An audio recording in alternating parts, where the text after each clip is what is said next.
Gambia take possession through Njata. Now ball falls to Cisse. Cleared away only as far as Njata.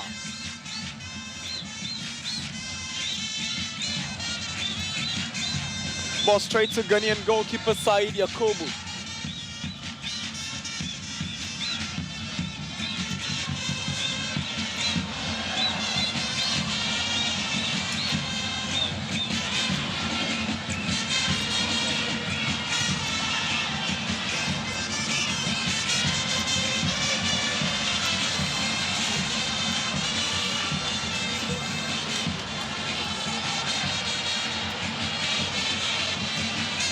Emmanuel J.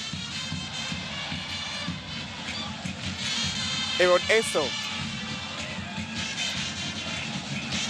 Nana Kwame Boache. Abdul Aziz Issa to Aziz Misbah. Lovely play from Asamoah Gofo. A cross from Misbah.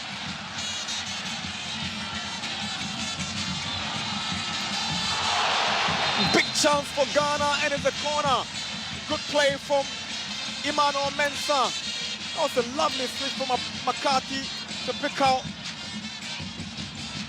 his teammate. He tried getting one in from his bow. He took a wicked deflection and in the corner, Mensah tried going past his marker. Had a final touch coming off the Gambian. Inyasi for the corner.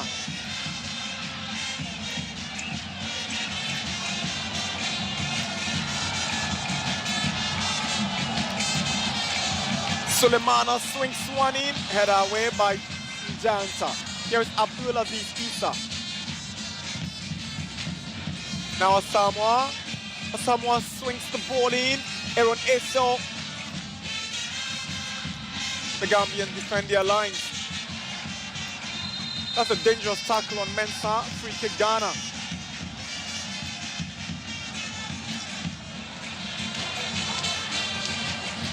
That's the earlier challenge on Mensah. It was the Gambian number 9, Mbiaye, who went in with a strong challenge.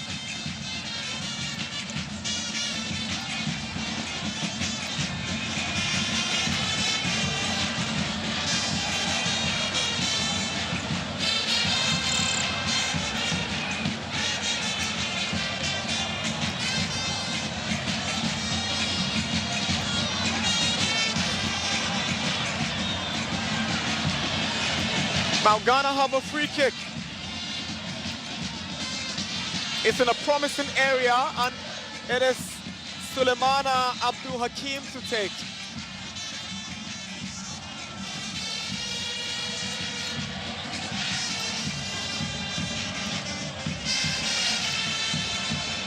He seemed to be having a conversation with Abdulaziz Issa to find the right strategy to execute this one.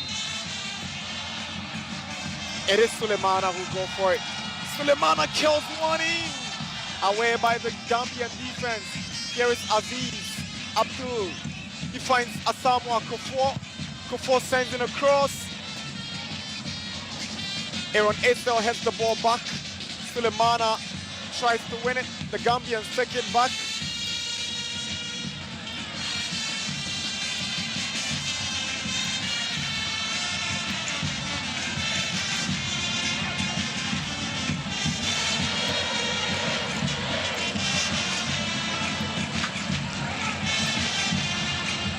Here is Eso. Plays for Bechem United in the Ghanaian Premier League. To McCarthy. Asamoah loses possession. Here comes Mane from Gambia. Tamba. Boache finds his midfielder, Mahmoud. And here goes Mensah for Ghana, trying to find Misbah, but the goalkeeper makes the mistake. It is Aziz Misbah. Ghana scores the first goal here at the Accra Sports Stadium. The Black Star Lions jump into the lead on 13 minutes here in Accra. Misbah Aziz opens the scoring for the Black Starlight of Ghana. It's Ghana 1, Gambia 0. He's fasting. He's in the month of Ramadan, and it couldn't have come at a better time for Misbah Aziz. First goal in the match, first goal in the tournament. It's Ghana 1, Gambia 0. But how did the goalkeeper commit that error? It was on the plate for him. He made a mistake, and Misbah says, thank you, Ghana in the lead. He should be grabbing this. He shouldn't be making that mistake. And Misbah Aziz just slussed into the net. That was a good ball from Mensah. You don't make such errors at the big stage like this. Goalkeeper Yukase Sanyang. He paid the price for a very big mistake.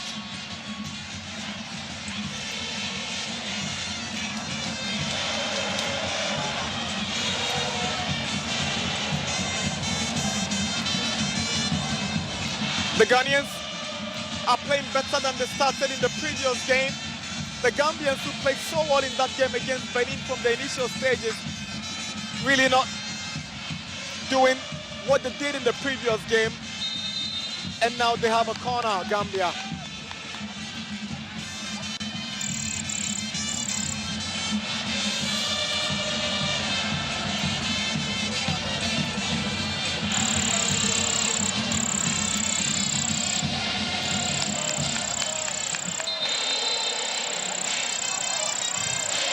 Corner taken, eluding almost everybody in the 18-yard box.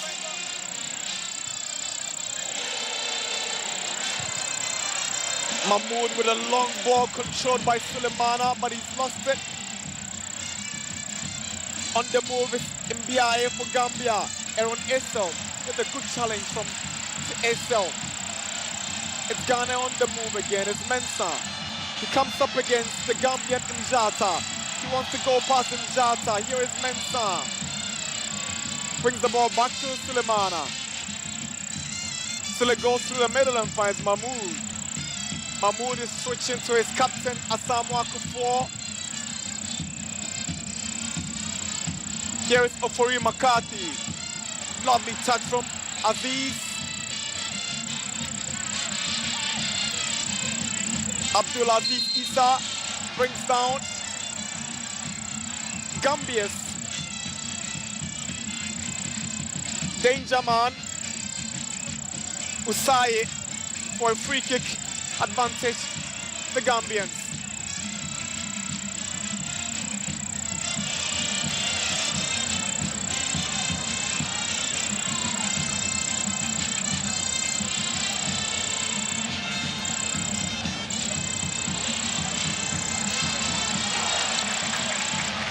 Aaron Essel's tackles have been spot on from that left back position. He's improvised really well because at club level, he plays at right back for his team, Bechem United. Free kick, Gambia.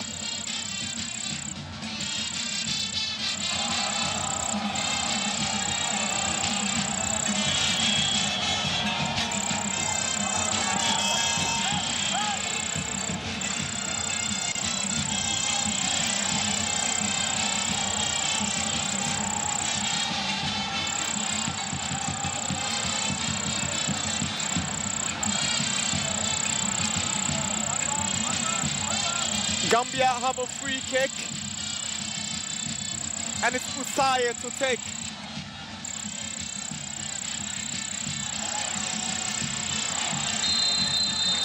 Usaya plays for Fortune FC in Gambia.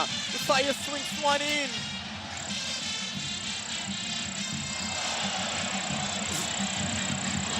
As Abdulaziz Issa missed the ball at a very advantageous position for the Gambians, who have won a corner after the ball deflected off Kufuor.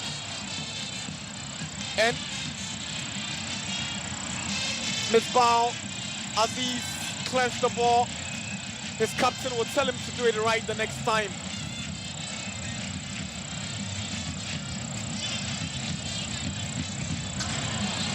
Cross in, No problem for goalie Said Yakubu.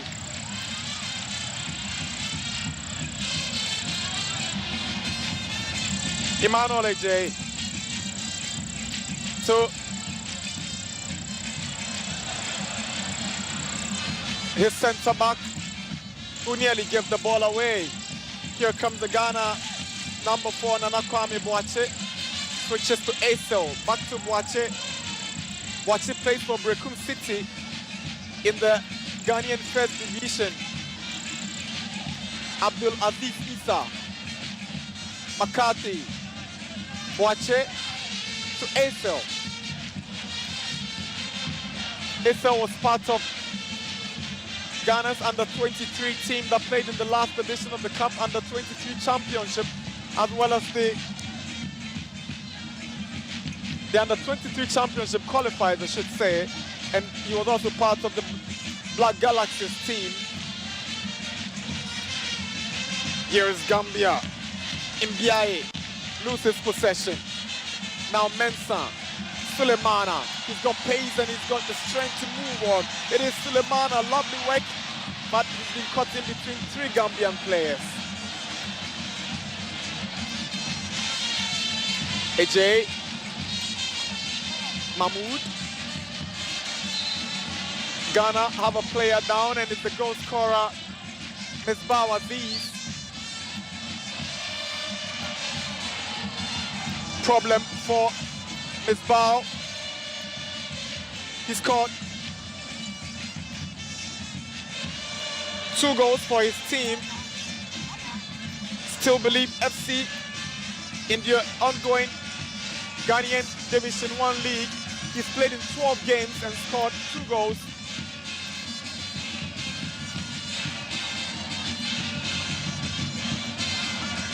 That was the build-up to the first goal. Goalkeeper certainly should be making a better save from this one. He only presented it on the plate for Misbah Aziz to plant the ball into the net, and the Ghanaian fans are ecstatic. You can't take the joy away from them. Same as Desmond Ofer, the Ghanaian coach.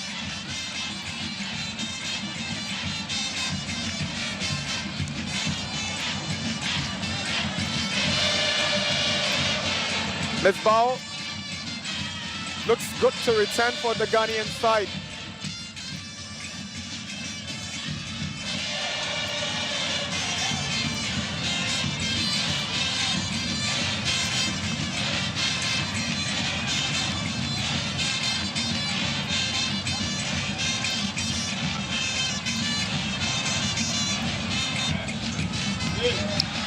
Lovely work from Mensah.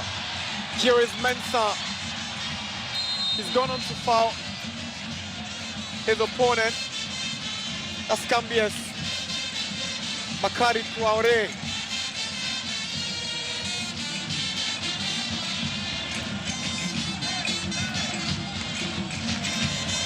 Just raced it into his opponent.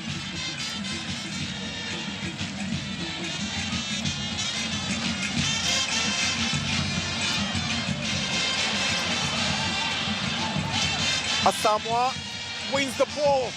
He finds Misbah Aziz. That was a good finish, but not good enough to give Ghana the second goal. Lovely ball from the back before. Just gave it to his attacker when he was all alone. He tried to kick it first time. It was an intelligent play from Misbah Aziz. He took it first time. Just missing the post by inches. Kofor's inclusion into the Ghanaian starting lineup seems to have brought some energy and urgency into the Ghanaian play.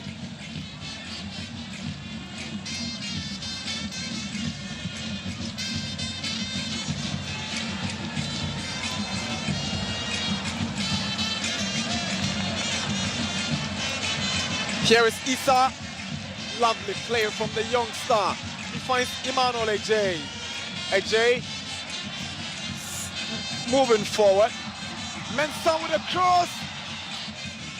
Cleared away for a corner. That was a timely clearance from Mahmoud Ba, the Gambian captain.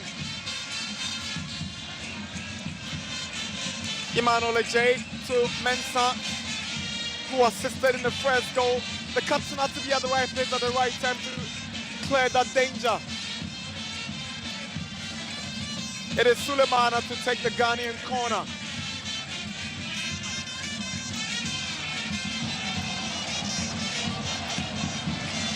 Sulemana's effort cleared away by Mustafa Nyasi.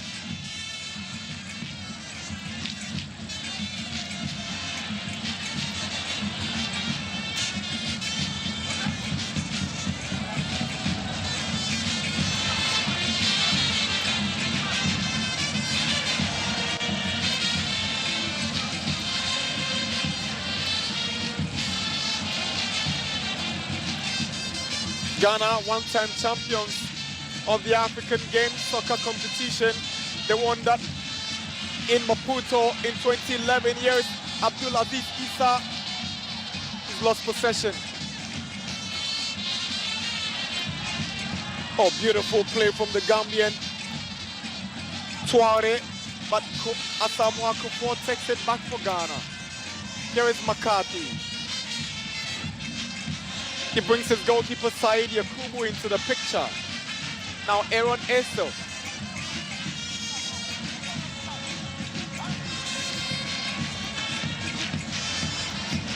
Said Yakubu plays for Siano FC, a lower tier division in Ghana. Emmanuel Mensah losing the ball, but fortunate to have gained the throw-in.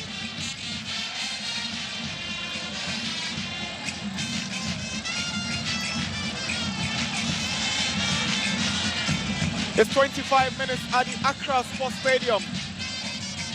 It is Ghana 1, Gambia 0. The African Games, Accra 2023. Lovely play from the Ghanaian midfielder Mahmoud. Now Issa to McCarthy.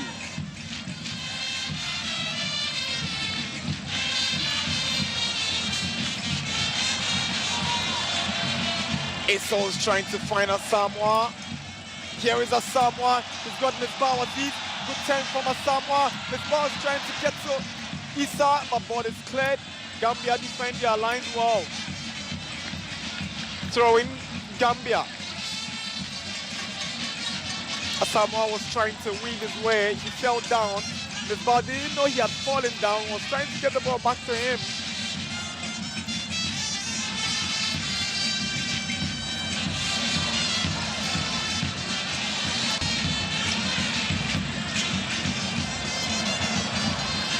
AJ, a lot of faulty passes coming from the two teams, but here the Gambians will take charge. Ismail Amane. Boache is calm and collected in that Ghanaian central defensive area, but Esel gives the ball away for a throw-in to Gambia.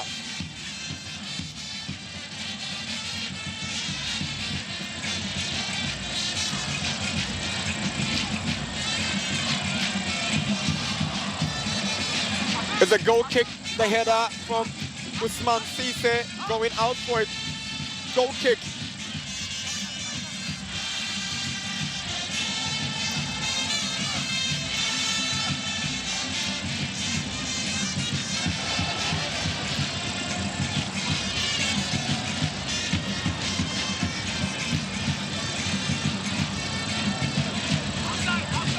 So at the Cape Coast Sports Stadium, you know, there's a game going on concurrently. And in the women's edition, Tanzania are leading Ghana by 1-0 in Cape Coast. And here, Ghana leading Gambia 1-0.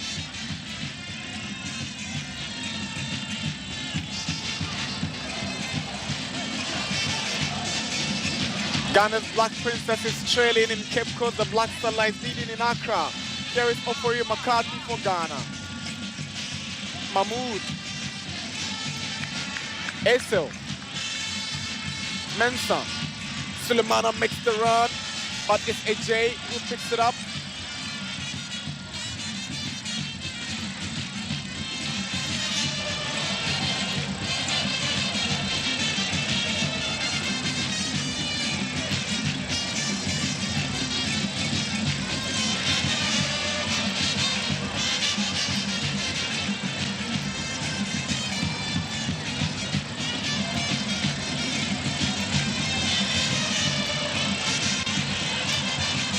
Mahmoud. Asamoah, you took it too early.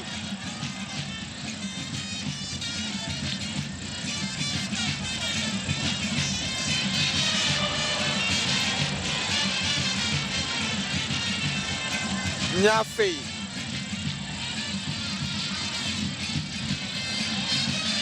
The Gambian right back was looking for the foul, Nyasi. Here is Emmanuel Ejay. To McCarthy. Here is Sulemana. Asamoah on the right. Here is Asamoah, the Ghanaian captain, racing into enemy territory, sends the cross. Mensah arrives. Issa is calling for it. Mensah hangs on. Goes down. He doesn't get a foul. Issa would have been a better option.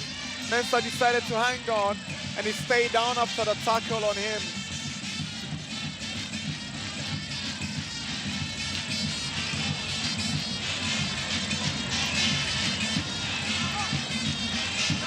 There, Brecon City attacker had an option in. Issa tried to go past the Gambian Inyasi.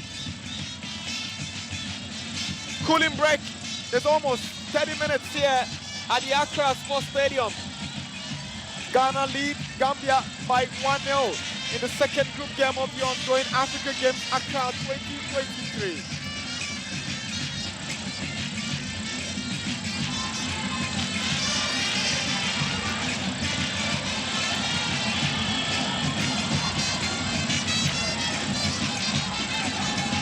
There's been some 30 minutes of exciting football from both teams, with the Ghanaians creating the goal scoring chances and able to convert one. Coach Desmond Ofer calls up McCarthy, Mahmoud, Ejay, and Boache. And the Gambian trainer will take advantage as well, Abdoulaye Bojang.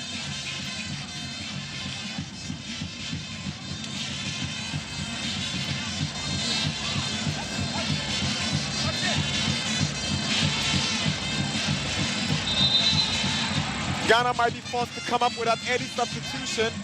I've seen the Ghanaian number 9, Michael Edson, warming up to the technical area. Not too sure about the fitness of Misbah Aziz. After scoring that goal, he seems to be suffering from a knock.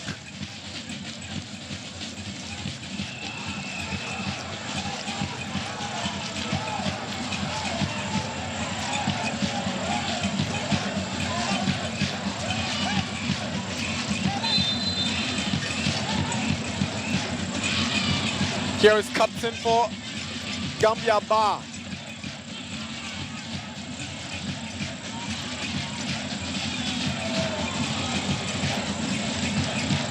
Was trying to find the striker in Biaye.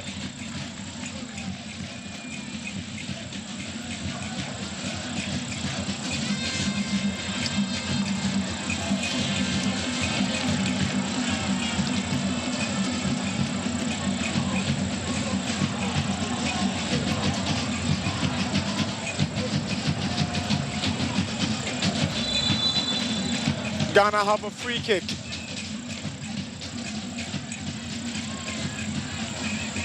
Emmanuel Mensah has been lively for Ghana in the opening 32 minutes.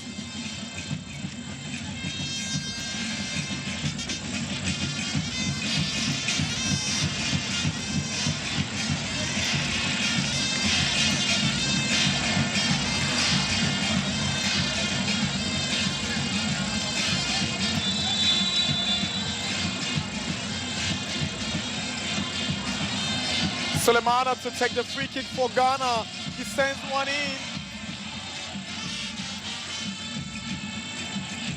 And the Gambians on the move. Referee whistles. Free kick against that's number 10. And the number 10 fouling the other number 10. Abdulaziz Issa. His game is not built around physicality, but this time he took this one for the team after bringing down Mane. Ismail Amane.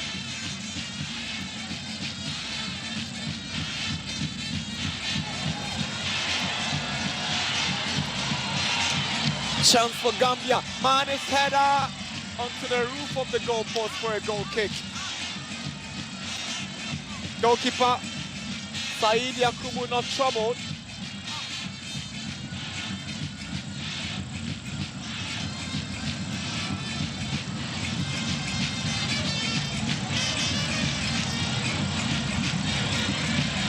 He took it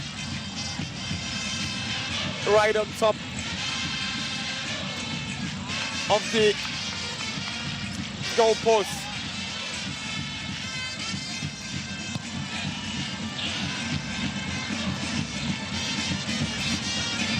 Here is Issa. He finds Esel. Now Mensah.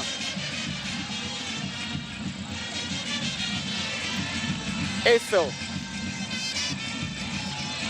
Boache. McCarthy.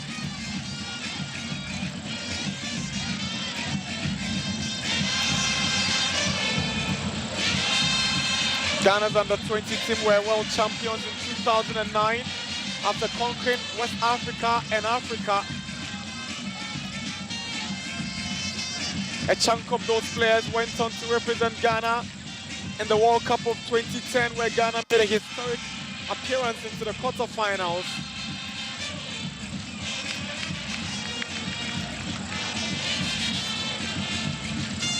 Mbiaye wins the throw-in for the Gambia.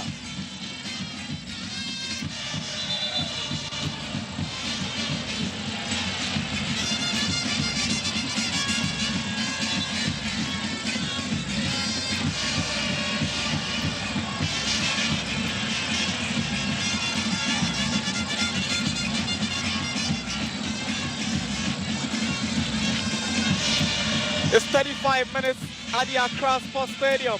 Africa Games Accra 2023. Ghana 1, the Gambia 0. Here is Emmanuel Ejay for Ghana. He finds Mahmoud. Mahmoud onto the right and finds Asamoah. Now McCarthy.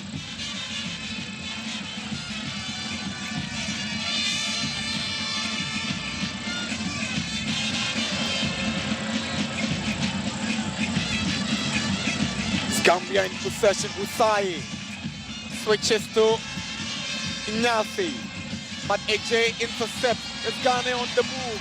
It's a black satellite looking for space in the Gambian area. Sulemana. It is Sulemana. Ball straight to goalkeeper Sanyang. Sulemana's effort took a deflection of Jallo and allowed goalkeeper Sanyang to collect without difficulties.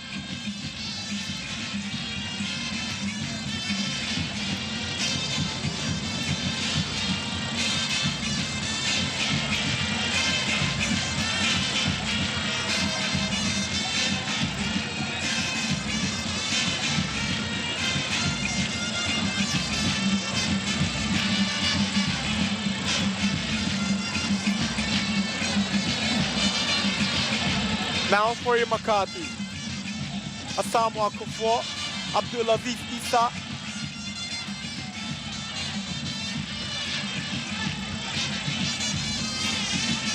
Very confident 18-year-old boy who has dominated the Cup Confederations Cup like nobody's business this season. Esel. It's a poor pass from Esel. He was aiming at Sulemana.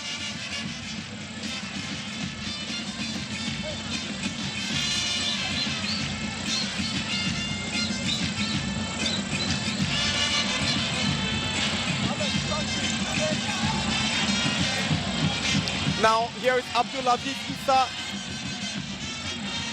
He was trying to negotiate his way to drive something forward. Gambia have a free kick. They took possession here. And the foul was committed by Misbah Aziz.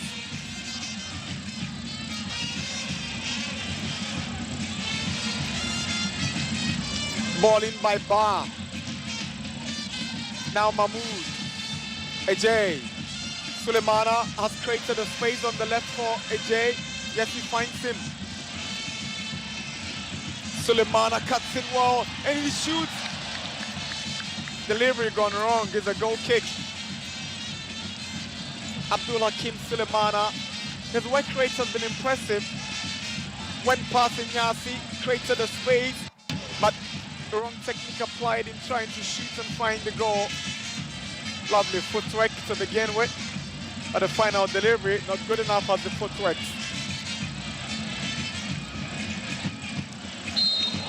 Foul for Gambia. Gambia's Touare brought down by Ghana's Abdulaziz Issa.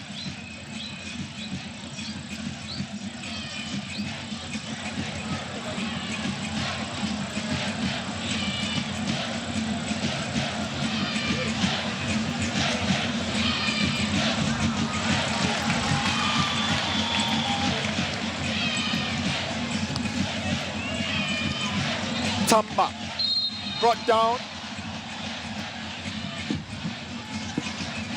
Mahmoud has been spared by the referee. Initially thought he was going to get the yellow card.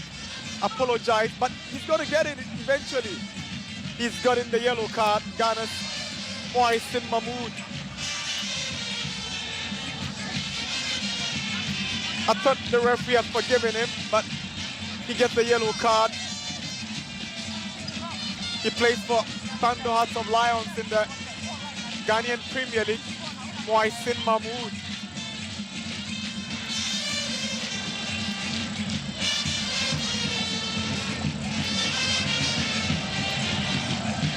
Born on the 21st of April 2005. Very combative, robust and technically gifted midfielder.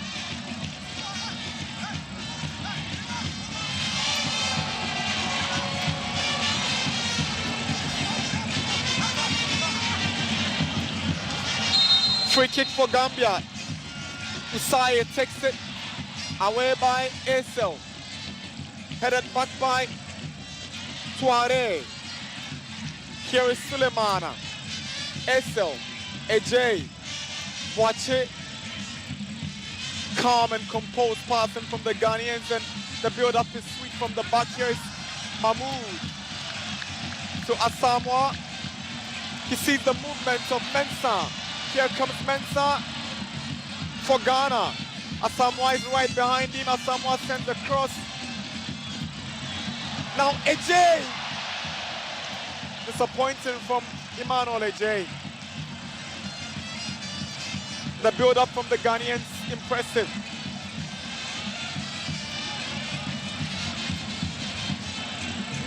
Emmanuel Mensah saw the advancing captain Asamoah.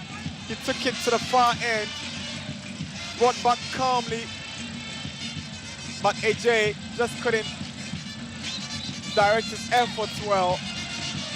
Ghana have a corner.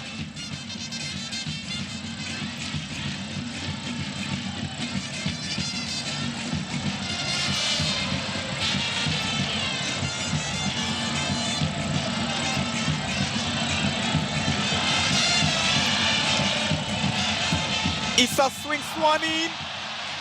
Nearly the second goal for the Ghanaians. It was Ofori McCarthy who missed that ball from his club mate at Dreams FC. He got very close to that. And how didn't the goalkeeper grab that one? You can't say Sanyang. He missed and McCarthy missed.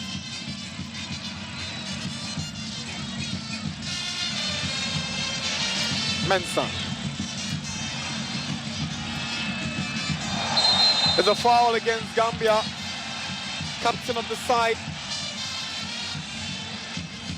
Ba committing the foul. Mamadou Ba with that heavy challenge on Ghana's Mensah. And the Ghanaian coach up in arms asking why, referee. So From where this free kick is, Misbah Aziz will fancy his chances. Abdul Aziz Issa will fancy his chances. Aaron Essel will also try to shoot from here. All of them are experts in set pieces. It will be Misbah Aziz. He's got a firepower in his right foot.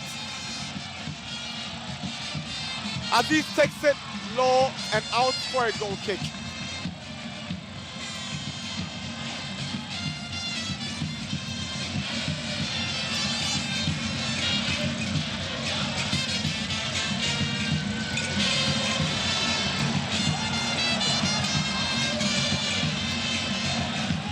Not one of his best free kicks.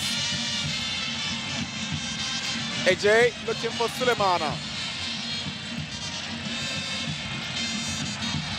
Skill went wrong. Ball cleared by Nyasi. Here is Nyasi trying to play the 1-2 with Usaye. Now Mensah.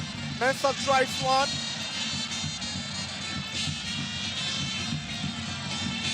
Now Sulemana. Mahmoud. Now Essel for Ghana.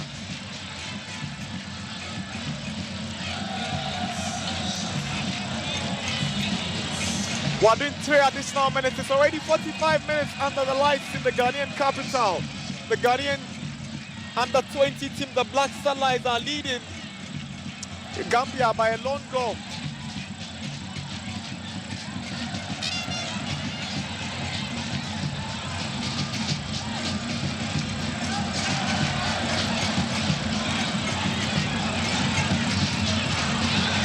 Mensah, Asamoah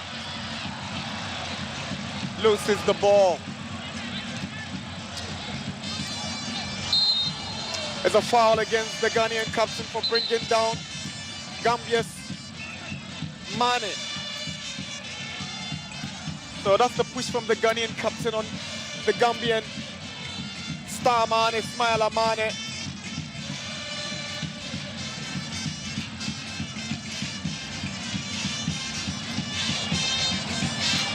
Ismaila Mane stays down after that tackle. Ismaila Mane plays for Steve Biko FC in Gambia. He's making his second appearance for Gambia in this competition.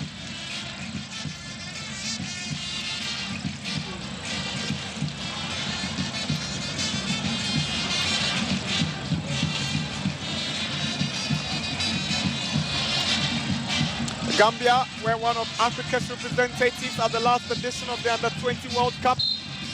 They were in Group F, where they finished top of the group ahead of South Korea, France, and Honduras, only to lose in the round of 16 after Uruguay beat them by 1-0.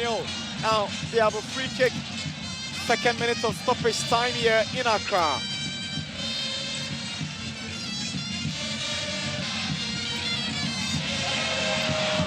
No problem for Ghana's Said Yakubu.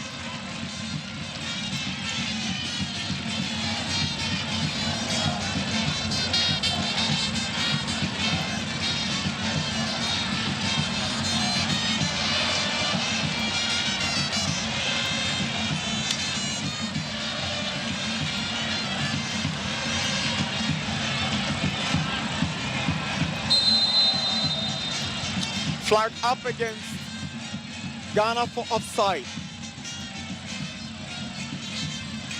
Here's Mbiaye. Was trying to find his partner up front. Wasn't successful in finding Usaye. Here's Usaye. Chance for Gambia to equalize. Can they get it? That was really close. Gambia asking questions of the Ghanaian defense. Mane combining with Mjata on his left foot, just a whisker away. Touare. And that's the whistle to wrap up the first half here at the Accra Sports Stadium, second Group A game. The second of the day. Benin drew goalless with Gambia in the first game. And at halftime here at the Accra Sports Stadium, after a very interesting contest, it is Ghana who go into the break in the lead after Misbah Aziz opened the scoring for the Ghanaian side in the 14th minute. It's halftime at the Africa Games Accra 2023. Group A, second game of the day. It is Ghana 1, the Gambia 0.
Every child is so unique. You like no other. I'll Outstanding in every way. It's me like no other. So anytime you walk and play, You like no other. you are special like Indomie. It's me like no other. Did you know that every child on the planet has their own unique fingerprint like no other? You like no other. I can play the drums. I'm talented. It's me like no other. I can sing. I can dance. You like no other. As well as their own unique talents and abilities. I can cook. I can paint. You like no other. Indomie. Indomie. It's you like no other. So every day, in whatever you do, remember you are special in your own way, like no other. Thank you, Mom, for letting me know I'm special and for making me my special Indomie. Thank you, Mommy. I love my Indomie. This advert is FDA approved.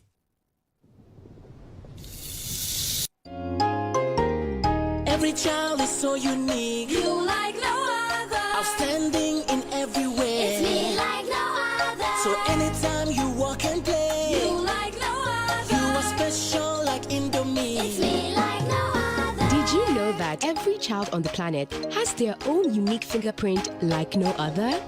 You like no other. I can play the drums. I'm talented. It's me like no other. I can sing. I can dance. You like no other. As well as their own unique talents and abilities. I can cook. I can paint. You like no other. Indomie. Indomie. It's you like no other. So every day, in whatever you do, remember you are special in your own way, like no other. Thank you, Mom, for letting me know I'm special and for making me my special Indomie. Thank you, Mommy. I love my Indomie. This advert is FDA approved.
There's a place where dreams come alive, where the rhythms of the land fill the air. Come and join us on this beautiful journey. Experience the African dream. From savannah to the deep blue sea, feel the heartbeat of this land so free. Nature's beauty reigns supreme. Experience the African dream. Africa, yeah. Experience the African dream. Experience the African dream. Experience the African dream. Yeah, we are strong and beautiful, rich in every way. From the east to the west, north to the south, all around this beautiful land. Africa, fair. Experience the African dream. So let us embrace this sacred place with open heart and a sense of grace. Experience the African dream so divine, forever in our hearts and minds.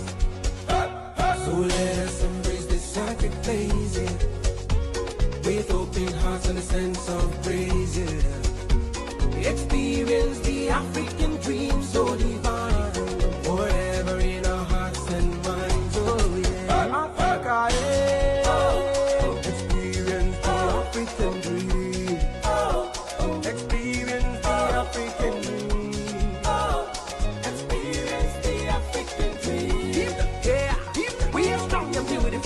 rich in every way. From the east to the west, north to the south, all around this beautiful land. Africa fair, experience the African dream.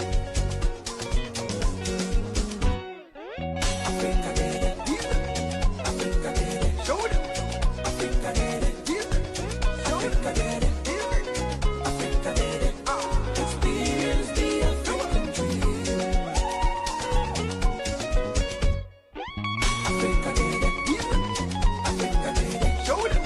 Africa did it, Africa did it, Africa did it, experience the African dream.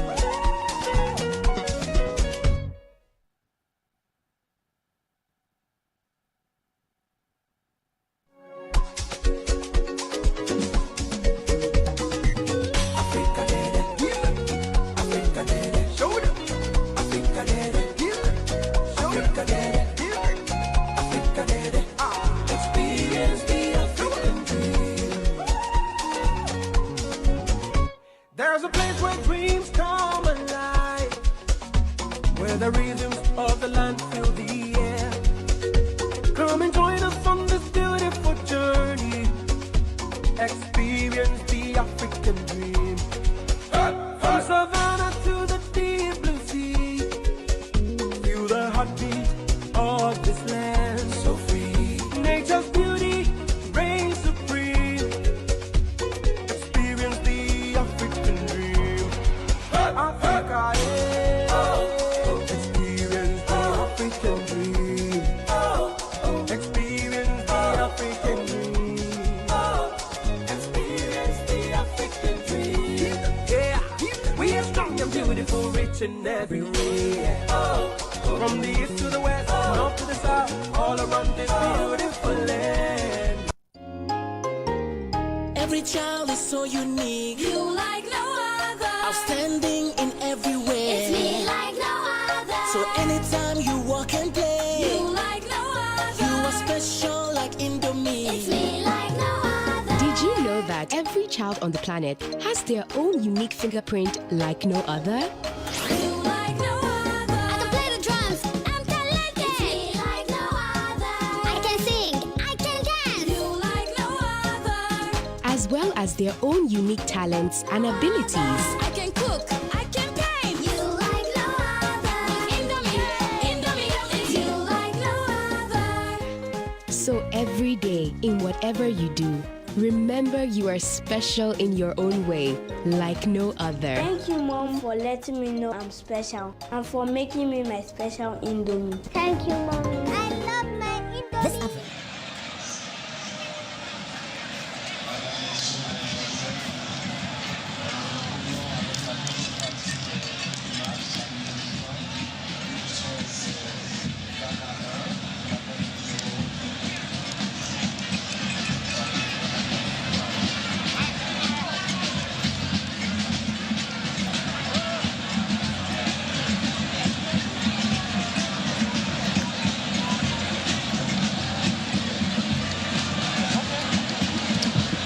Second half underway here in Accra.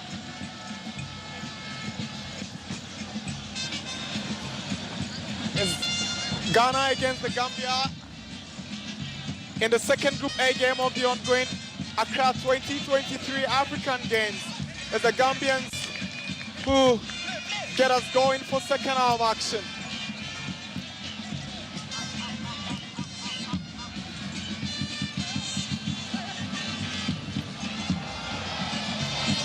Ghana with an early chance, Mensah.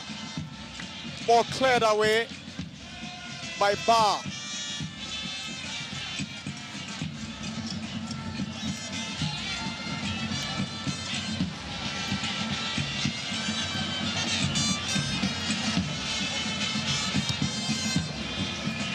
Aaron Eso. Emmanuel J. Mahmoud. Asamoah.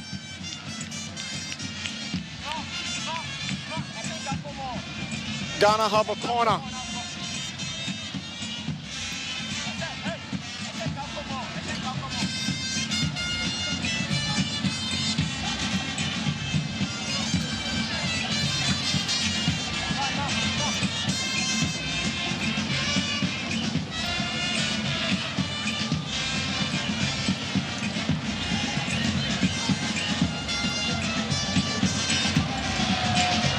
Issa's corner.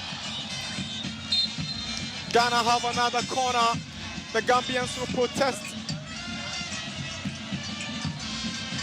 Let's take a look at Issa's delivery and who had the final touch. I think it should be a goal kick. It was a Pierre McCarthy, or Fori McCarthy, who got the final touch. But Sulemana goes low and finds Issa. Issa's drive, not dealt with well by the goalkeeper, but Ghana's McCarthy tried kicking the ball from the hands of the goalkeeper, and he's gotten himself injured in the process. He shouldn't be doing this when the goalkeeper has got full control.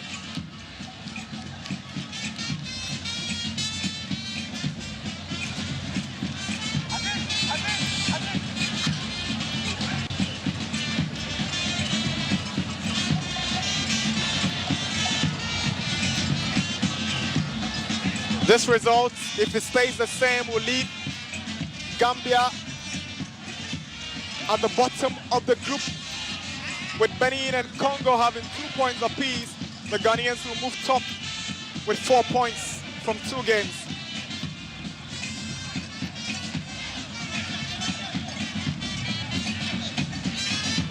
AJ.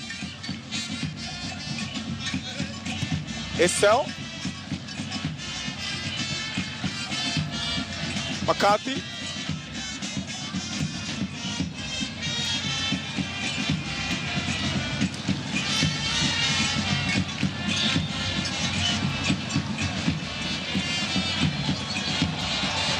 Chance for Ghana, Sulemana. Here is Issa. Issa. And Issa scores the second for Ghana. Just 3 minutes into the second half. It is Abdul Aziz Issa who puts his name on the score sheet for the Black Starlights of Ghana. This was the goal they were looking for. The assurance goal to make the second half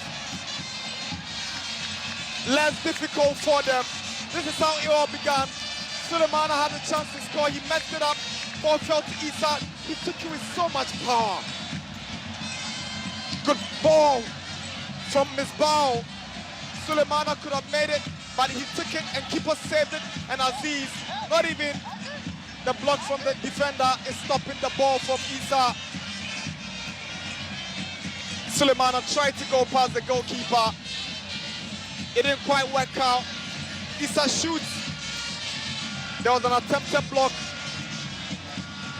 by Jalo, but the ball ends up in the net. It's Ghana 2, Gambia 0. Abdul Aziz Issa.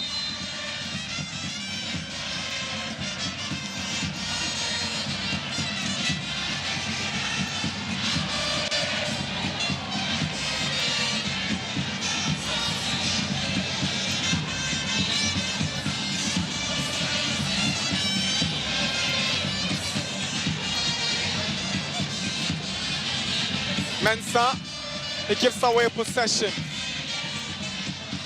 Njai. Tuare.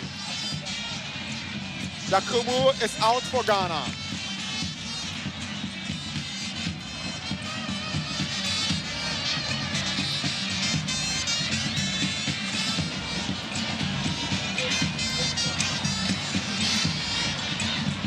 Substitution, Job is in for Abdullah.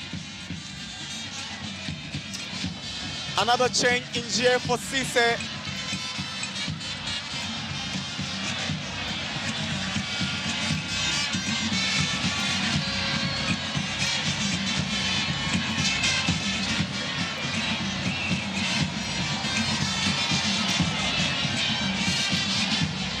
Issel.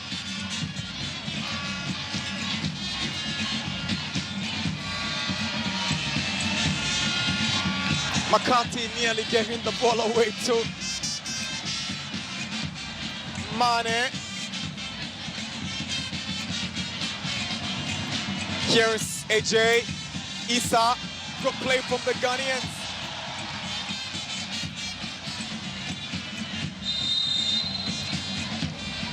Offside against Misbah Aziz.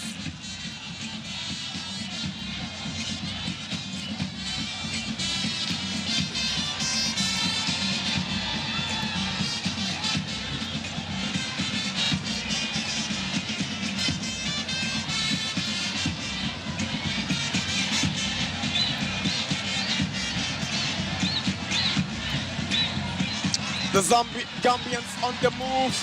Can they pull one back? Goalkeeper putting it at the right place for Mahmoud to step up. Now, Sulemana.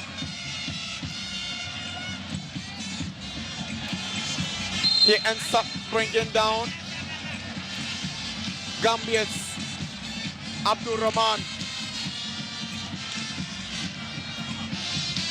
No Gambian player was arriving because the goalkeeper did make the save, but it should have been totally outside his area.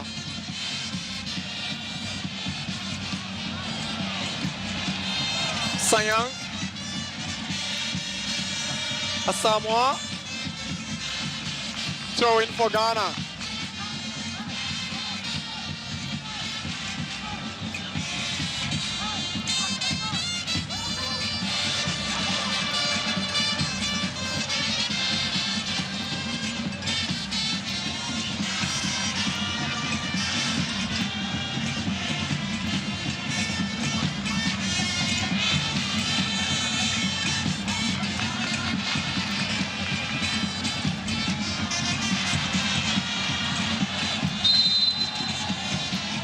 There's a foul against Gambia's Abdul Rahman Jobi.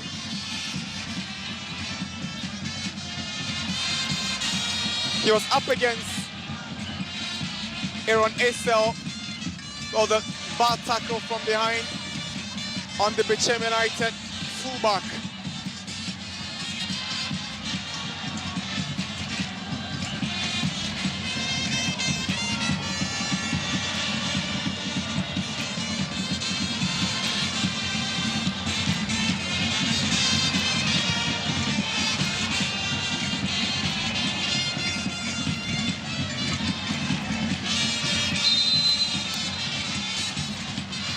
Foul against Ghana's second goal scorer, Issa.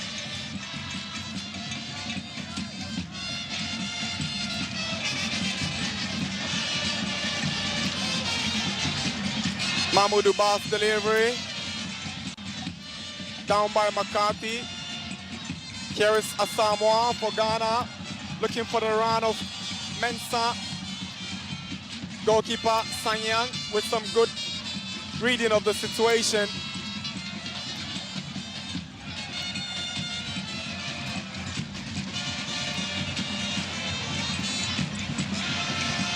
Asamoah with a good ball to find Abdulaziz Issa, and Issa in possession for Ghana. He showed too much of the ball to the Gambian skipper, Ba. Lovely ball from Kufo, good into the space by Aziz. Abdul Issa tried to go past the big number 4 of Gambia. He ends up winning the corner for Ghana. That's good interception from Ba.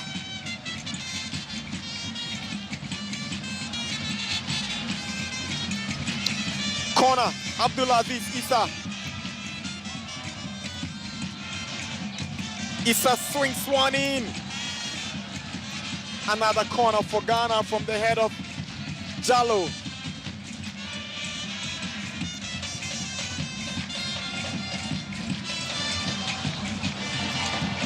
Chance for Ghana again, and Misbah Aziz's effort pushed away for a corner. He's got so much firepower in that right foot. Misbah Aziz, goalkeeper, nearly fumbled with that one.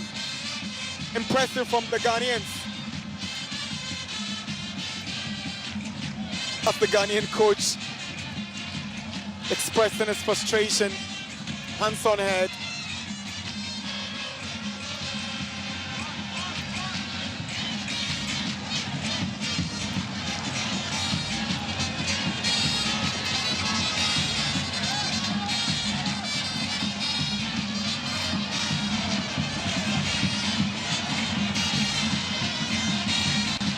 Abdul Rahman for Gambia. Here is Inyasi. Jallo shoots. Cleared away by Mahmoud. Now Sulemana for Ghana. It could be a positive counter-attack for the Ghanaians. He's got Misbah Aziz on his left. They weren't on the same page. He wasn't communicating with Misbah. There was Mensah moving through the middle. Signs of frustration setting in for Sulemana.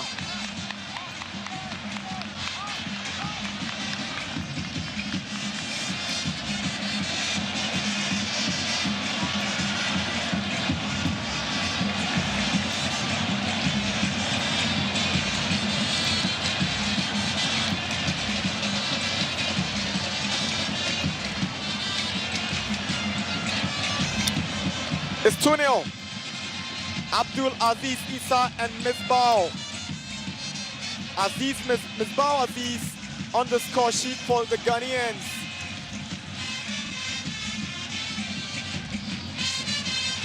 Jalo.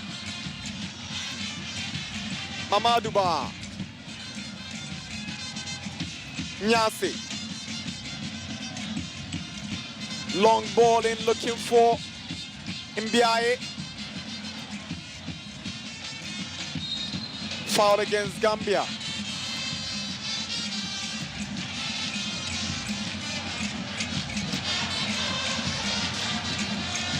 The two Gambian players coming against each other.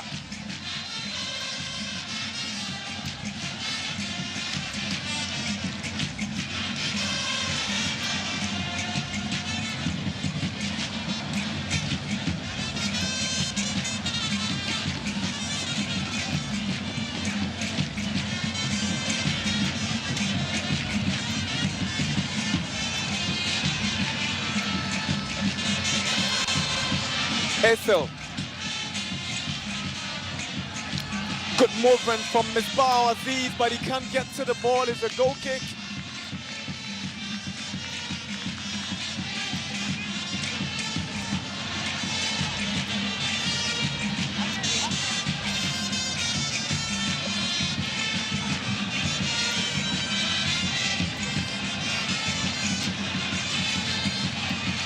Good turnaround from the danger man. Deep cross in. No problems as the ball goes out for a goal kick for the Ghanaian side.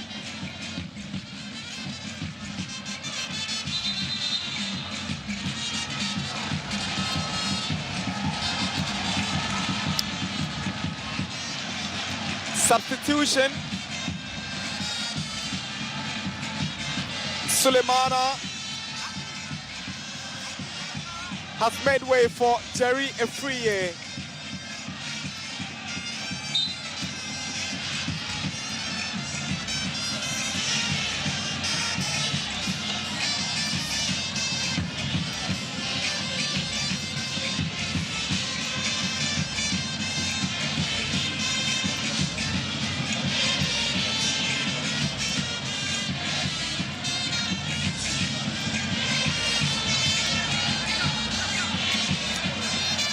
Beautiful play from Gambia's Inyasi. They're trying to weave their way to pull one back, but that effort coming from Injie goes out for a corner. He took a deflection of a Ghanaian defender, but the build-up from the Gambians very impressive. He had to take the Ghanaian captain to just block that effort. Opori Makati was nowhere to be found. 60 minutes, Ghana 2, Gambia 0.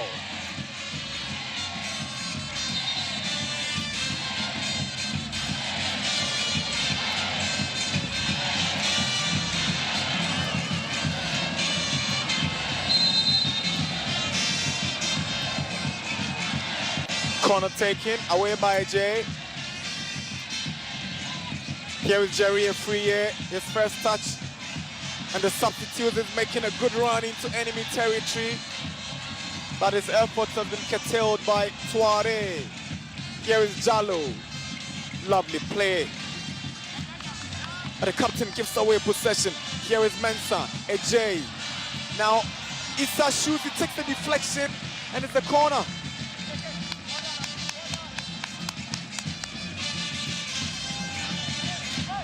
Combination between two Dreams FC players resulting in a corner for Ghana's Black Satellites.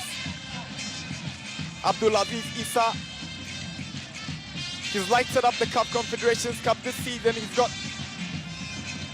4 goals and 2 assists to his name.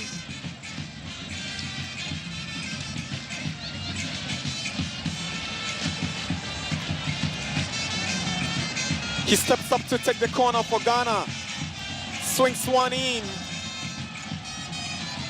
Asamoah heads it and it's straight to goalkeeper Sanyang.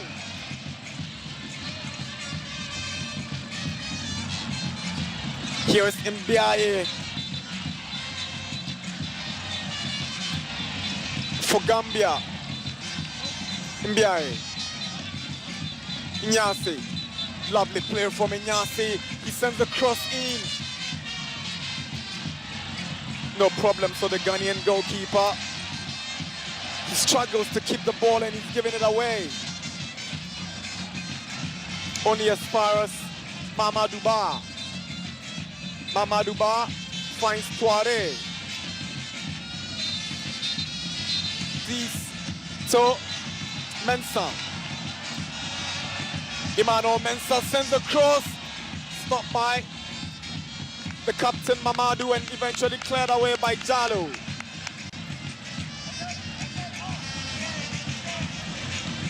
This looked like a promising one for the Gambians, only for the Ghanaian goalkeeper to pounce on. Now,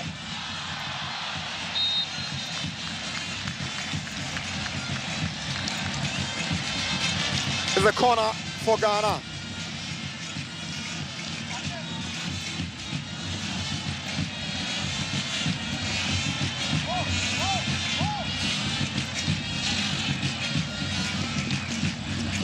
A free hit with a good solo move.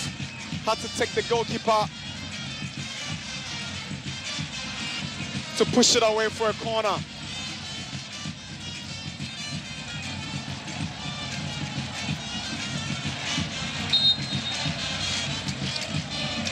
Issa.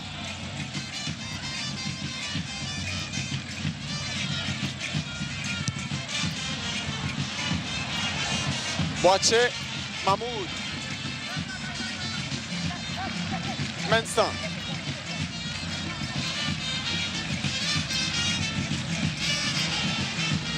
Good turn from a free air. He shoots. It's blocked by Jallo.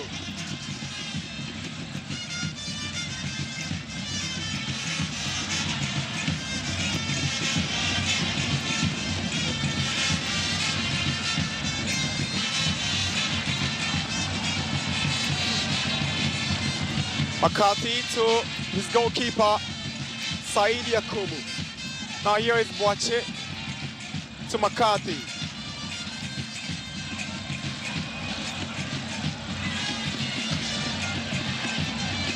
Before he went down, referee really not interested. Here is Asamoah. 65 minutes. Ghana 2, Gambia 0.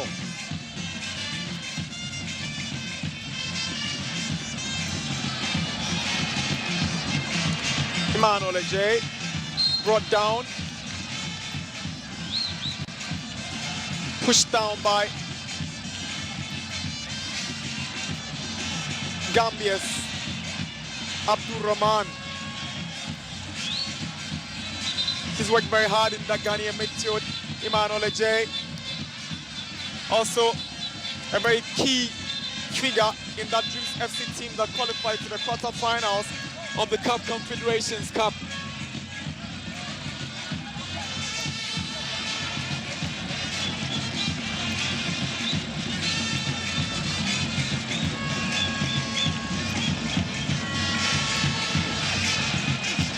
That's the second goal. Sulemana could have buried it.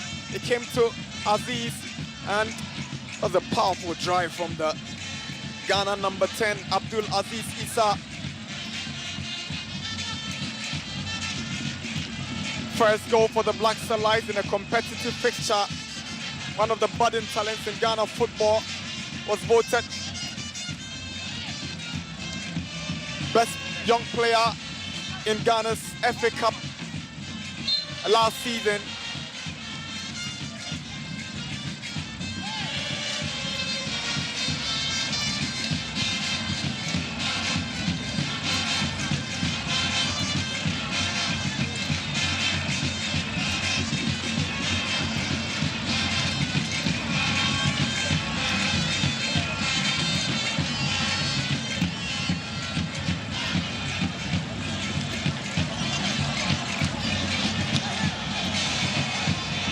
Jerry Afriye.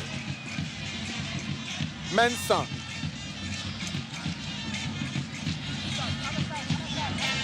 Esel.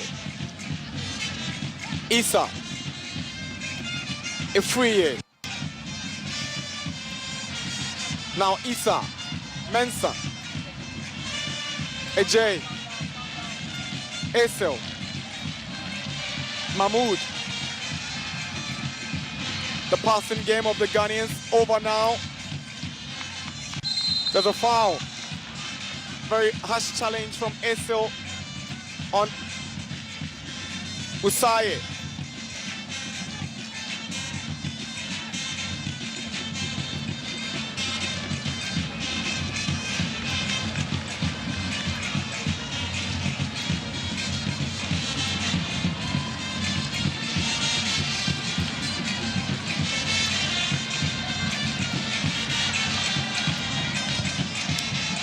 Corner for Gambia. Well defended by SL, and he's put a muscle there. The Gambian right back is stepping in the game at this point. It's Inyasi. He tried to deliver to his arriving striker, but SL had to be alert right on time.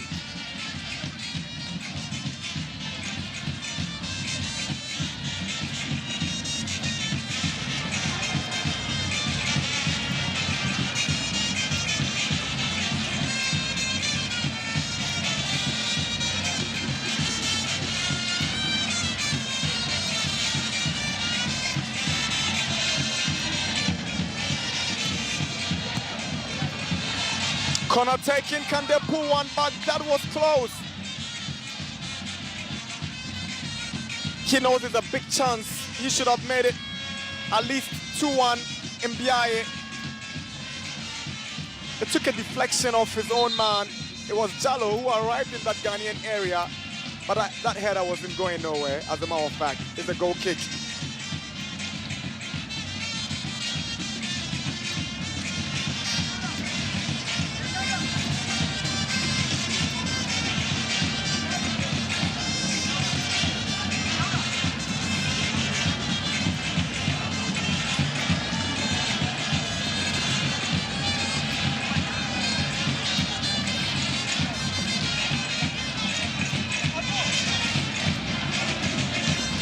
Second cooling break and final cooling break for the game. 70 minutes, 20 more minutes to go. Kofor's pass to Sulemana. Goalkeeper did well to come out. It fell to Aziz. He took a wicked shot. He wouldn't take any chances from that distance, this young boy. Good ball from Misbah Aziz to find Sulemana. Aziz, look at how he shaked up the defender before that powerful shot. 2-0, Ghana, home and dry at this point.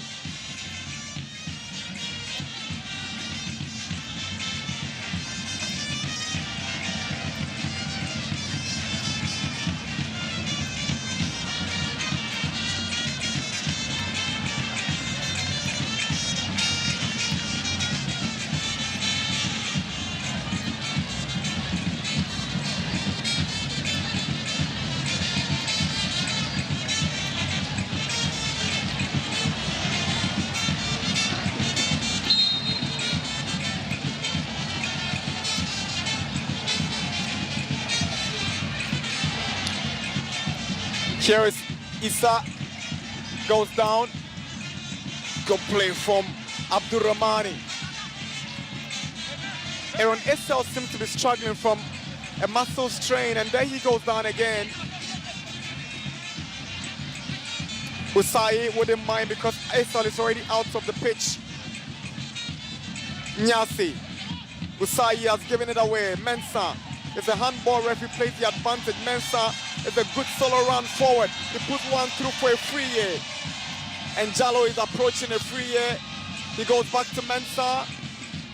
Mensah sees Ajay. He responds to Ajay's call. Now here is the Ghanaian midfielder who has done so well this evening, Mahmoud.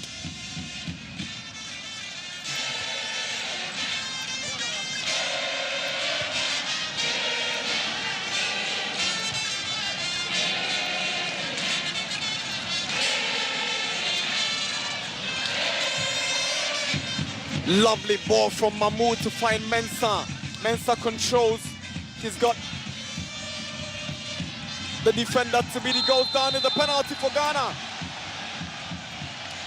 Ghana have a penalty, but it was that pass from Mahmoud to find Mensah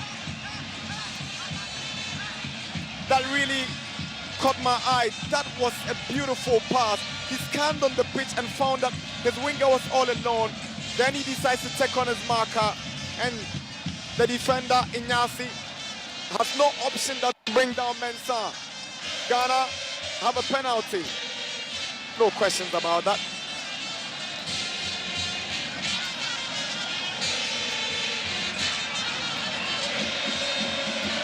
A really improved performance from the Black Star Lions from that game against Congo.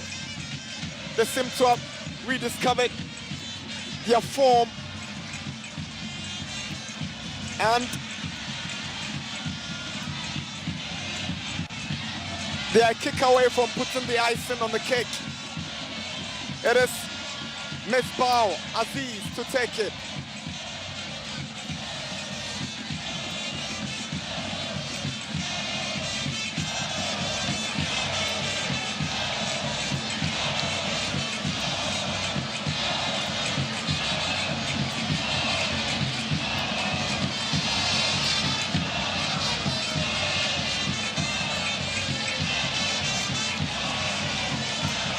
Aziz Misbah steps up against goalkeeper Sanyang. Aziz Misbah steps forward and he's missed. Can the Ghana score from the rebound? That's a poorly executed penalty from the youngster. He failed to make it 3 for Ghana.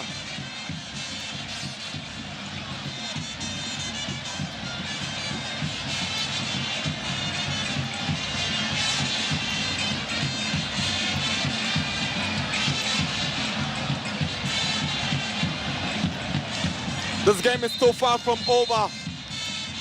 Poorly taken. You credit the goalkeeper for his movement and how he was calm enough to ensure he stops this penalty.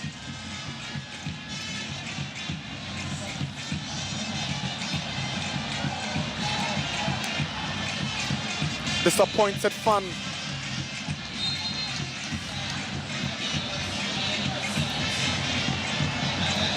Alassana Kamara and Dauda Dabo. That's Usaye who goes off for Kamara, and Tamba is also out for Dauda.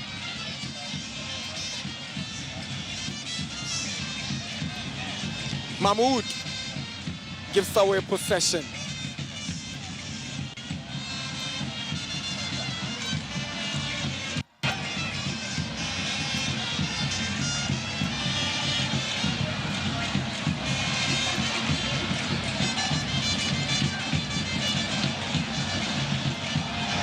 Now, Misbah Aziz has a chance to make amends from the penalty miss.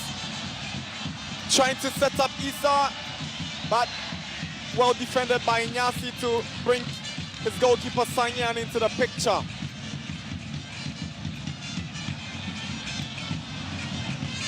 Asamoah, with a tackle that referee thinks has got everything in it to be a foul against Ghana. Good hold-up play from the striker with the outside of his boot, was trying to find a teammate, but it was well defended by Inyasi.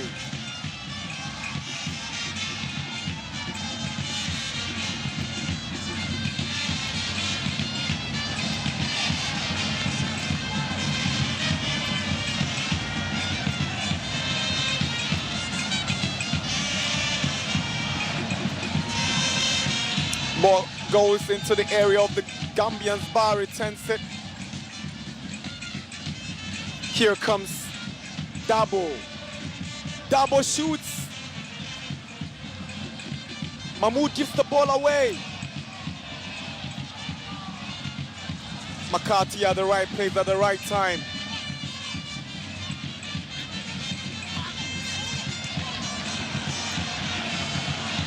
Now, Issa, lovely solo run from Issa. He wants to take matters into his own hands. And Issa with a cutback and a free air with a glorious opportunity to make it 3 has missed. But the movement, the run, the skill from Issa, brilliant run. And look at the vision to pick out Jerry with a cutback. A free air should be scoring from here. Goal kick. Abdul Aziz Issa has really come of age. A free air should be making a name for himself from that angle. Desmond Ofer would want the third goal to calm things down. Aziz Misbah, he's been struggling after missing that penalty. Ghana coming up with 3 substitutions. David Amuzu, Michael Efson, and there's also going to be Frederick Kessie. Ghana have a player down.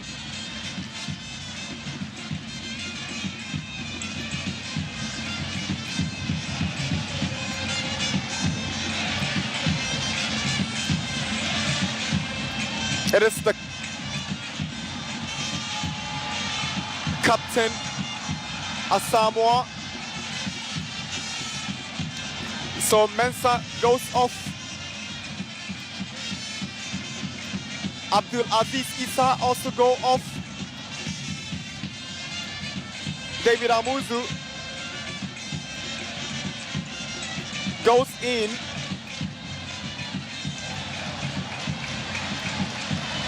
Ghana will equally introduce, remember, Adoma Kubuatin. Boachi is enjoying himself even before the end of the game. Abdul Aziz Issa has really arrived on the big stage. He's out for Accra Lions midfielder Frederick Kessie. The Gambians will equally respond. They are bringing on Ebrima Cisse, who is going to take the place of Mansour Mbiaye. Ebrima Cisse plays for Greater Tomorrow FC in Gambia. Interesting name for the team he plays for, Greater Tomorrow FC.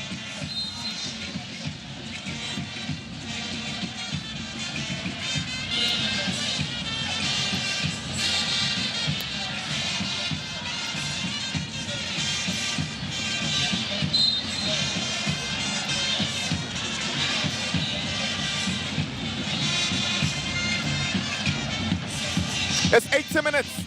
Ghana 2, Gambia 0.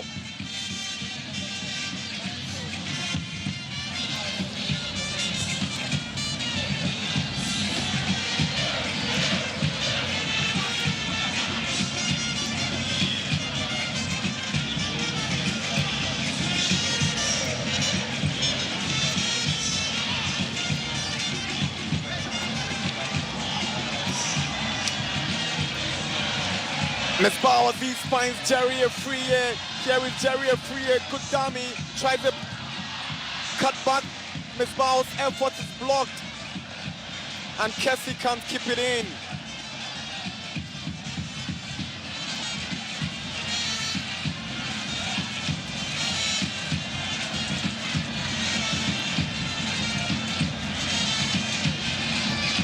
He did well to keep his calm and do the cutback, but Misbah combining with a free air.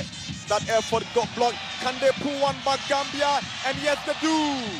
Gambia have pulled one back. It is Ebrima Cisse who just came off the bench. Ghana concedes for the first time in the tournament. They could have been up by 3, but for the missed penalty, and Gambia show it's not over. Ebrima Cisse. Lovely ball but some poor defending from the Ghanaians, and Cisse took it really well. Lovely pass from the midfield and a good control. What was Boachi doing? He went down too early, and Cisse with the outside of his right foot makes no mistake. Ebrima Cisse makes it.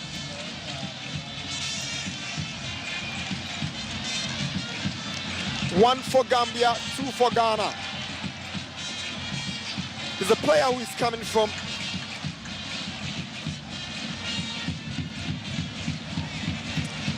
BK Milan FC in Gambia. Now remember, Aduma Kubuatin goes in for Edwin Asamoah Kufuor.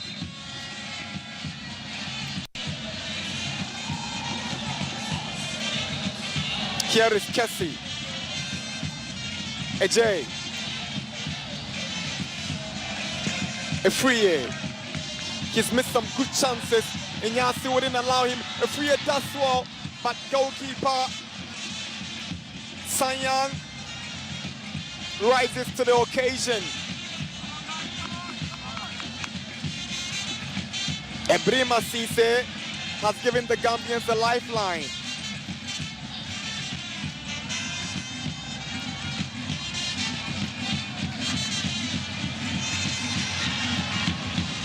McCarthy. Men's Boache. Eso.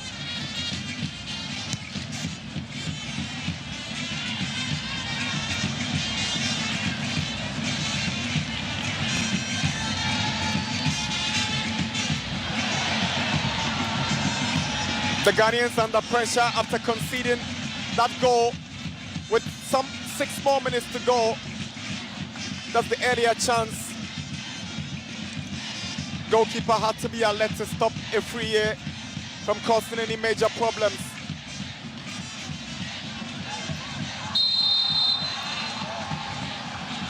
Alassana Kamara causing problems for Ghana's defense. Aaron Issel bringing down Kamara. Free kick for Gambia.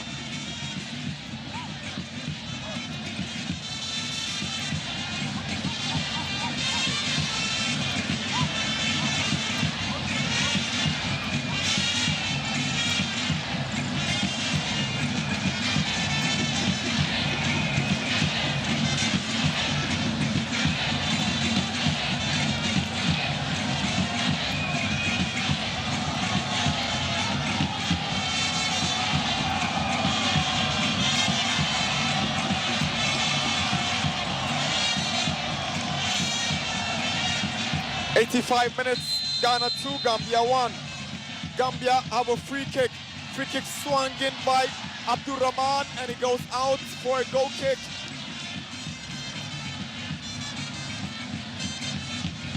Abdurrahman Jobi, tricky one of course, but not troubling Ghana's Saeed Yakubu.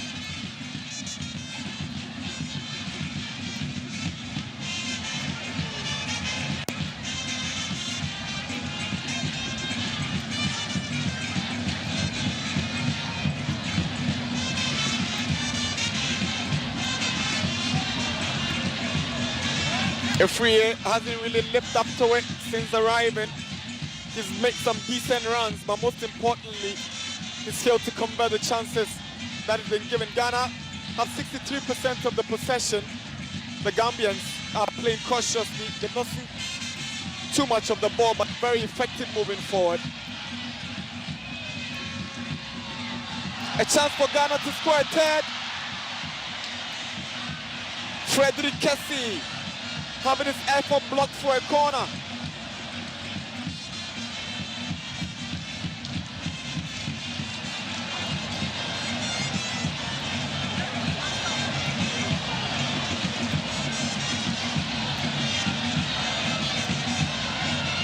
Goalkeeper have struggled to deal with the first balls, one that led to Ghana's second goal.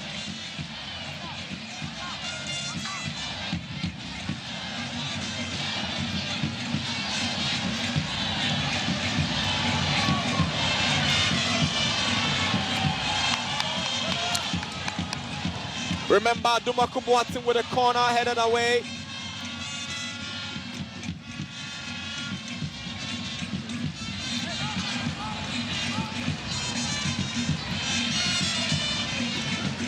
Here is Inyasi. That's all to front.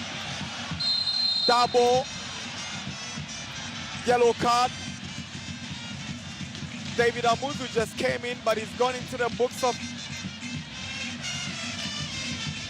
referee Ahmad Arajiga, the Tanzanian match official. That was careless from the Ghanaian player who plays for Golden Strikers FC.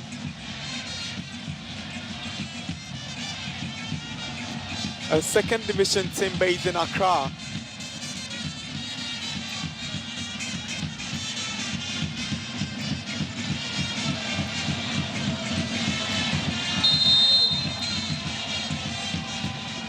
Again, it's Abdurrahman's con free kick. Ghana struggling to defend, but this could be a positive counter-attack for the Ghanaians. Good movement.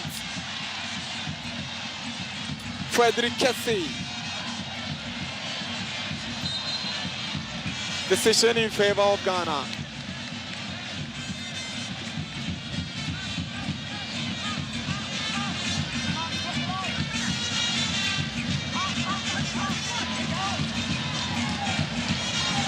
Four additional minutes. Ghana can make it 3, and Jerry Efriye finally gets on the score sheet. That's a beautiful goal. Classic by all standards. Jerry Efriye, the boy from Tot FC, makes it 3-1 for the Black Starlights of Ghana. That should be it.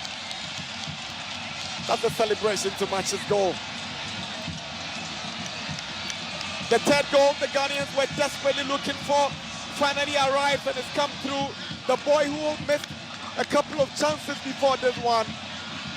He was given this chance on a silver platter, but he took it and took it really well. Mistake from Inyasi, who has played so well. That's the step over. Tries to go around Jalo, unleashes one with his right foot. Ghana 3, Gambia 1. Good goal by our standards. 3 different scorers for Ghana. Misbah Aziz, Abdulaziz Issa, and Jerry Efriye.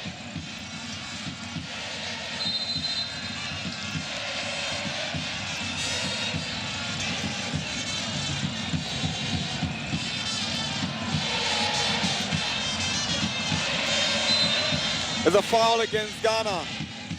Michael Efson, the culprit.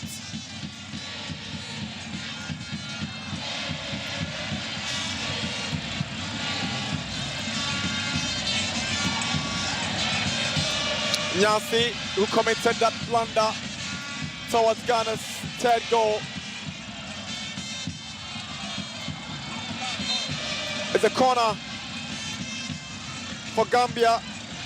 That effort from Kamara took a deflection of Ghana's Boache.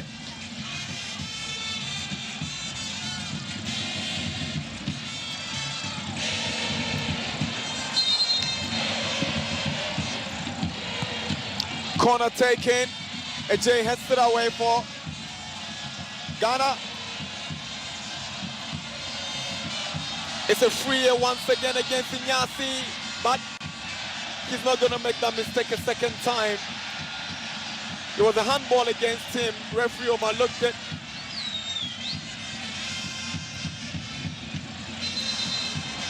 He seems to have pulled the muscle.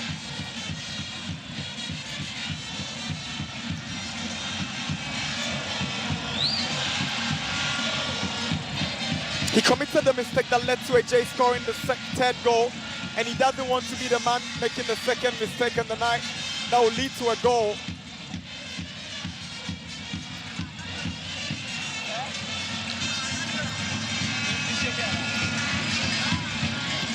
colorful Ghanaian supporters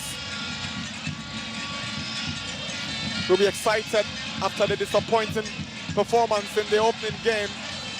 We'll be going home with 3 points and 3 goals ahead of the final group game against Benin.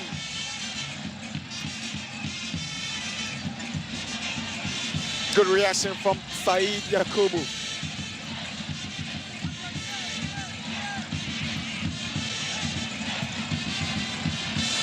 Lovely switch from Mahmoud again. Now Aduma Kumwatin, he goes past his marker, but that's some clever tackle. It's Ghana again, AJ. McCarthy. Aduma Kumwatin. Michael Efson. Swings in across. Jallo heads it out to the corner.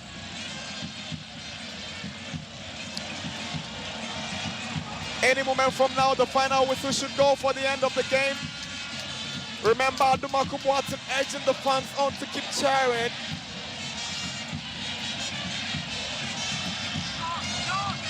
He plays at this venue for Accra Lions. Very familiar with this pitch. And he takes the corner. Remember, the referee should be wrapping it up any moment from now. That's the final whistle. Ghana have beaten Gambia by 3 goals to 1. It's a bold statement the Ghanaians have made. It's an emphatic win. They've been far better than the team that drew the other day here against Congo. Very vintage performance from the Black Stars of Ghana. They drew one, they won one ahead of the final group game against Benin. For Gambia, they'll have to win that game.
Coach, congratulations. I see you breathing a sigh of relief.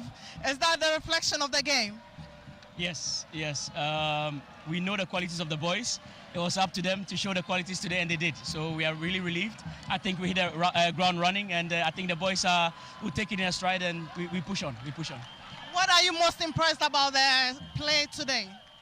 About the confidence of play. We knew the quality. We know the qualities of the boys. We told them to calm down and play the ball, and they did today. And if they're relaxed, they want to show their qualities, and that's what they did today. So they were fantastic. So really proud of them. You are there, but not there yet. What will you be telling them? No, I think we should look at the positives and we keep building. This team is full of talent. We keep growing day by day in training, and we see it. So I'm really proud of them today. Congratulations once again, and all the best. Thank you very much.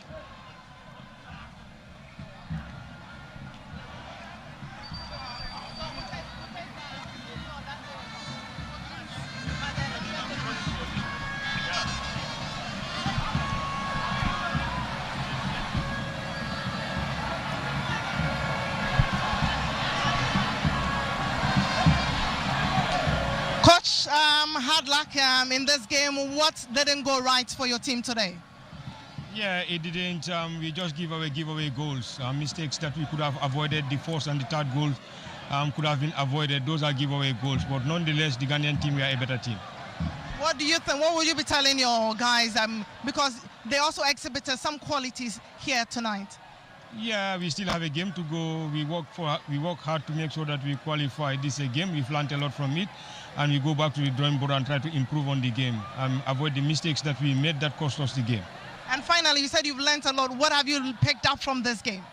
Tactically, the organization is a little bit lacking compared to the first game. The team was not tactically well compact in terms of defensive. Also, we lose the ball easily. When we win the ball, we just give it away just easily like that. All right, so good luck in your final game. Thank you so much. Thank you.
have enough. A life of plenty for every child.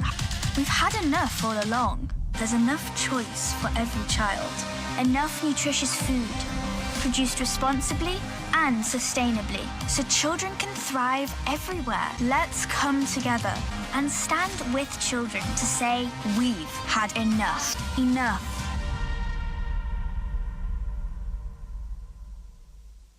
Coca-Cola Zero Sugar. With a new and improved taste. It's delicious and refreshing. Coca-Cola Zero Sugar. You need to try it first. This advert is FDA approved.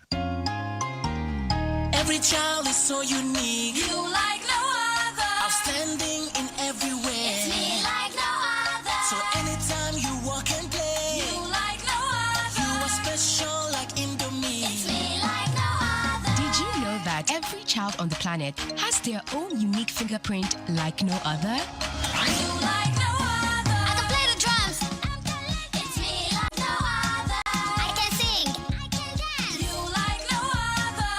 As well as their own unique talents and abilities. I can cook.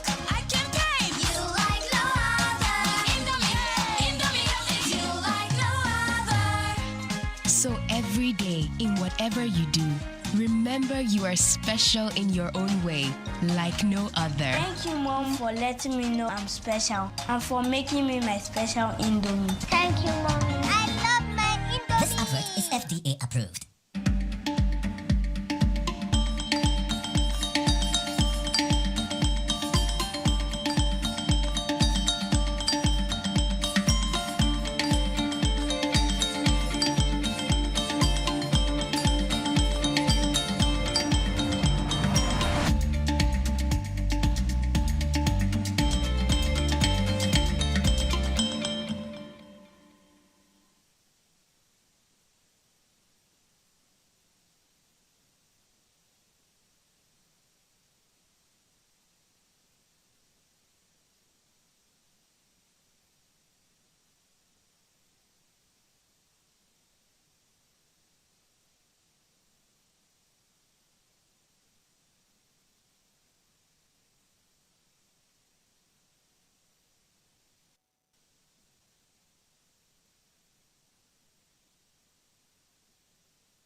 There's a place where dreams come alive, where the rhythms of the land fill the air.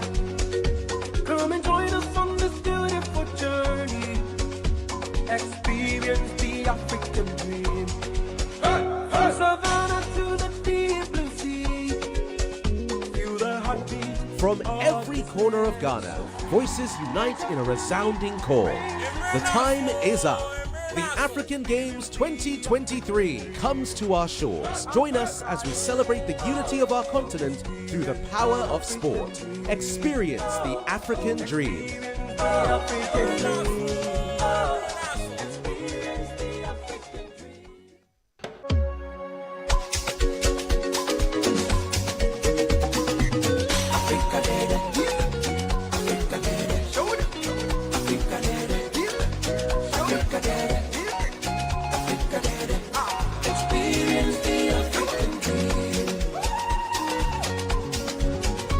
There's a place where dreams come alive, where the rhythms of the land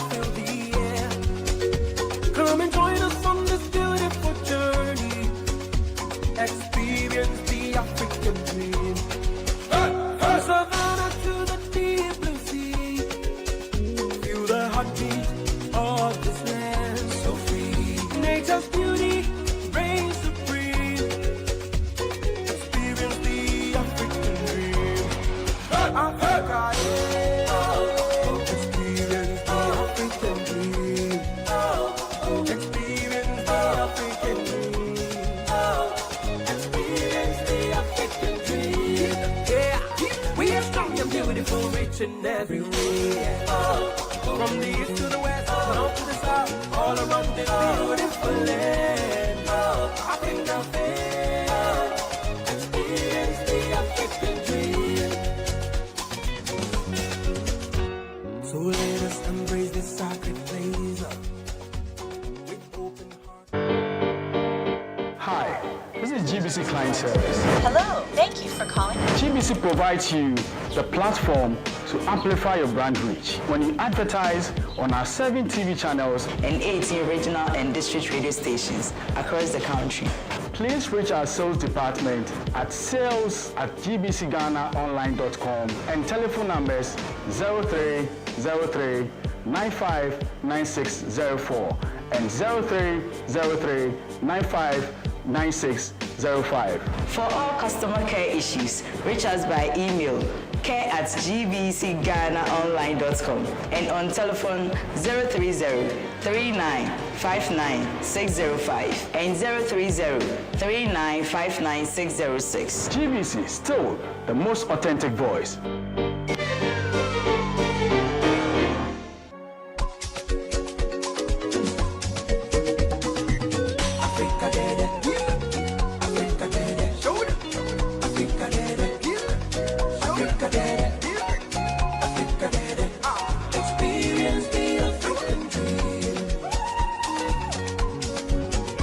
There's a of the land feel the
Introducing the athletes for men's 100-meter butterfly finals.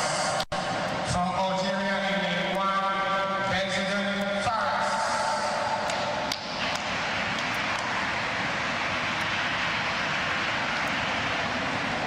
Lane 4, Abel Jackson from Ghana.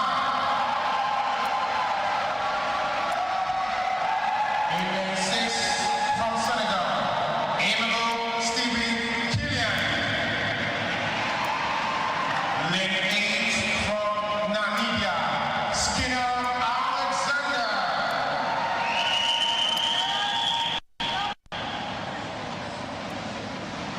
silence for a starter.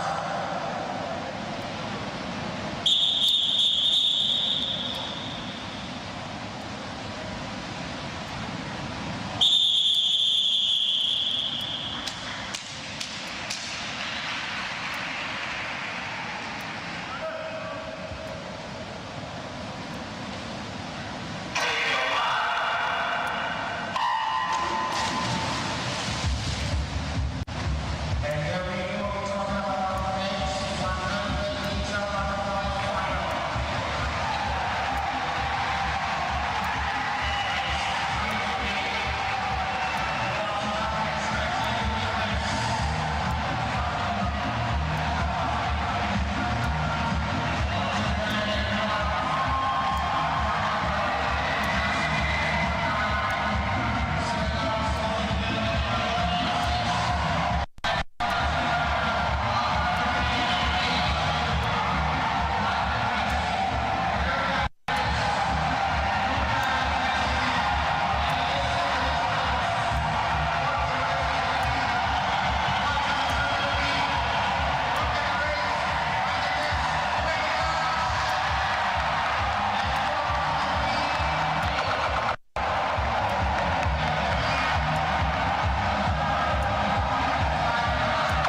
Official result for you now. Zambia winner is 8-0. That is 1-0 for 72.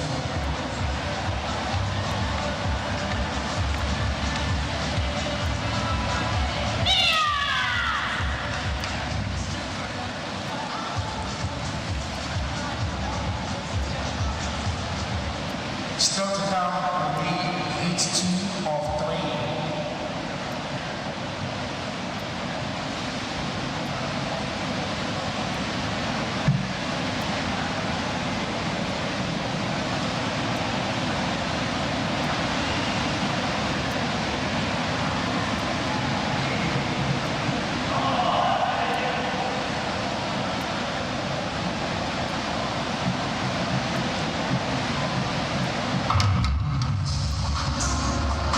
Ladies and gentlemen, entry of shooters.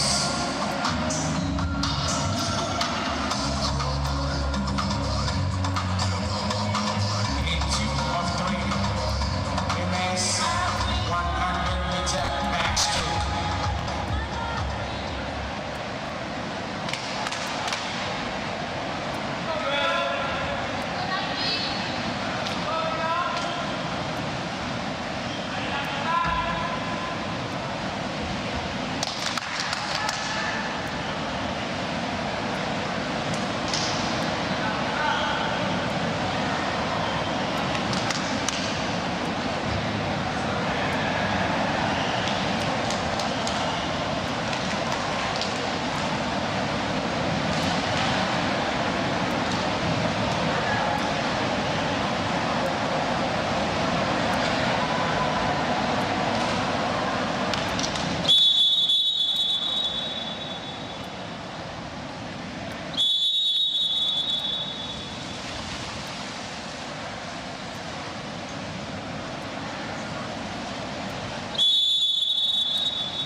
There we go.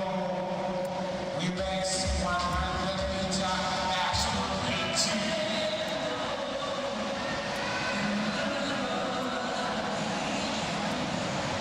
In lane 2, Namibia in lane 3, Egypt, Zimbabwe in lane 4, Algeria in lane 5, Mozambique in lane 6, lane 7, Benin.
that is a confirmation for you. Official results: South Africa winner of this particular heat, 1 minute 03:86.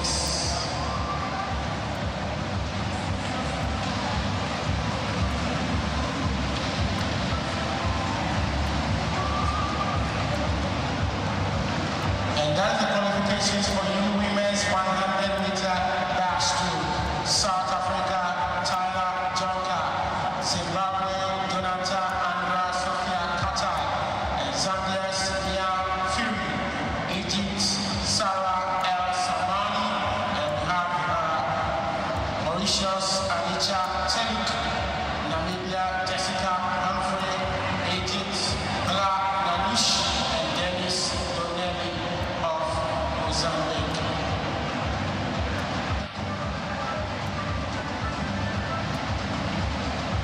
Athletes.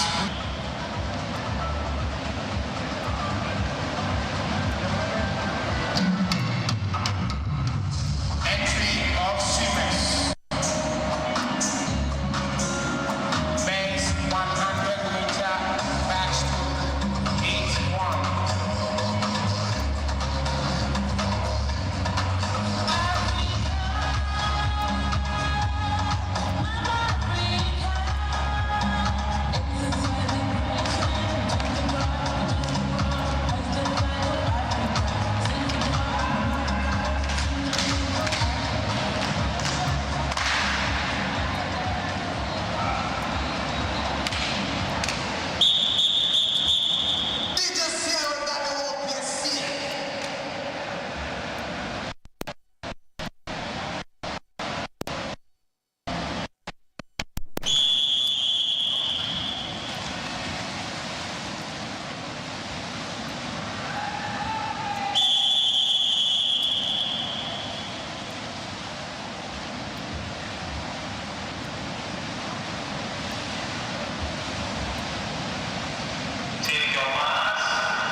There we go. Men's 100-meter backstroke, 8-1. In 2 sections, Nigeria in 3, Zimbabwe in 4, Algeria in 5, Zimbabwe in 6, South Africa in 7.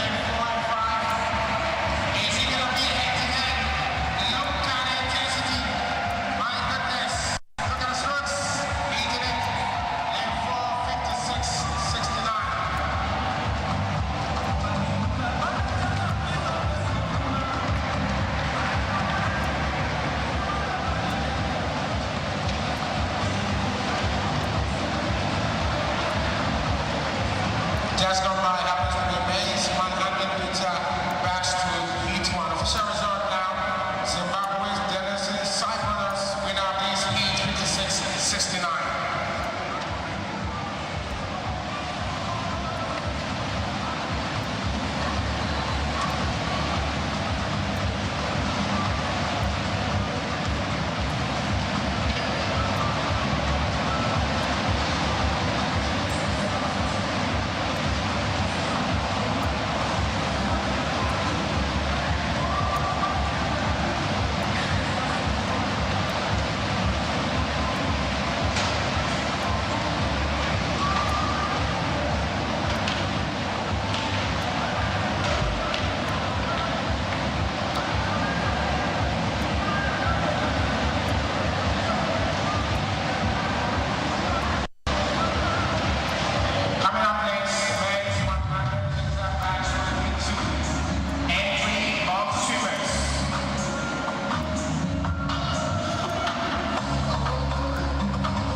Congratulations, athletes.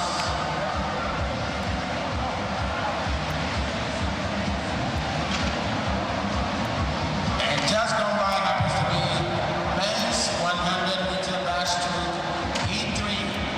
And that is the official results for you now. Jonah Jones from South Africa, the winner of this heat 57.01.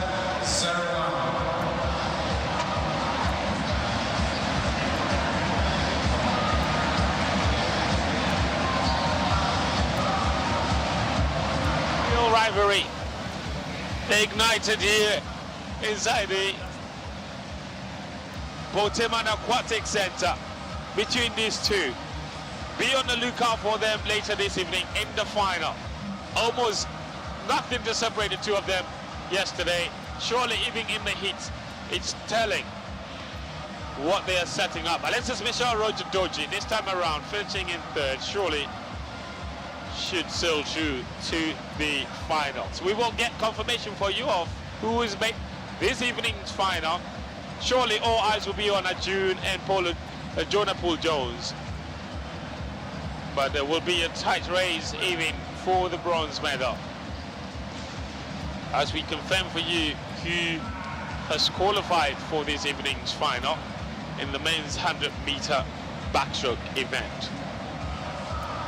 Coming up next in the heats though is the breaststroke, and we will begin with the women's breaststroke heats. There will be 2 heats there, and the men's 50-meter breaststroke, and there will be 5 heats in that event as well.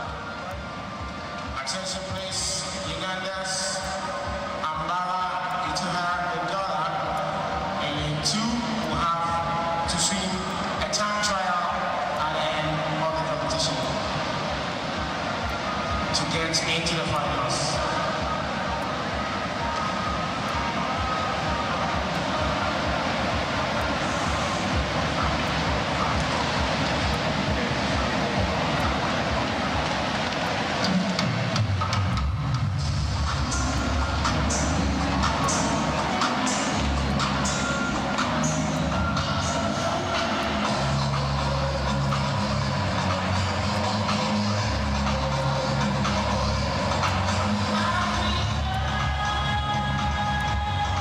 So the 50-meter breaststroke heat 1.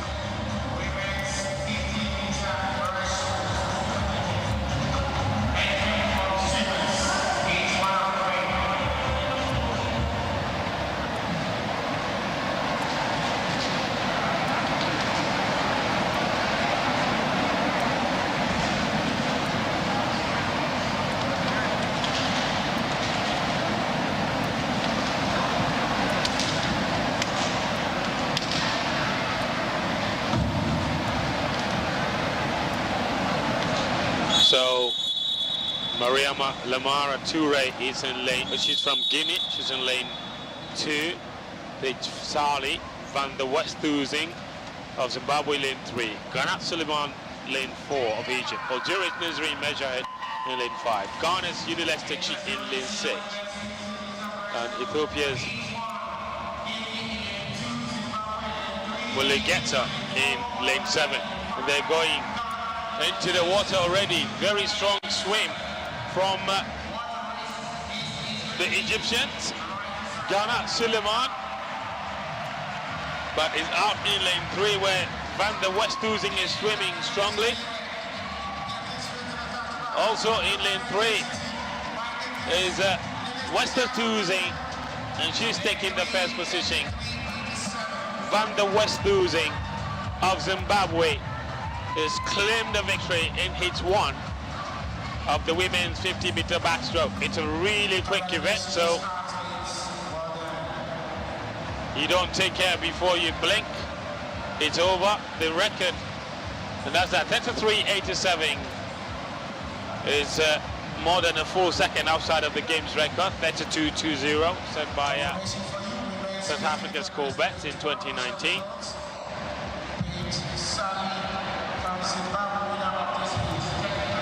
Nesrin Mejahed of Algeria came through in second. Ghana's Unilester Chi finished in third, should be through to the final. of that event a little later this evening. Let's check out the confirmation of the results. So West Oozing 33-87, Major Head 34-29, Techi 35-22 completes the top three. Garnat Suleiman of Egypt might not make it to this evening's final in that fourth position.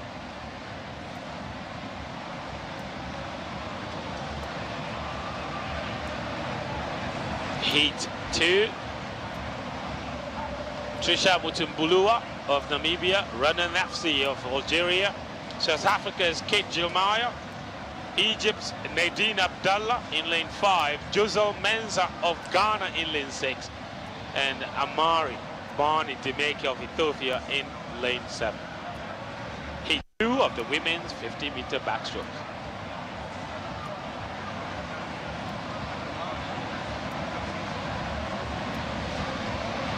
You see them getting ready there.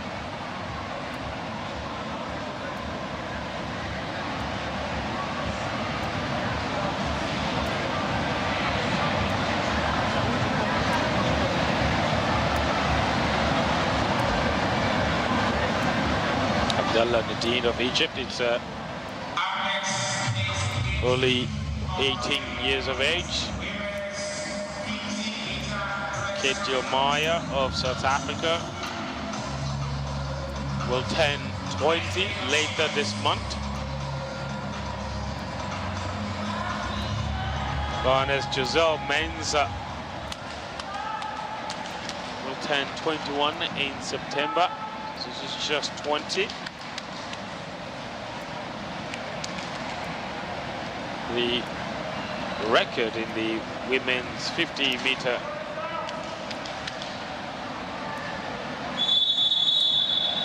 breaststroke, like I said, belongs to Corbett of South Africa, 32.20 seconds, set back in August 2019. And there they go, into the water in this 50-meter breaststroke heat 2. And it's a breezing swim from the South African Kate Gilmire, stroking away is a South African, but be on the lookout for Trisha Mutumbula. And as well, out in lane 6, Giselle Menza of Ghana. It's a tight finish to the end. It's the women in lane 4, Kate Gilmire, who claims the victory in the end. But she had to work hard for it. She was definitely the favorite to take this heat. But with 25 meters to go, it wasn't so clear.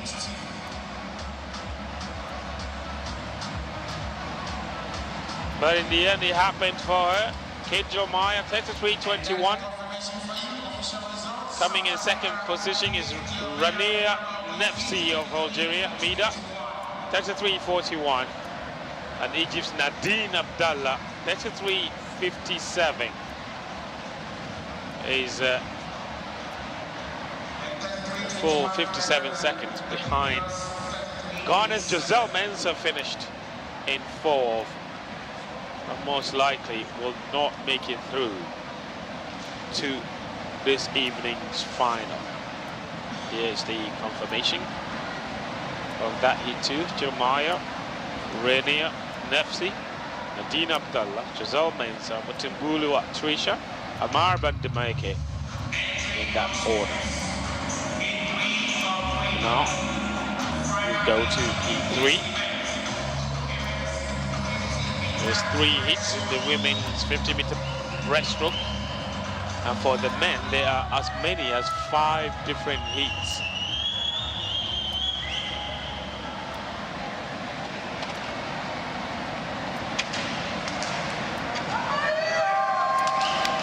You see the Zimbabwean there, Monica Amanda.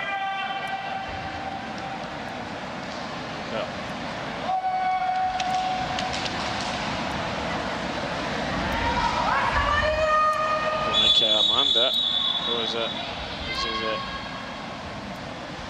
She's only 18. We just saw Kenya's Sarah Faustina there. She's another 18-year-old in this race. And into the water they go. And Simone Mole of South Africa is the big favorite. That's her in lane 4, establishing an early lead there. Swimming very strongly. She's already won 2 gold medals in the 100-meter breaststroke and the 4x100-meter medley relay. She swam the breaststroke leg of that relay. She's the big favorite. She is the individual gold winner in the 100. She's taking heat 3 of the 200, of the 50, sorry. And she's looking really good indeed to claim a double in the 50 and the 100. This 19-year-old South African, Simone Mole, with a new games record, 31.96. It's a big swim for her. That's a big time. 31.96, snatching the record from Corbett, 32.20. And that is a 3rd games record by a South African, joining Katrin Vriesberg. And of course a compatriot, Caitlin on the launch. So the South African women are absolutely smashing it. It's a new games record in the 50-meter breaststroke. That was a quick swim. Surely she's the favorite to win the gold medal, and that would be a big bonus for her because she's already set the record in the 100 meters, in the 50 meters. 31.96, the big games record. So she's through alongside countrywoman Kate Jilmaya, Renia Nefsi, Abdallah, Giselle Menz of Ghana is through, West Losing, Major also through to the final of the women's 50-meter breaststroke. But a big games record for Simone Mole. The African record belongs to another South African, Vernica, set in Birmingham in 2022. That is 29.73. So in that final later this evening, you have a suspicion that's what Simone Mole will be targeting. The world record is held by Lithuanian, 29.16. So that looks more of a much bigger task, 29.73. It's some 2 seconds or so away from the games record of 31.96, which Simone Mole just set. So that's a big ask in swimming, 2 seconds, but it's not impossible. So 3 games record are falling already. And the men's 50-meter butterfly heat 1 is on already. And going strongly there, you see in lane 4, just 3 of them inside. It's Ibrahim Kamara, Hussein Gaba Ibrahim as well going strongly, but it's the man out in lane 5, Yves Munyu-Kupiata, also going very strongly. He's finished first and comes in second position. It's Ibrahim Kamara of Sierra Leone. So Congo's Munyu-Kupiata has come through in first. 34.54 is the winning time. Yves Munyu-Kupiata. Ibrahim Kamara for Sierra Leone has finished second, 37.10 seconds. Hussein Gabar of Djibouti finishing in third.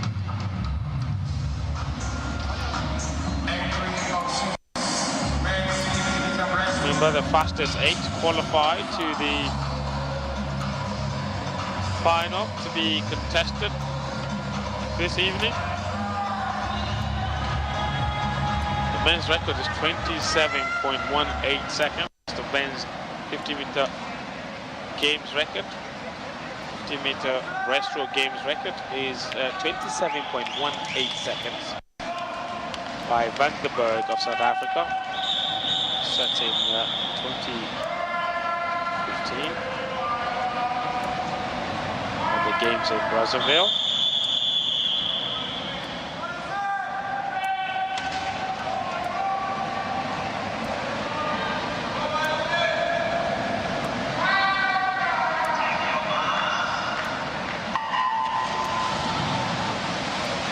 And we are underway with E2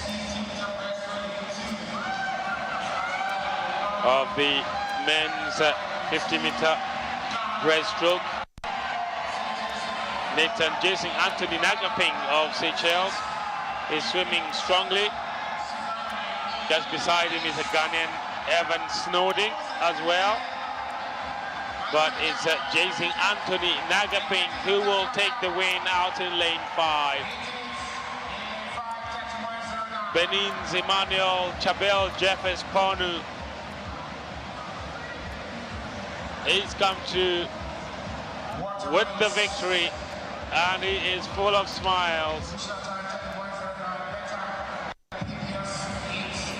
It's him, Ponu, 31.09 from the Beninois, just beating Anthony Nagaping, 31.95. And Simanga Dlamini of Swaziland in 3rd. Guinea's Amara Kamara is in 4th. Ghana's Evan Snowding is in 5th.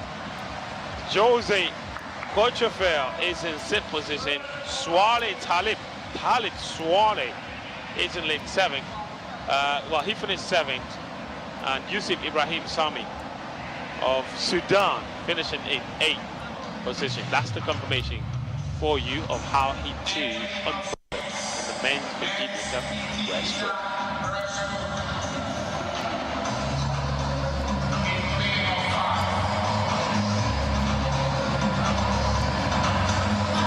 E3.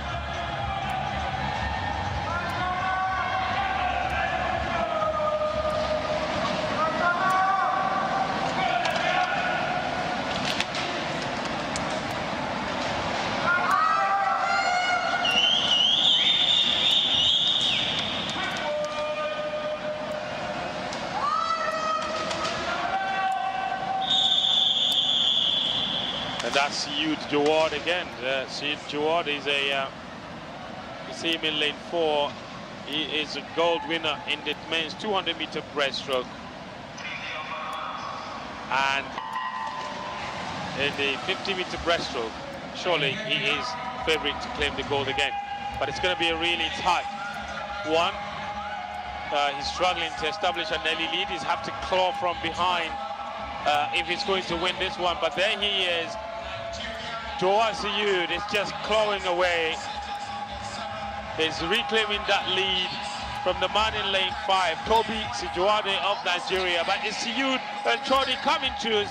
Siyud might just have taken it on the line. And Nigeria's Toby Sijuade not far behind. There he is. A really strong finish from him. That's Joa Siyud, 28.77 and 28.89 for Toby Sijuade. It's a close finish from the top two. Joshua Frederick Miller of Seychelles coming to in 3rd. He is the favorite. He is the gold winner in the 200-meter version of this event. 50 meters, surely he is the big favorite. Claiming heat 3 in a time of 28.77. That's the fastest in the heat so far. The record is 27.18. So, see, Joad might be targeting that. That's confirmation of how heat 3 unfolded. A big surprise that Shamsuddin Ibrahim of Egypt, 30.83 seconds, finishing in 6th position. will not be making this evening's final.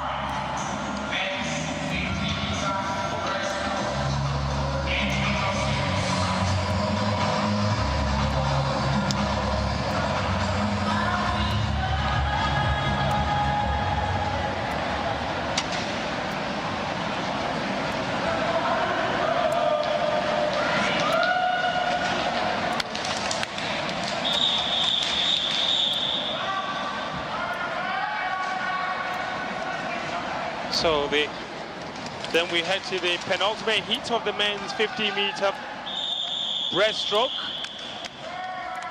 There's 5 heats in this event, lots of swimmers in this event. Heat 4 has Jonathan Pinchunyi of Mauritius. Uganda's Mukalazi is in lane 2. Monsef Amen in lane 3. Into the water to go. The favorite in lane 4.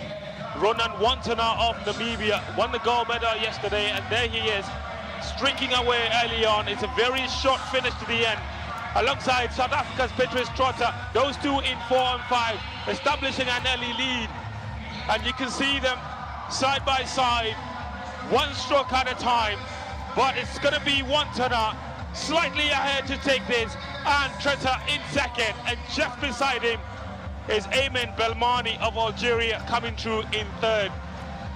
This has to be one of the fastest heats so far. 28.49, second fastest. Petrus Trotter in second, 28.82.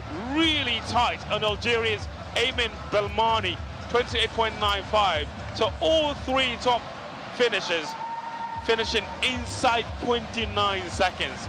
That is remarkable. A long way off from the rest of the chasing part.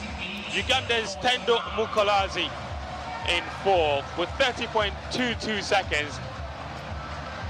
Almost 2 seconds behind.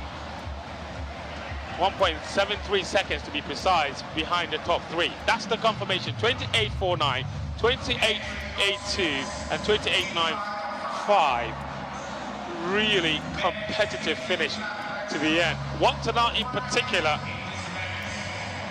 will be giving Jouad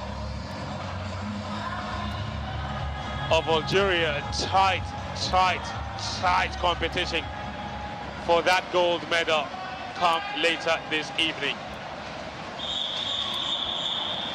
As I indicated, Wantana himself yesterday had some big success inside the pool, winning the men's 100-meter breaststroke. So the Algerian won 200.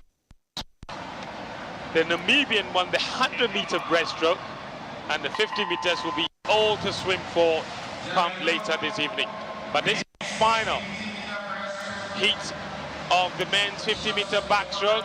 Youssef El Kamash of Egypt, he's won 4 gold medals in this competition so far. Every time he stepped into the pool, he's won the gold medal. That's him swimming out in lane 4. You see him there with the slight lead in lane 4. Just beside him in lane 5, it's Adrian Robinson of Botswana coming through in second. But Al Kamash never in doubt. He's not lost a single race in these championships. Every time he has swept, he has gotten into the pool, he's walked away with the gold medal.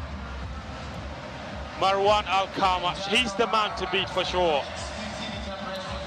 So far in this competition, Youssef Al Kamash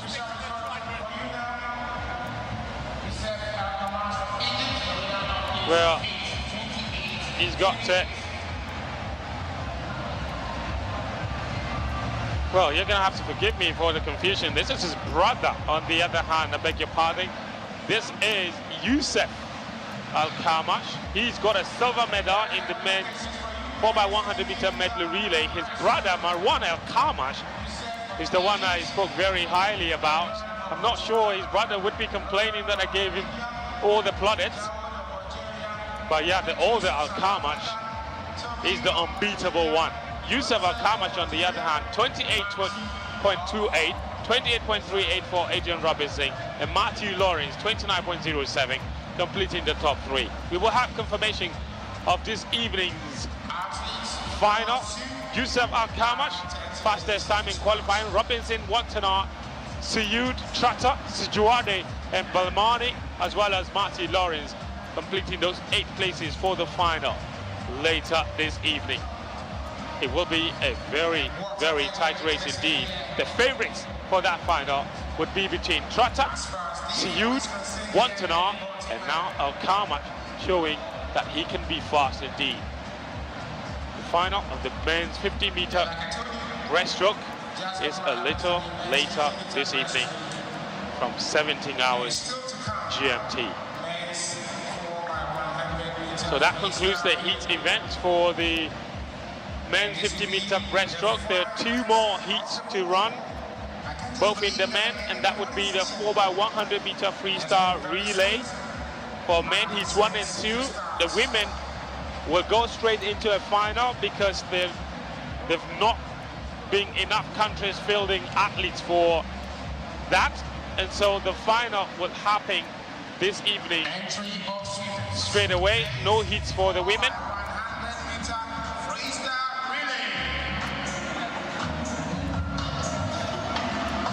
But the men have way too many entries, so they will have to run a heat to determine who makes the final this evening. And so we will have 2 heats of this 4x100-meter freestyle relay. Egypt and South Africa have won every relay event so far in this competition. With South Africa taking the medley, the mixed medley, 4x100-meter mixed freestyle, and now the heat 1 of the men's 4x100-meter freestyle. And into the water they go. So freestyle means that every single swimmer of this relay will swim a freestyle. The medley means each swimmer will swim a different event.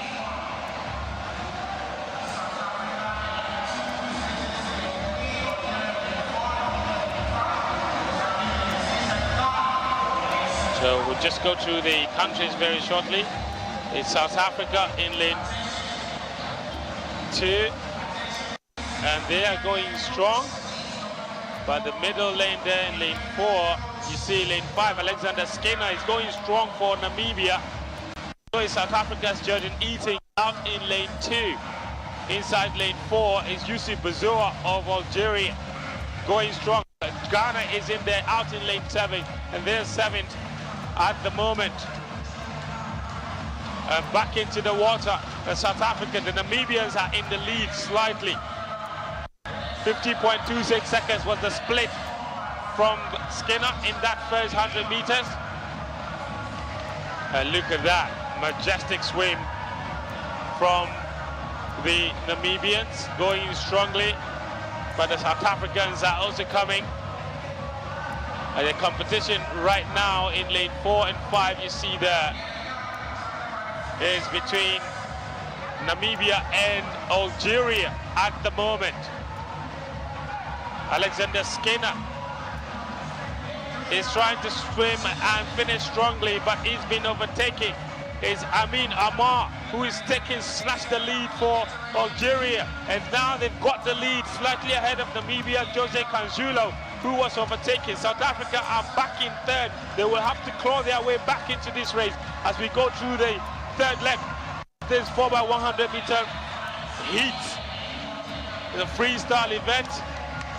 Right now in the water is the South Africans. Joshua Kasali trying to chase down the Algerians, but the Algerians still have a slight lead. It's not significant, but they've kept going. Akram Amin Amar and Joshua Kasali are going at it. Look at Algeria, and look at South Africa out on the far side in lane 2 in South Africa. And this is Algeria.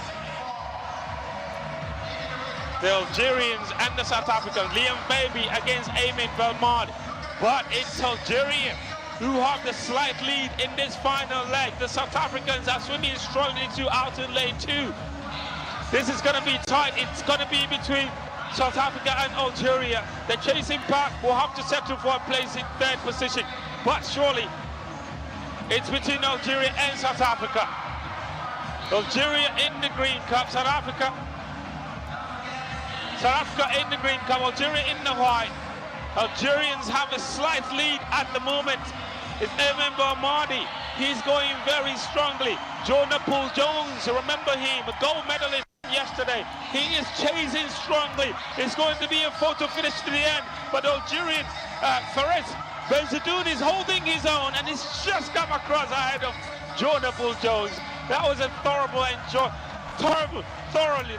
enjoyable race between those two. Jonah Poole-Jones is quite a character. He's a bit of an eccentric fella.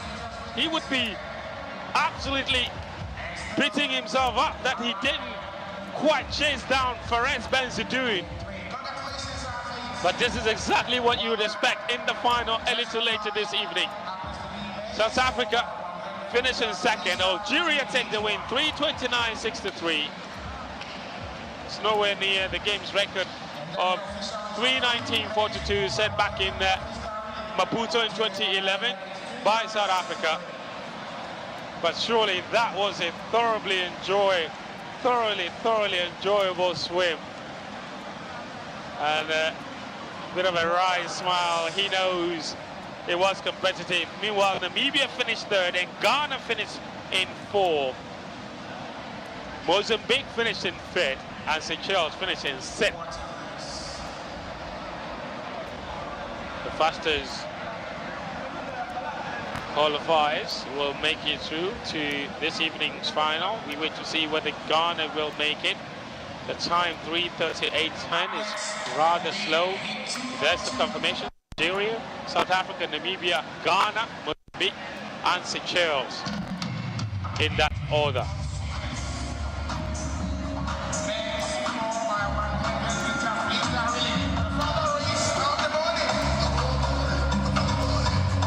We will go to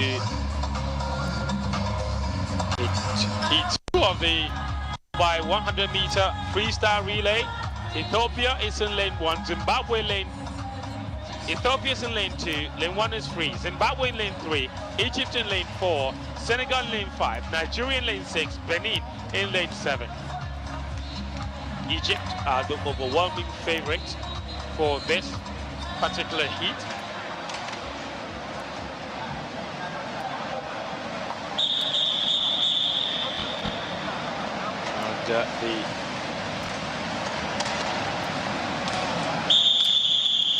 For Egypt, they've got strong swimmers in there.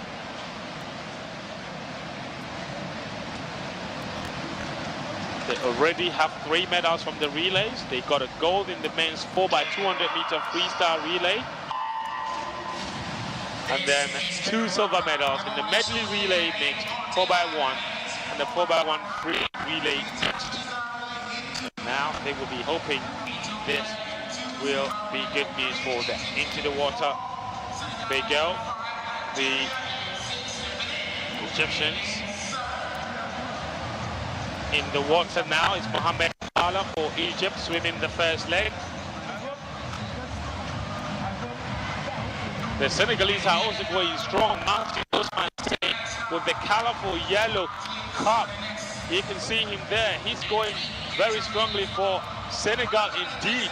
It's not as convincing for the Egyptians as many would have expected. This first leg is proving to be rather difficult. Clinton Opute of Nigeria in lane 6 is also swimming strongly, but the Egyptians just about got there at the end of the first leg, and the second swimmers have Egypt in a slight lead. But look at that from Dante.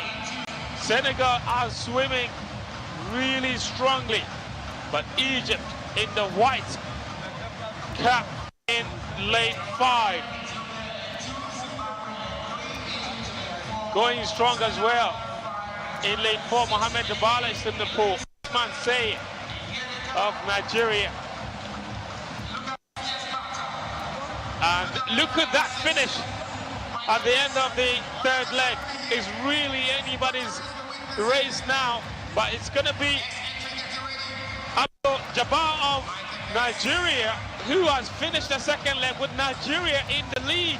Can they do the unthinkable here? Look at Nigeria, and at the near side of the screen, he's swimming very strongly indeed alongside the Senegalese. Two West Africans are in the lead, very unlikely lead from the West Africans. But Egypt are in third and rather struggling. What is it going to be? Oh, the Egyptians are reclaiming the lead just ahead of the Senegalese now. Is the Egyptian swimmer Abdurrahman Attia. He's going strongly. Ibrahim Shamsuddin is reclaimed the lead for Egypt as we approach the also third leg. The Nigerian is chiseling out a little bit. Egypt finished the third leg the lead. Probably how they're going to finish. But can the Nigerians and the Senegalese have a or two to say about that? This final leg swimming. They're going to have to do it all. The Egyptian in water now is swimming strongly, but great competition yet again. Side. Tobisi Juade is strong. Egyptian has slightly. The Nigerian is coming strong on the near side. It's not so straightforward for Egypt, is it? Look at the Nigerian. It's majestic. It's going strongly. And is he going to cause a bit of an upset here? Nigeria are going strong in this 4x100 meter freestyle, but Egypt just get there. Nigeria in second, Senegal in third. Two West Africans making it to the final of this event later this evening. Egypt have to work so hard for that. Nasser Abdallah, but he's experienced enough. Just held up the competition from the Nigerian Collins Ebenga.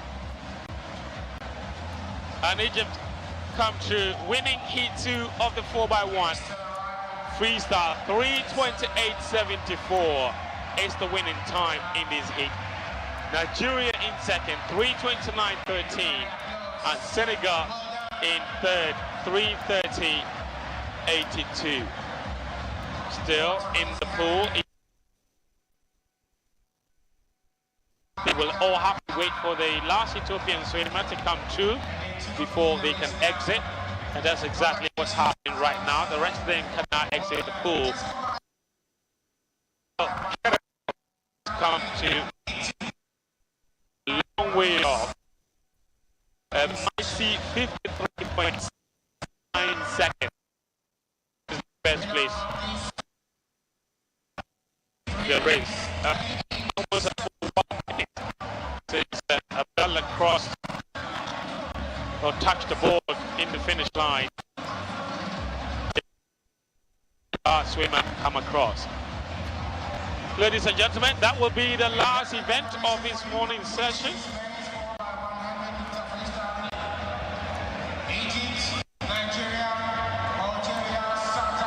That's one more race, I beg your pardon, to come.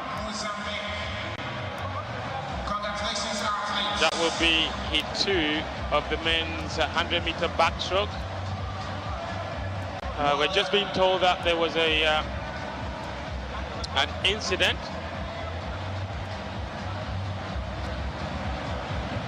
in one of the races, so that's confirmation. I'll tell you about what's happened and why one of the races has to be rerun. But here is the confirmation. Egypt in first, Nigeria in second, and Senegal in third. Confirmation of who's made it to this evening's final. Egypt, Nigeria, Algeria, South Africa, Senegal, Namibia. Ghana will be there, Mozambique will be there as well. Very interesting that Nigeria qualified second fastest. But the good news is the home team will also still be in that particular final. We're just that one race done or what the heat 2 of the men's 100-meter. Not exactly sure what happened in that race just yet. Just waiting for confirmation of what exactly happened.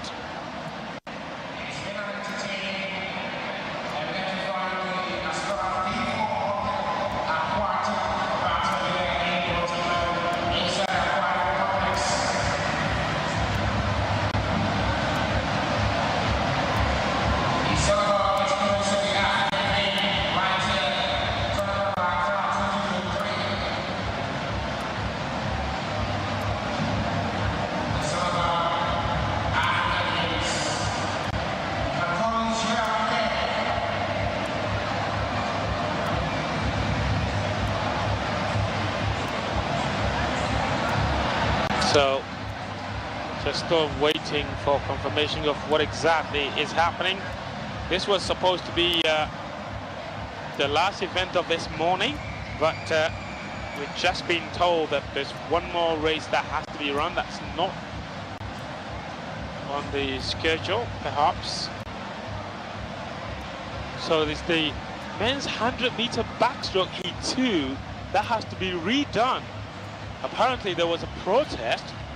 So Kula Ambala, Nicholas Yeboah, the Ghanaian finished 4th in that race, but it has to be rerun.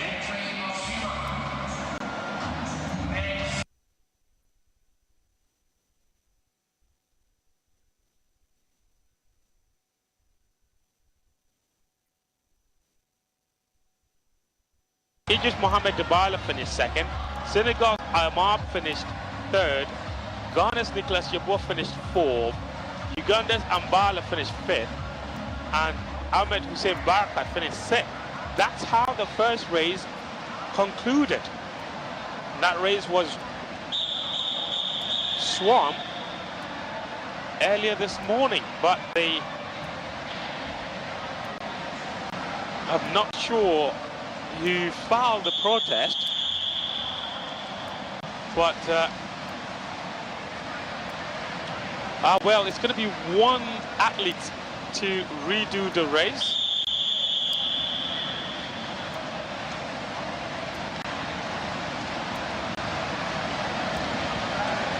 He's filed the protest to rerun the race, and he's going to have to do it all by himself. So if he can finish fast enough. So there was a bit of a problem with him in the first race where he and that's Uganda's Ogola Ambala that you're seeing racing in here all by himself. So there was a problem with his start in the race. He filed the protest and he's been allowed to swim by himself. We've seen this many times in previous races. That's Uganda's Ambala. The time that he has to beat is 1:01.91 in order to sneak into Nicholas Yeboah's position. Nicholas Yeboah 1:05.65. So 1:05.65 is the time that Ambala has to beat. He's come through to the finish. And let's look at the clock, what it says.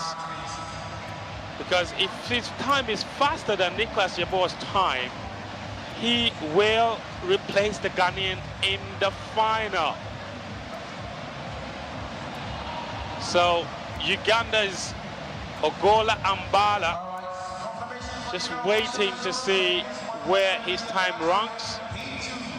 It looked like he came up to 1.1, which is slower than the 1:05 that Nicholas Yeboah ran earlier to qualify to the final later this evening.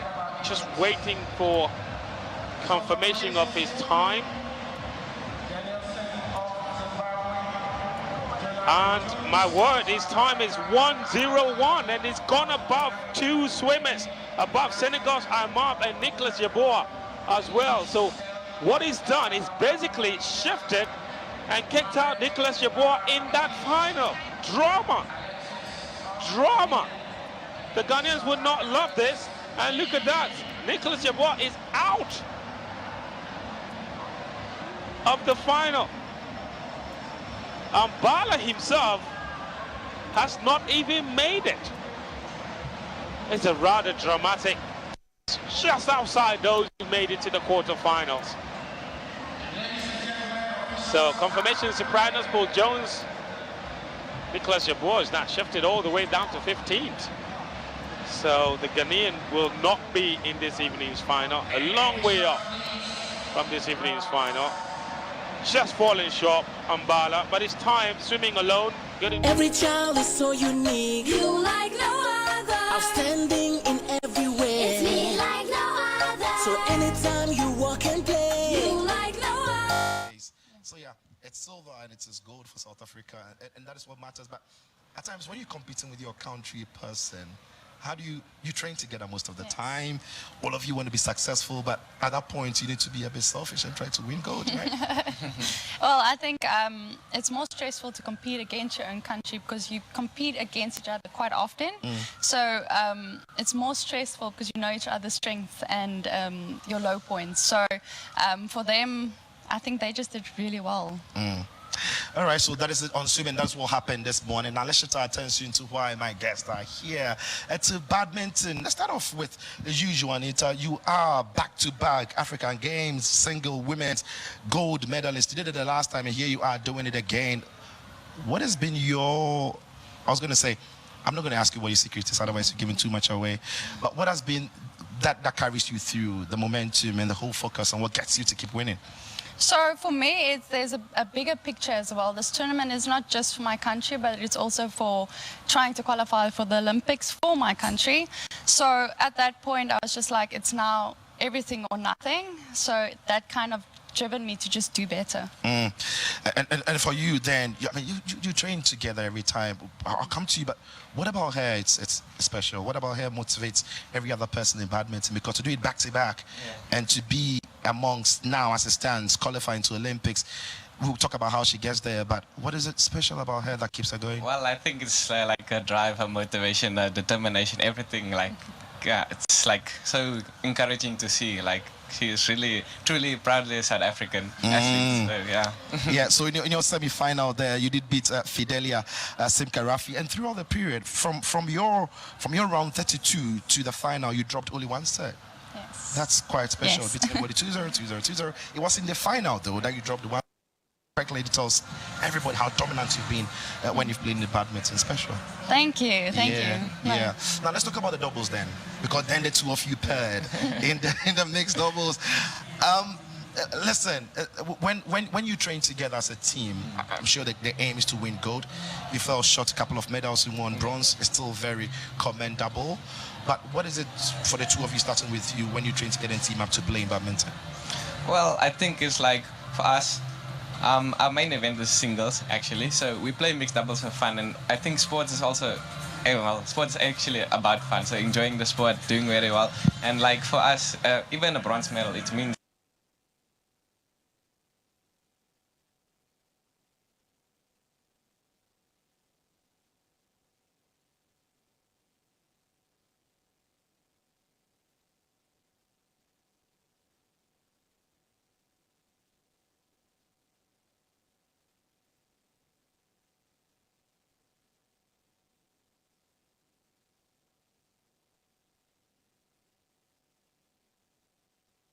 Tournament, right? And I needed a partner and he needed a partner, and we were like, well, let's just go play for fun, and we actually won gold that year. So from there on we were hooked, like played every international for fun together, and as we started performing more and more, we decided, hey, let's just give this a shot. You played in the singles as well. You got into the quarterfinal, just couldn't get into the semis and maybe into a medal place. What for you came short for you? Well, I think it's just a bit lack of experience, extra experience. I'm still quite young. It was a better opponent after the day. Quite a strong Nigerian opponent that I lost to, but it was a good match. I set up quite a fight, so yeah, I'm truly proud of my performance. What would you say about the level of competition on the African continent in badminton? Is it growing? It's not necessarily the most popular sport across the whole continent. But in more recent years, we've seen so much interest in badminton. You've been there. You've come into it. What would you say about the level of competition in African badminton? So, like a few years ago, you had certain countries that quite dominated the sport. But like this year, there's all over Nigeria. You get Uganda, you get South Africa, you get Egypt, there's Mauritius, there's Zambia. It just keeps on growing. So I just think the level's lifting up and everyone's trying to get to the Europe levels and just trying to dominate as much as we possibly could in Africa. What next for you as a team? What next for you as a team before you break it down to what next for you as individuals? As a team, what's next for you, Kenny? Well, what's next for me? My aim is to go for the 2028 Olympics in LA. So yeah, I'm gonna try and work she's for still that. your partner. Yeah, still my partner. Yes. Yeah. Right. And for you now, let's talk about individuals. Starting with you, Juanita. You are top 2 in Africa, and you are aiming to qualify for Olympics. But how do you get to the Olympics? So how it works for us is you have top 10 tournaments you play. Each round you play, you get a certain amount of points. So that the top 10 is the total sum, and that the 2 in Africa calculates to. At the moment, I'm second, which is a good place for me to qualify. Right. But the Olympics is a couple of months away now. As it stands, you are qualifying to the Olympics, but it's not all said and done. What do you need to do to get there? So there's still a couple of tournaments still to go. I'm playing in Poland and Kazakhstan next. It's just try to maintain my spot in Africa to qualify. So yeah, it's April that it cuts off, so it's around the corner. Right, all right. So Africa will be rooting for you for sure. The gold winner in the Africa Games, all of Africa's eyes will be on you, and the support will be there for you to represent not only South Africa, but the whole of Africa at the Olympic Games. So all the best to you. But what about you? What is it for you, for your personal, traits? What do you want to do? I mean, how do you want to progress from here? Well, from here, I want to play more tournaments, play African tournaments, go to Europe, play more tournaments, getting more experience. Then I can also go to Olympics, go to 2030 Olympics. So that's my main aim now. Fantastic. All right. So then, but listen, they are not the only 2 South African badminton athletes I've got in the studio. I've got 2 more, and I'll be bringing them onto the sets in a jiffy. But I'll just pick their final words. How have you enjoyed Ghana? The food, the games village, people you've met and everything. What would you say, Juanita? I would say Ghana is very friendly. So the people's very accommodating. They're always there to help. The food's been great, the village been great. You have this whole village vibe of people and culture, and I think that's the most important. Well, spaghetti, they call it spag. It's a new way that I learned now. Spaghetti is too long to pronounce. It's too long. Spaghetti. Spag. Yeah. Anyway, so we're wishing you all the best, and thank you for coming through today. Let's take a look at how the medal table is looking now in this competition. Egypt are dominating it, of course, and there you have it. And so we'll see Egypt with 48 gold medals and 19 silver. Meanwhile, it is also 85 in total that they've got, and then we have 9 gold medals to be good. They've got 10 silver, and then they've got 15 bronze, totaling 41. Algeria, though, are very closely behind Nigeria with 15 gold medals, and then they've got silver 20, you've got 20 bronze, 55 in total. But it's the reason why Algeria have got more medals in total, but the reason why they are there is simply because they are winning more gold. All right, now let's go around Accra. Let's take a look at some of the food that many athletes, many other Africans who have traveled into this part of the world are enjoying. Enjoy the story. Go Ghana!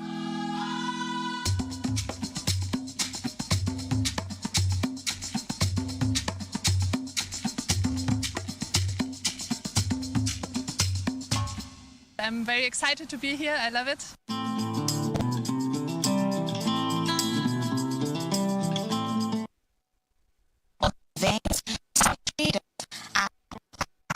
Prestigious all African Games, which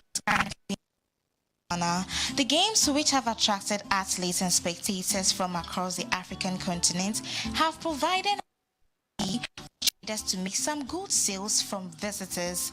From local drinks such as palm wine, asana, lamuji, and sobolo, to local foods such as banku and kinke with fried fish, omuto with palm nut soup, roasted ripe plantain, grilled guinea fowl, to clothing such as African print, kente, beads, and many more to mention. Speaking with some local traders, sales is picking up and they anticipate a more welcoming and fair economic environment during and after the games.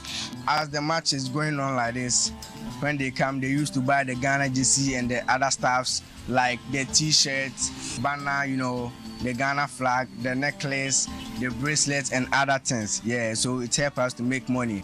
To promote the spirit of unity and sportsmanship across the African continent, some foreigners express satisfaction for patronizing African products, especially for the African Games. I'm especially excited for the athletics.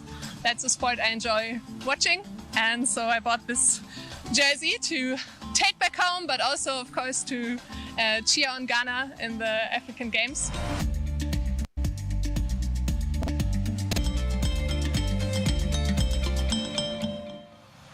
So these are the colors of Accra. These are the colors of Ghana. This is where the whole of Africa have descended to celebrate unity in a way of games, the African Games. Well, I told you, I've got plenty athletes in my studio today, all of them from South Africa, all of them medal winners. And joining me now on set after the exit of the two who won the mixed double is the two who also won the men's double in bronze. I've got with me in studio Jared Elliott.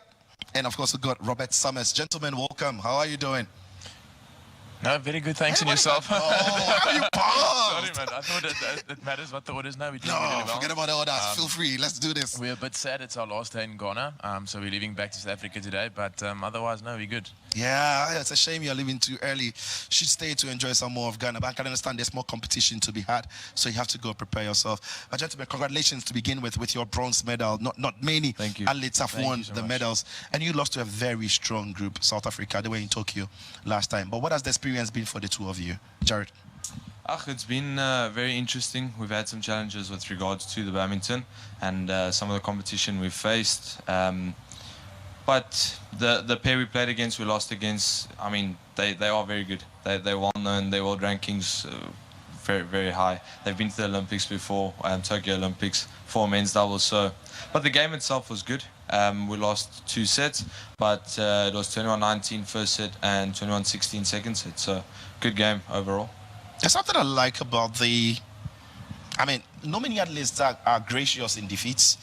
The fact that you give credits to the Nigerian counterparts that, yeah, they are great athletes, they've been there before. Not many people would take defeat in that stride. I gather that's a real sense of professionalism from the two of you. No, like, they're really good, eh? Like, I think on the day they were much better than us. And obviously, they're really experienced. Like, I mean, they've been to Tokyo, they've been through Olympic cycle before, you know, and they're really, really good. So for us, like, we're young. I think Jared's only 23, I'm 21, you know, so, like, for us, it's it's almost like a stepping stone into us, like, gaining that experience. And, you know, by the time that, let's say, the next cycle, maybe 2028, hopefully we can take some of that experience and utilize it, you know. All right. Now, so let's talk about the progress for you. What would you say this competition has really shown, or what experience has this competition given the both of you? I think I wouldn't say it's a stepping stone into, let's say, for example, trying to qualify for Olympics, just because of where our world rankings are at the moment. For us on a personal level, with regards to what we can achieve in the sport, what we can achieve just in our personal goals, and that we can reach those things. And for badminton, that is good news. That you have got very good young ages. You're going to get experience in the competition. The future is solely bright. We've got a fair, like, you know, young players, Nita and Caden, they're also really young. We're also young, and like we started building on the team like 3-4 years ago, where like we came into the setup and we were pretty new. We didn't have a lot of older experienced players in that, and we came into a new setup where we had to learn ourselves.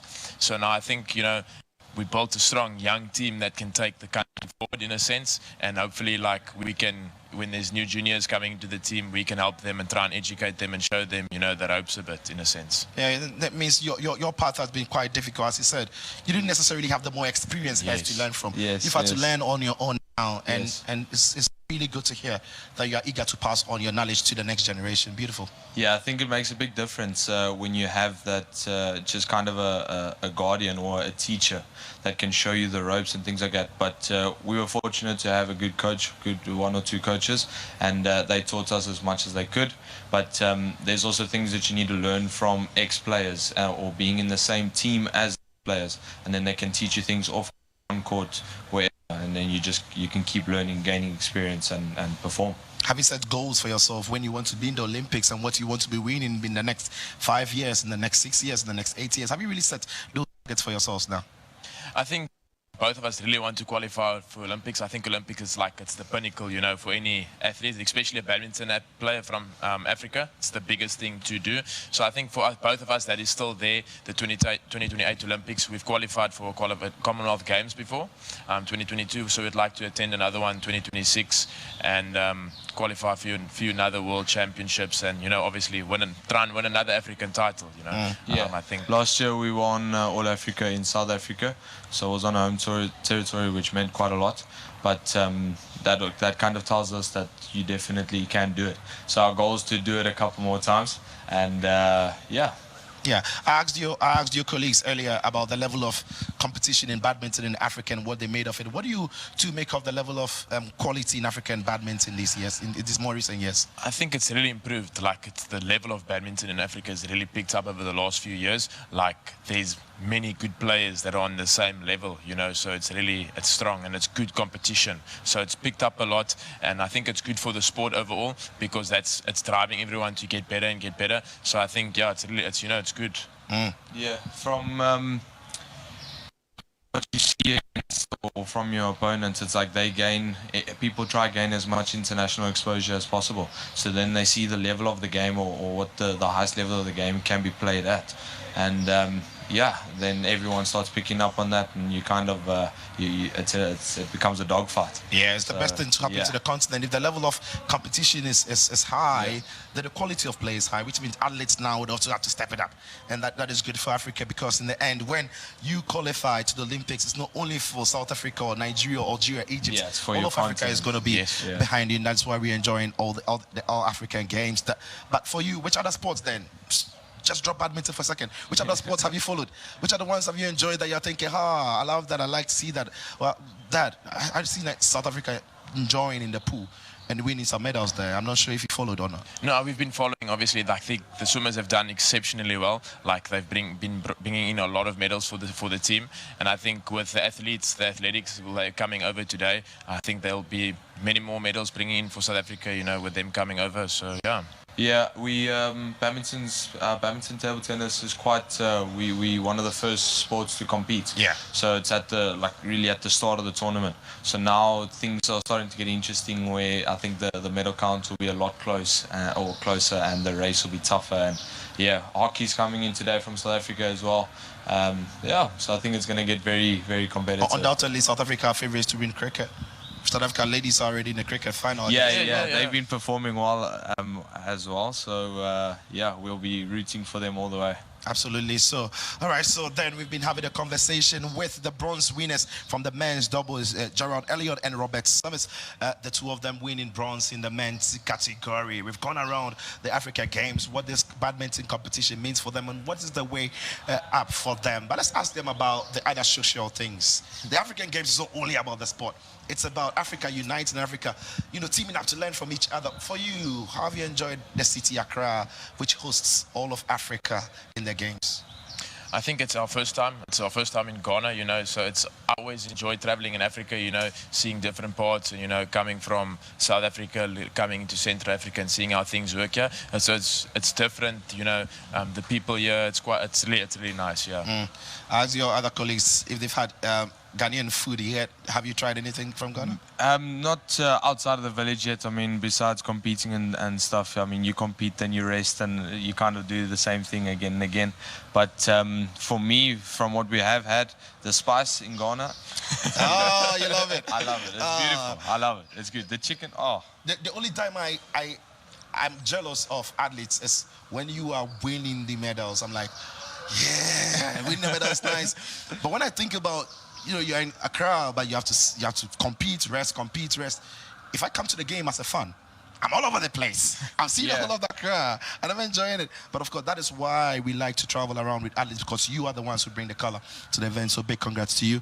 Anyway, then let's shift attention briefly and talk about some football, which is coming up later today. But we saw some yesterday when Nigeria beat South Sudan as well by a goal to nil.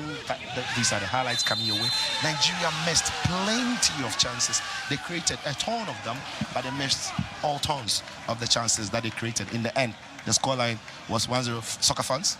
Yes, we are big soccer fans. You are big soccer fans, yeah. But not necessarily, or for me personally, not necessarily in Africa. Yeah. English Premier League, 100%. Which club do you support? Liverpool. Oh, you are going to win the league. All the way. And you?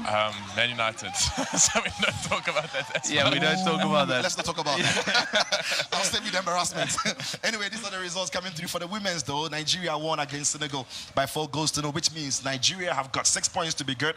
It is Morocco then who have got no points, having lost to Nigeria earlier in the competition. Senegal also have got no points. It is Nigeria who are through to the next round of the stage on the back of that result. All right, so then coming up today as well, we've got plenty of football to play. Remember that in the African Games tonight, Ghana will be playing. Ghana will be in action. The host team, many countries are going to look forward to them. But before them, coming up soon at 12:30 is volleyball women Kenya playing against Seychelles, and at 1400 GMT in volleyball as well, Algeria will take on Congo, and at 1600 volleyball Ghana take on the Gambia. Football Benin Congo coming up at 1700. Then the swimming finals, you don't want to miss it. There's still plenty of medals to be won by our South African athletes, as well as Ghana will be looking forward to see some more medals coming through. Then at 19:30, don't miss out on the wrap-up show, where we bring you a comprehensive review of the day's activity. Anything you miss, you catch it right here at 19:30, after which there's a football game you can't miss. It is Ghana against the Gambia. Plenty to enjoy. All right, so that is what will be coming up for you today. Gentlemen, thank you very much, and I wish you all the best. Thank you so much. Thank you so much. Congratulations. And appreciate it. Go South Africa, yeah? Let's go South Africa. Let's go SA. Let's go SA. All right, so that's how we wrap up our show for today. Remember to catch us and join us again at 1900 GMT. It is bye for now. Enjoy the Africa Games.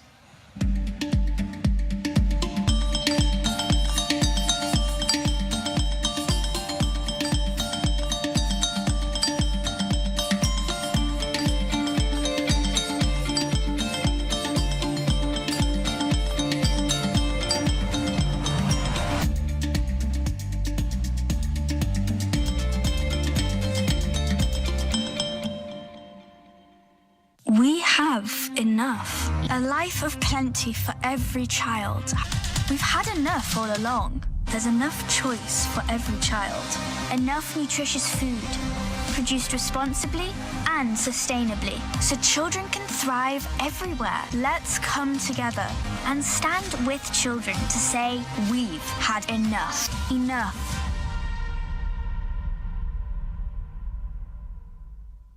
Coca-Cola Zero Sugar. With a new and improved taste. It's delicious and refreshing. Coca-Cola Zero Sugar. You need to try it first. This advert is FDA approved. Every child is so unique. You like no other. Outstanding in every way. It's me like no other. So anytime you walk and play, you like no other. You are special like Indomie. It's me like no other. Did you know that every child on the planet has their own unique fingerprint like no other? You like no other. I can play the drums. I'm talented. It's me like no other. I can sing. I can dance. You like no other. As well as their own unique talents and abilities. I can cook. I can paint. You like no other. Indomie. It's you like no other. So every day, in whatever you do, remember you are special in your own way, like no other. Thank you, Mom, for letting me know I'm special and for making me my special Indomie. Thank you, Mommy. I love my Indomie. This advert is FDA approved.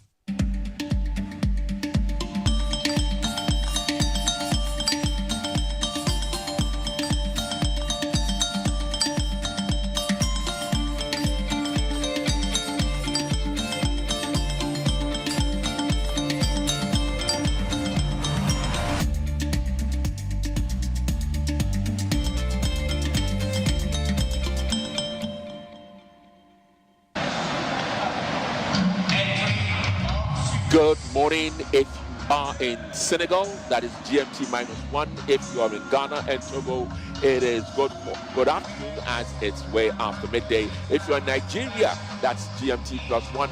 Yes, it's good afternoon. If you're in Congo DR, GMT +2, or South Africa, GMT +2, it's good afternoon.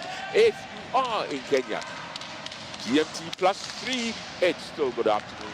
And of course, if you are in Mauritius, Seychelles, or maybe Diego Garcia, then it's GMT +4.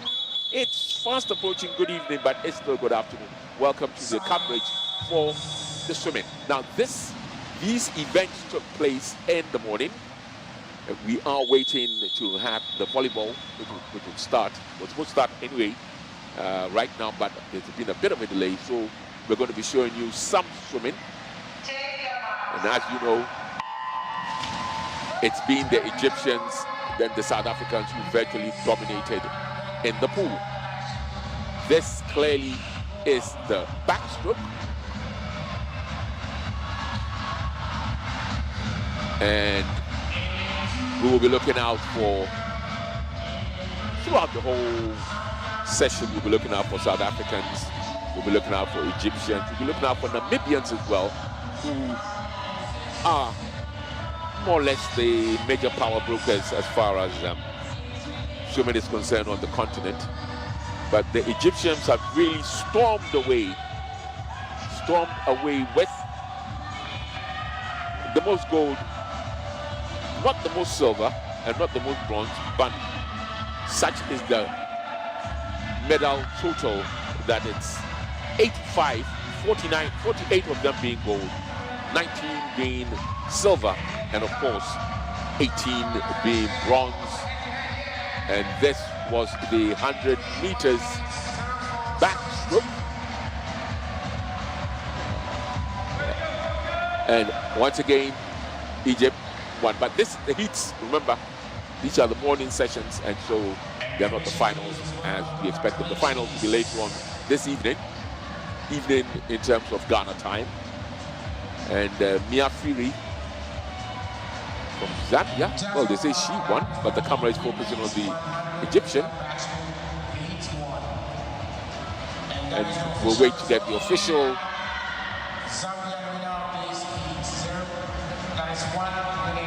And you can see who are placed where and where.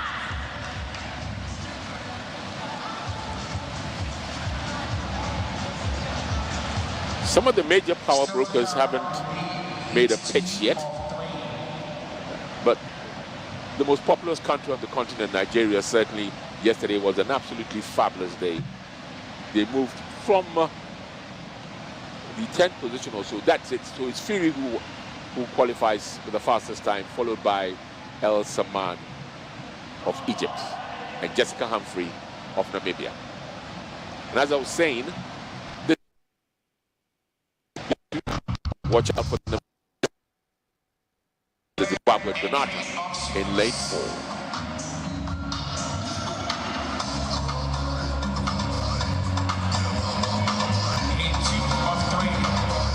Remains 100-meter backstroke. 100 meters backstroke.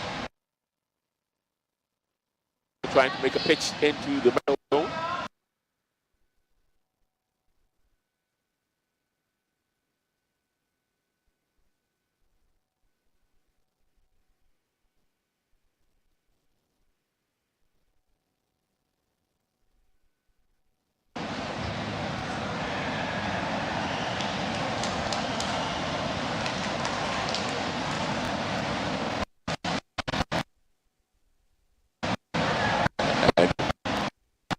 As they start.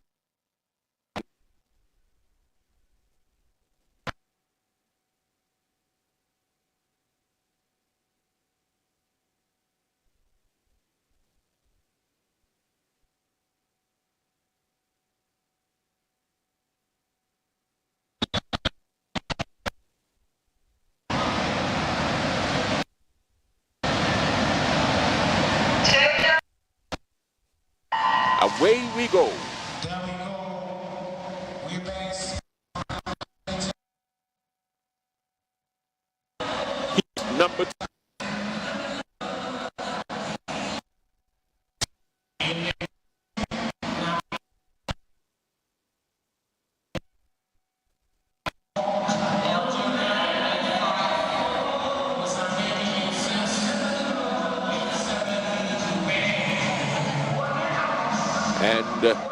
first to touch was the lady in lane 4, and she streaks ahead now.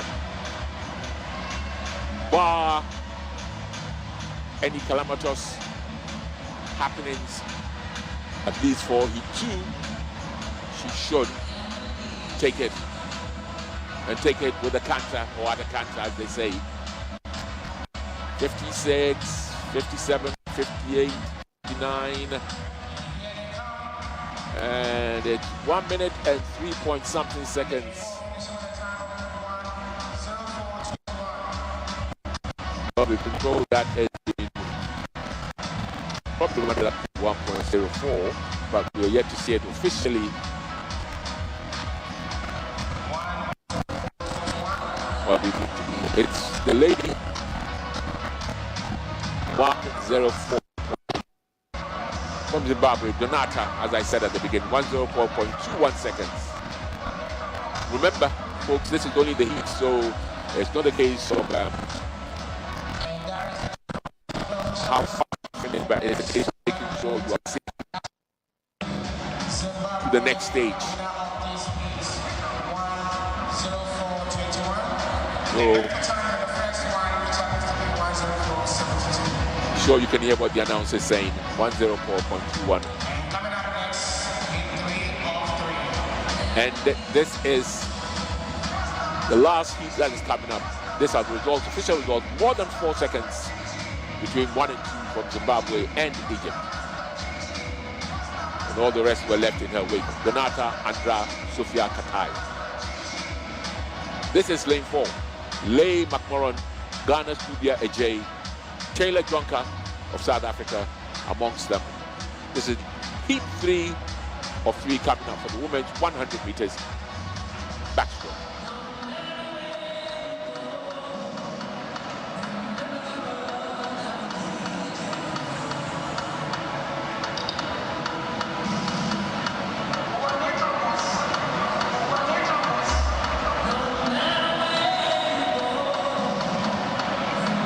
Certainly awaiting the first. And students have been brought to the swimming pool this time around. Interesting from which school they came from. But you can see them filling up the arena. Entry of students. Heat 3 of 3, the final heat in this event. And there is local interest here. You check lane 2. Local interest with the Ghanaian obviously there.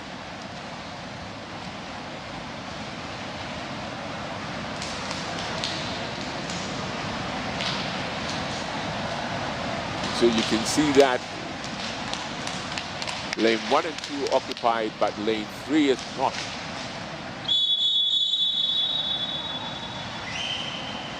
And all eyes will be on the South African.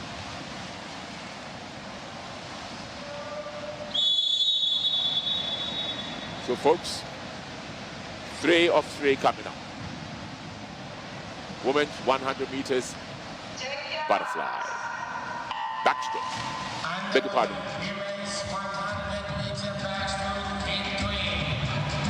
There we go.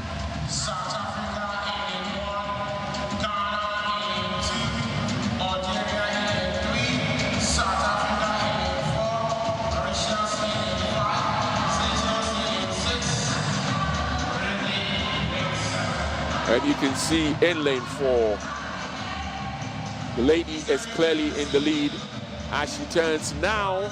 And it's interesting to see how the way they turn up. Wow. This is proving to be very close indeed.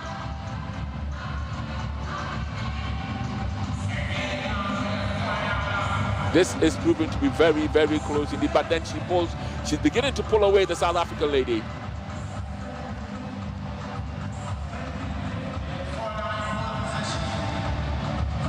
And it's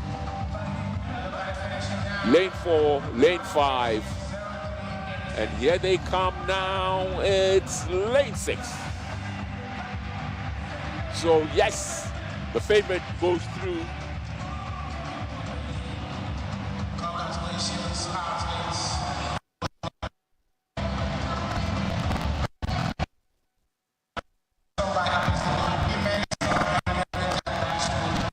Taylor Duncan, 1 minute 3.8, exactly faster than the previous race. And that is a confirmation for you, official results. South Africa, winner of this particular heat, 1 minute 038.6. It promises to be something this evening.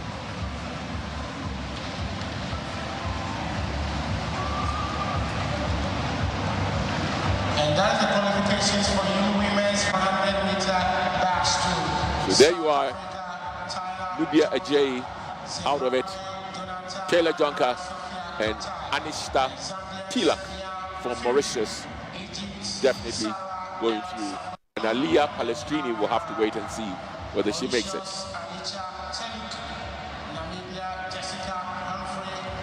And there are the qualifiers. Jonker, Katai, Siri, El Samani, Tiluk, Humphreys, Nanush. And the others who failed to make it.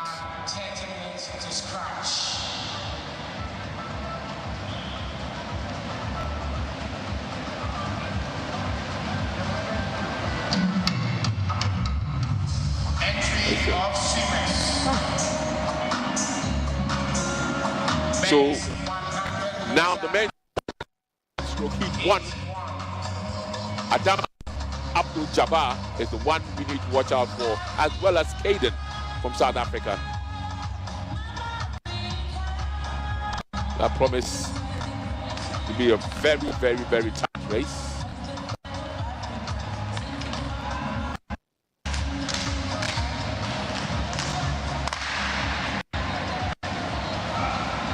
And this evening, there will be so many events.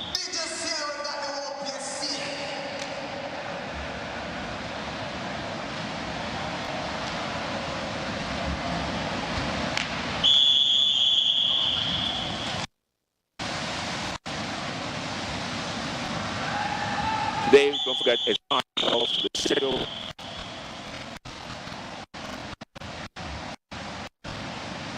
Very though the 4 might both at the Cross Stadium and take those as well.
the official results for the first heat. Now the second heat.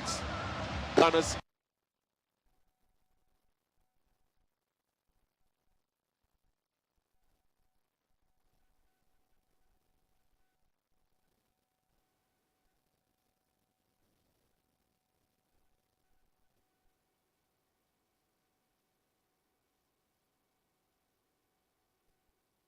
swimming.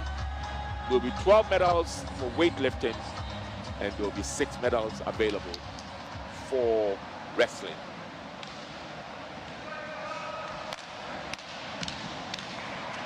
But as I said, there will be quite a few events. The judo will take place at the Gamashi Hall, and it started this morning. And then obviously, volleyball will be taking place at Boteman. There's been a slight hitch, but we're getting ready to start the second heat of the men's 100 meters backstroke.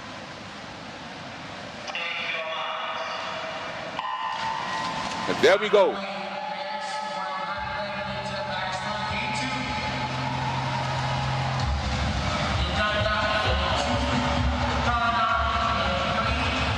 And this is a bit close,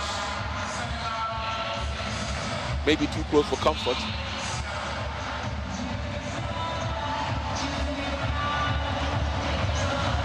And they turn, and that's where we want to see what distance when they come up. And wow. Wow. And lane 4 and 5, it's a clear battle between the two of them.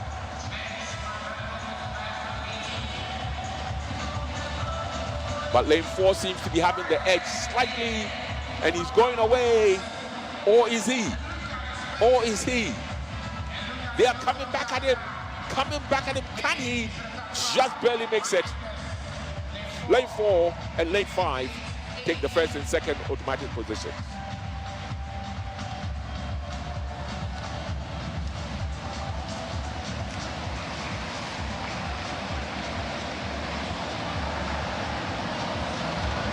Just gone by happens to be men's 100-meter backstroke heat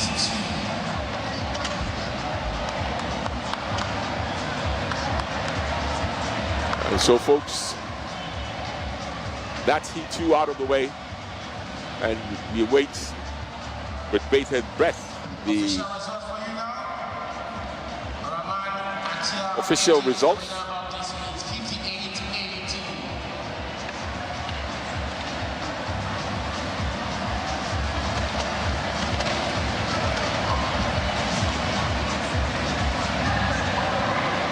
And it's amazing these days, you can't really tell who is from which country, because there's no mode. Is it that when you see a Caucasian or you see a black person, you know it's from here, it's from here. Everybody's now of some level of mixed race, and as well as people migrated in and out. So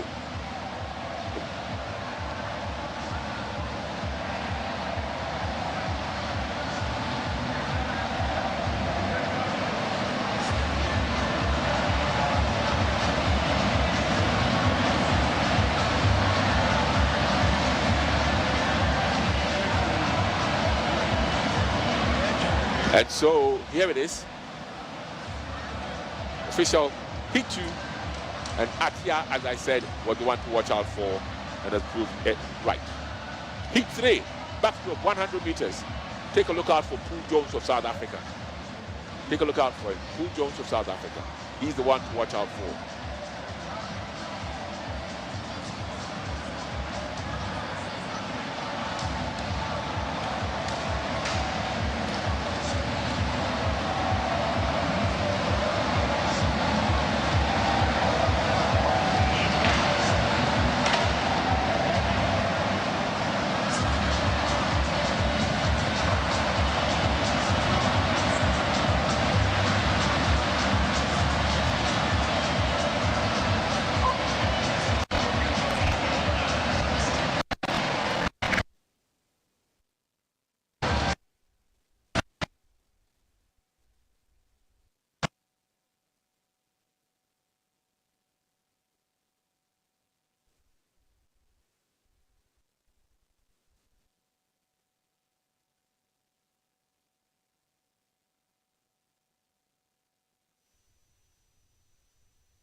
good to know that they would have a final again later today. Yes, it would be. The question is which one would we show, because there's a football match in the evening, then there is... so if we can get that, let's say by, let's say 17, anytime after 17 hours GMT, when the first football match would have ended. But if it's before 17 hours GMT, because the game will be played between 3 and 5, okay, then maybe we might just switch over and then go and see it, or maybe we'll get to see it later. But we get to see what transpired earlier this morning at the Aquatic Center here in Botswana, in Accra, where it's been a few days of dominance by the South African and the Northern African teams. It doesn't appear that Eastern, Western, and Central Africa have had a say in swimming. So why should they have a say when clearly the dominant forces are Egypt and South Africa when it comes to matches concerning the pool, matters concerning aquatic water? But this is extremely close. How are they going to measure it? We know we have the automatic timer there. Possibly 100, 200 of a second, yeah, something like that. But the way the camera is focused, well, the camera was focusing earlier on another athlete and he wasn't the winner. So that hasn't been... That is from the Republic of South Africa. Yeah. So let's wait and see whether... There are two South Africans, it looks like. Okay, yeah. Jonah Paul Jones. Well, that's what they say. 57.01 seconds. I would love to see the time of the last second position. Because we know that in qualifications for the next video competition, the times matter. Absolutely. That is, I think the first two automatically qualify. The first two, yeah? Yeah, and then the rest time. are based off the time. Yes. Yeah. So, that was really close, very, I have very to say. Probably a few hundredths of a second. You know, differentiate.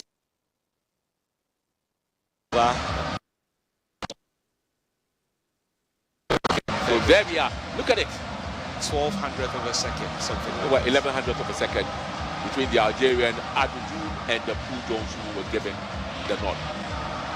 And you have to say a lot of congratulations to the Algerians. Yesterday they did, like I said, a few apple carts. Yeah, they did. They did in how do you call it? The wrestling. They did. And even in the pool, they won a number of gold medals there. Yeah. And I was thinking, I mean, these are races where before the start, you would have fancied the South Africans and the Egyptians. Well done to there was an Algerian lady and an Algerian. Yeah, it's catapulted them, but it was Nigeria that actually made the most impact. They've now suddenly gone to second on the medals table in terms of gold. They've got 16 now. Remember, yesterday it was only 1 to every behind Ghana. But with the wrestling and the rest, all catapulted them to. What is happening here?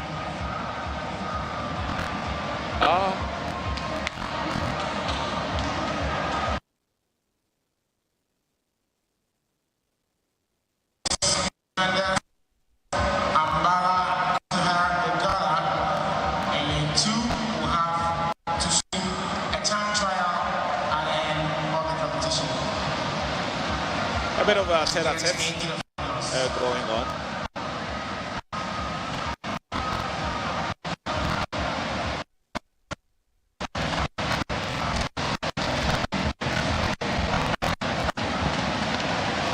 We'll see some pictures of some of the fans in the studio. These are Angolan representatives. Yeah. I would want to believe they are officials. Yeah. They look quite older. Yeah, but no, but you know what? They don't necessarily mean the officials. But this is the start list for the women's this is the one. The 50th the best. But the Ghanaian shirt in this one is all mistakes there.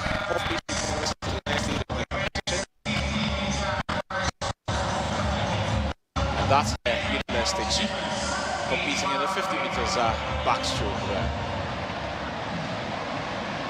An event pretty much dominated by the North Africans and the Southern African teams. Algeria and Egypt going away with as many of the medals in the pool. But South Africa have had a lot to say about that as well. And those sporting disciplines has won them quite a bit of medals. As the medal table suggests. Van de Vestuden from Zimbabwe. The Egyptians are running away with the medals at this point. 48 gold medals. They have won 19 silver and 18 bronze medals as we await the signal for the start of this event.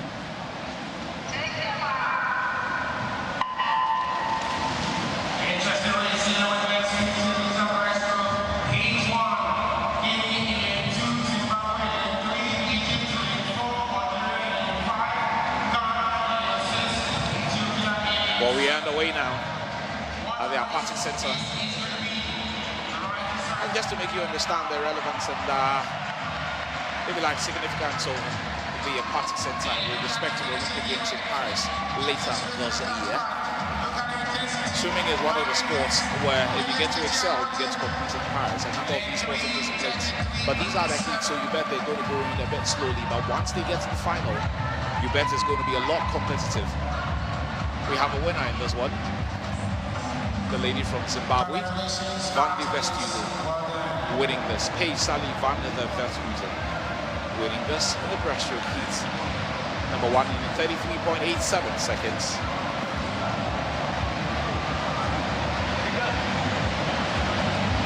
Confirmation for you, women's 50-meter breaststroke heat 1 official results. Paige Sally Van That's the Ghanaian athlete there.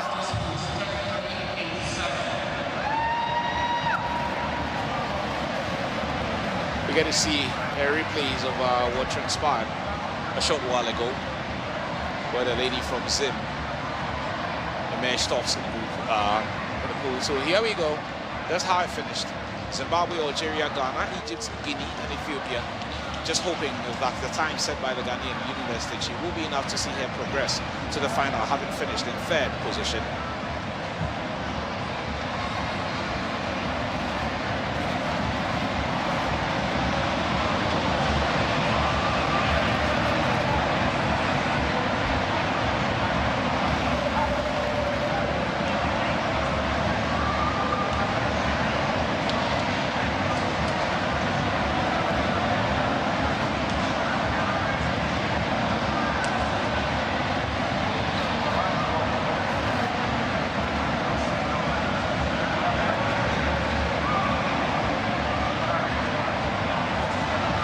Well, we're looking forward to yet another heat at the Aquatic Center in Botima.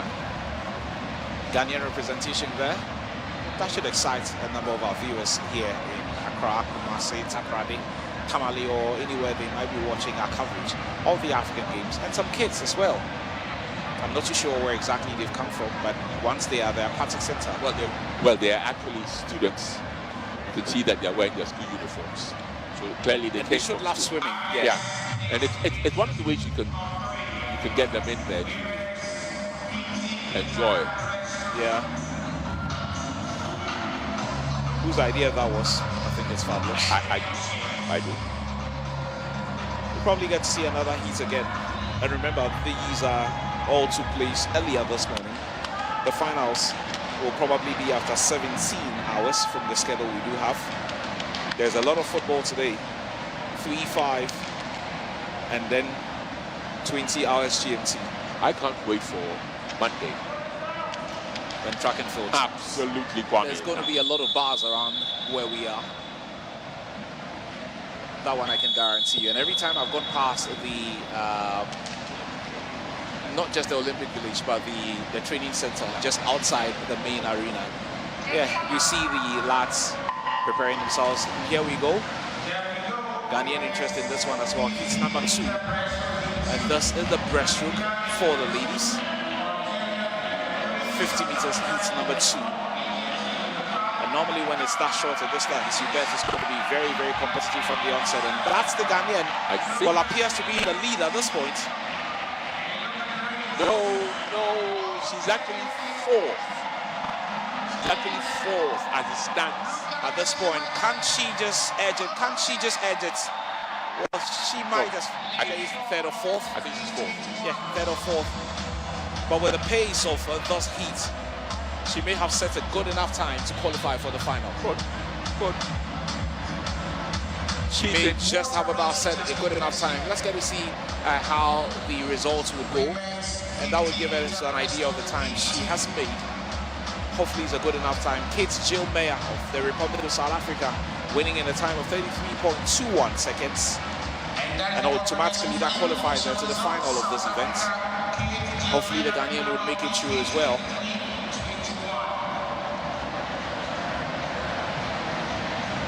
A lot of action from the Aquatic Center here in Accra with respect to the 13th African Games. And that's a Ghanaian in your shot. The swimmers would always want to have a feel of the water as we just recap what just happened should get the results very shortly. So here we go with the results. There you are. And so fourth, as we suspected, Giselle Mensah. But South Africa, Algeria, Egypt, no doubt about Ethiopia. The winner. Yeah, no doubt. Okay, Jill Mayer. Congratulations to her. Heat number 3 on the women's 50 meters breaststroke. Benin, Zimbabwe, Kenya, Republic of South Africa. Moore should be the name to look out for. Yeah, Simone Moore as well. Another opportunity for these ladies to progress beyond the first round. Another representative from Zimbabwe.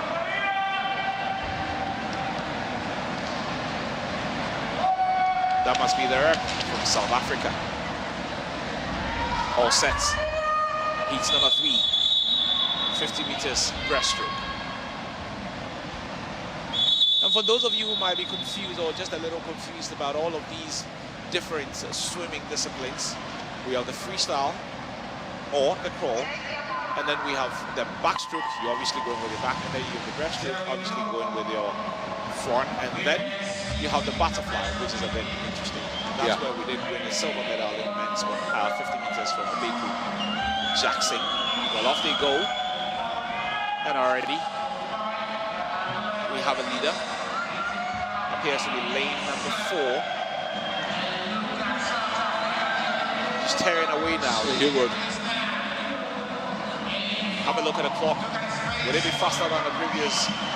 Yes, 31 seconds. Is that a little faster? 5, yeah. The others, there's 32 and 33. Yeah, it could be. But I won't count my chickens until I've seen the picture. I've seen the official score sheet with the times. Simone Moore, Hal, you got it right. And that's a game's record. Oh my goodness. She does a game's 31.96 game record. Brilliant. Well done to her. Absolutely. Congrats to her. That means she must be going in the finals as one of the favorites, if not the favorite. And possibly even under 30 seconds. Yes. Who knows? Yeah. 1 second in swimming goes a very long time. We should get our official confirmation of who was placed where, and then whether you've made a good time enough to see you through to the final of this event. 50-meter breaststroke. You get to see a recap of that one. That's the Kenyan representative. She appeared to have started very strongly but faded out. A victory going to the South African Simone Moore, who has set a games record time of 31.96. The ladies now desperate to see whether their times are good enough to see them qualify. So here we go, 31.96, and see the difference between first and second. Yeah. Massive seconds. Almost between first and second. Okay, so now we know the Ghanaian failing to make a Unilastic. Her time of 35.22 was not enough. So 2 South Africans, the Algerian, the Egyptian, a Ghanaian though, Giselle Mensah, has made it to the final. Well done to Giselle. She finished 3rd and good enough to progress to the final of the 50 meters breaststroke. Congratulations to her. Of course, we move to men at this point. Heat number 1 has a start list of only 3. Interesting to see an athlete from Djibouti, one of the smallest countries on the continent. Let's see who makes it out of this one. Only 3 going through the process of registration for heat number 1. Interesting to see a games record being made in the heats already.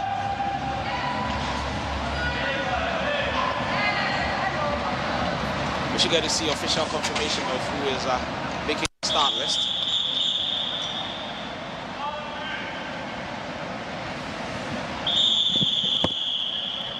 Only 3 of them making it to the start list. Not too sure why.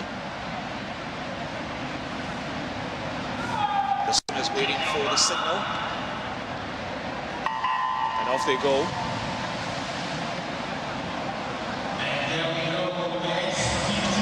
He's number 1.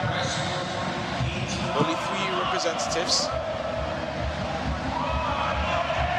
most important thing is paying attention to the clock and whether your time would have seen you progress to the next stage of the competition. Extremely important that.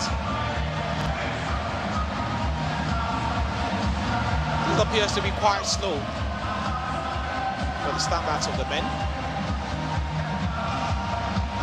But we have a winner within 34 seconds.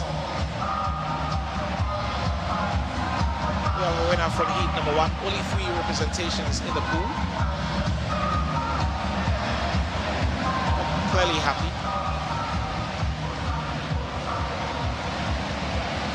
Yves Munyu Biata from the Democratic Republic of Congo. Nice to see. Absolutely. Very, very nice to see.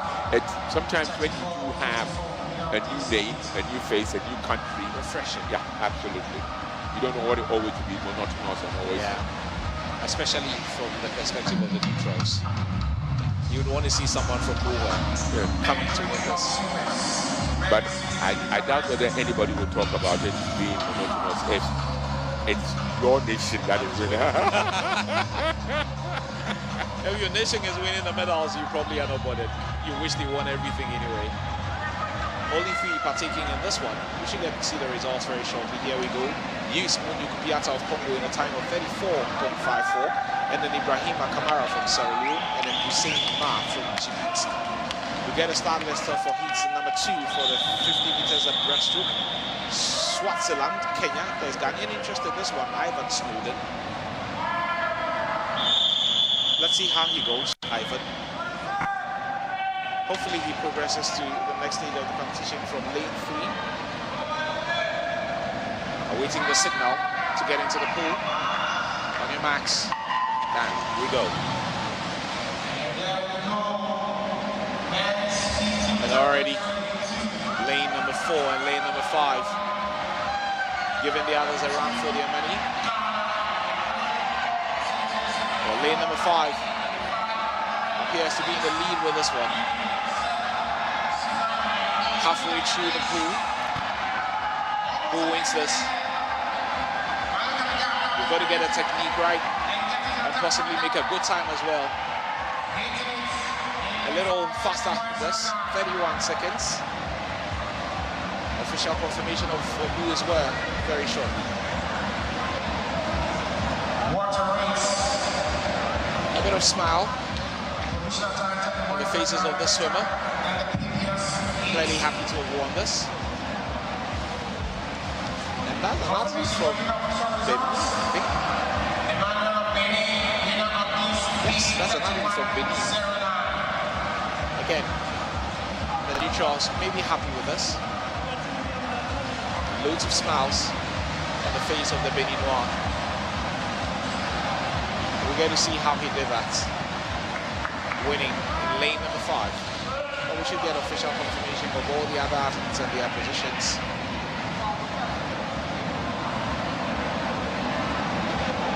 So here we go.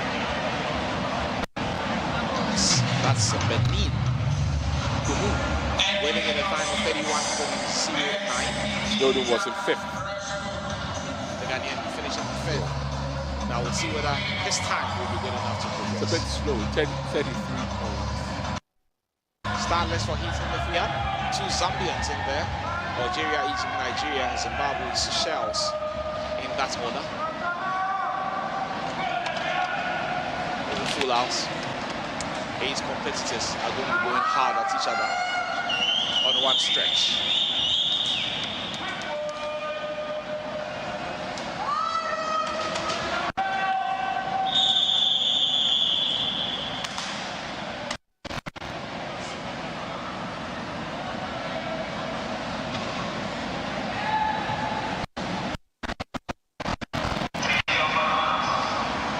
They should be getting the signal to go very shortly, and off they go. Heat number 3 of the men's 50 meters breaststroke. Places in the final race upper grass.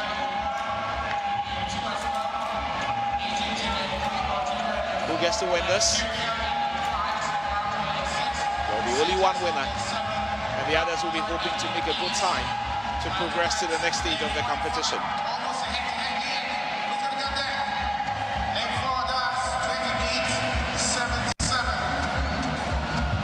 We have a winner. Representing Algeria, shoot. At least that's what the cameras are giving us. But we should.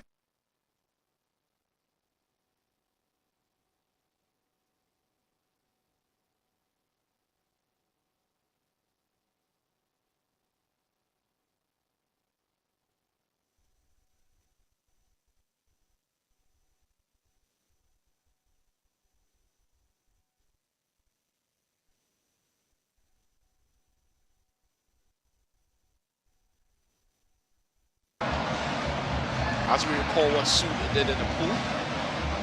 Attention please. So that's the official confirmation of what we have. Jawood Sud in a time of 28.77. That's really fast. And then it's Nigeria, Seychelles, the two Zambians, Egypt, Zimbabwe, and Angola in that order.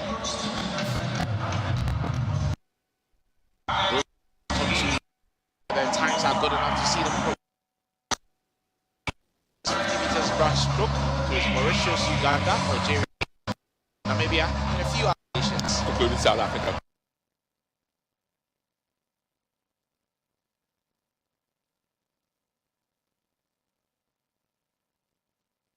Yeah, you have to. When you have limited heats, then you can just 50 meters breaststroke alone. So for those who have 2 and 3.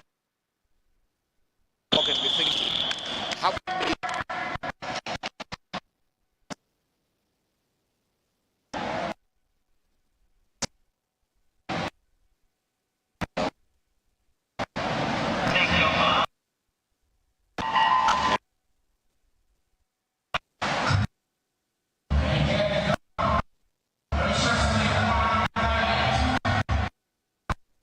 here again to this one and have a look at the clock as well. Big say beyond the winner. Well, have a look at the clock. Wait. Looks like 27 seconds. Thereabout. Namibia winning this. A bit of celebration in Windhoek, maybe, or Walvis Bay.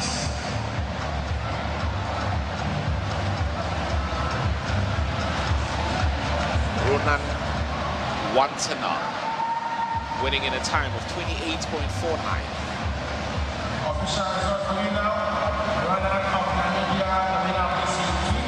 We get to see a recap of what Ronan Wantana did. And we should have an official confirmation of the time as well. So here we go. Ronan Wantana winning in a time of 28.49, and then Espectro Mustuta of South Africa, Monchef Ayman Balamani of Algeria, Tendo Bukalazi of Uganda, and then in Zimbabwe, Harry Stacey. He's competed in quite a number of heats now. That's heat number 5. Oh boy. Coming up. Probably one of the events where I've seen up to heat 5 in the pool. Yeah, no, that's because the other ones were backstroke, and that's why there were only 3 of 3 men.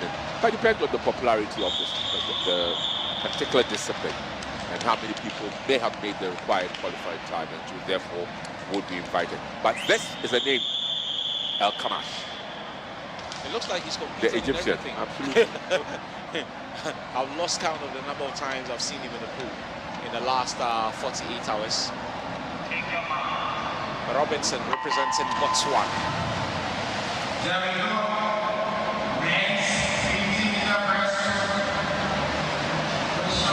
Country with a proud history.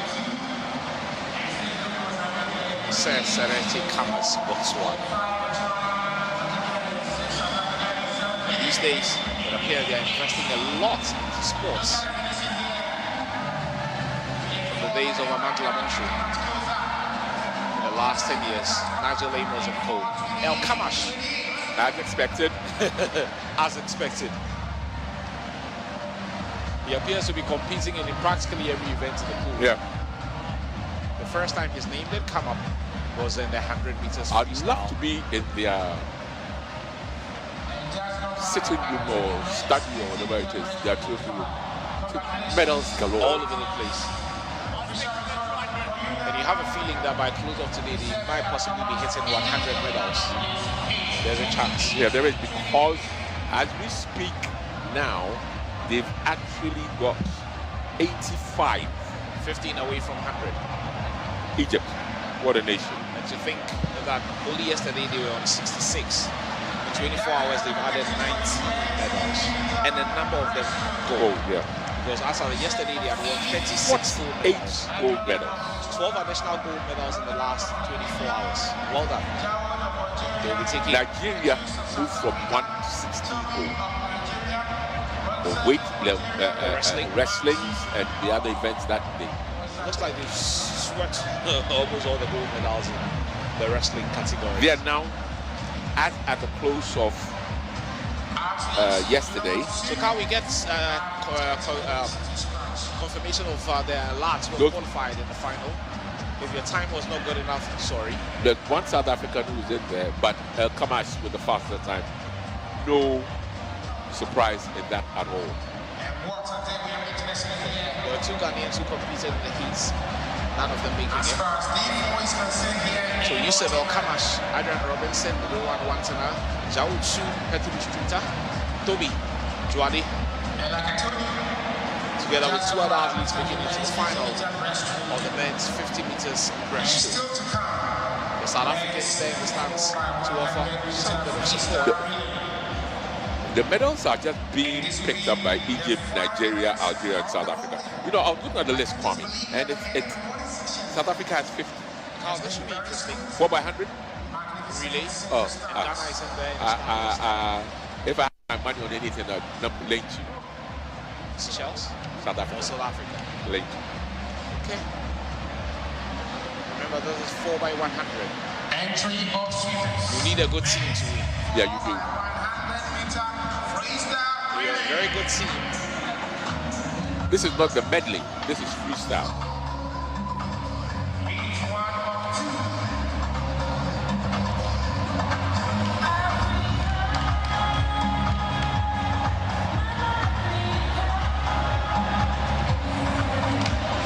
Interesting to know that Ghana has won an additional medal in bronze. Yeah, I noticed that on the.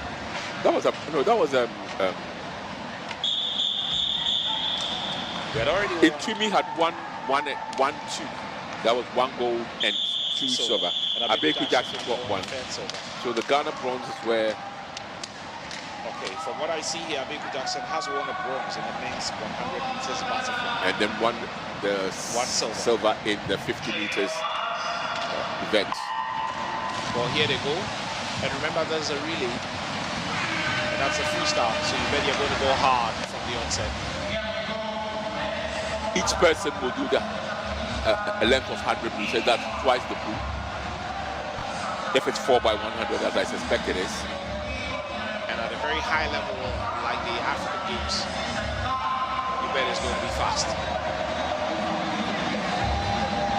And once you make a journey back and he hits the button, the next swimmer just gets into the pool. Yeah. That's a signal for you to get into the pool. They're ready. But I've seen some Olympic game where some people have left a tad too early, and that's led to the disqualification.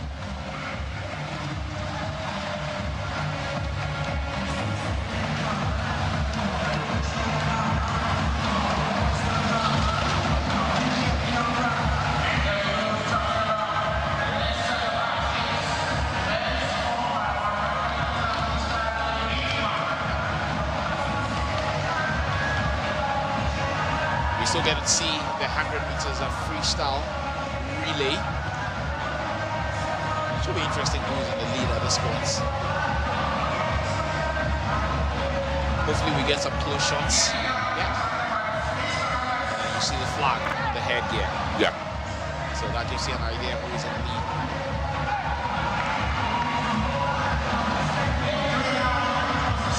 Here's the second competitors. 2 more. The signal for the third, and he's off into the pool.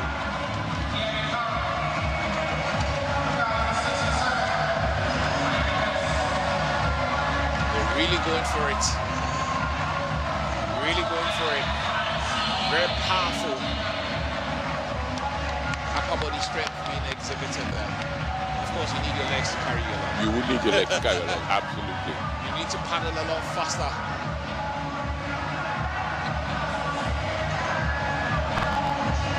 You don't want to see a situation where some are lagging so far behind.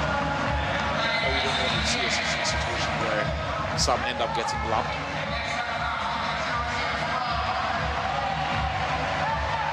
We should have the final competitors get into the pool very shortly. It's one of 2 heats.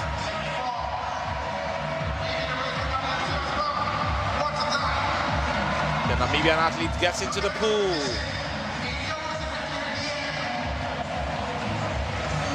And that's the anchorman in the pool now.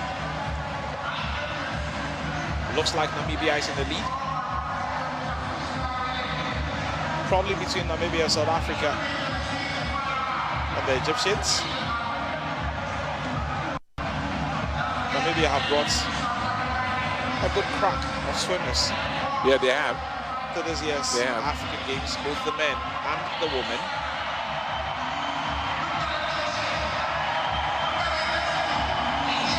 It's looking tight here. A bit of a gap opening up now. That should be lane number 5. Yes. Lane number 5. We should be getting a confirmation shortly. But looks like Namibia.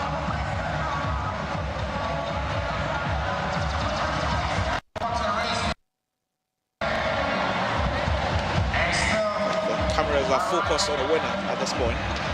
We should be getting a confirmation of who he is and the nation he represents.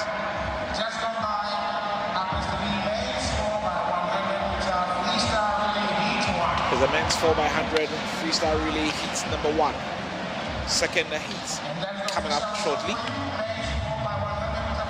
Looks like the winner is Algeria. They're doing fabulous in the pool in the last 24 hours. We get a recap what transpired earlier. For a moment I thought it was Namibia running away with this, but it does appear that the Algerians usurped them at a point. As we get to see highlights of what transpired moments earlier, we should get a confirmation very shortly on who has finished where. Here we go. So it's Algeria, South Africa, Namibia, Ghana, Mozambique, and Seychelles. I suspect that there'll probably be only 2 heats, which probably would mean that if it's 2, then it would be the top 4. But if it's 3, then I think there'll be 2, and then 2 from each of the heats, and obviously best 2 after that.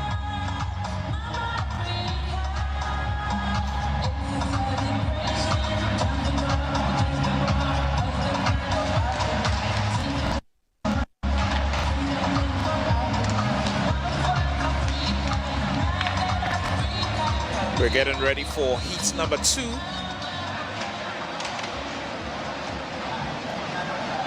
The swimmers getting themselves in position. We should see a confirmation of the star list very shortly.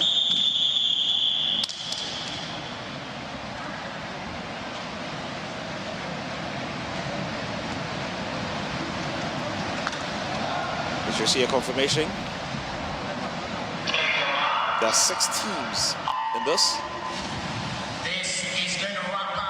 And Ghana will be hoping that the time they did set in finishing 4th would be good enough to see them progress to the final of the 4x100. They're going hard again.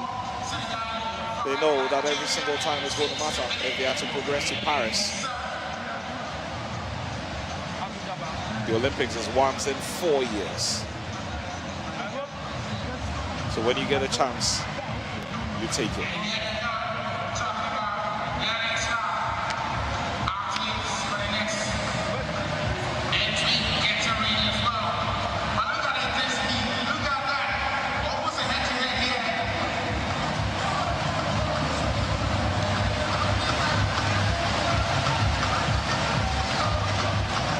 Well, here we go.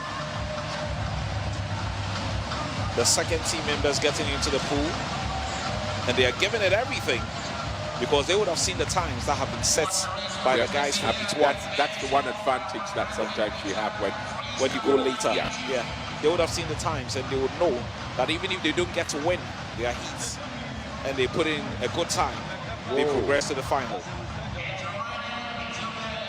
They're going hard and leaving nothing to chance.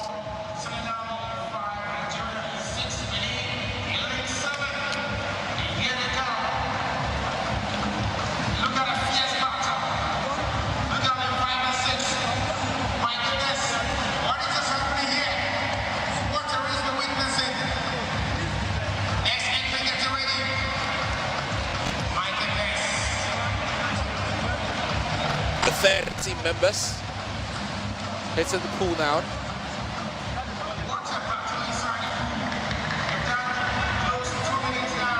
And you can see the poise and the energy. When an opportunity like Paris presents itself, you go in with everything. The African Games itself comes up once every 4 years. Well, this time around, they'll be lucky to do it in 3. This year's competition was supposed to have been held last year. Yeah. The next event is in 2027. August. Now that's Egypt again. Yeah, you're going back to Cairo. That's fine by me. And you bet you're going to be sweeping the medals there. Yeah, that's fine by me. They already have all the facilities in place. They don't need to spend much. Yeah. I'd love to go to Cairo. It's a beautiful city. Never been there before. 2019, spent about a month working on the AFCON. Huge city. I forgot about the AFCON. Yeah, the men's AFCON. Probably one of the largest, if not the largest city in terms of land size on the continent and the population as well. So the population, the largest is Lagos actually. Lagos. But Lagos, in terms of population, in terms of population, Lagos is. That's why they had to move the capital.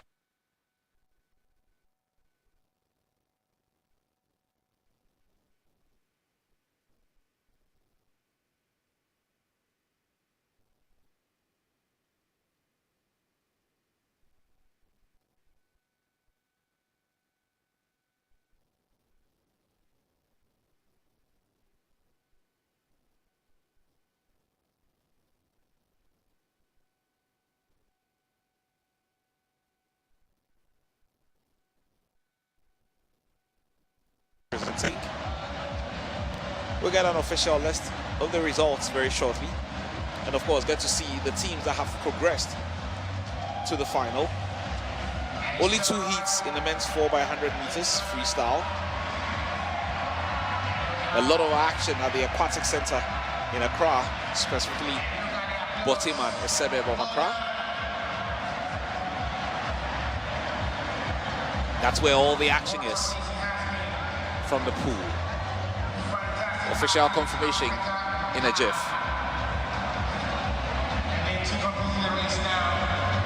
Congratulations, athletes. Well done. Just go by happens to be men's 4x100 meter freestyle relay into the final race for the morning session. Official result for you now? We should have official confirmation of the results very shortly.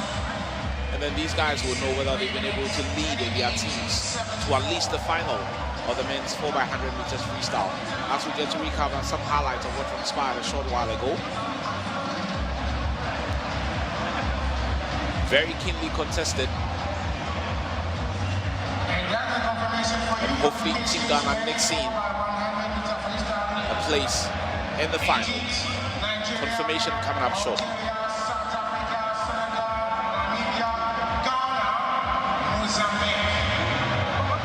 Congratulations, athletes.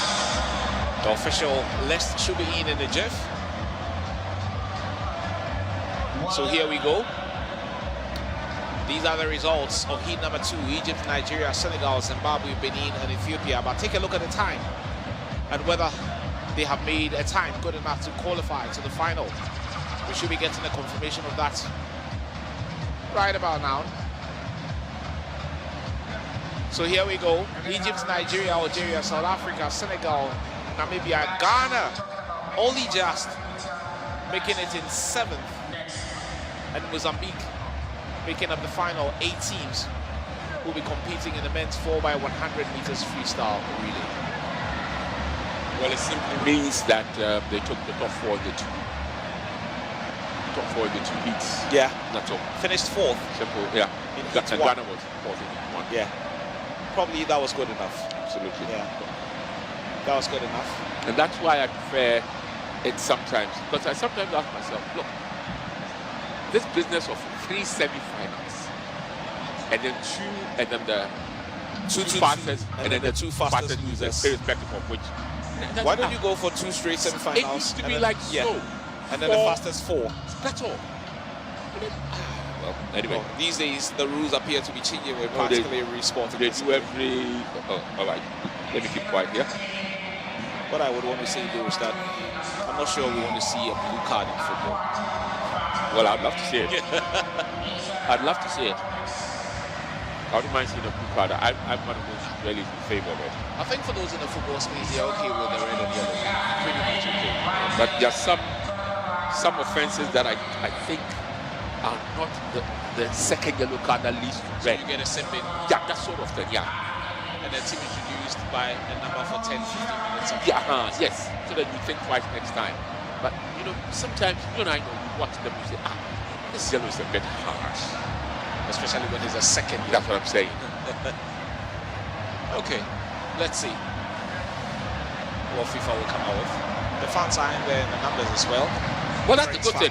Yeah. That's a very, very good thing for me. On a Tuesday. Yeah, on a Tuesday. I mean, midweek in quote. And I understand that they're getting a bit of support with sponsors. Okay. It's 100 meters of backstroke heat is about start list. Uganda, Ghana, Egypt, Senegal, and Djibouti. So 2 Egyptians there, and El Rahman Atta.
I'm not too sure what this is.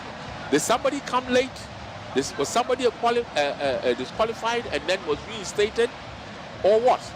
But clearly he is the only one, and he's now going against the clock, which means that these are one of the occasions where that's why we tend to have 9 lanes in the pool, even though you don't tend to use the 9th lane or 9 tracks when it comes to the sprints, just in case somebody is disqualified or whatnot.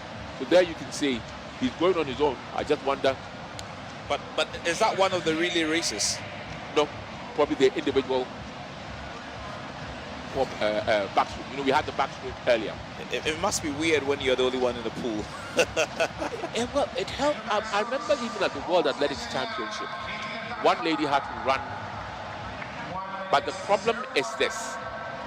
When you run and you know there's nobody with you, you instinctively suck off a bit. Yeah. Yes, you're well aware that you need to meet a particular time. But you know, there's that adrenaline within yourself that when you're competing against with others, yes, it pushes you. And I don't know whether that's exactly the best way in which we could. Well, we're seeing this at this year's games for the first time. Yeah. So let's see which sporting discipline, which of the... It's the backstroke, the Ugandan. Because he's making his way out of the pool. But we will get it and see it vis-a-vis what happened.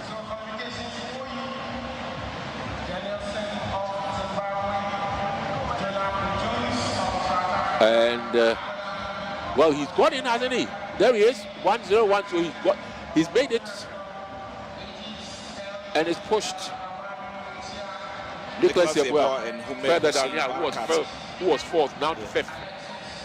So yep, he's made it up there. As whether he qualifies is another matter. He does. He didn't. He missed out. Yeah. He missed out. Ambala. So Zimbabwe, South Africa, the two Algerians, the two Egyptians, Benin. What word have you used? Futile attempt. Yeah. But he almost made it. I mean, 3 seconds short of the mark.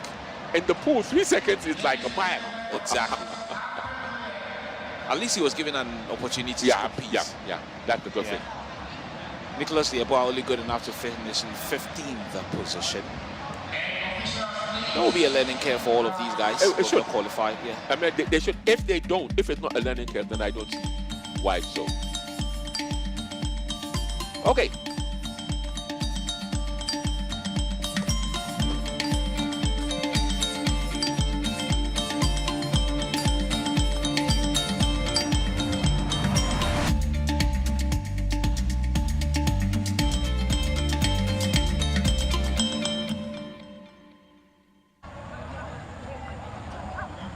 So we're switching sports now to this match that was played yesterday night in Cape Coast. Nigerian women taking on Senegal.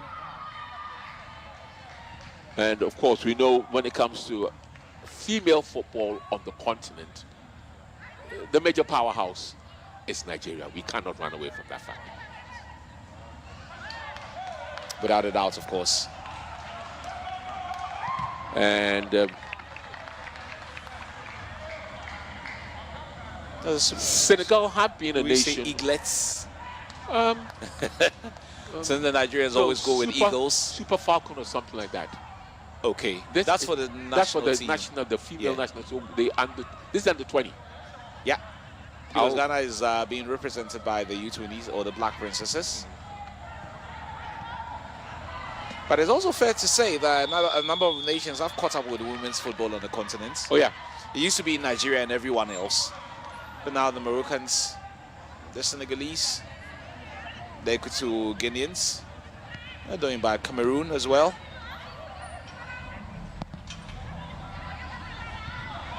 This game was played last night. The Flying Eagles. Okay. Or is that for the male one? Let me just check again.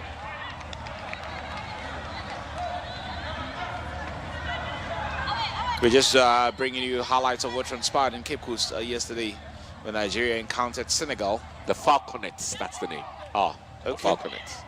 Nothing to do with the Eagles. Nope. Well, Falcons are a bit smaller than Eagles. So yeah. The Nigerians in all green. The Senegalese in all white with some green stripes.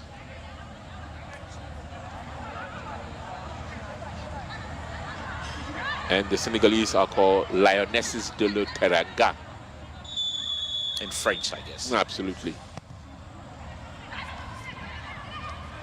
And it is interesting whenever we see Nigeria play, because they are the ones who really, for me, made female football get a stamp on the continent. Yeah. Because it was their exploits in going for the World Cups and things that people on this part of the world began to take interest in female football, particularly when Ghana saw that, hey, there was something to be got there, and then we also started participating, and that's what led to Ghana qualifying for the World Cup for the first time in, was it 1999? Yes, in the United States. Yeah. And it's fair to say that the Nigerians keep producing star after star after star. They do. Asisat Oshola. But the good thing about it, though, is that now the big names seem to be coming from a certain part of the continent. particularly the Zambia The lady. South African has a brilliant player, Yeah. Thembi Gatlana, and Zambia has what? Barbara Banda,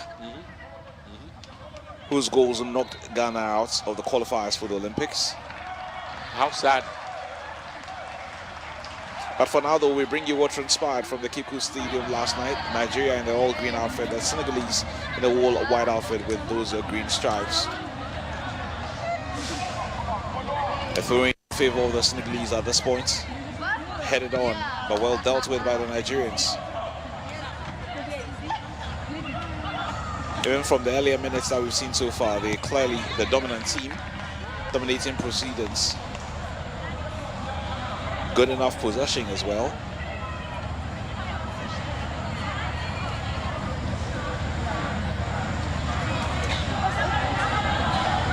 Yesterday as well, the Nigerians are getting the results in the men's football competition, defeating South Sudan by a lone goal from the spot.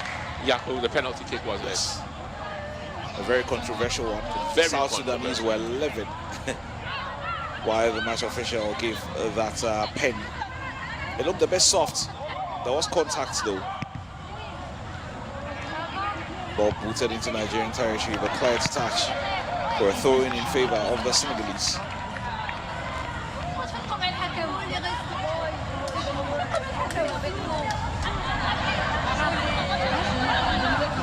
Going to be affected by player number 18 from the Senegalese, who lost Al Thatcher momentarily, but they've been able to recover.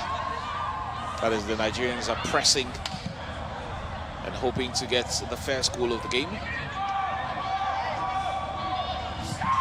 But Senegal attacking here, but very little power in that strike. Would go over to touch for a goal kick in favor of Nigeria.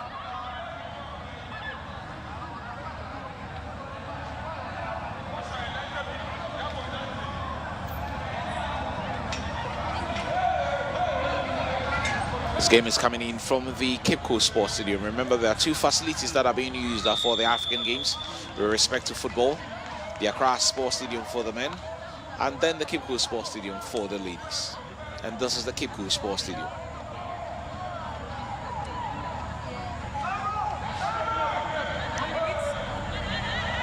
A venue for the local team in the Ghana Premier League, Dwarfs.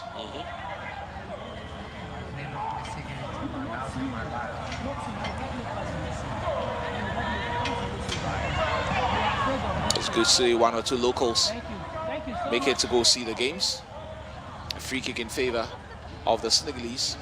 The referee ensuring that every player is in the right positions, and of course signaling to them that any hands up could lead to a pen. Of course, if there's contact with the ball. Cross comes in. Has been cleared away by the Super Eagles. I keep saying Super Eagles. The Falconets. Falconets.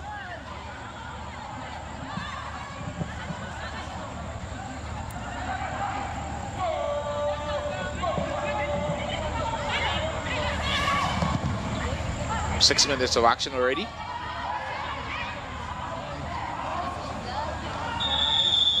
Justin Lee is hoping to get across there, but she's been brought down. Player number 6 of Senegal brought down for a free kick in favor of Senegal.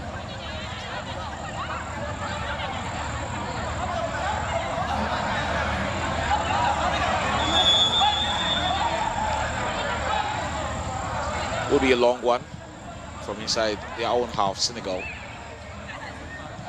Nigeria will attempt to go on a counter. A ball hasn't cleared to touch. It was a poor pass, could have been better.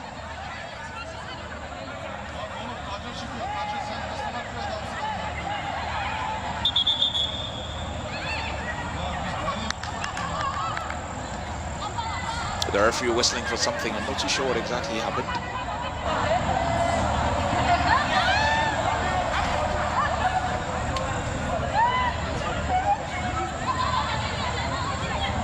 Player number 17 for the Super Eagles, for the Super Falconets.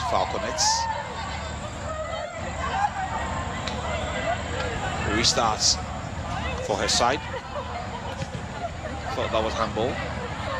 The referee probably allows the game to flow because Nigeria have possession anyway. Yeah. Nigeria being a bit too intricate with their passing and losing possession in the process. They're looking to bring there was a brilliant 10.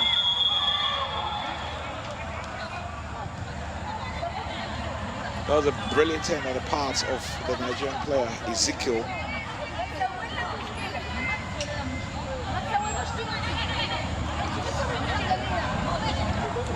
It was a brilliant 10. Hoping to go past the Senegalese defender. She had other ideas though, but she chose to stop the run. Yeah. And possibly take one for her team.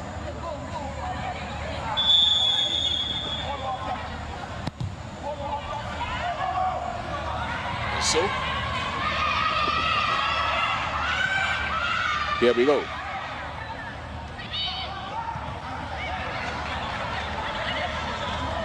It's amazing the way Nigerian women's football has developed on the continent.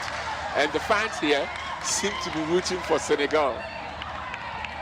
Old age rivalry between Ghana and Nigeria. And it was same in the men's football last night when Nigeria was playing against South Sudan. It looked like there was a lot of support for the South Sudanese. Given the manner in which they lost the game. When the referee awarded the penalty, I recall. Oh my goodness. The fans were absolutely They crazy. were livid, and that's an understatement.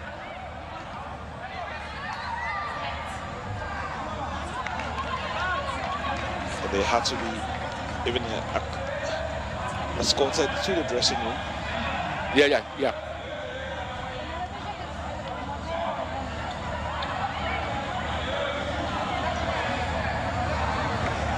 10 minutes of action already.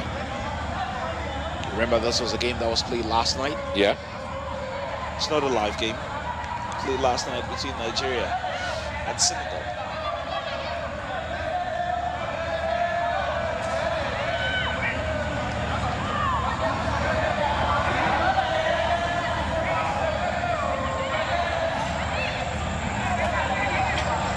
Minutes of action. Ball to be effected by the Senegalese. It goes out of touch again for yet another throw-in in favor of Senegal. The cross would come in. Ball out of touch. Yet another throw-in. They are building up gradually.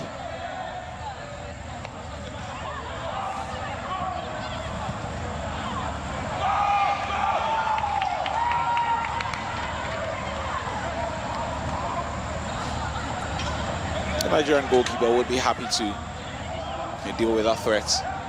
This is so disheartening. I mean, if you have a match like this and the stadium is so bare, so empty, it's really disheartening.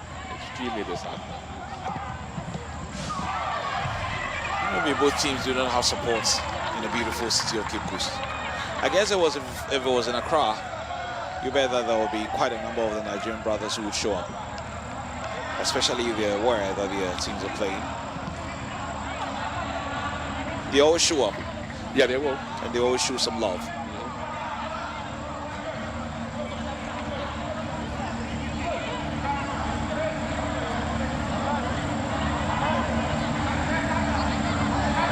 We still get to see pictures from what transpired in the first 45 minutes of that game in Cape Coast.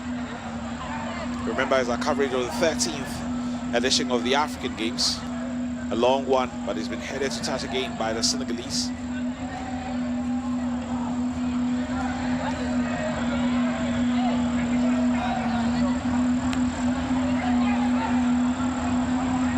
It's been a cagey encounter so far. Nigeria throwing a lot of women forward. Senegalese appear to be wanting to get the Nigerians on a counter. But Nigeria building steadily and building slowly. Working their way into the half of the Senegalese.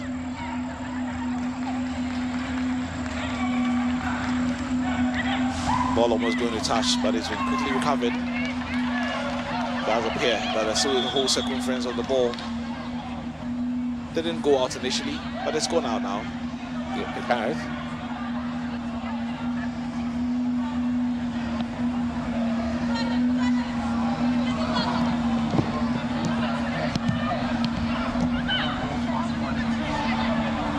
The game has become very, very competitive on the continent these days. And that's the breakthrough. But he's taking the ball too far away from the post. Maybe I've gone direct. Or maybe just a chip. Oh, brilliant. The part of Nigeria. Player number 6. Getting the first goal for Nigeria.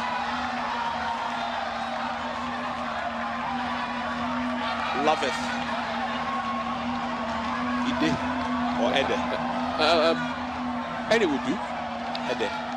I'll go with Ede. It seemed it seemed it had been lost, but then obviously I thought the opportunity was gone at this point. But the question is, where was the keeper going?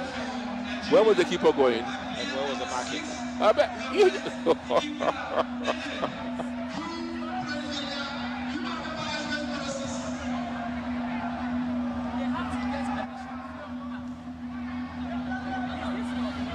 The coach of the Senegalese would not be happy with how his team defended this ball.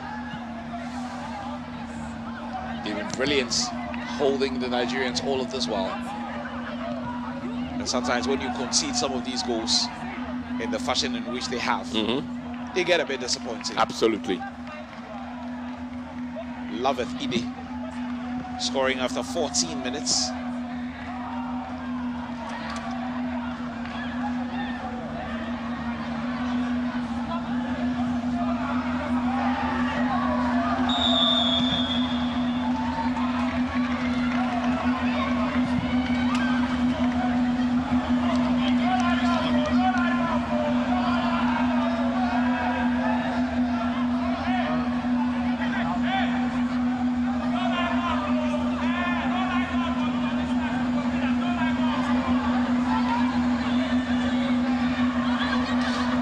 And so it is Nigeria, obviously 1 goal up.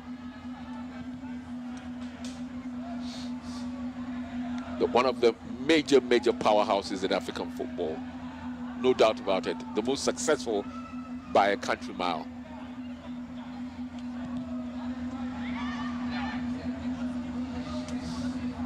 And there's a saying, within the women's game that if you want to win a match, if you want to win a trophy on this continent, you'll have to first go through Nigeria. If you can't beat them, then you're not likely to go anywhere.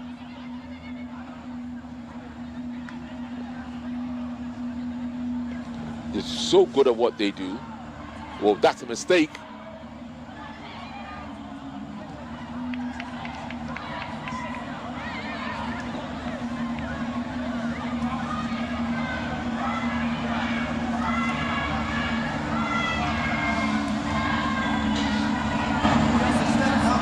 It's Nigeria. We're in the driver's seat as it stands right now. And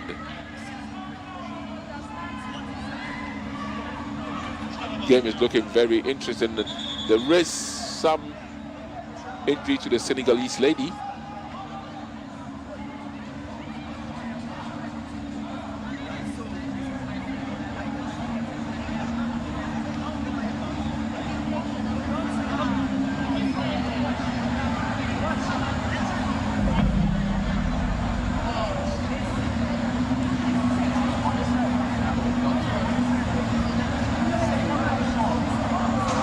And still the game has been held up.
So, still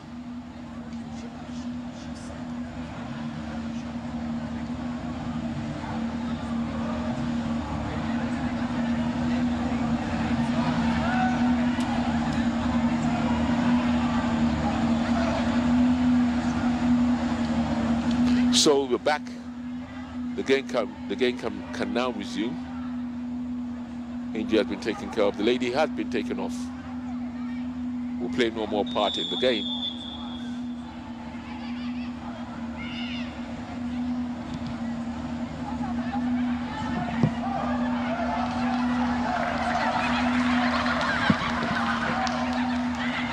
Nigeria.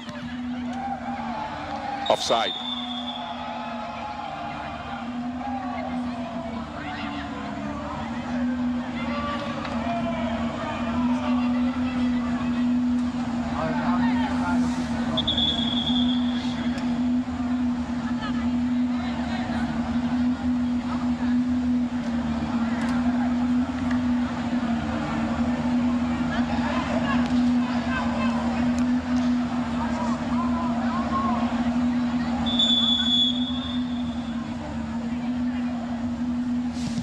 Nigeria with that first goal as Senegal desperately look to seek an equalizer.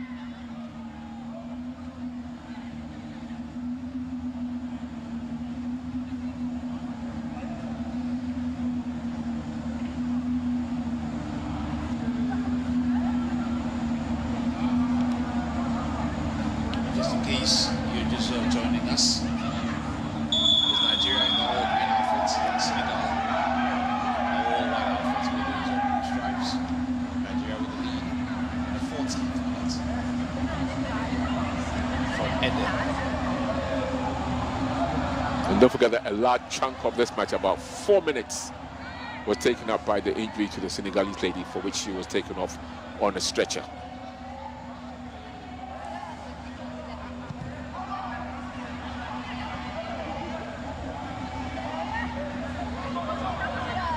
That goal separating the two teams.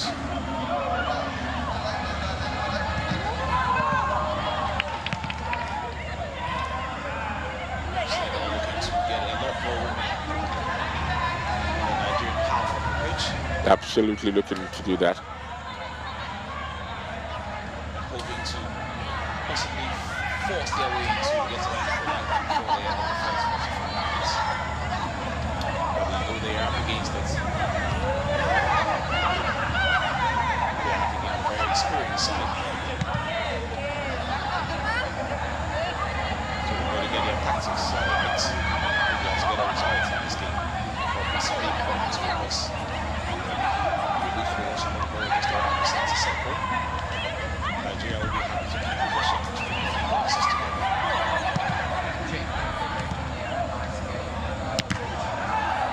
Trying to get a ball through the channels. Well dealt with by the Senegalese defense.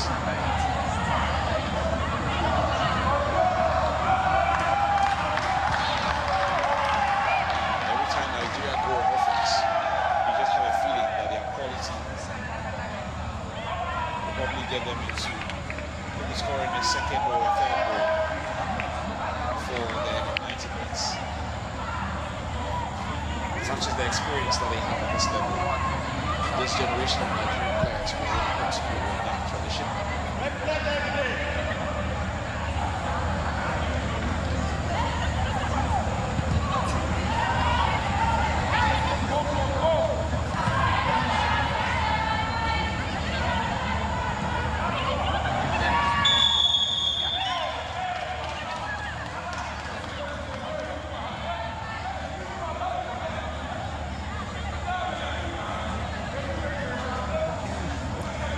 So, a free kick awarded to Senegal. And they lately have been the standard bearer when it comes to African football. I think they've won virtually all, at one stage last year, before this year's Nations Cup, they had all the trophies that was available to men in their custody. and you ask yourself, what are they doing right that the others haven't tapped into?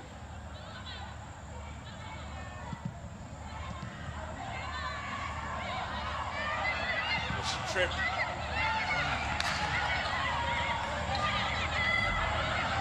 that what they're arguing about?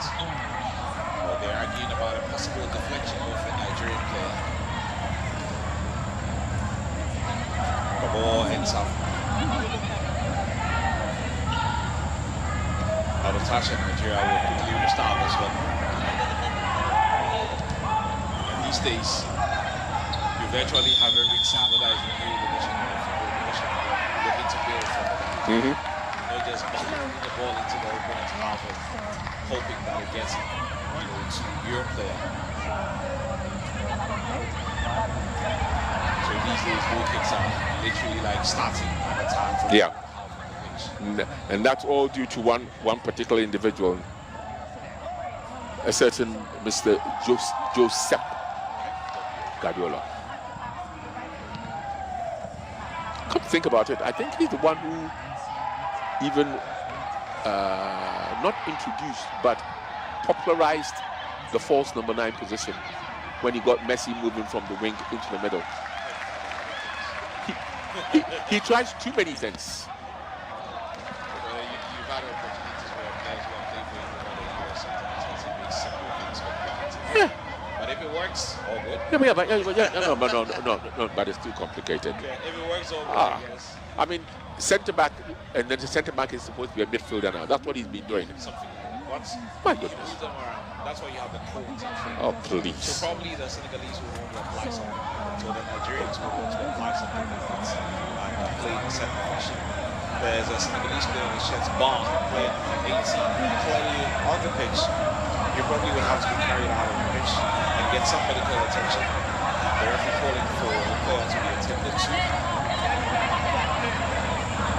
Clearly needs some medical attention. Should have to be stretched off. There's a lot of things that they're not doing. And get whatever attention she wants. That's the Senegalese bench.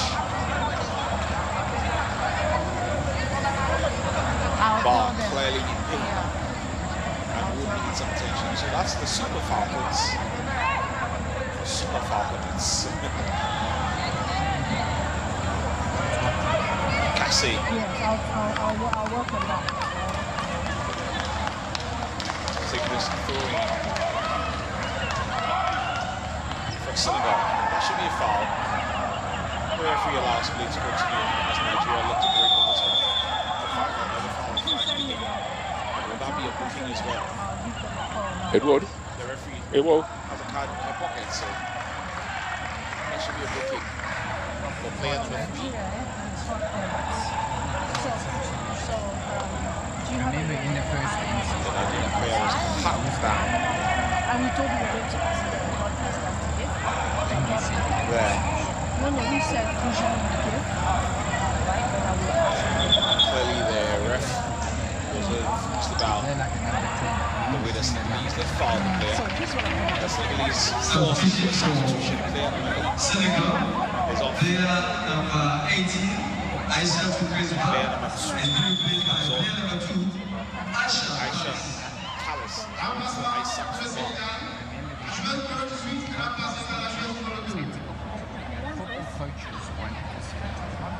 Nigeria clearly the better side of the 2. Minutes a sec. But the Senegalese were short of the card. And that went straight into the groin, I think.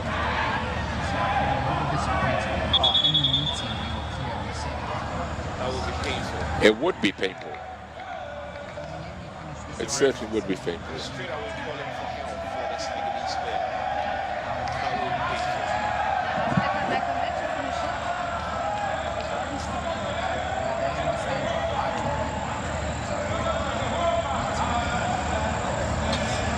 Nigeria still leading by a long goal as we approach a third of the game. What it means now is that The early goal of the game was scored after 30 minutes, after 14 minutes, sorry, of action. Nigeria still holding on to the lead.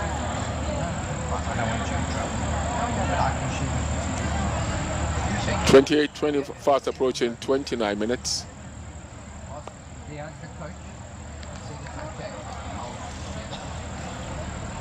And today there will be lots and lots of medals at stake.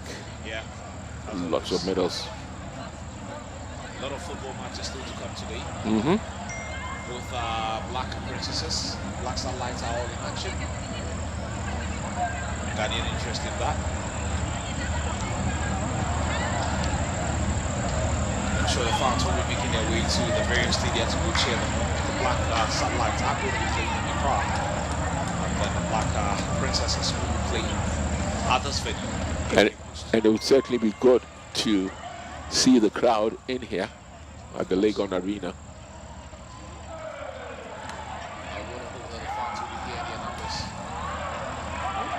Well, maybe what needs to be done is to learn from the swimming.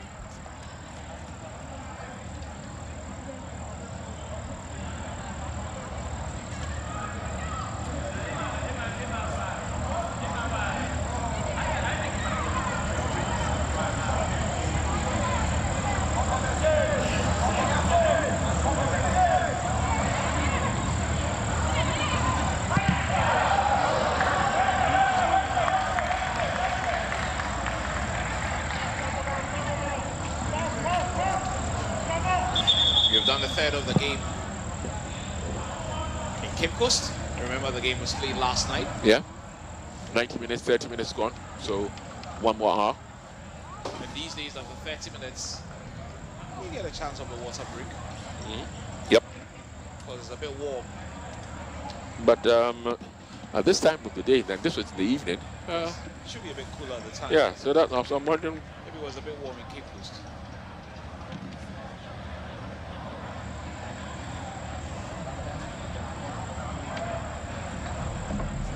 This is the only goal of the game, scored in the 14th minute.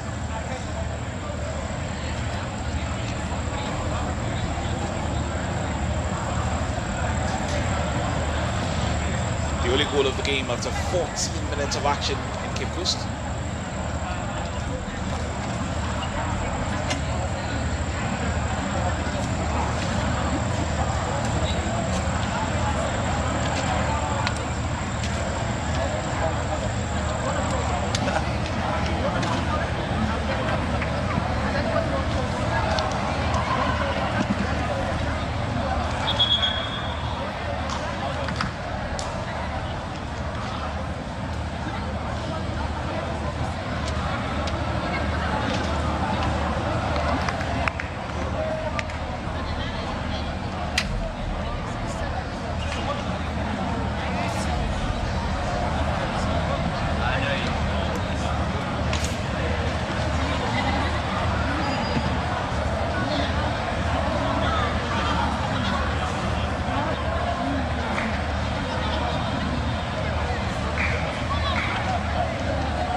Players are back into the pitch after the water break.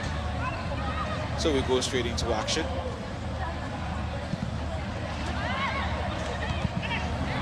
The only goal of the game scored by Ide in the 14th minute, player number 6 for Nigeria.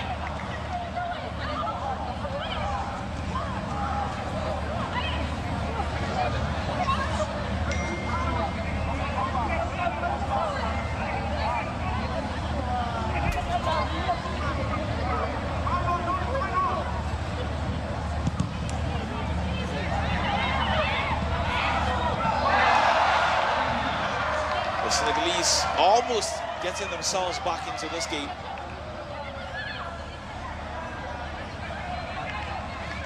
A chance going to beg it.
So 34 minutes of action.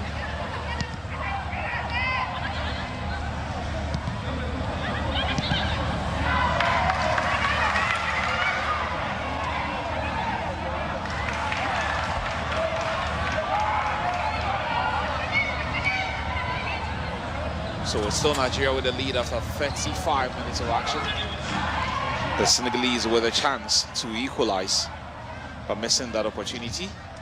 Just in case you're tuning in, there's the Nigerians in all green, the Senegalese in all white, with the green outstrips.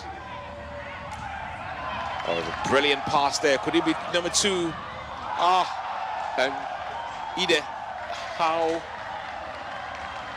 did he could have been scoring his second goal on the afternoon, Ide. That's why I'm asking, how did she...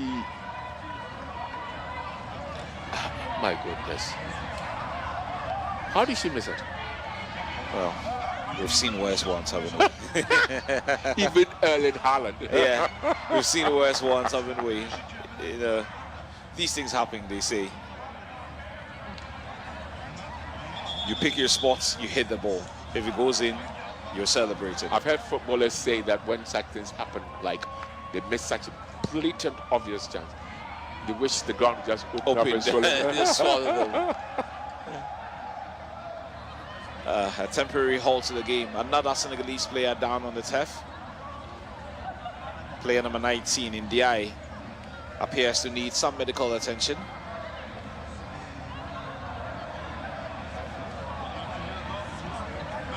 She's writhing in pain. Ndiaye. We hope to see a lot more fans when the Black Princess play later today, Carl. Yeah, hopefully, because some of the... And I think kickoff is 8 p.m. Yeah, 5 p.m. Yeah, but sometimes the attendances can be, because one, where is the venue? What is the distance? How readily could people get there? But I think also it behoves upon the organizers to, if possible, bus in quotation marks here, or cart people there. Yeah, get some fans in the stadium and particularly create some atmosphere. Yeah, younger, like we did see the kids at the aquatic center. Absolutely, yeah, absolutely.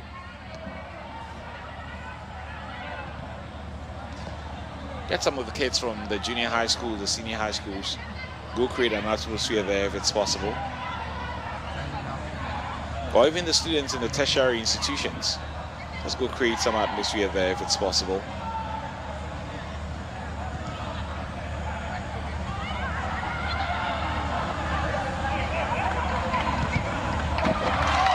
Nigeria clearly the better of the two.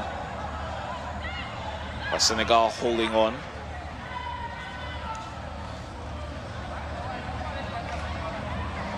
You just have a feeling if that the Nigerians get a second goal, it will be game, set and match.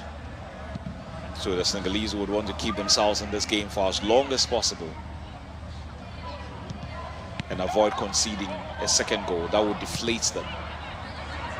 But if they keep it at 1-0, there's always a chance. Always. Even with the last kick, you could get back into the game. Even two becomes quite touchy, because when the team gets one back, suddenly you become a bit edgy. And this could be two. This could be two. This could be two. Oh, that was a poor finish. Define it again. 4? That's a sitter. She could have easily made it 2. Player number 3 for Nigeria. It was a brilliant pass. Coming from behind. How about that for a first touch? Offside, and now finish off the business. He could have just chipped over the goalkeeper, who even went down before the player hit the ball. Again, another Senegalese appears to need some attention.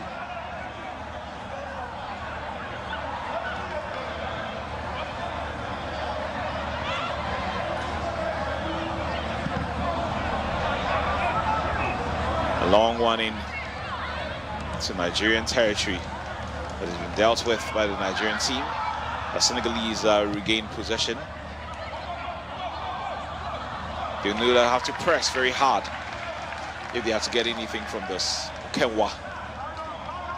clears the ball to safety for a throw-in to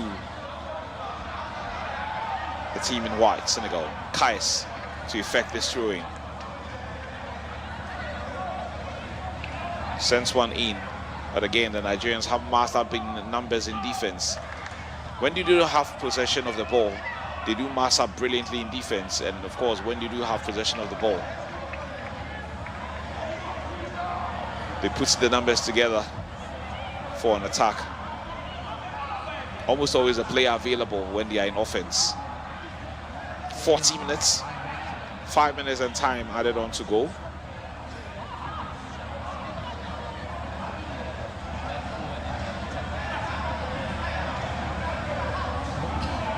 There's a throw-in in favor of Nigeria to be effected by the skipper, player number 12. A long one in has been cleared away, but the Nigerians will look to attack again. How about that for a pass from the right hand side of head boots? Is that offside? We'll have to see the replays again. It looked very close from this angle. This angle will do. Yes. Wow. It's by the barest of margins. Again, a bit of naivety and inexperience, maybe. Just watch the line. Just watch the line. And I'm sure if she had timed her run, she could have still had the ball.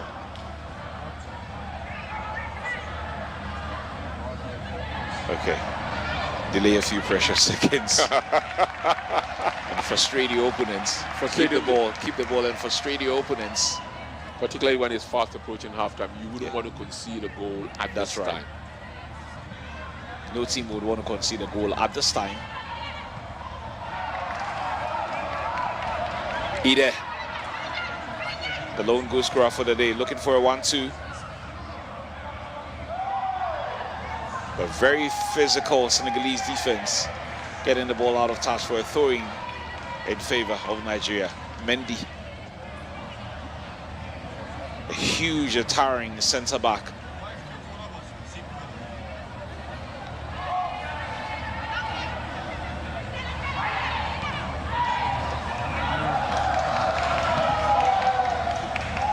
Senegal massing up in numbers and ensuring that the Nigerians do not punch them. Whoa, he's free. This could be a chance. This could be a chance. Oh, come and again, on. it's the same player again in a one-on-one situation, blowing away the opportunity. This should look. Nigeria should have been out of sight by now. Totally out of sight. That was a brilliant pass there. Splits Timed it his run perfectly. Finish it off, girl. The goalkeeper was already down, so you just dinged the ball over the goalkeeper. She decided to go for placements. Well done to the Senegalese goalkeeper, who needs some medical attention now.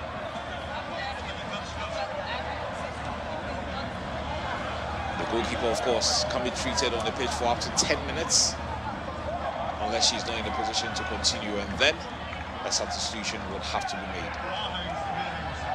And of course, it's also an opportunity for the technical team of Senegal to pass on a word or two to their players. I do not see the coach of the Super Eagles, the Super Falconets, thank you, getting that involved with her players, who appear to be good to go. Just 4 of them on the touchline to get some instructions.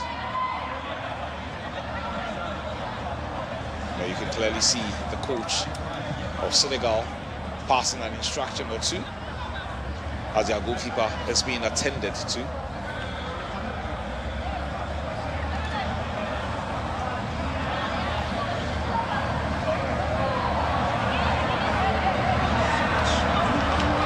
Water break, unofficial water break, clearly, due to the injury.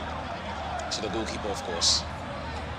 Ide, the lone goal scorer on the night.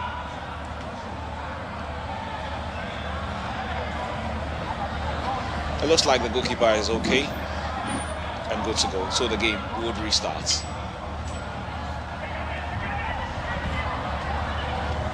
And a not too sure the strategy of the Senegalese in playing with a one-top is working. Again, another fine pass to the lone goal scorer, Ide. That should be a throw-in favor of Senegal. Yes. The Senegalese were hoping to effect that quickly, but it looks like the officials would want something to be in the right place before that's a stand. So finally effected. That should be a foul. A bit of a body nudge there. There will be quite some time added. Yeah, there's been quite a number of medical stops. Or injury stops, if you like. 5 minutes. Well, I thought there's been a lot The more than two 5 major, minutes. Two major injuries should have been more than 5 minutes. And then there's the goal which you add 30 seconds to it. And then obviously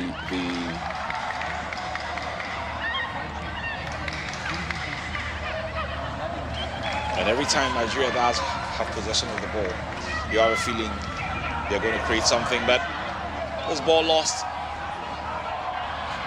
Senegalese do not have appear to have. Were they watching at all? Numbers in offense there. Oh, well done. Well done. It's for the lady. They do not have too many numbers in the box. And cleared away to safety by the Nigerians. We've already done a minute of time added on Okenwa. Anywhere will do at this point when you're under pressure. And the ball finally cleared. So that's an offside. The assistant referee up to the task.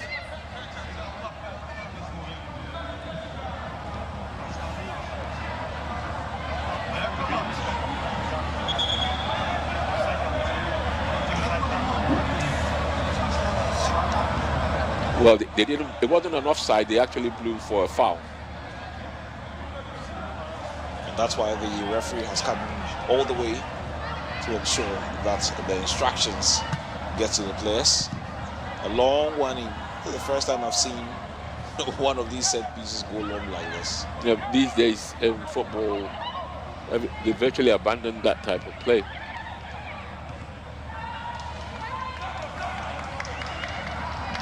For the Nigerians, as long as they do have the lead, they hope to keep that.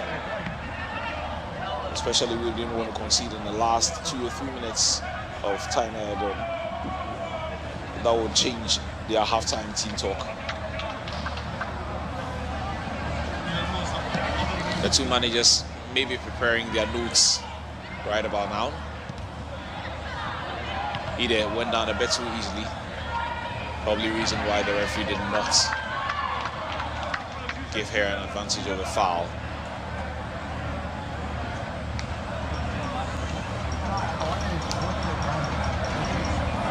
Just in case you're tuning in, those are coverage of the 13th African Games from the women's football competition. Played in Cape Coast. Played in Cape Coast. This was last night. It's not the live game.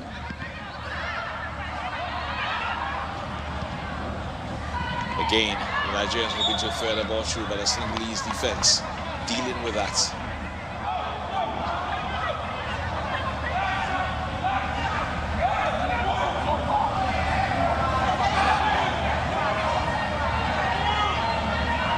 I'm sure the Senegalese defender would go long. She does. Has been headed away by the Super Falcons.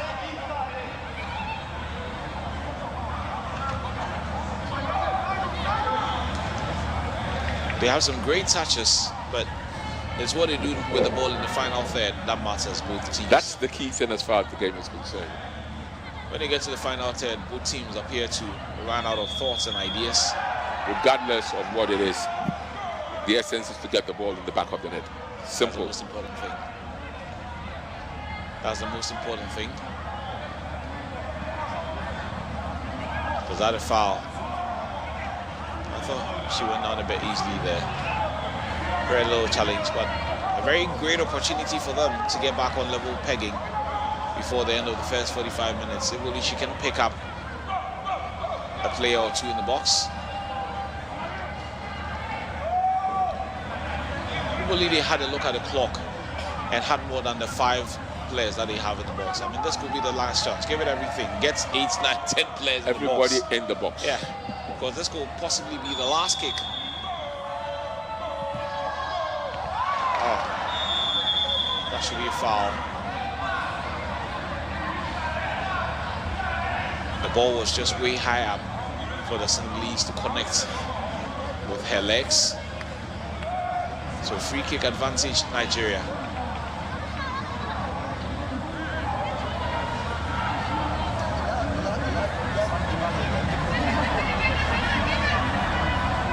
The 5 minutes are up. Here we go. First 45 minutes of the game coming to an end. Nigeria 1, Senegal 0.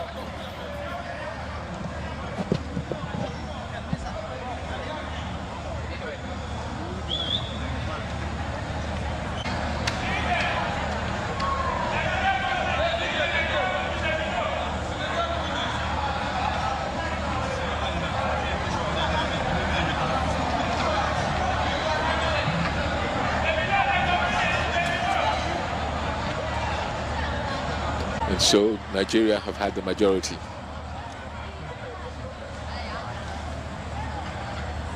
Of possession, 53% to 47.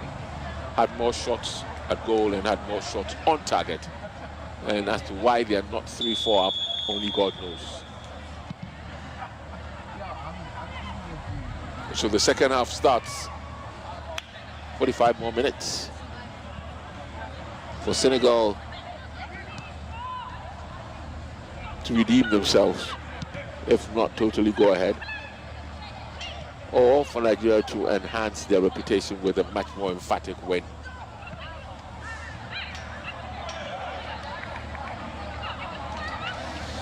Well, the Nigerians would know that as long as it's only a goal, the game is not over. No, that nobody can argue or fight with. You need that second insurance goal, and then you know the job is done.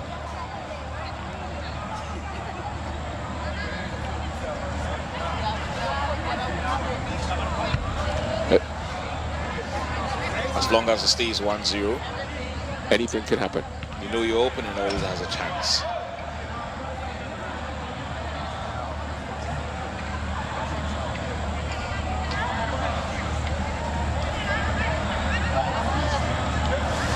I've always wondered why we have team sports and multi-events. I thought it was supposed to be individual. When they say faster, higher. I always thought that the principle was for there to be individuals rather than, let's say, the team sports. But these days, every sport wants to be in the multi-event games. Senegal still seeking to redeem the 1-goal deficit that they face.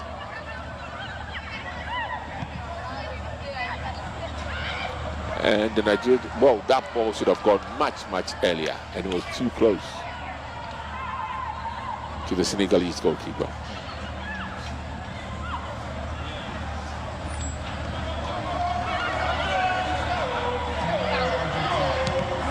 Why they try to thread the ball through the needle? That's an impossibility. Probably noted some gap.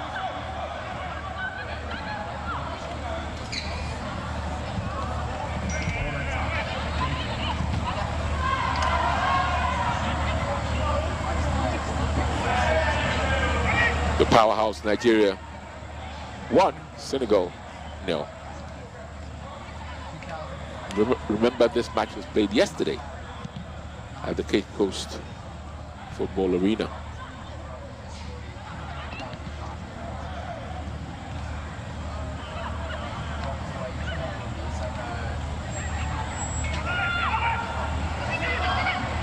A good turn. He was looking for support, but no one was showing up. Had to find a way of dealing with that. String a few passes together, start another attack. The Senegalese, I'm sure, would give it everything in this second 45 minutes and hope that they get an opportunity or two that would get them back on level pegging. Did that come off the Super Eagles defender? No. So that would be a goal kick in favor of Nigeria.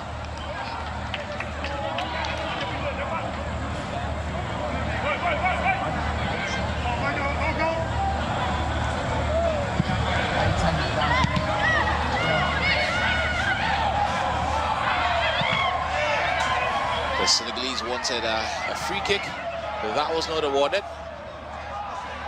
Could this be goal number 2? Yes, it is. It was a massive defensive blather, and you can see the relief on the face of Ezekiel. Suicide. Ezekiel is caught up in the emotions. She had wasted too many glorious opportunities in the first half. And she comes all the way to celebrate with her colleagues. They are applauding her. She keeps going and going and going and going. And finally, she's on the scorecards. And her coaches get to celebrate with her as well. It was a long football forward. And what was the defender doing? Caught up in two minds. You know what it reminds me of? The pass Nathan Ake was trying to give to Edison in the match between Liverpool, and he fell short. Murder. Ezekiel very happy to take advantage of that, and it's now 2-0 in favor of Senegal, of Nigeria. And you bet at this point the Senegalese would have to do so much to get back into the game.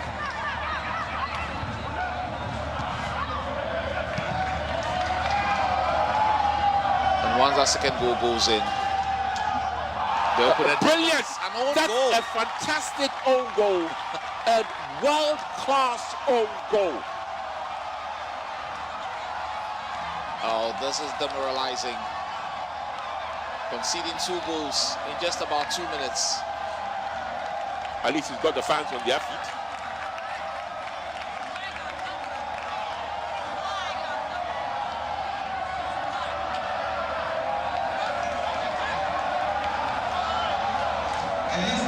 What an own goal.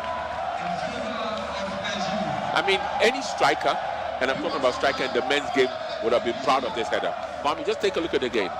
Brilliant header. Absolutely world class.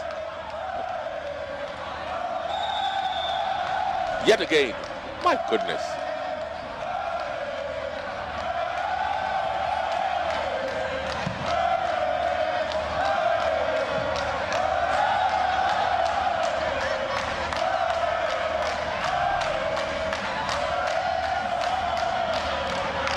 And you're actually singing the song that the men normally sing.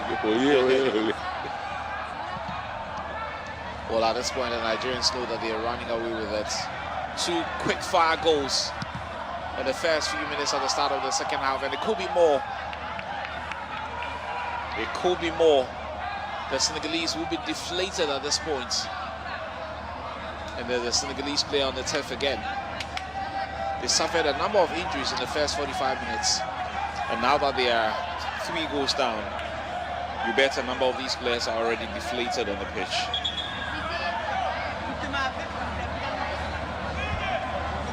This must be a very, very difficult watch for any Senegalese who thought that they gave it everything in the first 45 minutes to hold the Nigerians to that slim 1-0 scoreline.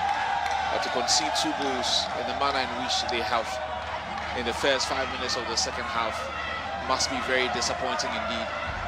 As the Senegalese player number 10 is getting some attention from the medical team.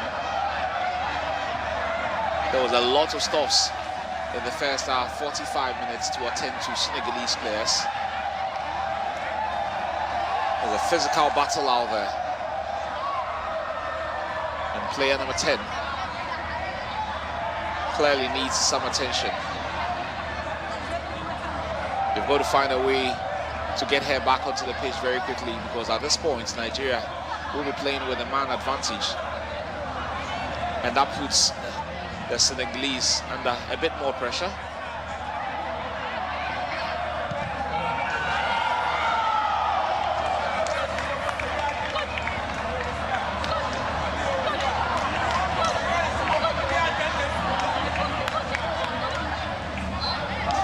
If you're just joining us, the Nigerians are in the all green outfits. The Senegalese are in the all white outfits with the green stripes. Nigeria looking to further dampen the walls of their opponents. The cross would come in, it does come in, but to no one in particular.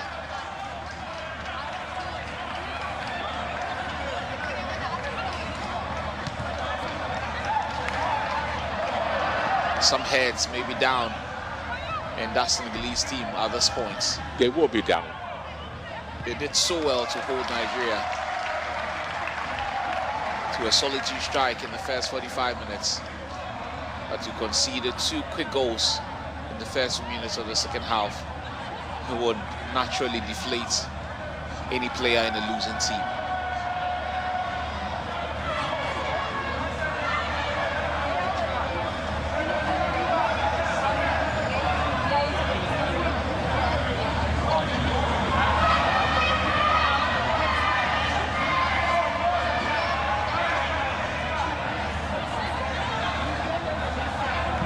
Cross would come in. Nigeria piling on the pressure. They won a 4th, a 5th, a 6th. Give them a healthy goal difference as well, if that would be needed. Could this be 4? Probably did not even notice Ezekiel that she was in an onside position. There was a Senegalese player on the turf, and that put the Nigerian player in an onside position. She probably thought she was offside. That's why she hit the ball first time. And again, another Senegalese player goes down on the pitch. The physical battles getting to them and forced into 2 substitutions. Cisse being ready to come on.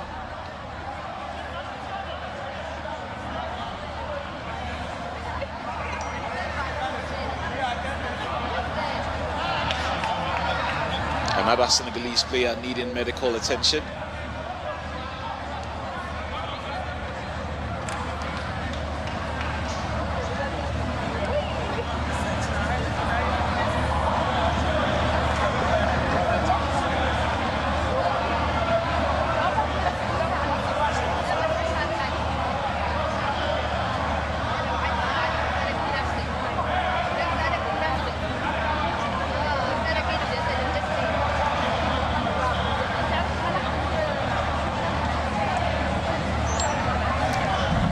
So, still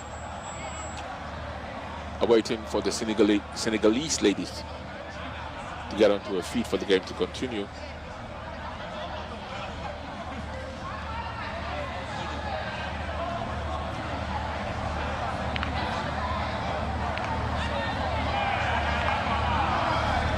The Senegalese forced into, what, 3 substitutions?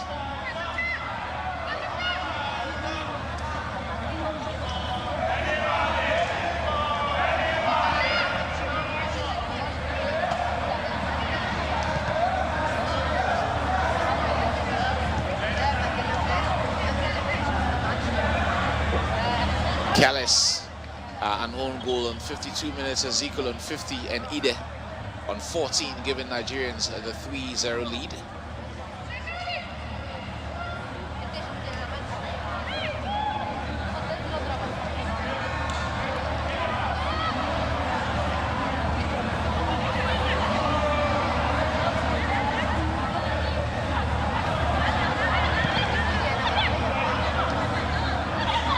The Nigerians can probably go take a nap and still come back and find out that the Senegalese haven't scored. Those 2 quick goals in the second 45 minutes has clearly deflated them. But it would give it everything, possibly try to get a concession at some point. Basic errors.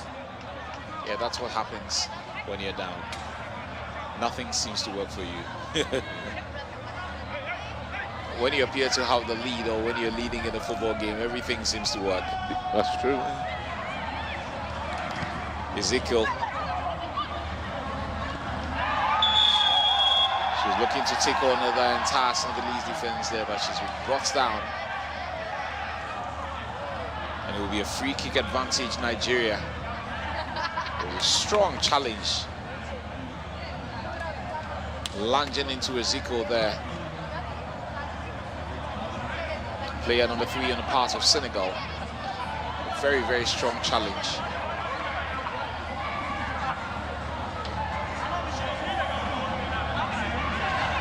Nigeria with a set piece to be effected by Kalu.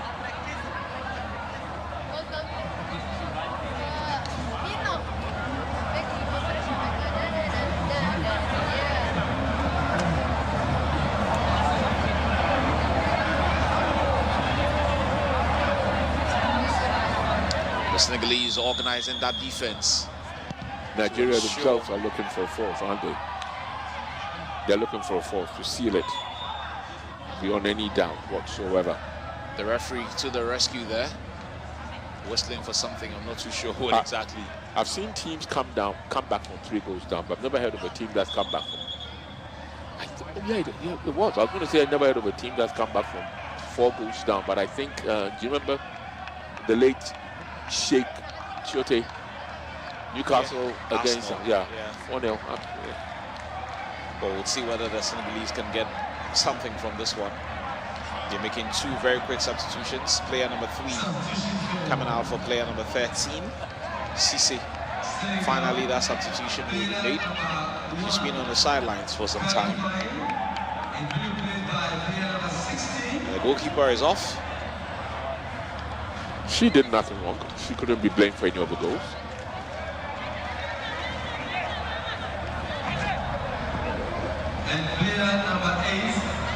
Probably want to give the feel of the game to others. Aji Ndiaye on for Kadifai. And Juliet Kalamo also on for Rukiatu Kande.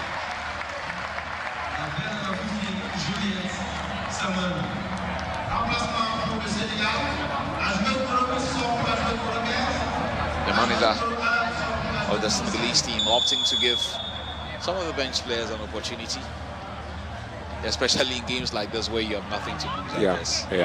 You're already down by 3 goals to 0. And you're give some of them some minutes. And you're not even looking likely to get a goal back. Get a consolation. So give some of them some minutes and let's see how it goes. And there goes the Nigerians. There they go again. This before, the first touch was poor. Oh dear. But the flag finally goes up. Was she in an offside position? Yep. The flag went up a bit too late then. And again, another Senegalese player is on the turf. They really seem to be struggling on the physical side.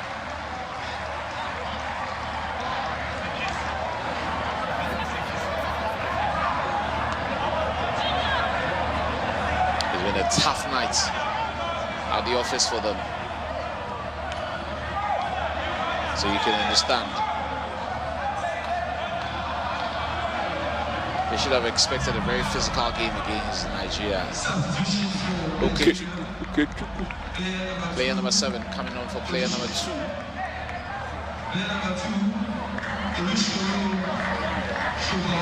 Chiamaka coming on from Shola Shobuale. Shola.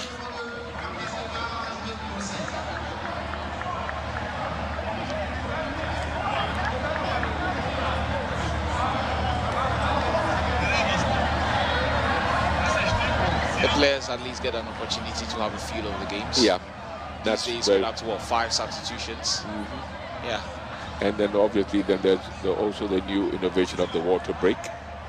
These are the new things that are coming to football that I'm not too sure I really favor it. I still prefer the 3 substitutions so that it boils down to the coach's strategy and not, okay, I'm going for 5 and let's see what happens. And then 2, the water break was introduced because of the pandemic. I think the pandemic is over. But it's still ongoing. So yeah, that's my point. The others who argue that it affects the momentum, when you stop the game for about a minute or 2 like that, you know, the body has to get back. That's the reason why I'm personally not in favor of it. After another 2 hours, and it slows the tempo of the game. So maybe unless it is really needed, unless the weather conditions are outrageous, like maybe playing in the Gulf region, where the temperatures could go probably up to 35, 36, 37 degrees, like we did see with the World Cup in Qatar, then you could have a water break. But if it's reasonable, under 30, probably no need. Yeah, with Qatar, I can really understand it because it's a country that was boiling. Incredibly hot. Yeah. And you and I know, you were there, you know that the air conditioners were on 24 hours a day. Yeah. I mean, everywhere you went to, even when you were probably on a street outside somewhere, you could feel some AC That's somewhere. the point. Because it was absolutely hot. So it's understandable. But when you're playing in the evening, it's not this hot. Yeah. And I wonder whether there's a need really for a break, cooling break, that's the word they use these days. Unless there's an opportunity to probably just recharge. Or take the steam out of the game. Yeah. So Nigeria pushing up again. Mendy. Looks big and powerful, central back.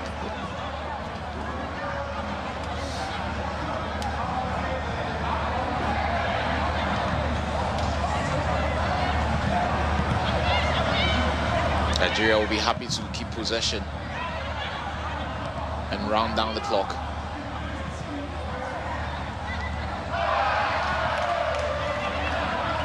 They're clearly the better of the two. The Senegalese have had one or two. Wow, what a run. What a amazing run, and then obviously one or two flashes of brilliance, but that's not enough. And again, the Senegalese player ends up on the turf. Will Nigeria look to attack and make it a fourth? That appeared to have cannoned on the Nigerian player.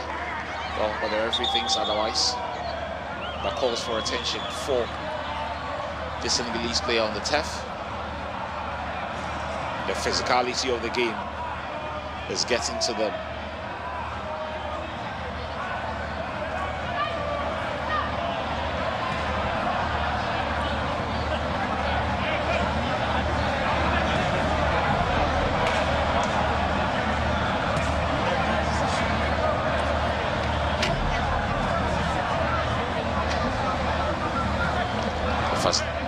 Physicality of the game.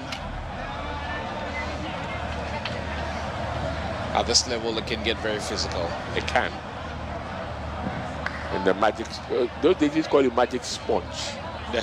And it used to be a spongy thing, whatever it is, with water, whatever it was in it. This These medical days team of Senegal have done a lot. They've been called up to work almost every now and then.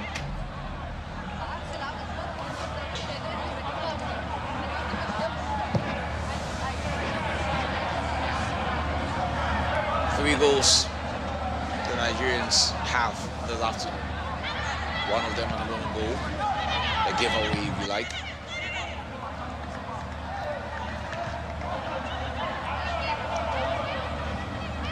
How Senegal will love a consolation if they could score any moment from now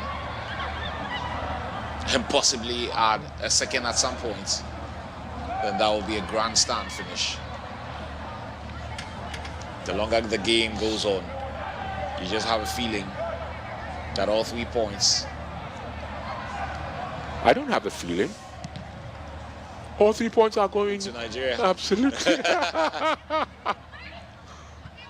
The Senegalese, I would want to believe, would still give it everything. Oh, absolutely. I mean, rightly so.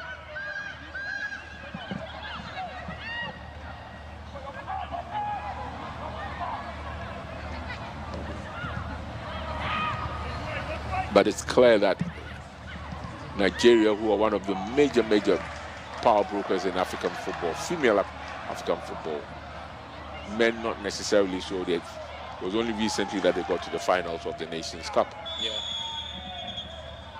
But with the women, there's absolutely no doubt about it.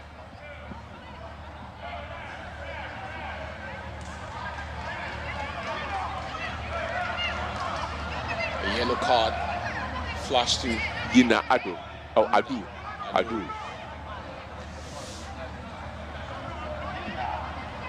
Ouch.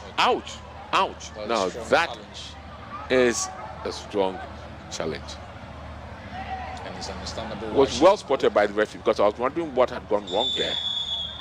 Well spotted by the referee. These days, a lot of the referees try to be as closer to the action as possible, especially in a game like this where there might be no use of VAR.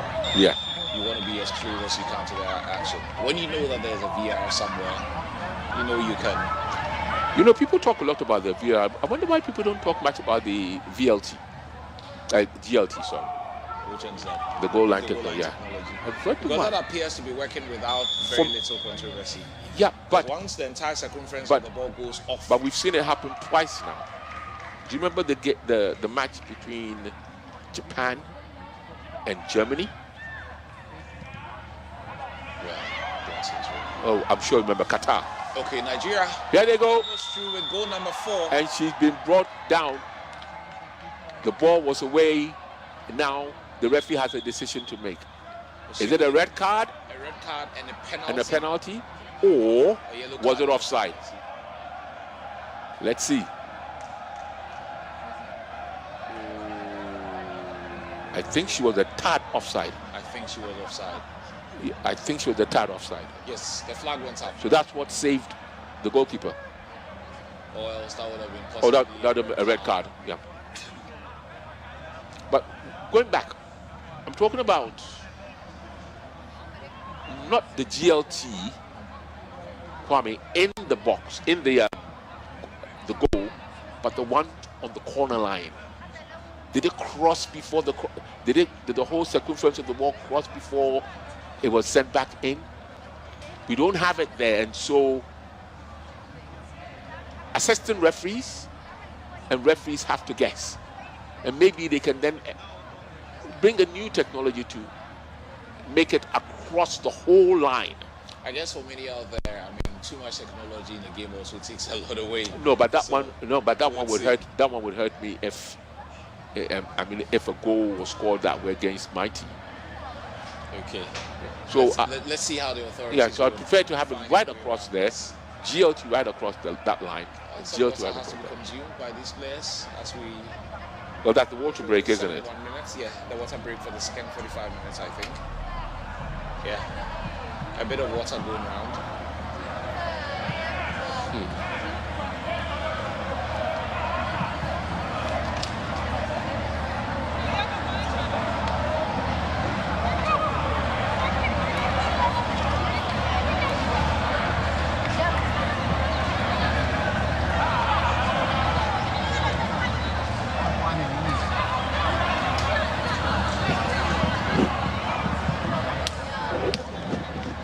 71 minutes of action.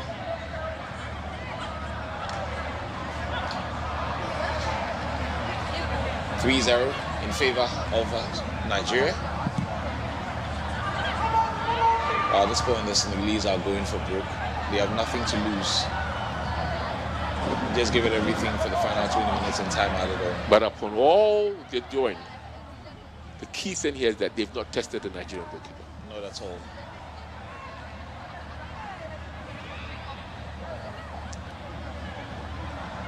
They've had opportunities with the ball in the final third, but it looks like the inexperience and naivety on the part of some of the players is costing them there. They had 1 or 2 opportunities in the first 45 minutes. They blew them away. And when you're up against a team like Nigeria, even if you get one chance, you need to take them. The flag will be up. And the flag does goes up.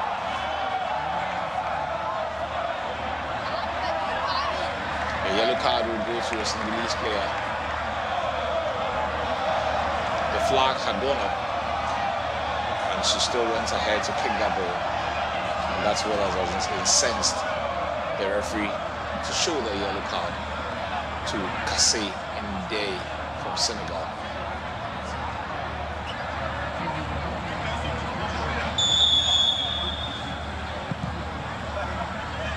I don't know why all of a sudden the Nigerians are going for the long ball set pieces. They used to pass from the back. And that's Ndeye who has come in with something completely different and adding some attacking threats to the Senegalese side. A lot of us who have some very good pace as well. Offside on this near side, as the assistant referee indicates. There's still 17 more minutes to go in this one, plus time added on.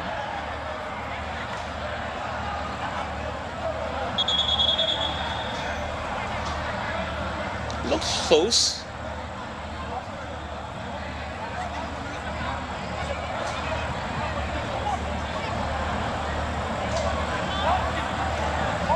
As Nigeria still consolidating their 3-0 lead.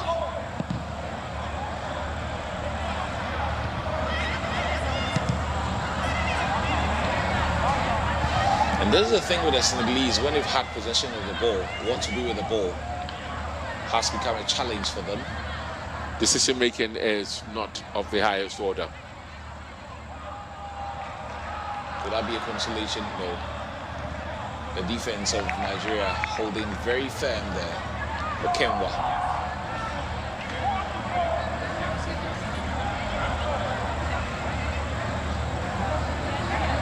She must be a tough nut to crack. Going past her in defense from what she's done in this game might take some effort. Okay, that's a pair that we're going for the water break now. Okay. And that's a signal from the center ref. Yes. It's time for the water break. We're just about, what, 15 more minutes to go? Yeah.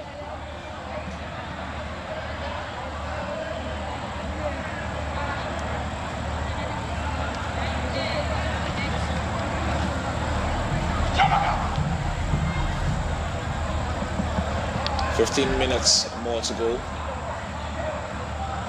Although the players are done with the water break. 1 or 2 instructions will be passed on to the players from the Super Falcons manager.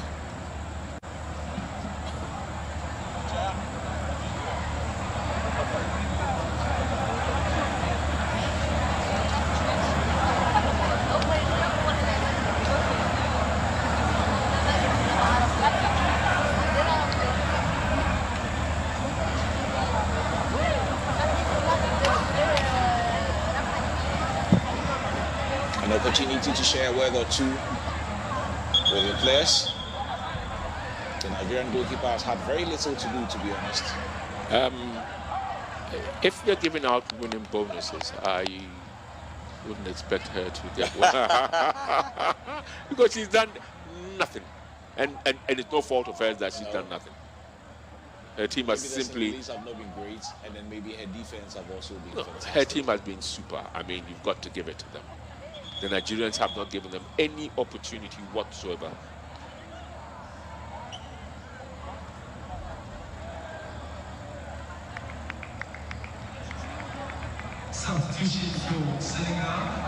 The Nigerians holding on in 77 minutes on the clock, but as at least falls into a substitution. Sukna Pemi being introduced. Probably one of the tallest you would see at this year's tournaments. She looks really tall. Would have thought that she would probably be playing basketball.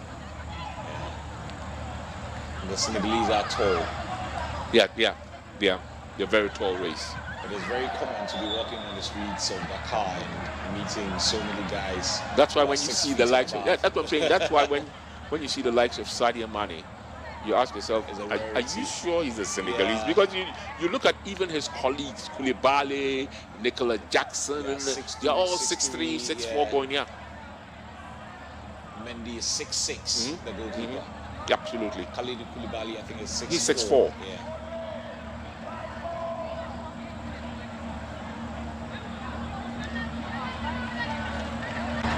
A free kick in favour of Senegal.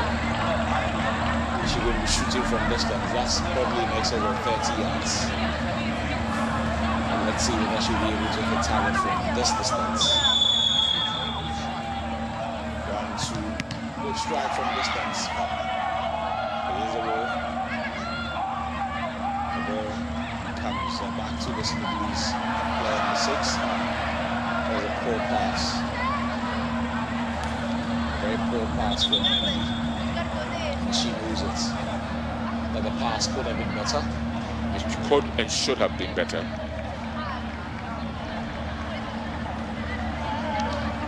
Substitution for Nigeria. The Nigerians also making a substitution. Delight Yosu for Mexico. Right. Player number 19, Delight Isaac Mwasu.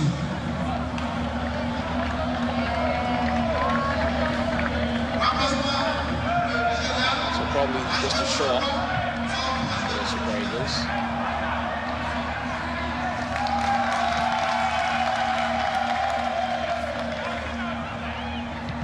Motivated to go for a 4th.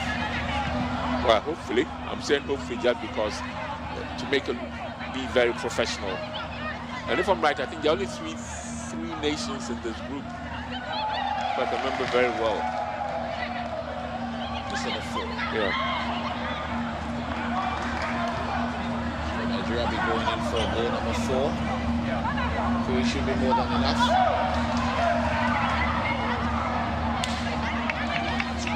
Should be a throw in favor of Nigeria. Approximately 80 minutes we've done. Ide with the first goal, player number 6, and then the second follow right at the start of the second half. And then a terrible goal to make it 3 for the Super Falcons. They will be happy to pick up all 3 points. And there was only 3 nations in here that will possibly qualify for the next stage of the competition.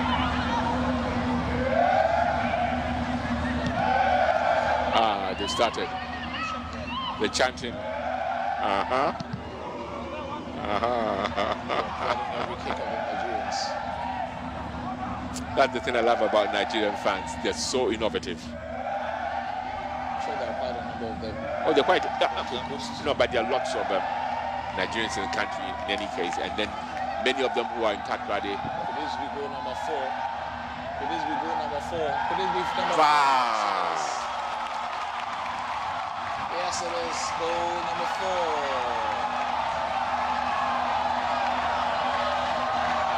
And every one of the players on the bench, together with the technical team, get to celebrate this one. And the coach pumps the air and glory. She gets her thumbs up from her coaches. And look at them. So many experience. No. They are a happy-go-lucky bunch of individuals, and if you've ever been in their midst, Kwame, they make going to they're loud, but they make stadium. They make the stadium when you go to the stadium so colorful, so lovely, and the stories. Oh my goodness! It's 4 now. And surely game over. Shoma Olise with the only goal.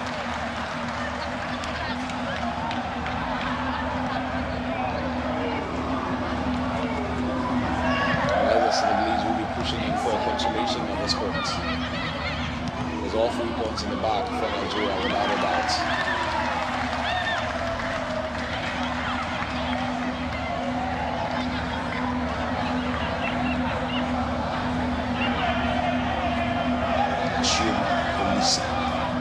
Reminds me so much of Sunday Olise.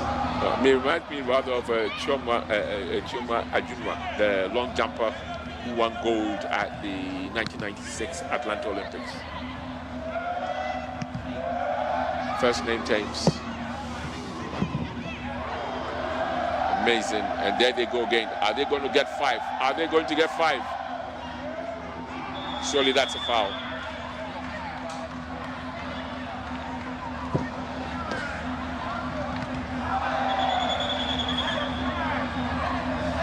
And so Nigeria in cruise control. And after this is over, we'll be showing volleyball, and the women's volleyball, Kenya versus the lovely island of Seychelles. fantastic island. Have you been there before? Been to Seychelles before? No. Whoa. I'd recommend you go there. It's an absolutely... It probably cost me a fortune to get there. On the contrary, it'll be much, much cheaper than going to, let's say, the Bahamas or Barbados, that's the Caribbean. Because the hotels are first class, and the beach, the water, blue, pristine blue. I mean, most of those islands, Mauritius, the Maldives, Seychelles, Diego Garcia, and I think it's basically because they depend on tourism more than anything else.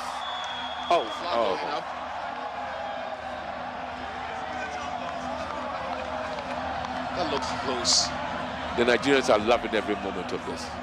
Yeah, that's when everything is going well for you.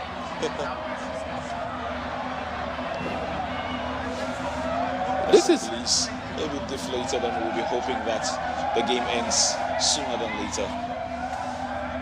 When you're down by 4 goals and the clock is on 85 minutes thereabouts.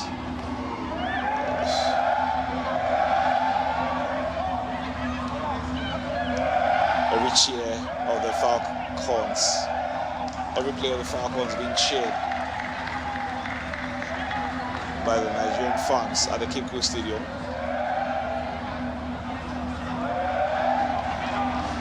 And they could just pass the ball around until it's over. Absolutely no motivation maybe to go in and get a 5th or get a 6th.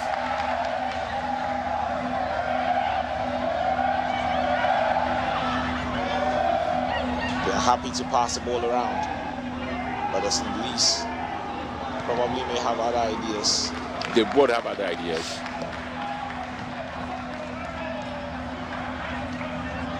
Five minutes and time added on to go.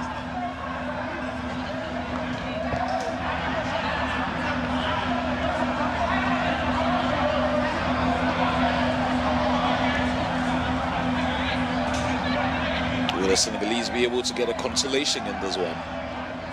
The cross comes in. And this is the first serious attempt at goal. The Super Falcons goalkeeper has had to be called into action for as long as I can remember. Yeah. Okay. I'm sure you can hear the fans singing, chanting and screaming, ole, ole, ole. They will one day.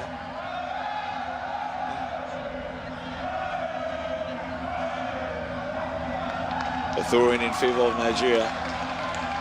Well shepherded to touch.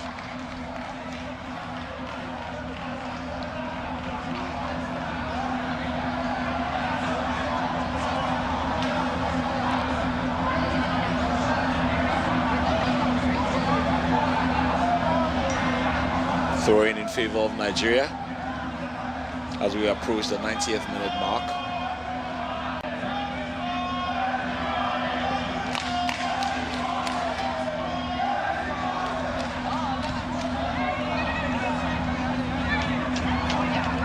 We get a lot closer to the 90th minute mark now. I guess it will be a case of the game being brought to an end. The Senegalese clearly would prefer if it were over and done with. Yeah. Right now. There's no way they're going to be scoring 5 goals in the next, 3 minutes and time added on. Absolutely no chance.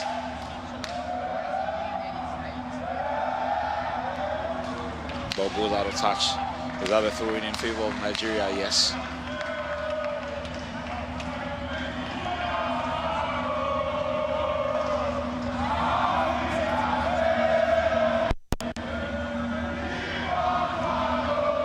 All we are saying, give us one goal.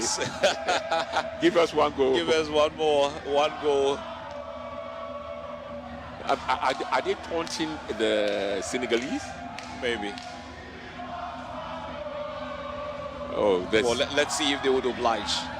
This is really what I love about Nigerian fans.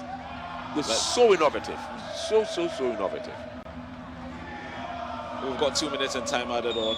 Maybe they would oblige and get a 5th or even a 6th.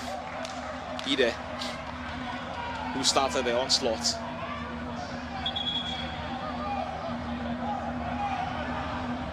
bringing down player number 11 for Senegal.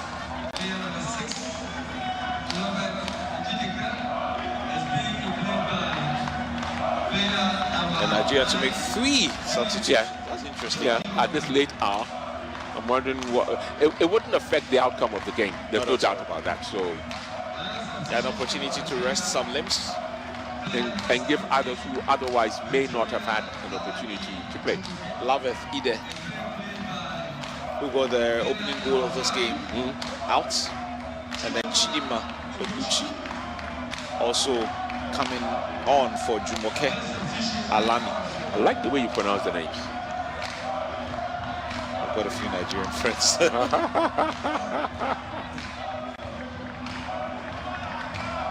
They have the C names quite a bit.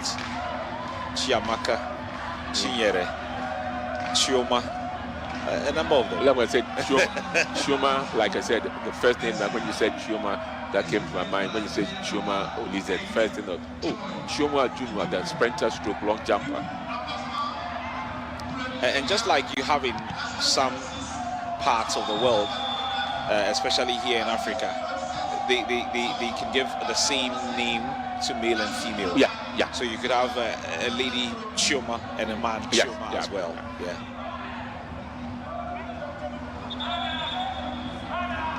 So that you don't get confused. Maybe you happen to meet a Chioma somewhere, you're not thinking it's all ladies. So 5 minutes of time added on. Would we be seeing a goal in this period? Who knows? You never know. Yeah, you never know. Would we be seeing a goal in this period?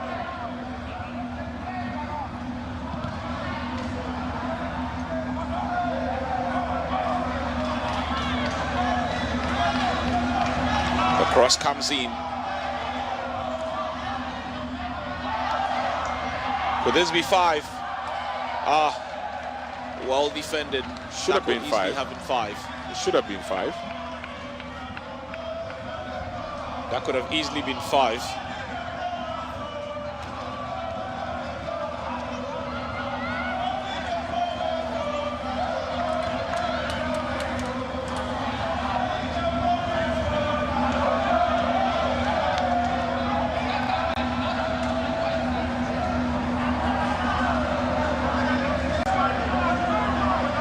Still waiting for the corner kick to be taken.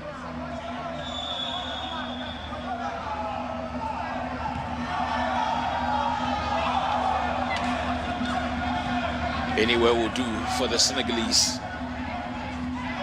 Just kicking that ball into touch. It's the most one-sided match I've seen in a very, very long time.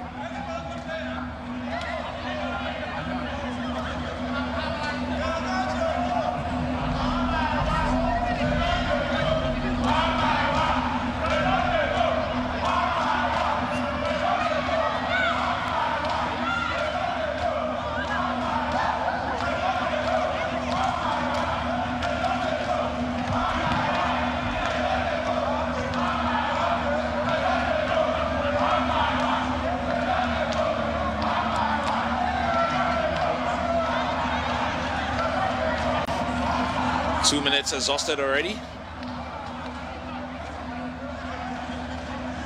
And maybe, just maybe, we might get a 5th. Oh no. No. That would be totally savage, to put it mildly. That would be pretty much like an annihilation. Yeah. With the Nigerians. So there are some times where you've got to score a 5th. There's sometimes where you've got to show some sense of responsibility, as it were. The 3v1, anywhere will do. That was good defending there.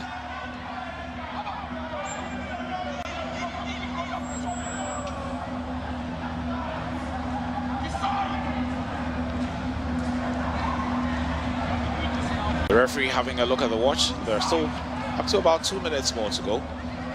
This is where sometimes I wonder why referees go the 4. Well, it's a clear massacre. You probably have to go by the time. This could be 5.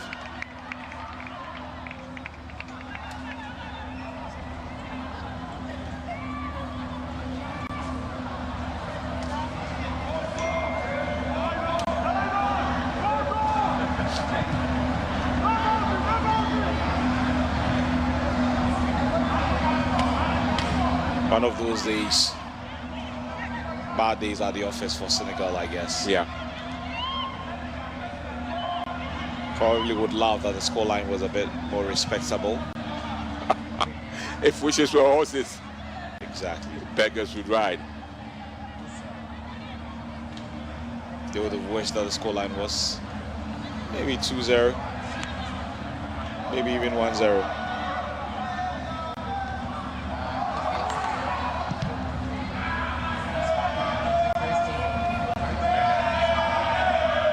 That should be a foul. Yes, it is. Probably just about the last sequence of action. It will be the last sequence. It's almost time. And this is where you don't need to employ that a minimum of 5 minutes. You just let it be 5 minutes and then you hand it over. Yes, yeah. Because there's no way Senegal actually. Absolutely. I'm sure she'll probably just end it after this.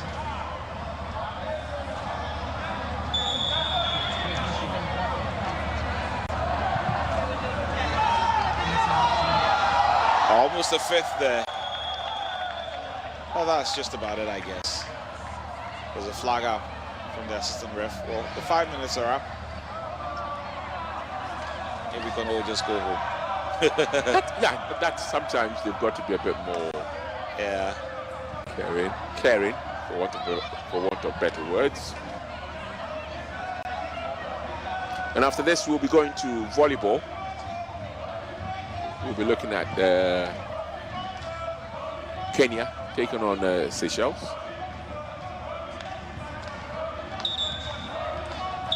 All right, folks, that's it. A one-sided game. Nigeria clearly the better side, and nothing short of disappointing on the part of Senegal, but absolutely encouraging on the part of Nigeria. And then they could go sit back, wait a while, see what happens elsewhere, and maybe take a breather, offer some new players to come in, who otherwise probably wouldn't have started, give them the feel of the whole game, and then who knows what will happen after that. The Nigerians can afford to celebrate this one. There's 3 points in the bag for the Falconets.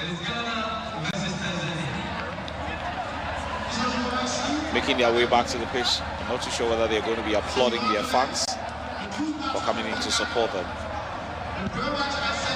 Right. So in just about, 90 seconds, we'll be going over to watch the match between Kenya and it's currently going on at the Badminton complex, and Kenya are 1 set to love up already. So this is the Nigerian team acknowledging their fans, and they must be extremely happy.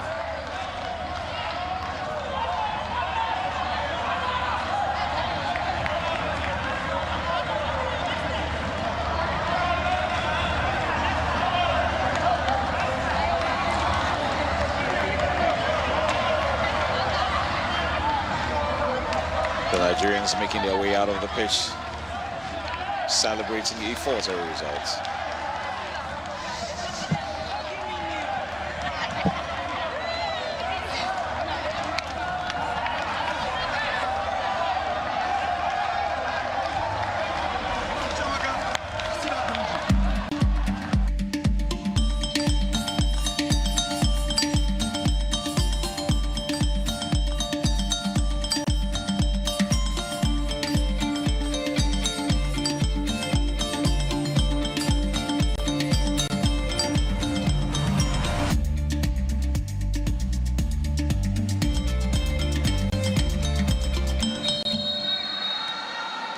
We have enough. A life of plenty for every child. We've had enough all along. There's enough choice for every child. Enough nutritious food, produced responsibly and sustainably, so children can thrive everywhere. Let's come together and stand with children to say we've had enough. Enough.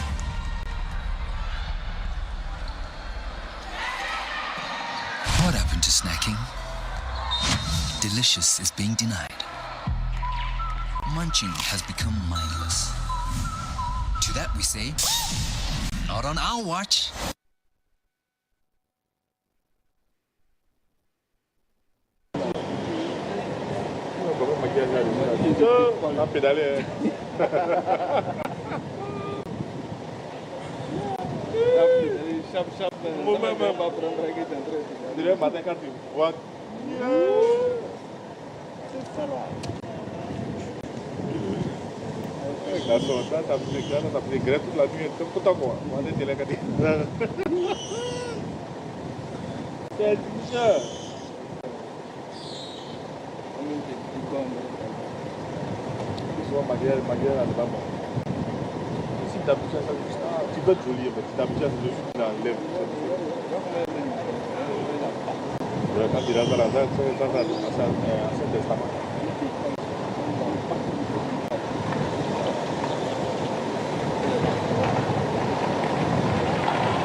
Brilliant. That's a point for the Seychelles.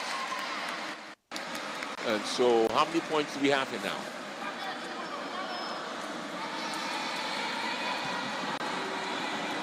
Failed to get it over the net. Kenya.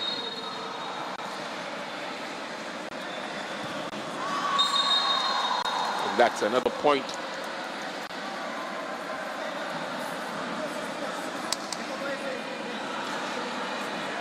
As Kenya will serve again. Remember, they are supposed to be leading by 1 set to love.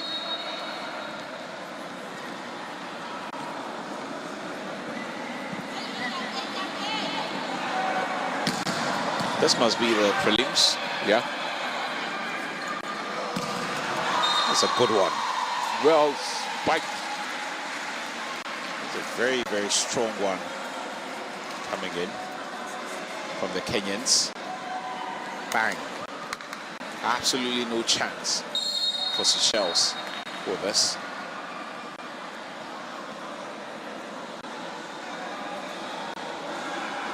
Kenya to serve. Well done, Kenya. Well done. Taking advantage of their height at the net.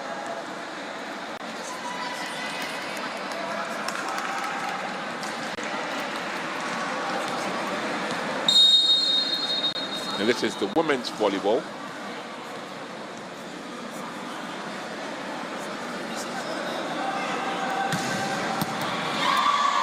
Yet another point for Kenya.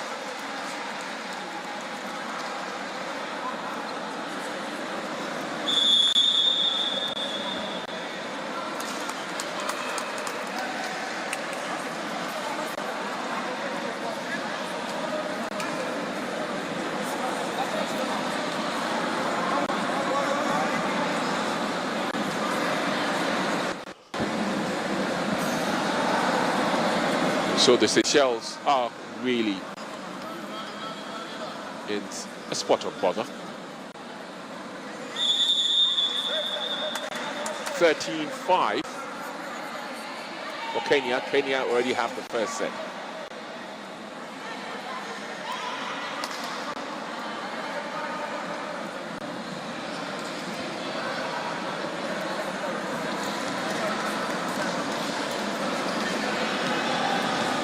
Kenya to serve.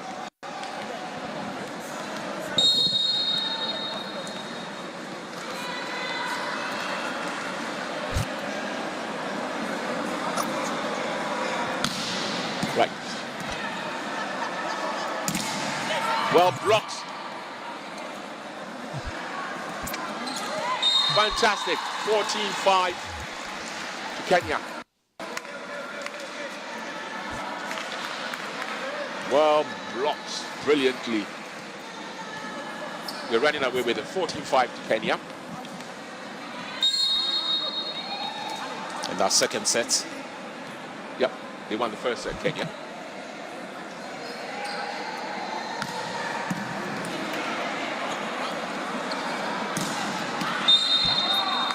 what does the referee?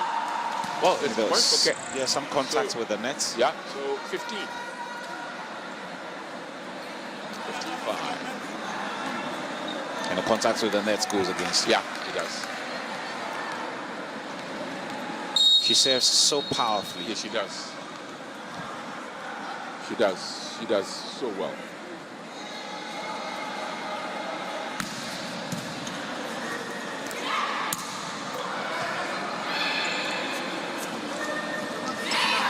Oh, 16-5.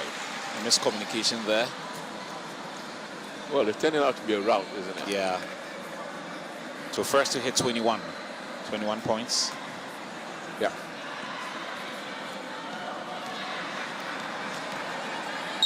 Oh, they were expecting a spike, a smack, but it didn't come that way. Just a little Sometimes touch. you just dink over Yeah. the nets like that.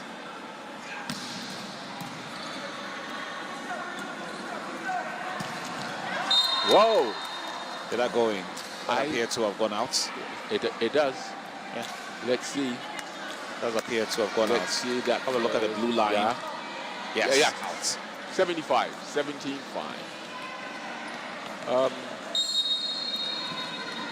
Upon all the praises I gave to the Seychelles, oh my goodness. The Kenyans are just better. Much better. Oh, and then they get it again. Yeah, just better. That lady 7. And she's been Serves serving with- for God knows how I'm long. telling you, They've serves won with the- everything. They probably won the past 8-9 points. Because it's only when they lose out that it goes back to... As long as they are winning, yeah. they get to serve. Yeah. She probably would want to serve the game out. Ow. Finally. Finally.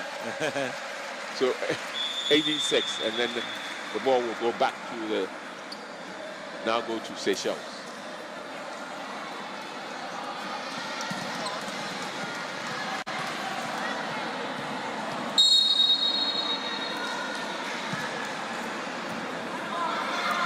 Not too much power in that. Bang. And we go back to Kenya, and it's 19-6.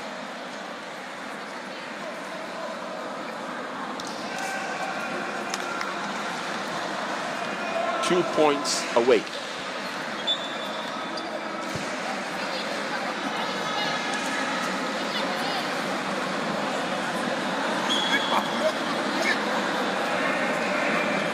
Why, what's the hold up now?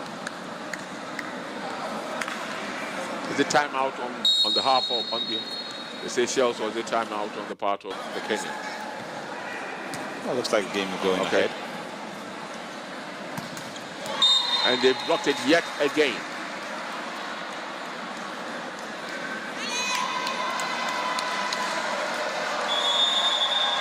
So it's over by the counting. 20 points to 6, and it didn't even go over the net. The Kenyans probably winning in 2 straight sets. Yeah, they will. One more point and it's over. As night turns to day and day turns to night. Whoa! They got a point after all. There's still a little whack in the tail, isn't there? Yeah. 27.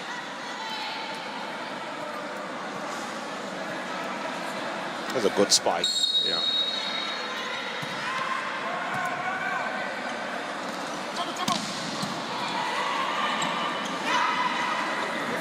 Well, this point could And here it point goes. could That's it. It's over.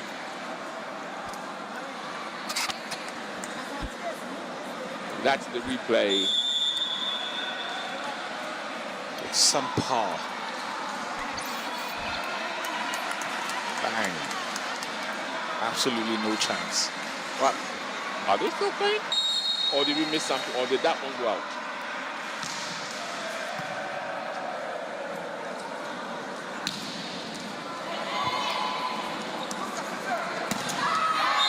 That was out.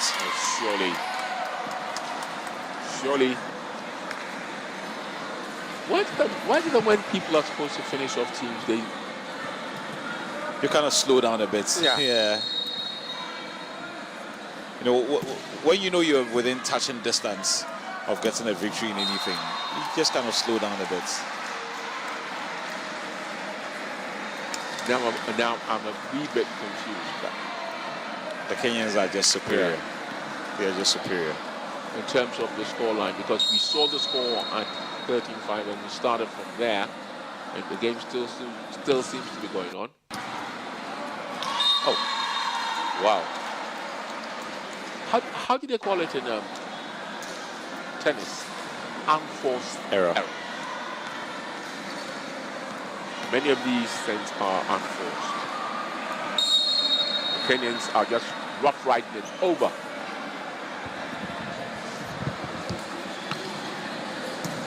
The Kenyans to serve with us. Seychelles hoping to prolong the game a little longer. Good smash. And that's another point going in favor of the Kenyans.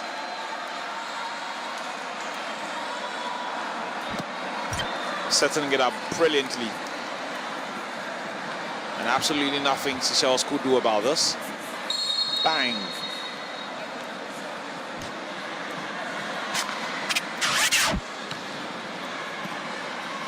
Another very strong serve from the Eastern African country.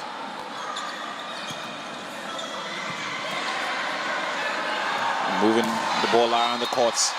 And they win yet another point, the Kenyans. And they get applause of the fans.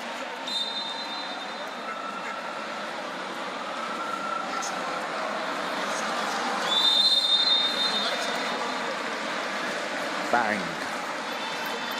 Absolutely no chance for Seychelles, and that's where the Kenyans wrap it up. The Seychelles team putting an effort, but not good enough. The Kenyans winning in 2 straight sets. And here we go, 25-8.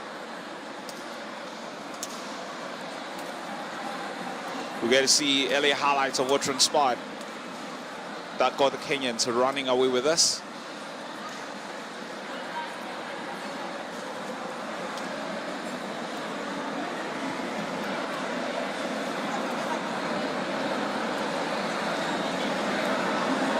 We're coming through with some action from ladies volleyball in Badminton here in Accra.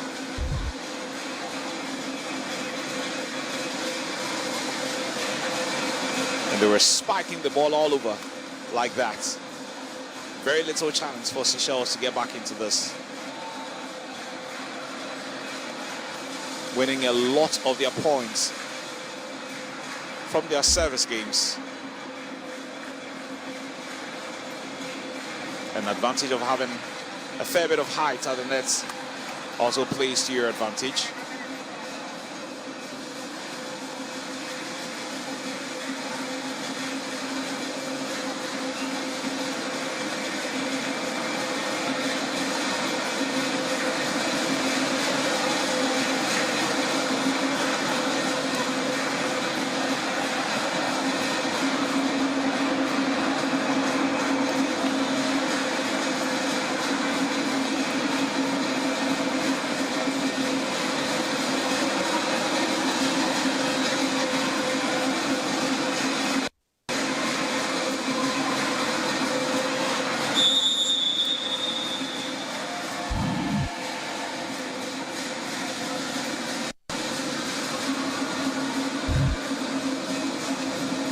Some fans to create an atmosphere there. We get to see the Seychelles team. Some conversation in there. And for those of you who haven't been around some of the sporting venues, this is the moment for you to go around and go and see. I like the way the Legon Arena is taking shape. They put up the pole vaults, mat and everything. I can see them also putting up the goal post. Down we go. Yeah. The arena is coming up extremely nicely. You're watering the pitch, as it were. So Is it the best of 5 or is it the best of 3? If they were done with a second, that appears to me to be best of 5. Yeah. Because this will be the third. If they're already done with the first set before we joined, yeah, and we came through with pictures from the second set, then this should be the third. Yeah. Unless we are getting a recap of what transpired there.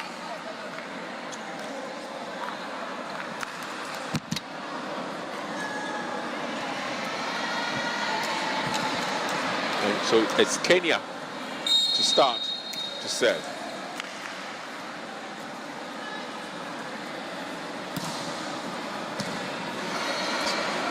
And normally they win a lot of their points on serve. Oh, they do.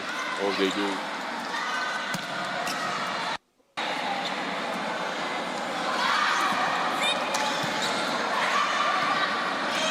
We love the organization of the Kenyans. Whoa! Yes. First point, first blood, Kenya. At least in this set.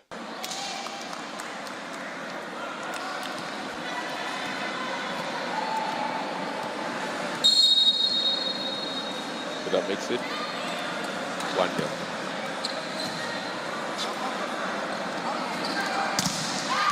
That was a good spike. Brilliant spike.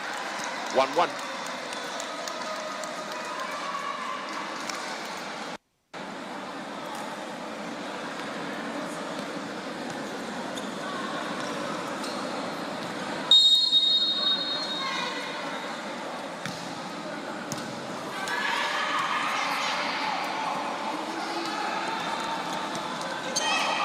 Almost going out there. But what a way to get it back in. And she got it in. Wow. I thought that did come off the floor, yeah. Seychelles are now leading 2-1. If this is the third and final set, they know they've got to put in a fight. So they are giving it everything. Qualification maybe at stake to the next stage of the competition.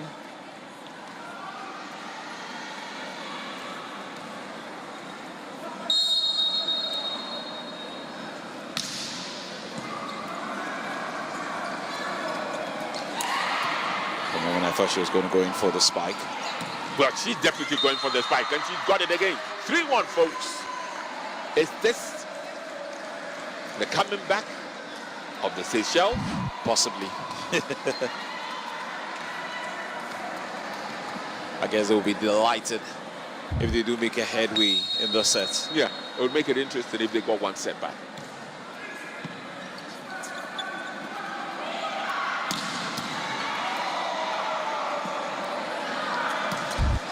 And they've got yet another point. 4-1, Seychelles. Whatever their coaches would have communicated to them at the end of the second set appears to be working. This is absolutely fabulous.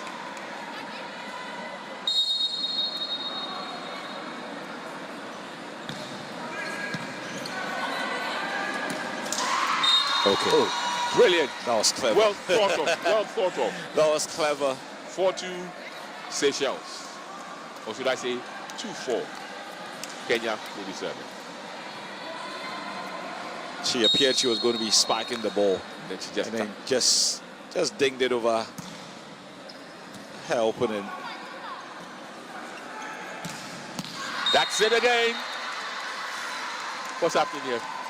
Bobby, what's happening here? You're just giving it everything. That's what's happening. They're just giving it everything. They're leaving nothing to chance now. They're giving it absolutely everything. 5-2 Seychelles.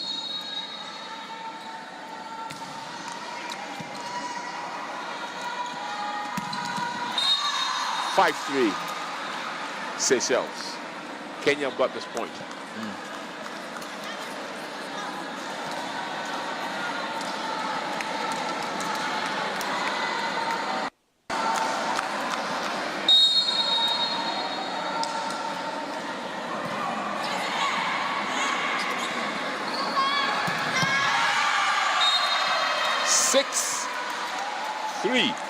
They're just on fire in the sets.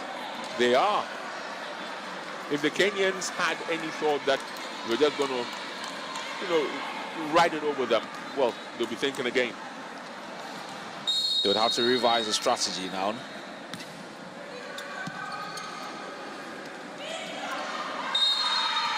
Did that go out? Yes, No. red flag. Yeah. So it is for Seychelles. So it's 7-3.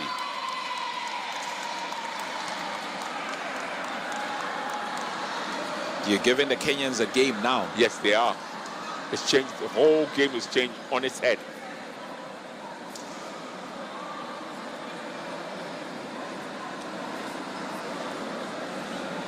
Good spike there as we get to recap some of the moments of the set.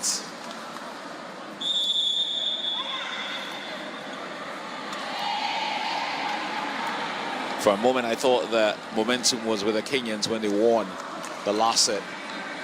But it looks like Seychelles have come into the set a completely different side. Yeah. I'm not too sure what is missing in the Kenyan game at this point. Okay, so here They you have come. Completely gone to sleep.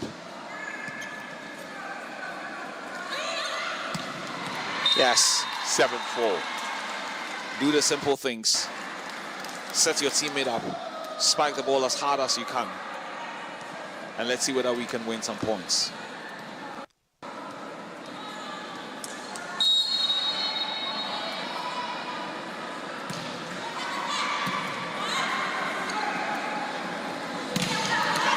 Well, and decently blocked. And yet blocked again, 7-5. Now, the Kenyans seem to have gone back into the driving seat.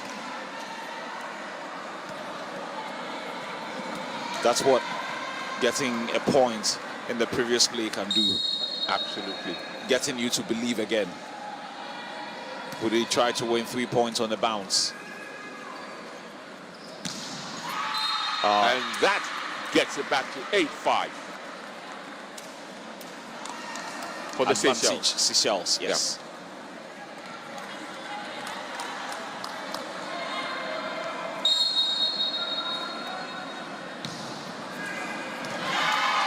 Oh my goodness. It's 9-5.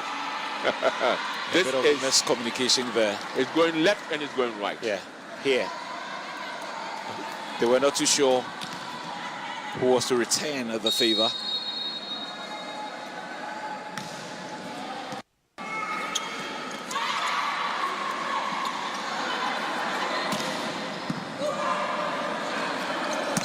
Yes. They've got it in.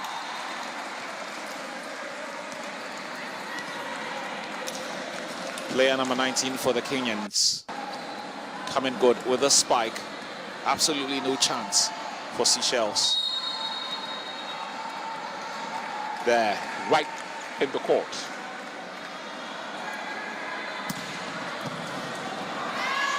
And that's another point for Kenya.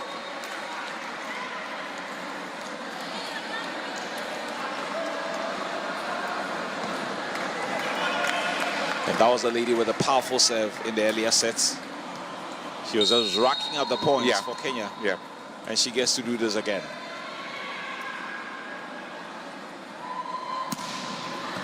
Here we go. Oh. That was very, very casual. Very, very casual indeed. You have missed out on the spike, so you push it over. There wasn't enough power in that. None. And it didn't get the elevation that was required.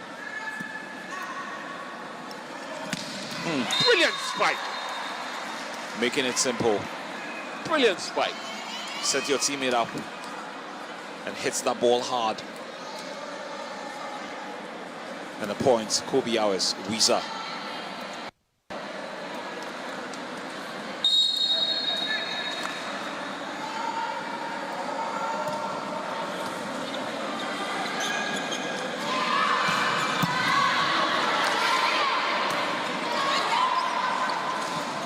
And that's where the height advantage may count.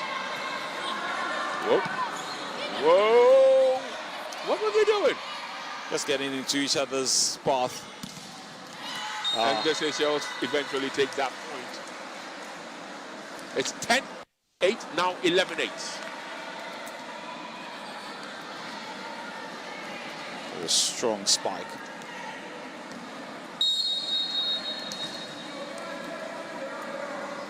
The Seychelles are a completely different side now compared to what we've seen in the first two. Yeah. Wow, what a spike. What a spike. That's 11-9 now. It appeared she spiked that ball with everything in her. 11-9 in favor of the Seychelles. Remember that the Seychelles Islands are the team in the blue and Kenya are the ones in the white and black.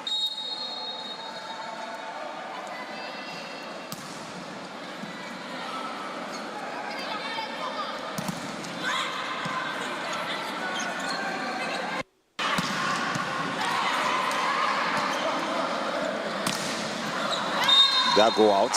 I think it did. So that's 11-10. The red flag went up.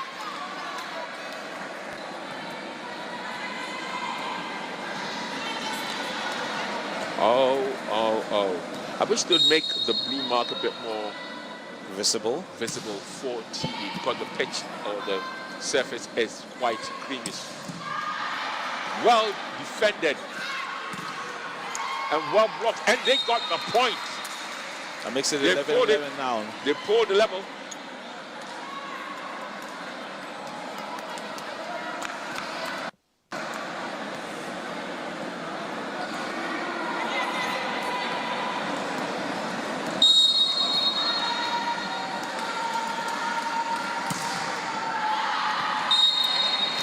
That went out. And that's another point going away from the Kenyans. Seychelles wins thus. Yep.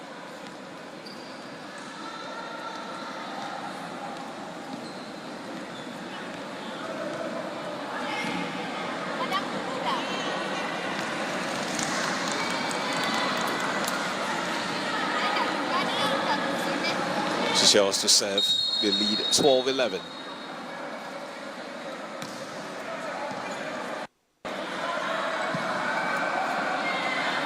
Final touch.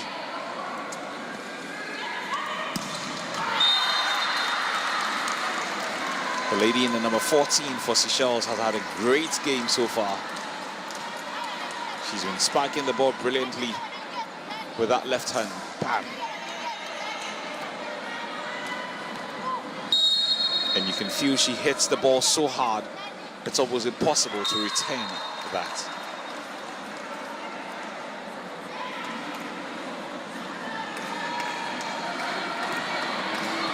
The Kenyans forced to make a change or two. 12-13, Kenya to serve.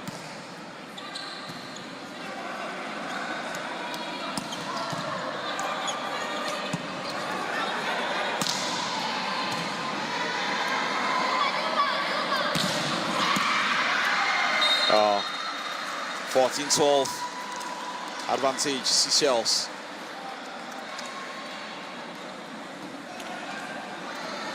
Again, another brilliant setup to the same player in number 14. She seems to be everywhere on court. And the ball are set up brilliantly for her, and she spikes it with so much power, giving the Kenyans very little chance. And they return the favor as well. As 13-14 now.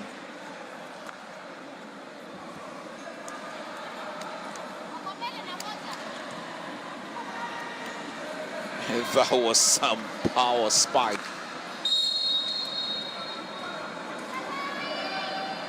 Kenya to serve. To the court of the opponents. Well set up. Did that go out? Stays in. Again. Did that go out? Oh, wow. It does appear that went out. So point advantage, Seychelles. Yes, that did go out.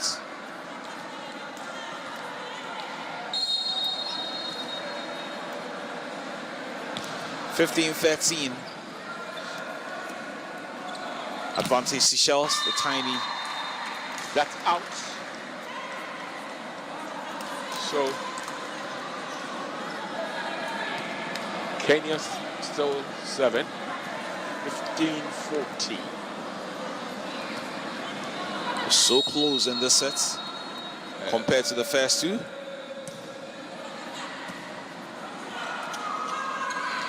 Whoa! They've finally drawn level 15-15.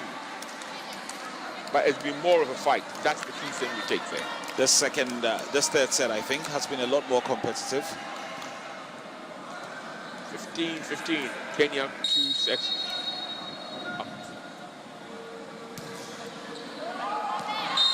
Did that go out? Yes, it did. So 15-16 or 16-15 since the Seychelles are serving. A bit of nerves.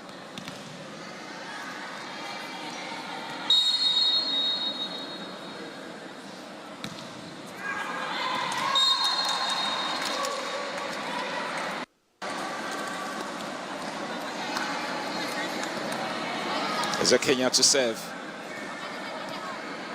The Luoch will be serving for the Eastern African country. It's tied now. Yep. She'll be serving with some power, like she's been doing.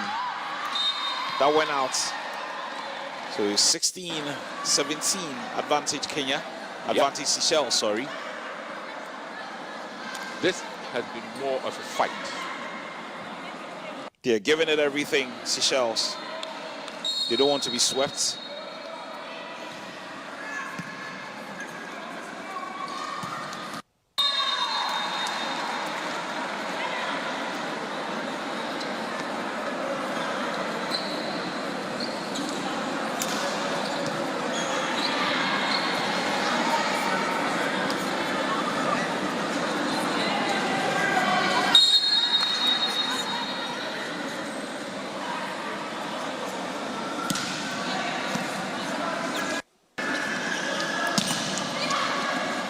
This is,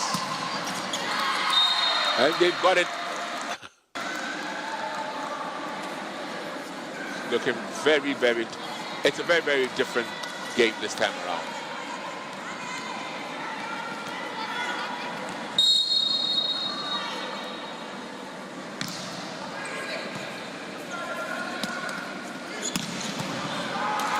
(17-18). Did that go out? Yes, it did.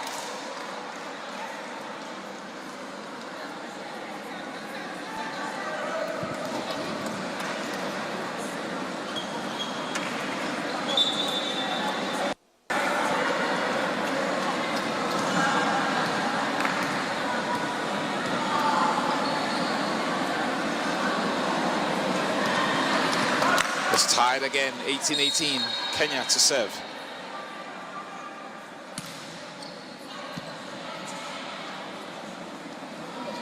We're in the home stretch now, and no one will be leaving nothing to chance.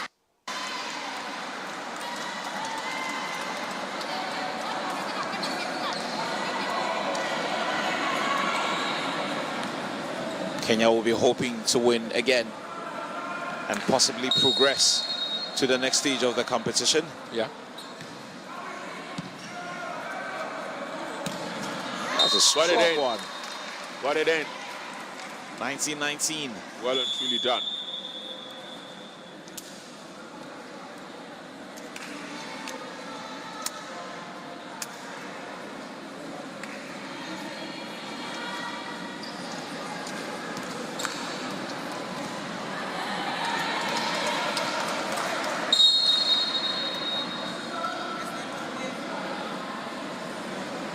The Kenyans to serve. That was poor. That was poor on the part of Seychelles.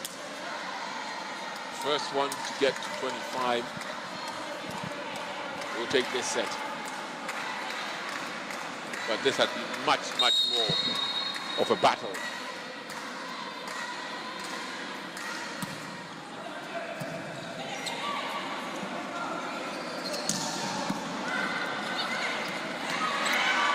But that's it. 21. Now we've got very, very close. We're getting very close to the 25-point mark. That was a powerful spike there.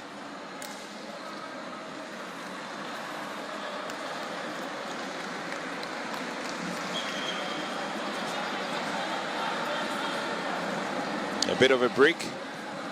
The Kenyans in there to support their team.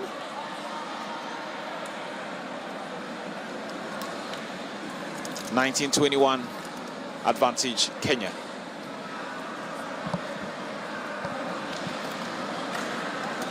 Here's our coverage of the 13th African Games.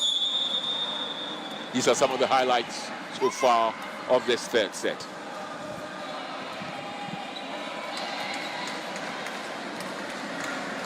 And that's where Seychelles have failed to retain that.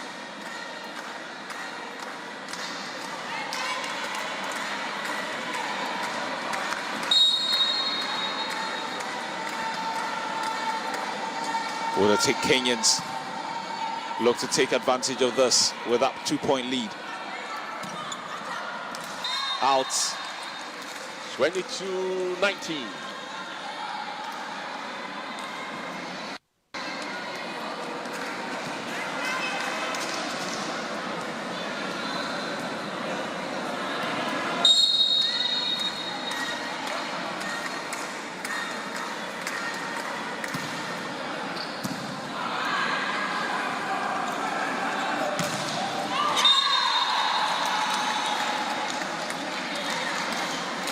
The Kenyans are now 2 points away from victory. Just 2 points. And remember, at one stage they were trailing 7-3. It was at the beginning of the set. Yeah, they were trailing. Can they nail this? They win another point again. Set points.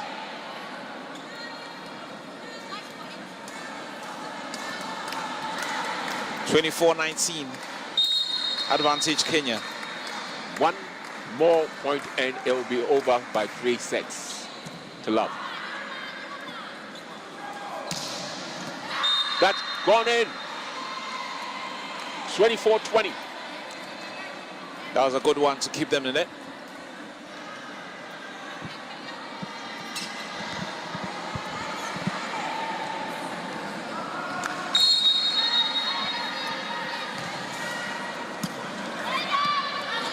Will Kenya look to close it out?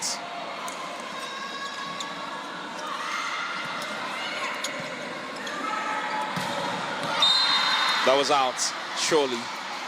It's 24-21 now. This is looking very, very, very, very good. A nail-biting finish to this one.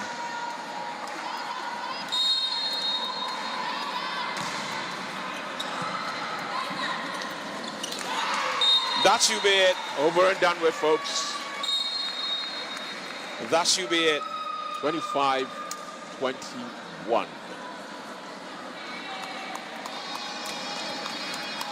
I think the Kenyans have nicked it. 25-21.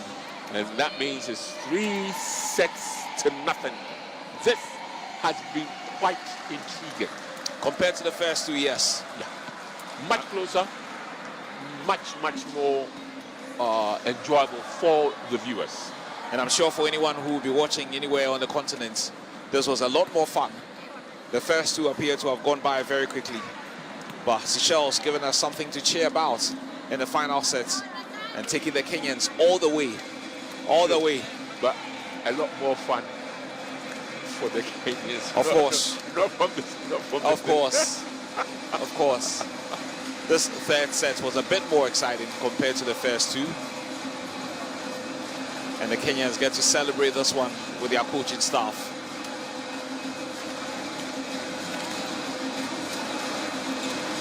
The Seychelles team would say a word or two, despite the fact that they lost out. They might just get another opportunity. They may just get another opportunity. These are some of the highlights. But at the end of it, regardless of what happened, we have to give it to Kenya. They were superior and deservedly needed deservedly got the victory. We can't run away from that.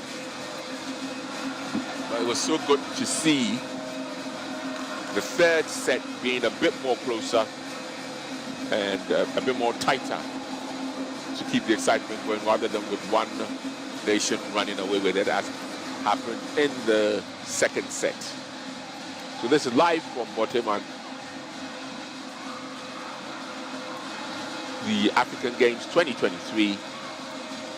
Kenya beaten Seychelles 3 sets to love. And the Kenya team is the one in the white with black, whereas the Seychelles Islands is the one with the blue.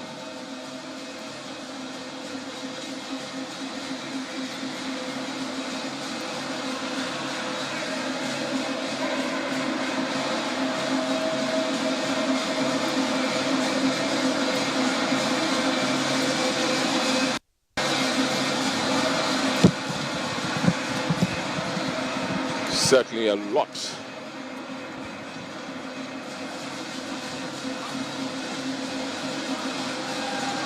Just recapping what transpired earlier between the Kenyans and Seychelles.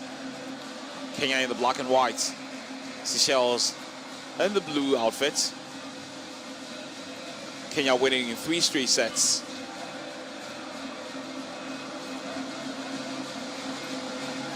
Winning the first 2 relatively easy, but the third set going all the way, 25-21.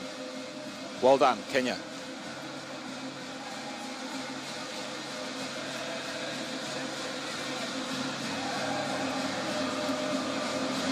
They are not only good with the long distance races.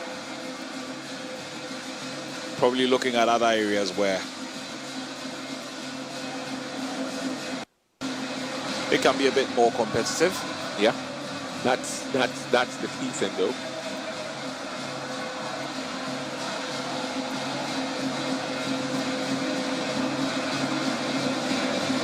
We'll wait to see who is going to be in action next.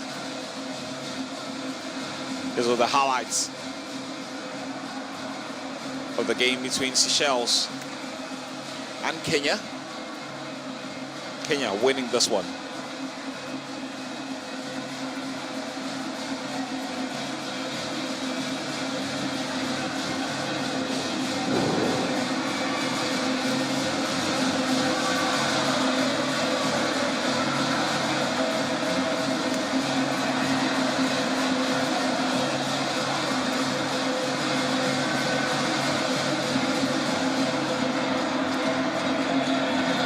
There we go.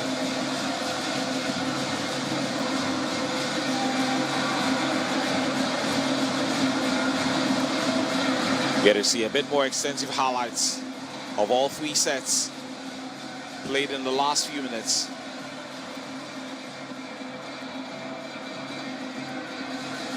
Kenya winning 3 sets on the bounce. They were absolutely dominant in the first 2 sets, but you've got to say that Seychelles gave them a run for their money in the third.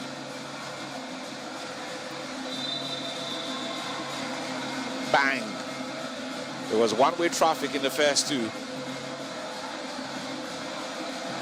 but the tide appeared to be turning in the third set before the Kenyans rallied back to win this.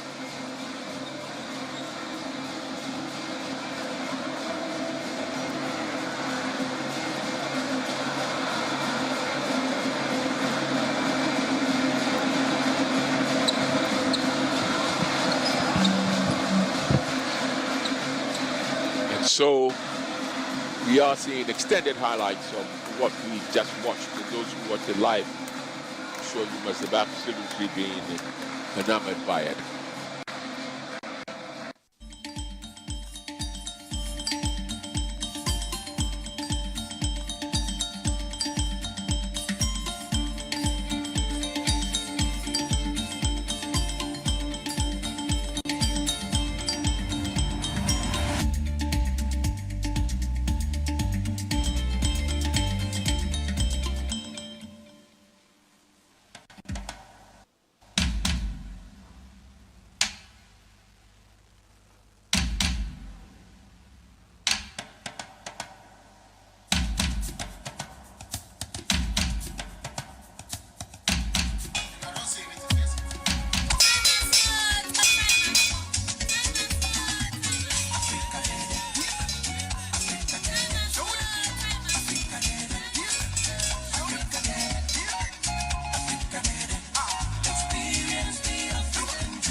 sounding call.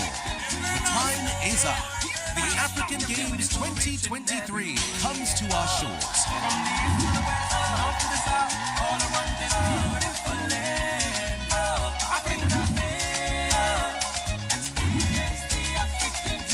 Join us as we celebrate the unity of our continent through the power of sport. Experience the African dream. So we're going back to swimming, the rerun of the 4x100 meters freestyle relay. South Africa favorites in 2, Seychelles 3, Algeria 4, Namibia 5, Mozambique 6, and Ghana 7. All these events, remember, took place in the morning. Entry of swimmers. Men's 4x100 meter freestyle relay.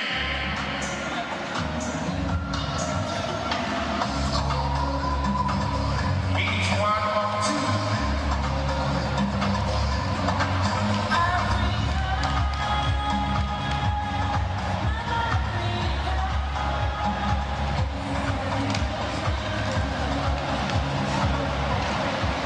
This promises to be a very, very intriguing race. Relays tend to often be.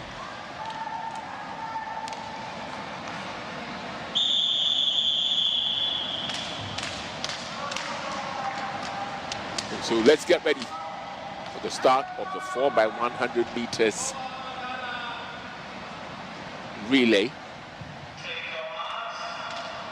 freestyle. And away they go.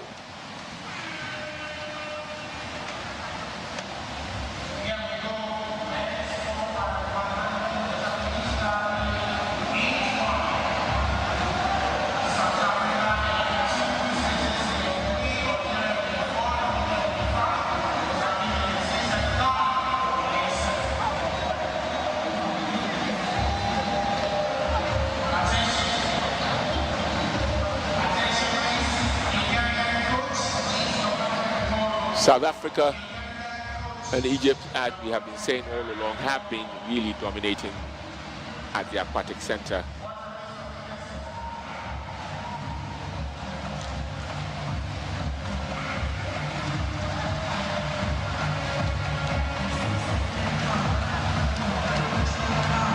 And this is heat 1.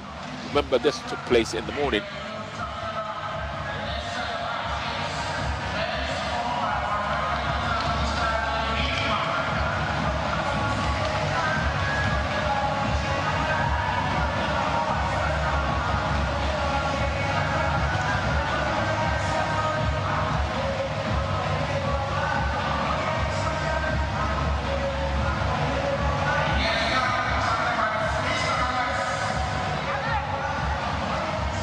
Going at it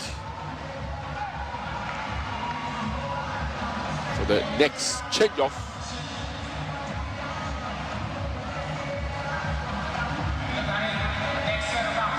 And away we go.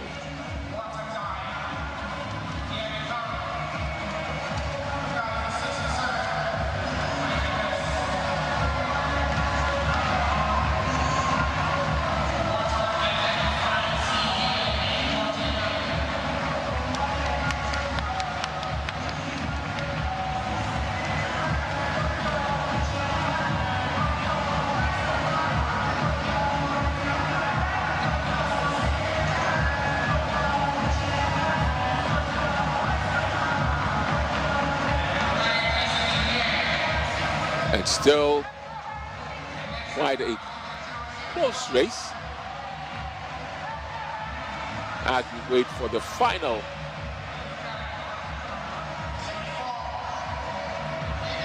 changeover. Namibia looking to seal a place in the next round.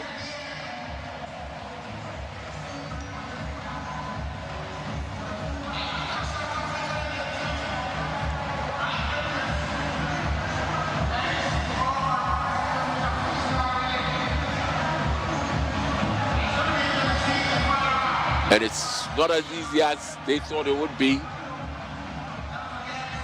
But Namibia, I think, slightly ahead.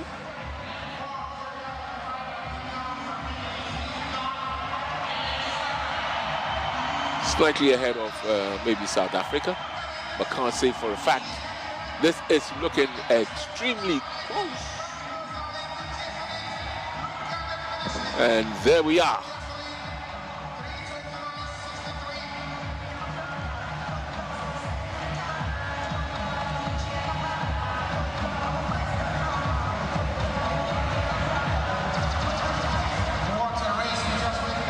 Waiting for the official time. Congratulations, athletes. Well done. Just gone by happens to be men's 4x100 freestyle relay beat 1. Looks to be in Namibia, Algeria rather. And that's the official result for you. Men's 4x100 freestyle relay. Algeria 3:39.63.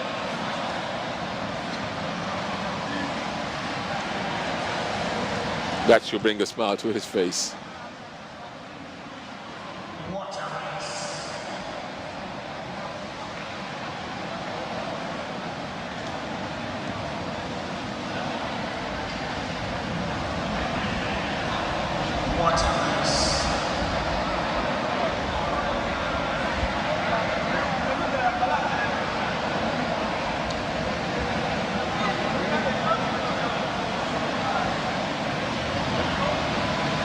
Up next will be heat 2 of 2.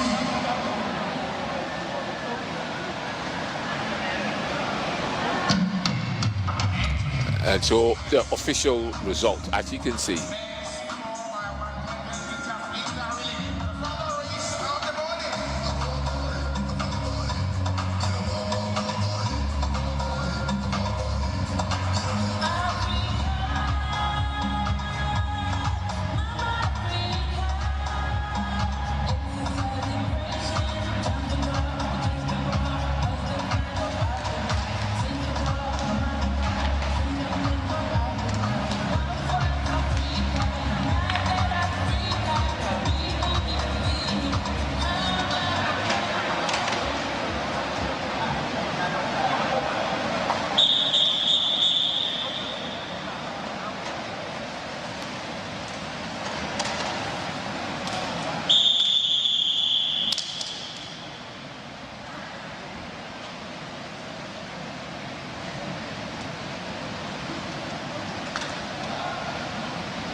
Away they go, heat 2. The 4x100 meters freestyle heats.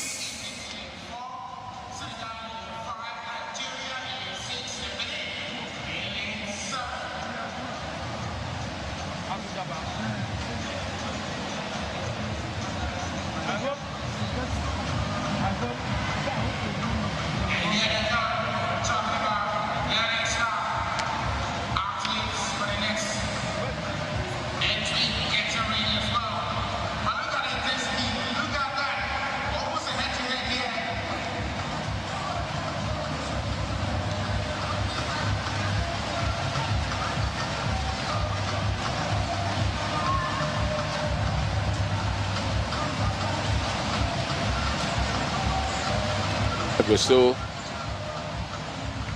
still tight race. We won't become what's the word to say here now? It won't become evident until we have the last changeover. Then we'll be able to say with some level of certainty as to who is likely to take this race.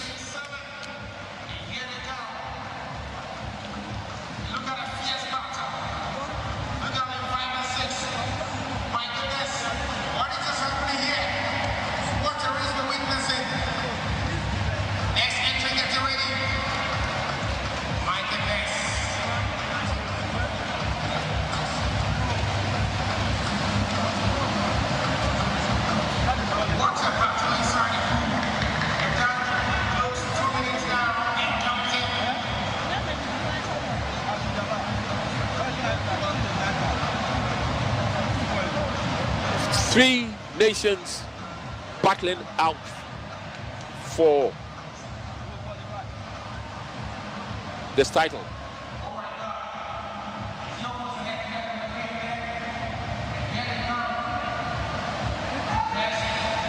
Looking very, very tough. And so, as we approach the last changeover,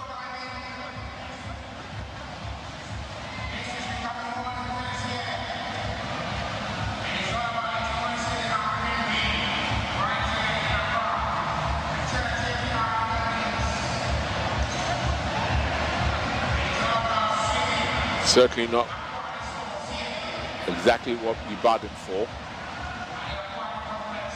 But then,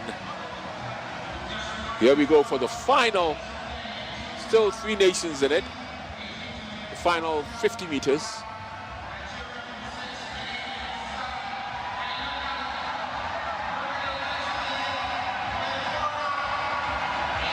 And the crowd obviously will get excited, but you can see lane 4. And that's it. Remember, these are just the heats. They're not the final themselves. The finals will start around 5 o'clock today.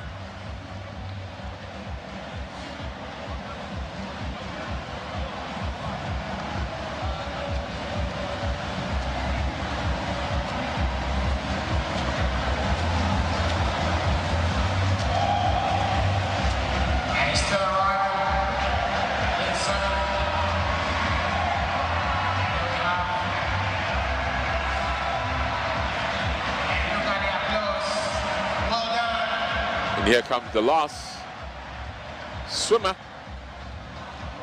in lane 3.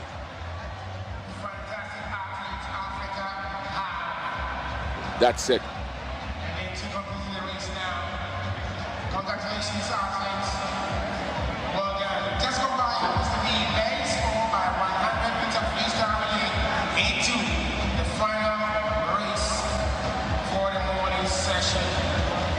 Official result for you now. Egypt, winner of this hits 3 minutes 28.74. So these are the playbacks, highlights of what has just transpired. And that's the confirmation for you. Qualifications, men's score by 100 meter freestyle relay. Egypt, Nigeria, Algeria, South Africa, Senegal, Namibia, Ghana, Mozambique. Congratulations, athletes.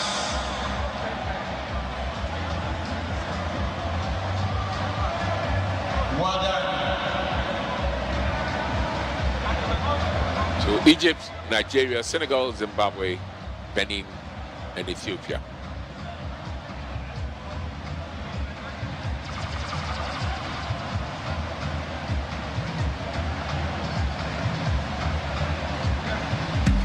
We're going to have a race in 2. Backstroke, talking about men's 100 meter backstroke. And we will be going to volleyball very soon for the match between Algeria and Congo.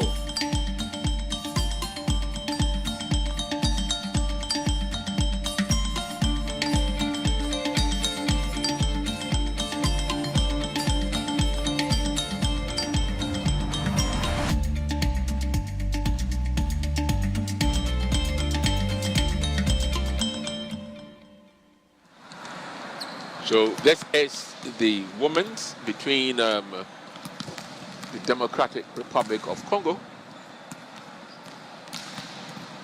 and you can see the ladies warming up there. This is live from the Bortiman Sporting Complex in Accra.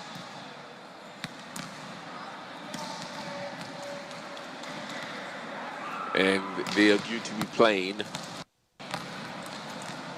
the Algerian team, women's tournament. Just going through the motions, loosen up the muscles, loosen up maybe a few tendons. Make sure that they're really rain and ready to roll.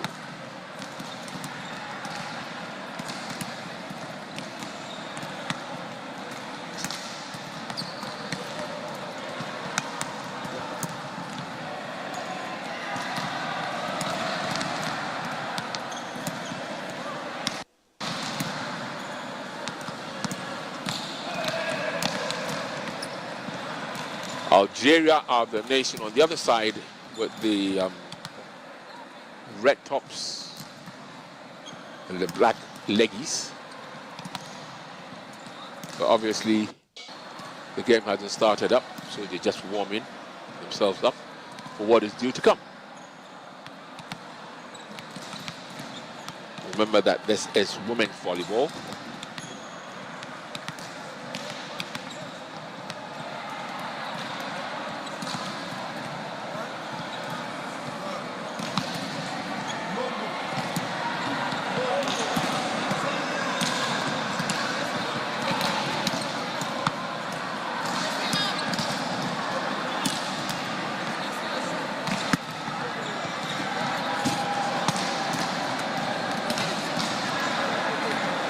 And today being the 12th, we have 2 gold medals available in the cycling, 8 in the swimming, 12 in weightlifting. So 22 medals available, but we're watching the volleyball. The volleyball started yesterday, the 11th, and will run up all the way to Friday, the 15th. Beg your pardon, it's rather, yeah, it's Friday. I thought it was Saturday. Run all the way up to Friday. And hopefully, after that, then we'd have the men coming in. And then on the 23rd, the last day, we have 2 gold medals available for both, obviously, the male and the female.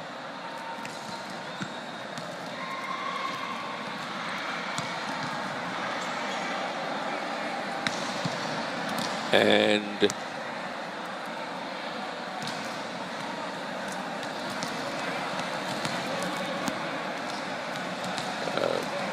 the new information that we have now, remember that at the beginning of yesterday, Nigeria had moved up to 16. Well, they've gone up further now. So the table reads Egypt first with 48 gold medals, 19 silver and 18 bronze, giving them a total of 85 medals. Nigeria have gone up to 22 gold medals, 10 silver and 14 bronze, giving them 46. Then Algeria have leapfrogged over South Africa with 15 gold medals, 20 silver and 23 bronze. South Africa have 12 gold medals, 16 silver and 25 bronze. Now, between them, those 4 nations are the only nations who have gone or have more than 40 medals of any color. Egypt total is 85, Nigeria is 46, Algeria is 58, and South Africa is 53. But on the table log, Nigeria are second because they've won 22 gold medals as compared to Algeria's 15 and South Africa's 12. Then in 5th position is Mauritius with 3 gold medals, 3 silver medals, and 2 bronze medals, giving them a total of 8. Whereas Madagascar has 3 gold medals, 2 silver medals, and 16 for a total of 11. Tunisia have 2 gold medals, 15 silver, and 16 bronze, giving them a total of 13. And that's the thing. If they could have converted some of those silver and bronze into gold, they would have been much higher than they should have been. And obviously after that comes Morocco 265, Uganda 133, Ghana is 10th 131. The rest, as you probably know, would be Namibia, Zimbabwe, Libya, and so forth and so forth. So clearly quite a lot has been achieved. Waiting for the start of the DR Congo versus Algeria game.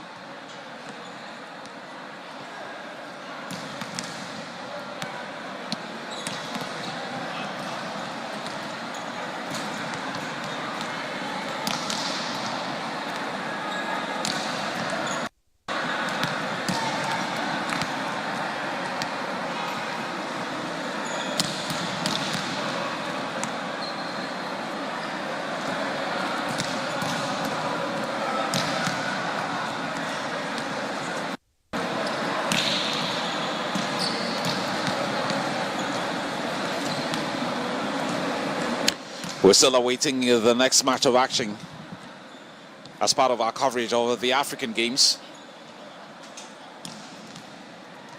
DR Congo going to be in action very shortly as the two teams go through a period of warm-up. Extremely important.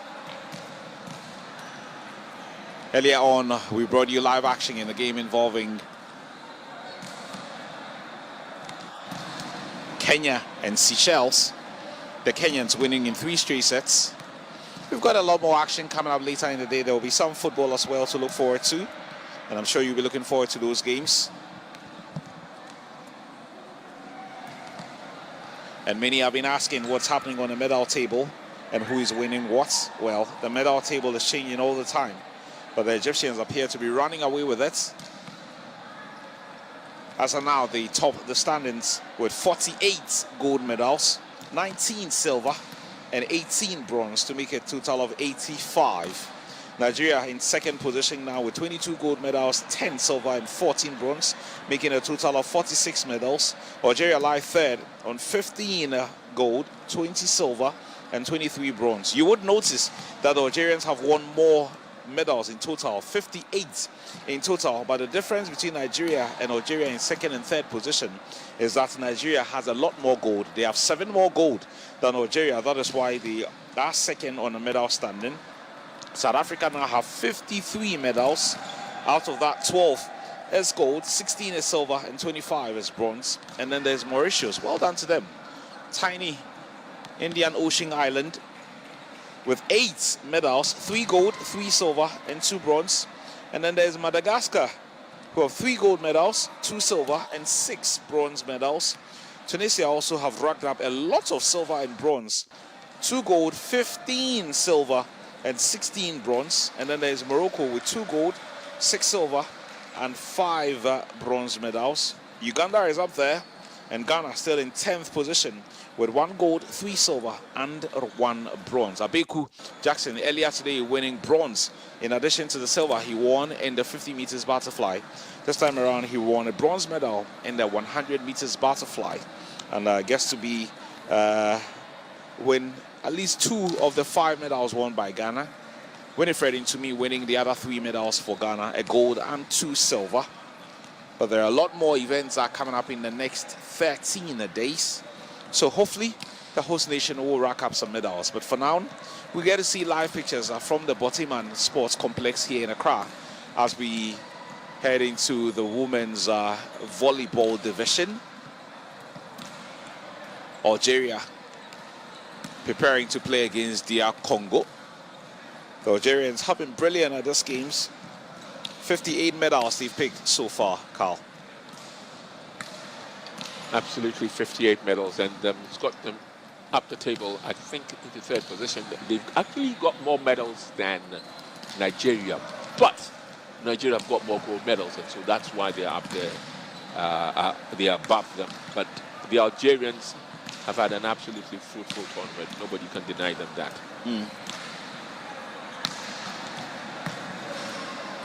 The two teams are going through some warm-up, to get themselves ready. It looks like the net has to be sorted out a bit. Yeah, I see some technical people just by the nets there, ensuring that all is set before the two teams go into action. Very tall ladies. Yeah, that's what you'd expect from volleyball and basketball. You have to be tall. It's an okay. Not you don't have to, but it is an advantage when you're tall. Yeah. Especially when you're positioned by the nets. it can give you some advantage.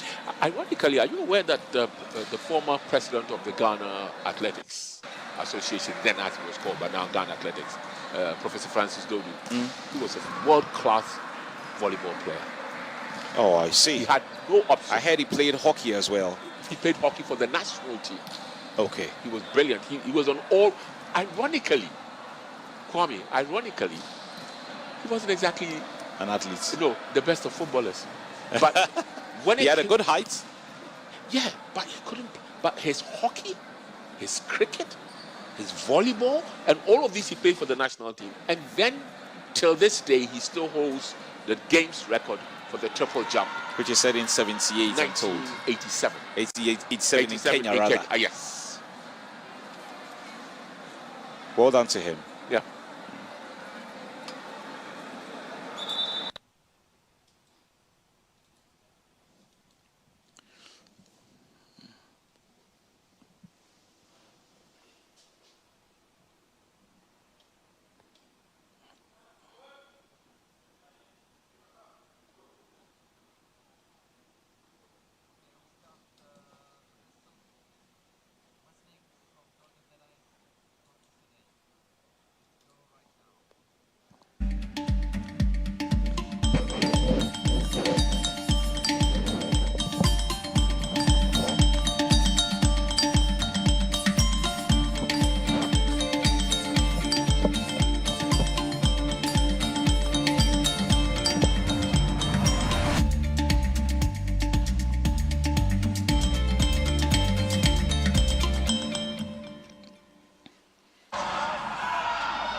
We'll bring you some action from the wrestling arena. Nigeria dominating in that space in the last 24 hours, winning so many gold medals. We'll be switching over to volleyball to bring you live action in a game involving DR Congo and the Egyptians, waiting for technical clearance before that game that's commenced. But Carl, yesterday we enjoyed loads of wrestling action, and Nigeria appeared to be winning and winning and winning. But this appears to be the final of one of the smallest weight categories there. Abdel Nasser of Egypt appears to have won this one. Yeah, but it was this particular sporting discipline that propelled Nigeria all the way up, and now that they have 22 gold medals, and it's the weightlifting was something that was awe-inspiring for them. They dominated in the ladies division for the wrestling, and dominated in the men's division as well, sweeping away the gold medals and propelling them on the medals table. They certainly knew what they were about.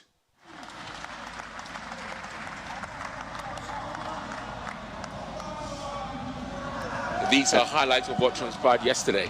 And there's another final. Egypt defeating another Nigerian. So back-to-back defeats for Nigeria by the Egyptians in yet another final weight category. The Nigerian clearly disappointed. Murad, the Egyptian, very delighted to have won a gold medal for his nation. The Egyptians appear to be an all-round team. I wonder what the size of their contingent in Accra would look like. Massive. Probably in excess of 200. Massive. Massive. They probably would have needed 2 Egyptian flights. Only God knows what would have happened if they had... they're not part of the football, are they? No. No. Yeah. What would have happened if they had come with, what, 23 men? Plus officials, technical team members and all of that. Okay, we get to see another final in another weight category. This was, again, another Nigeria-Egypt encounter. No, this one looks like... oh, yeah. This is Mutua. Yeah. I recall. And at this stage, it was 8 for 8-0. the Egyptian. And let's see what they did. 4 points. That's it. Yeah. They raised up the blue flag. 4 points. So it's Egypt once again winning. Well, the Egyptians have been so dominant with various sporting disciplines. Hamida defeating the Nigerian Mutua in the men's 125 kilograms final. There was a lot happening at the wrestling arena in the last 24 hours as we recap some of the big finals that took place yesterday. And it was back-to-back defeats for Nigeria. I like the way you said it, back to back. And another Egyptian in another final, again in wrestling. But they are romping away with virtually everything, aren't they? They're everywhere. They're participating in almost every discipline. And then they're winning medals to boot in addition. This was Kabir representing Algeria. And Gaber representing the Egyptians. Gaber fighting from the blue corner. Kabir fighting from the red corner. The Egyptian winning yet another gold medal in this one. 11 points to 0. Yet another final in another weight category. Congratulations to Egypt, sweeping the medals thick and fast. Absolutely sweeping the medals.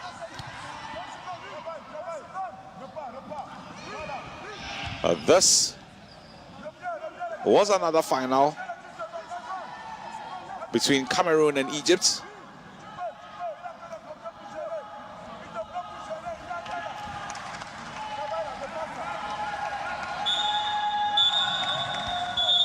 And Egypt again. How many gold medals did they win in wrestling yesterday? Well, they won a sackful, and you have to admit that they know what they're about. It's unbelievable the number of medals that the Egyptians have won already in this year's competition. That's what happens when you have loads of infrastructure in place. And they have them. Yeah, and that would allow other.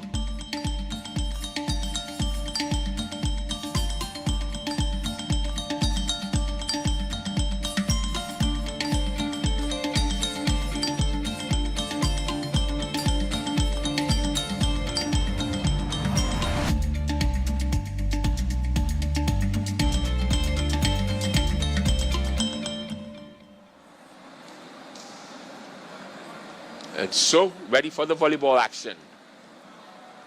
DR Congo. A photograph session before the game actually kickstarts. Remember, it's a best of 5. Yeah. So the first to win 3 gets to progress to the next stage of the competition. Earlier on, we saw Kenya up against Seychelles. Kenya winning in 3 straight sets. This promises to be exciting. North Africa up against Central Africa. And DR Congo is also one of those nations that appear to have a large contingent in here.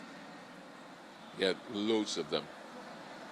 I'm yet to see them on the medal board, though.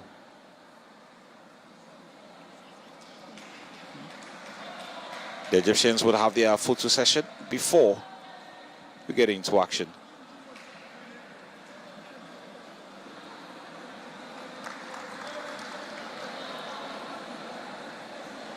Algeria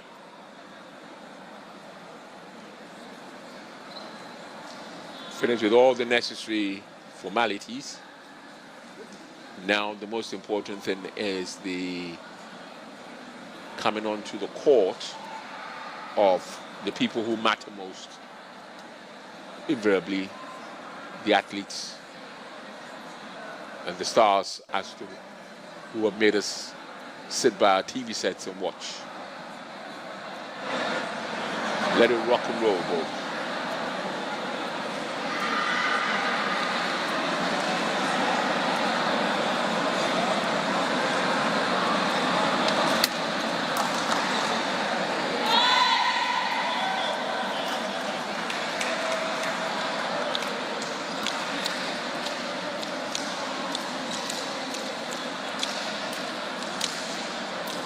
So we're just waiting for everything to start, and then all these formalities, rituals, whatever you want to call them, they help the psyche of the players. So don't try to belittle them.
unique. You like no other. Outstanding in every way. It's me like no other. So anytime you walk and play, You like no other. you are special like Indomie. It's me like no other. Did you know that every child on the planet has their own unique fingerprint like no other? You like no other. I can play the drums. I'm talented. It's me like no other. I can sing. I can dance. You like no other. As well as their own unique talents and abilities. I can cook. I can paint. You like no other. Indomie. It's you like no other. So every day, in whatever you do, remember you are special in your own way, like no other. Thank you, Mom, for letting me know I'm special and for making me my special Indomie. Thank you, Mommy. I love my Indomie. This advert.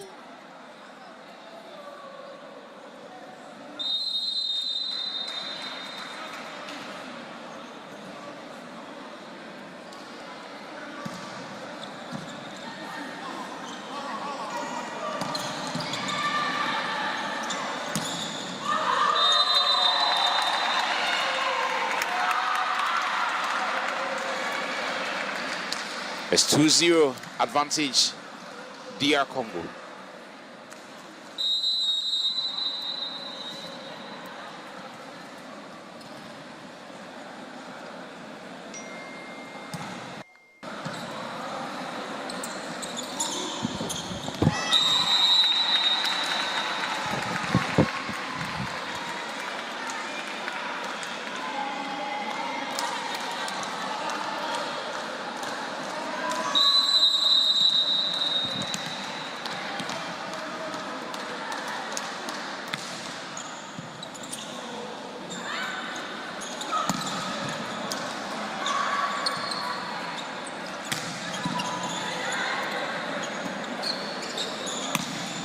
And that's a point.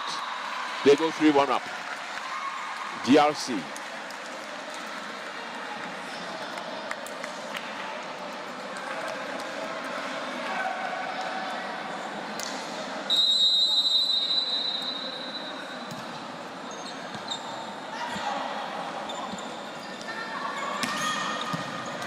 Well,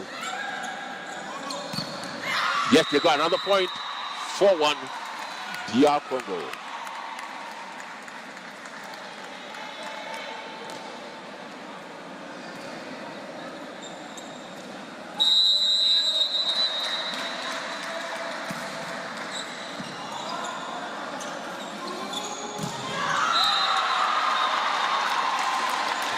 Yet another one for them. DR Congo 5-1 up.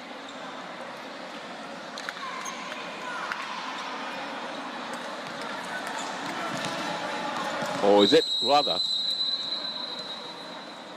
It was 4-1.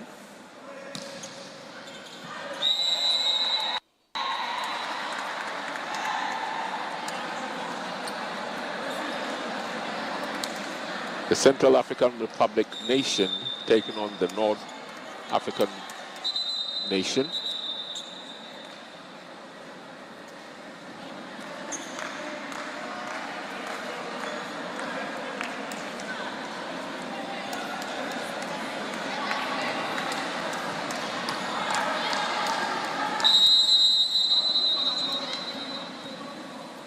DRC. Wow. Serve straight into the net. Serve straight into the net.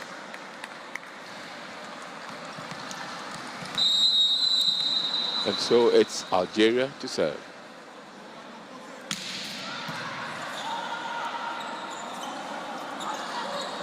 Oh, that was smart. That was smart by the Algerian lady. Just tipped it over the net.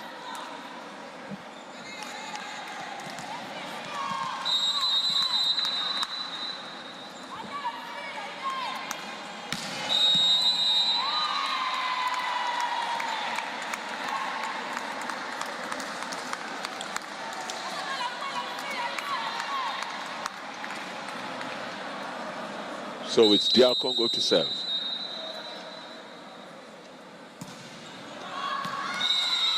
Wow, straight out.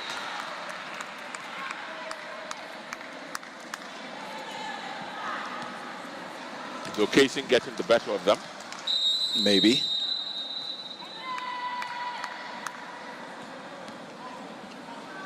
Algeria to serve.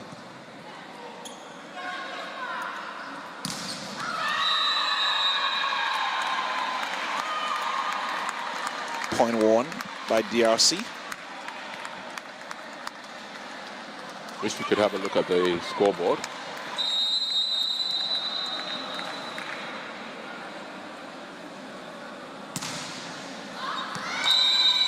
Wow, yet another one that they serve and it goes straight out.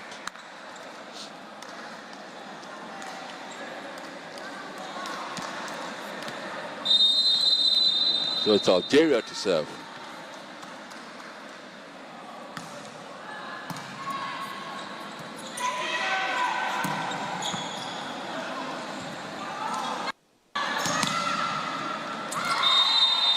Yet another point for Algeria.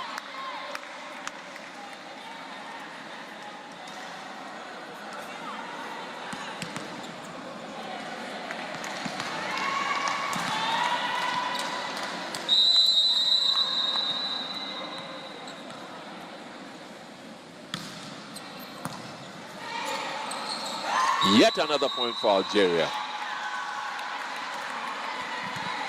It looks like a very tight first set going according to serve. 8-7. Yeah, but with the DR Congo, the way they started, got to 5, and suddenly just only 2 points since then. They need to get it and turn it all around, followed by the spike that gets them back on track.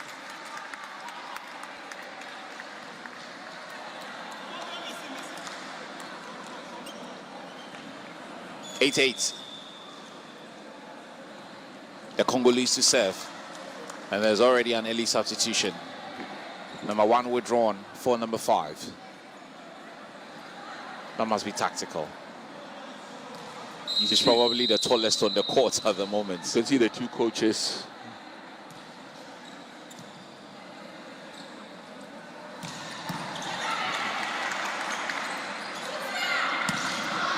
Oh no. Out. Whoa.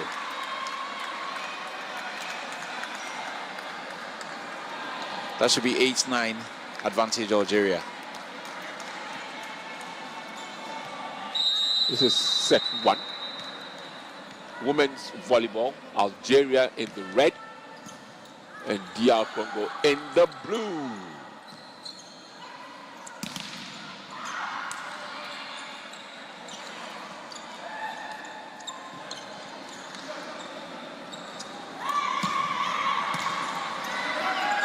Going to set it up? Yes.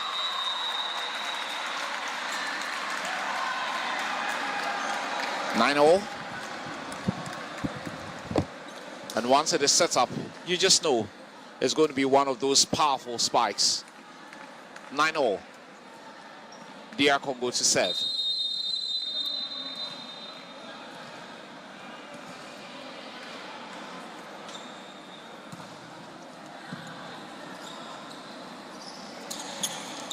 Algeria would look to return the favor, and they get the points.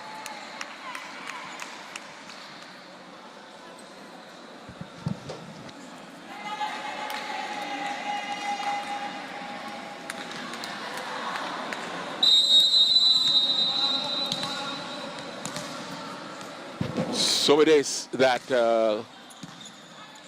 Congo DR, or Dr. Congo as Yawon Franco used to call it.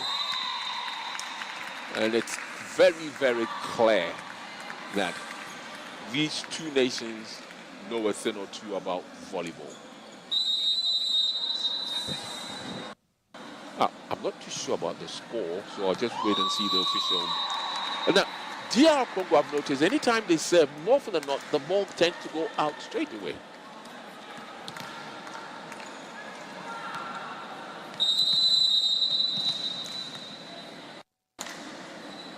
I hear we will be going for swimming very soon.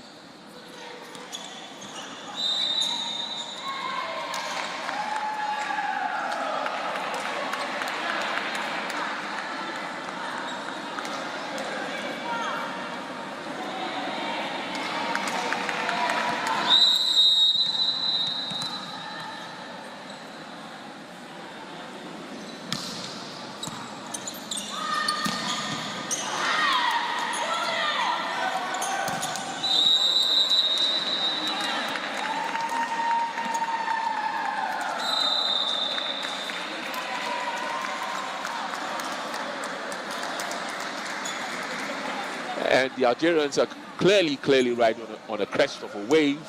And this is the first time in this game that we've seen a 3-point lead. It's 2-1, and then it's even. And it's going both ways, actually. Exactly.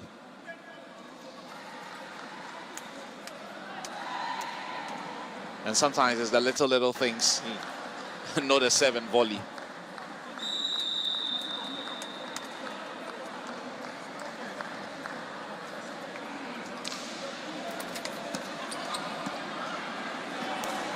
Both the teams will take a little breather. Well, they're back on court. Algeria to serve, 13-10.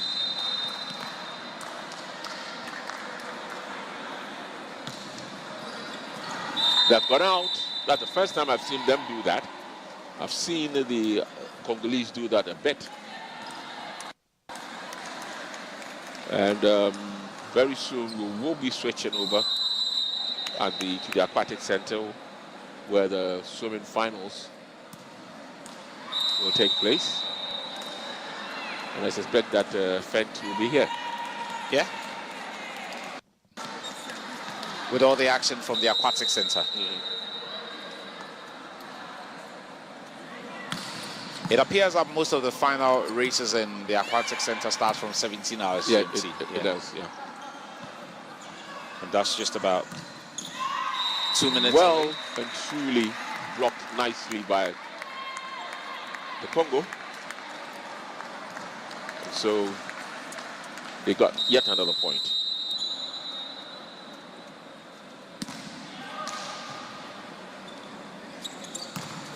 What a smash! Absolutely nothing the Congolese could have done about this. What a smash. It was well teed up for her. Yeah. Bang. Absolutely no chance for the Congolese player. None whatsoever.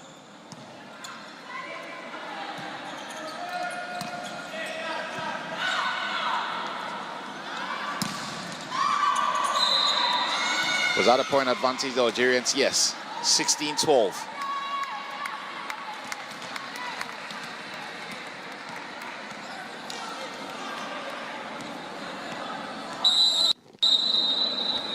Okay, so it's at this juncture that we'll be moving over to the aquatic center in Baltimore as well. And I'm sure there'll be a lot of finals coming up. Yeah, swimming finals, obviously. So which event are we talking about here? Should be getting a confirmation of that. Kate Jill Miller, lane number 5. Catherine Frances Van Ensberg. Yeah. Representing South Africa. And this is Namibia, Smalley.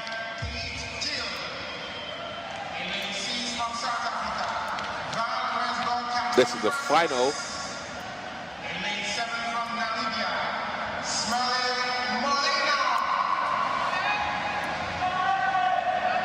We should be getting a confirmation of what does that races. And I'm sure there's going to be a number of finals. There will be loads of finals.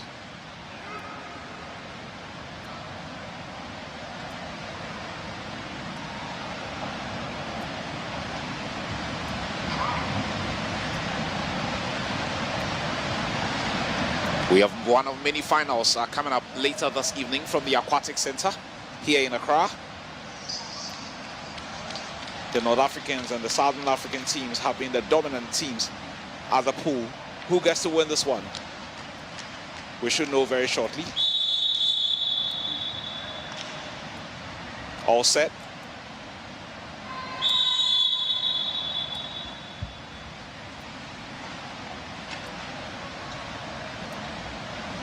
And we should get a signal for the start of this particular race very shortly. And here we go. The first final of the evening coming in from the Aquatic Center in Boteman. And that looks like a butterfly race.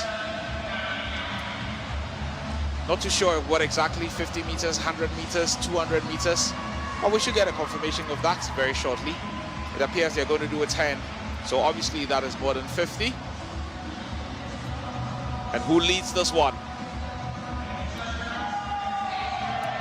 Should we get in a close shot and know who is in the lead at this point? That looks like Namibia. The South Africans very much in this one. Jill Meyer. Powering her way through. Powering her way through. Would it be gold for Namibia or South Africa?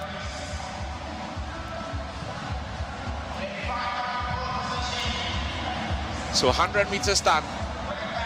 So that's a third lap. Okay, so this looks like the medley.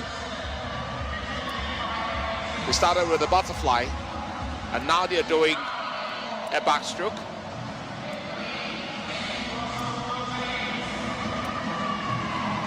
There's a backstroke for the third lap, and I have a feeling they're going to do something very different for the final lap if it's 200 meters. I think it's a women's 100 meters freestyle. They started with a butterfly, did a backstroke.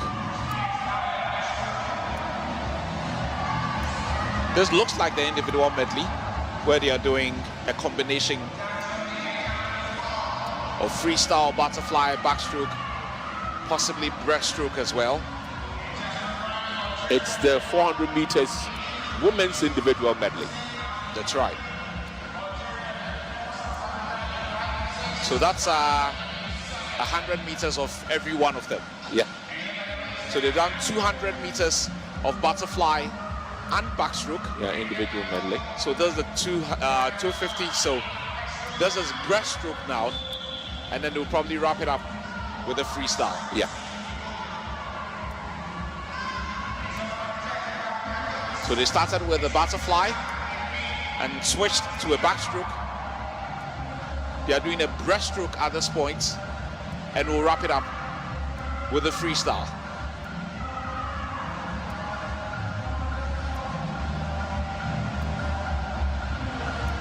Apologies for the challenge with the pictures. But we're live from the Aquatic Center in Boteman. A number of finals coming up in swimming. A number of medals will be available for grabs. And this is the second leg of the breaststroke. They will be wrapping up with a freestyle, and that's going to be hot. That's going to be massive. That's going to be intense. Who wins this?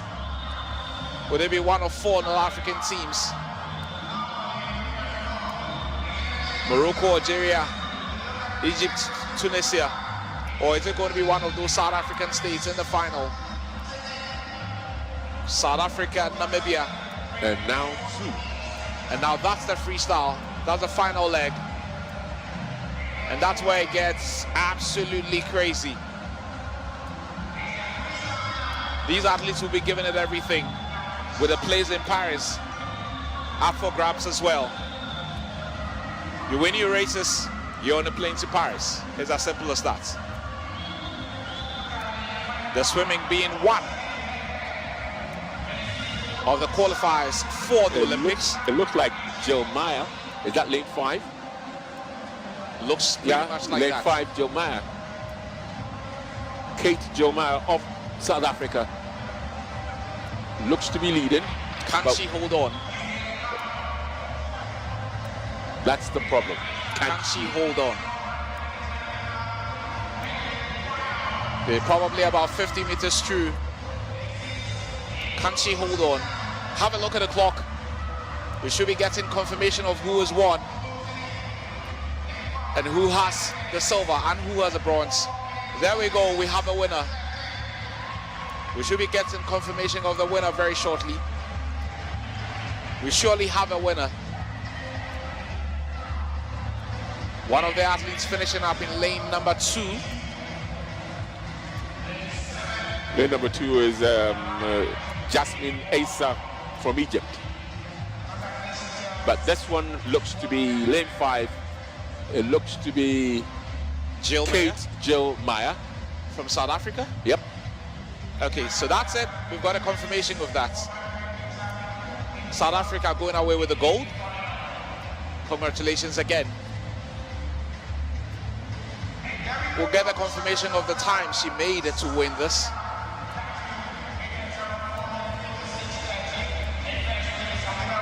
The South Africans and the Egyptians, together with the Algerians, have been very dominant in the pool. Yet another gold medal for the Republic of South Africa. We get a recap what transpired earlier on. Remember, this was the 400 meters individual medley. So that's a combination of all four. Started with the butterfly.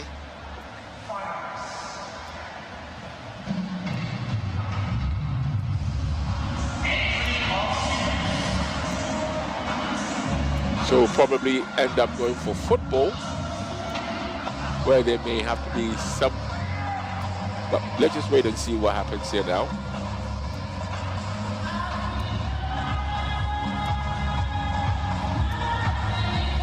It looks to be Catherine Francis van der Berg.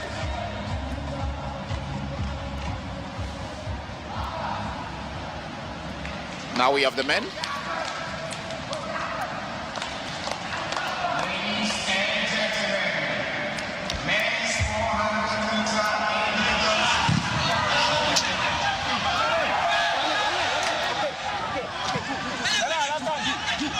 And Karim nearly making a mistake. That would have been dangerous for his side, but he made amends. Good control.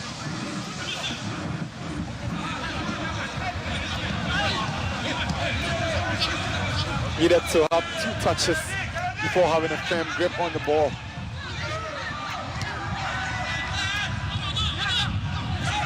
Chance for Congo. But the efforts have gone wide. It's a goal kick.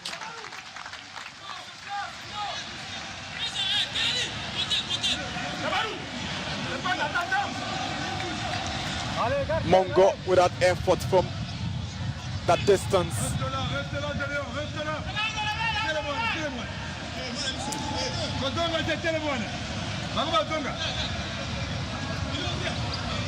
Clem Masamba applauding the effort of Nongo.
Winsabi comes through the middle and finds Samadu. Samadu switches to Razak, and Razak just can't control.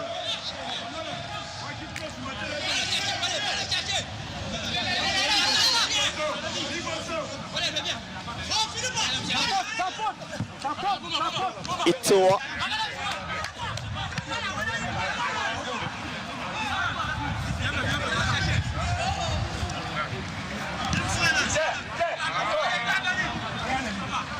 Itoa takes it.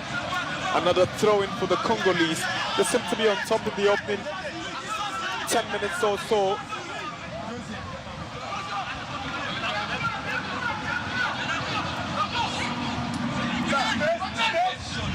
Now Razak. The Beninoas are being forced to play under pressure.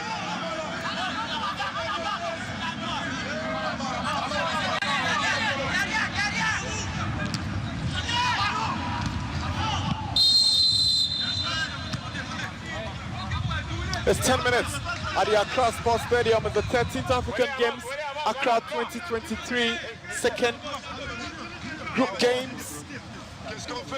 This for Group A and this Benin nil, Congo nil.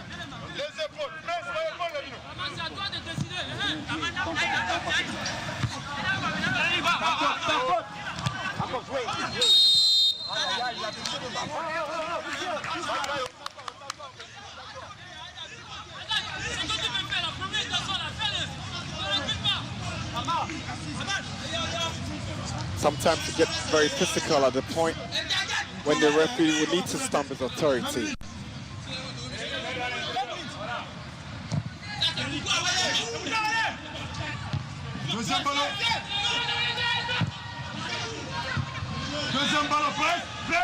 Ricardo is giving it away. Chance for Congo. That was close. They are dominating and trying to create goal-scoring chances from their dominance. Ngaziami, with that effort, he took it on the first time just over the top. No kick. That was close indeed from the Congolese side. Ngaziami places club football for AS Otoho.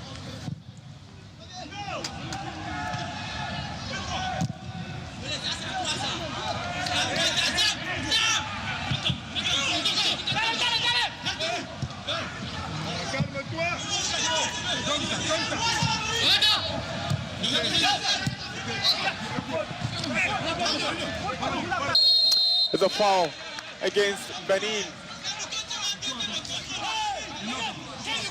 Captain of the side, Luemba, brought down by Razak.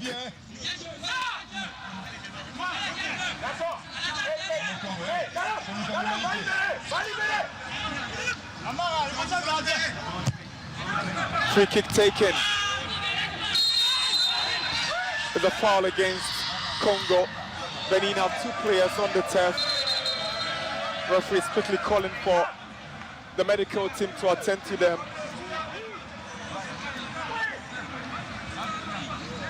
I've seen Alassani as one of them and also seen Winsabi there. That was the first incident. Then came this one when Winsabi was on the wrong side from the boot of Luemba.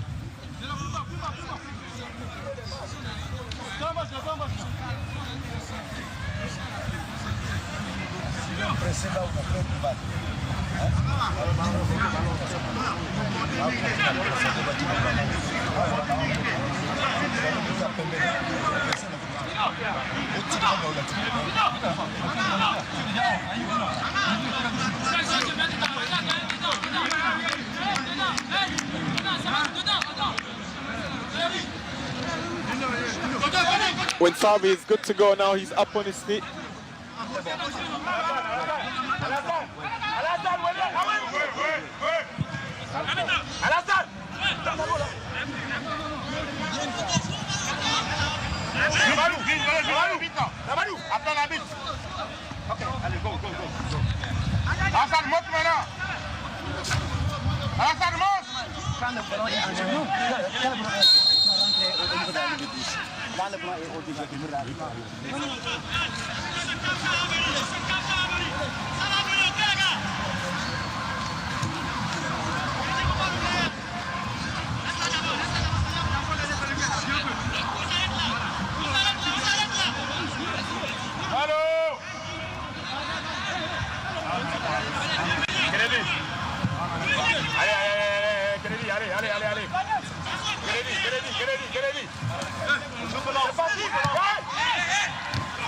Ngachogo was trying to launch the ball forward. Here is Razak for Benin.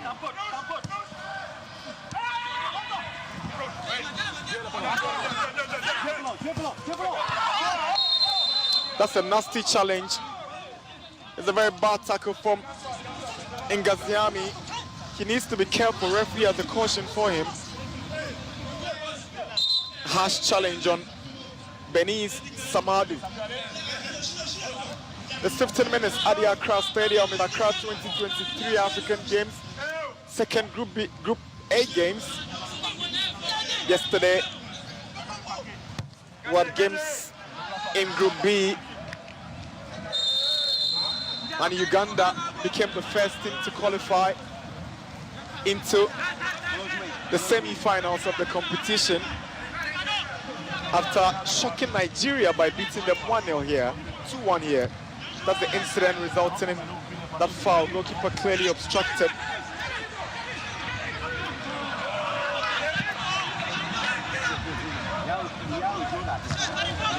Decision will go in favor of Bisila.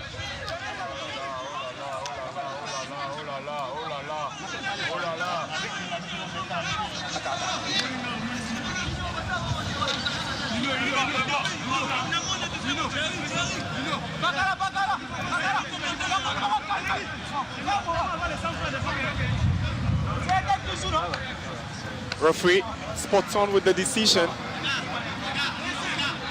In the meantime, Benin have a player down, and it's their centre back, Philip Sewanu Winsabi.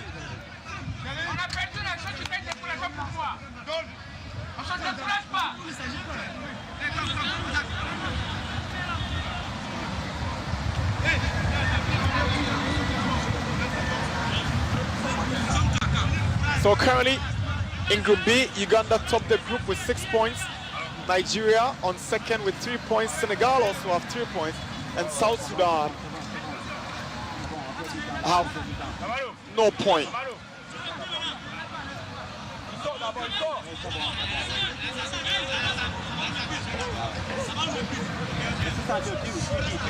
Senegal beat South Sudan 1-0 to go third in that group behind Nigeria.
Congo on the move.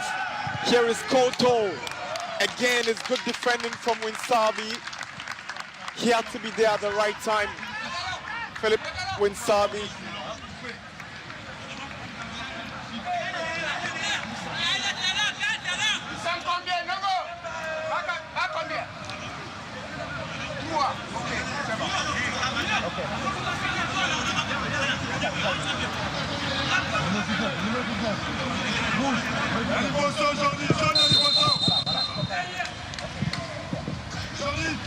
Luemba to take the corner.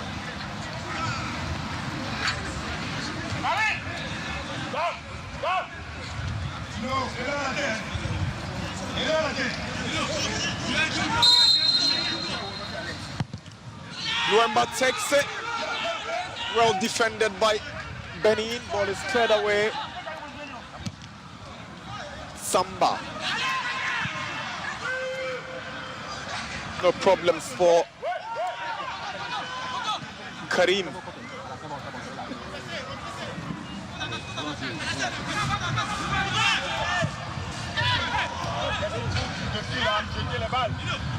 Luemba.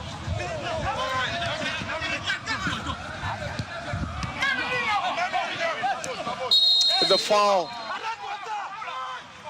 Free kick against Benin. The captain Wemba has been victim of a lot of very hard tackles.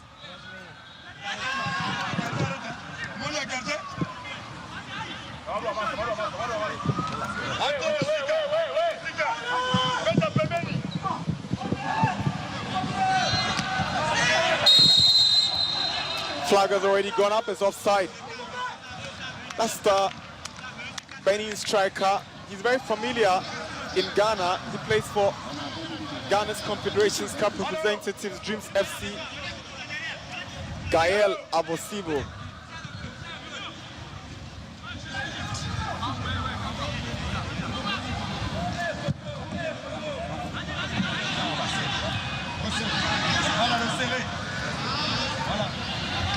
"21 minutes, Benin nil, Congo nil. African Games 2023.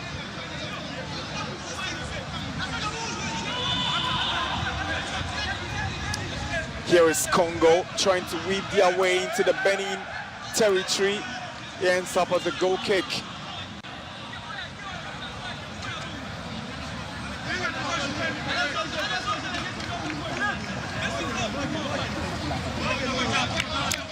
It was the left winger trying to make his way in there.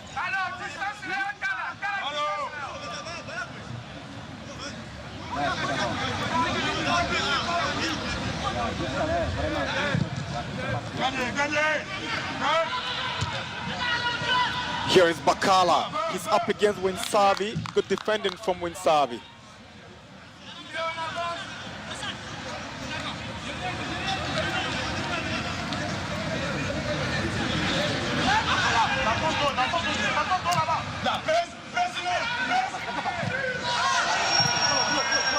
Congo appeal for a foul, but they still have possession. Here is Aitoa trying to find Luemba. Alassani intercepts for a corner.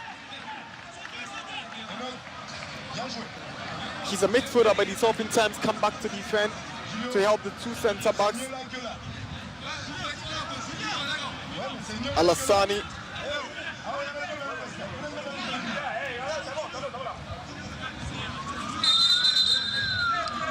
Luemba to take the corner. In the meantime, referee Saddam Hussein Mansour have got some words for the two players. One from the Benin side and one from the Congolese side. Who are trying to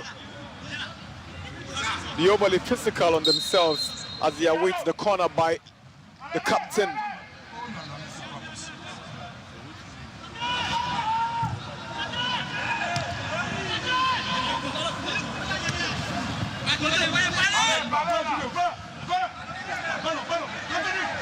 Alassani, very physical. He wins the free kick. He was struggling to stay on his feet, falling and trying to rise. Ngaziami was the one trying to win possession, but he ended up getting it wrong. A chance for Congo, but the flag is up for offside against Koto.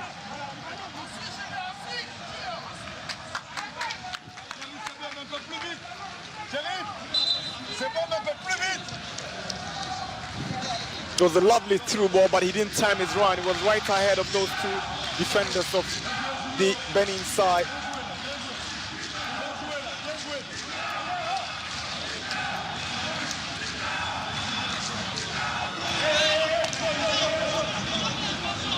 Mingon Koto.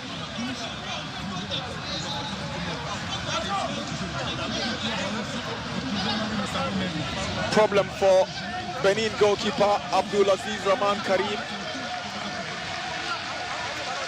He plays for Daji FC in Benin.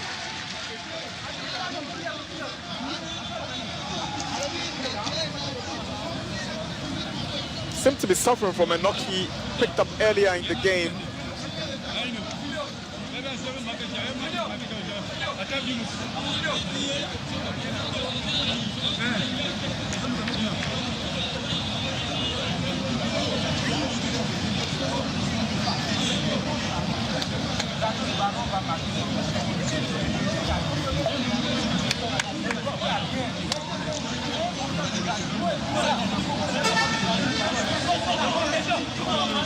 This Congolese side were quarter-finalists in the last edition of the Africa Under-20 Championship.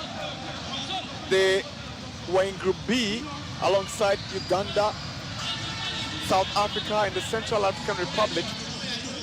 They were second in the group, qualified alongside Uganda, went into the quarter-finals only to lose to Tunisia on penalties after drawing 3-3 in regulation time.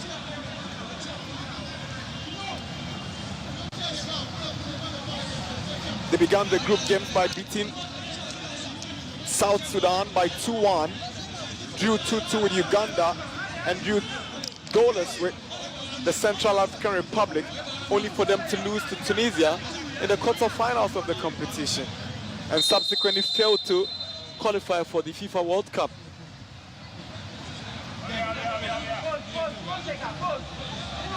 Referee will take advantage of the injury to the goalkeeper for a cooling break. So cooling break here at the Accra Sports Stadium. Accra 2023 13th African Games. Second Group A games. Remember, second game is slated for 8 p.m.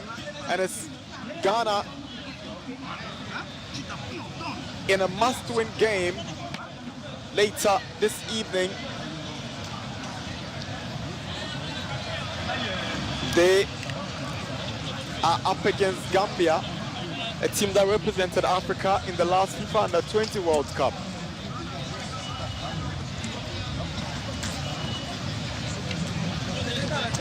So Benin's goalkeeper Abdul Aziz Karim Rahman is still being treated as the rest of the players take their cooling break.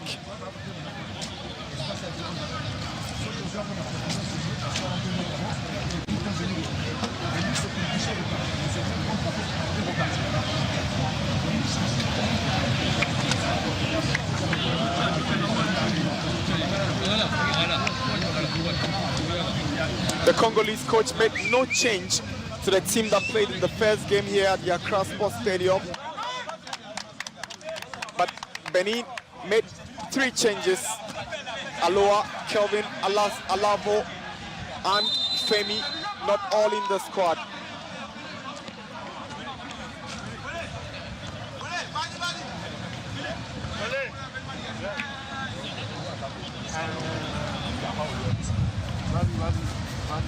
Allô, Karim, Karim,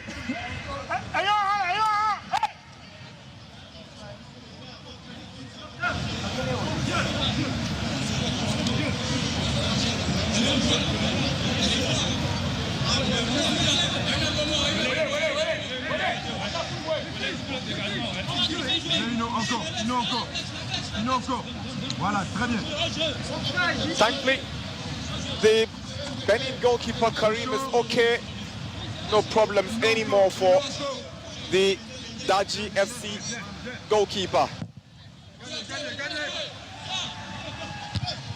Born on the 13th of August 2005. First ever major competition for Benin.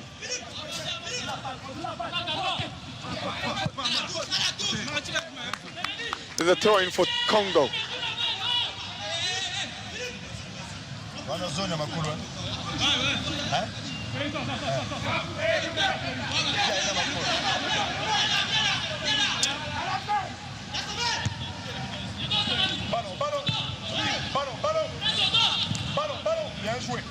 Another throw in for the Congolese.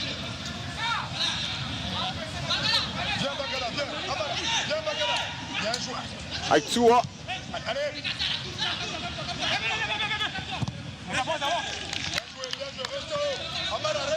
Benin can breathe now because they have the advantage from the throw-in.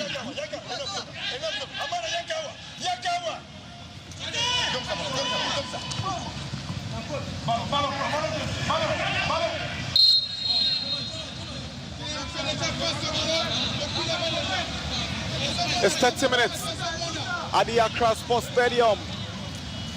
Benin nil, Congo nil. Benin have a free kick now.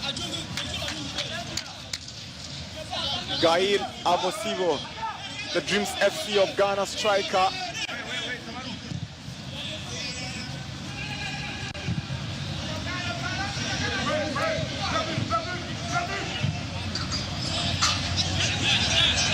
Razak now. Good play from Benny and Ricardo. Koku's ball not really going in well. The attempt from the Benin captain, not troubling Congo in any way. Alassani trying to take the keeper by surprise from that distance.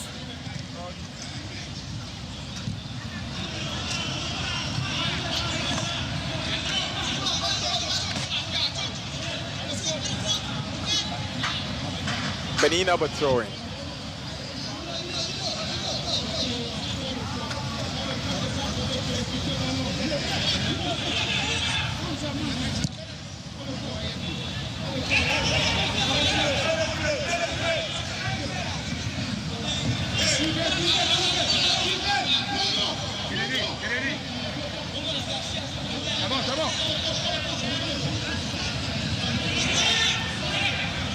Benin over corner.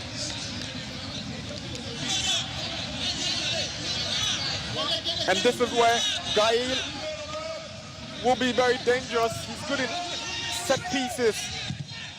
And is a goal kick. The effort from Ricardo going out for a goal kick. Was trying to set up something with Guakinu. Guakinu was brilliant in the opening game they played here.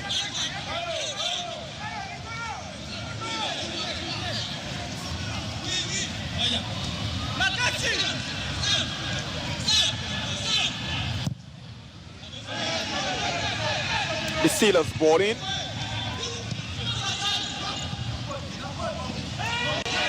Razak. Ball taken over by Congo. Indicates to his goalkeeper. The Sealer. But Benin take control.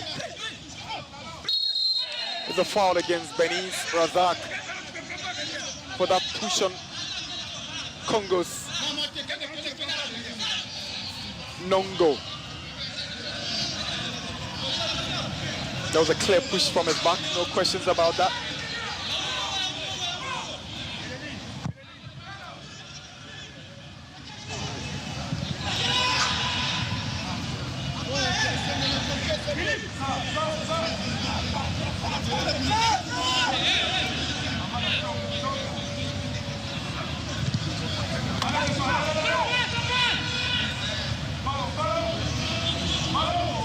Lovely play from the Beninois attacker to Sintu, but Congo take over. Again, Alassane is there for Benin. Here is Samadu, brilliant work from the midfielder. The Sintu loses possession. Now Congo moving into enemy territory.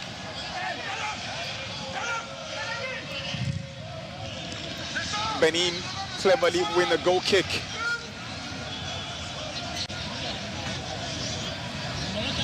Defensively, this Benin side looks so organized. Congo seem to be throwing everything at them, but they've stayed resolute and trying to defend everything that has come at them this evening. It's 10 more minutes before the break, 35 minutes. Benin nil, Congo nil.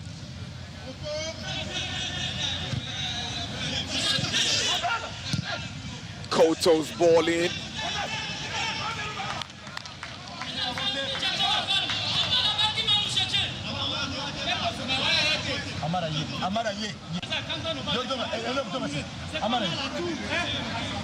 Descends, Lynn, descends. D'habitude. Chérie, adieu.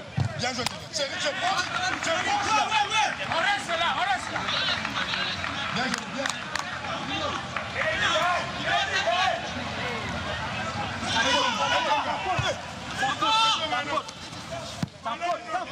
Here is Gail.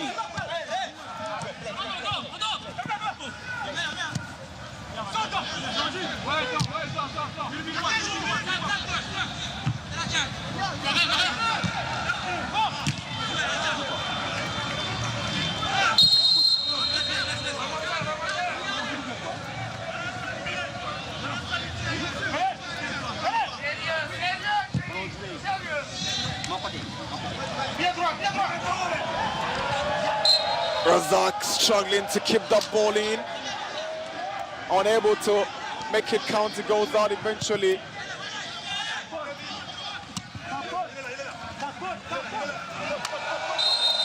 There's a foul against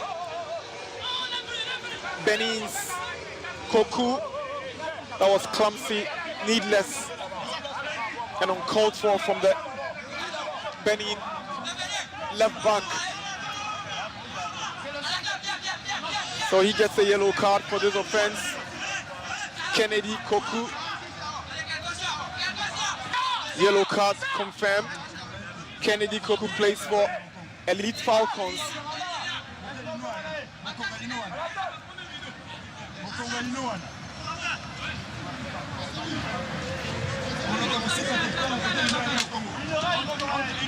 Ingachogo to take the free kick. Sends one in. The foul against Congo.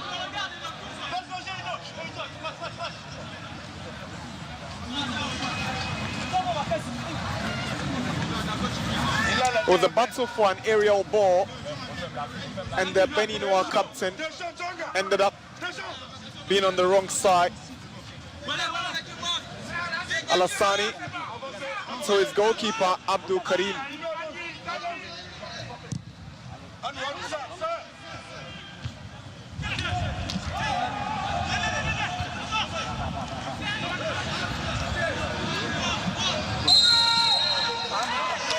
Congo have a foul. Ryan Musavi causing all sort of problems.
Congolese trying to create spaces, but here comes Benin breaking away.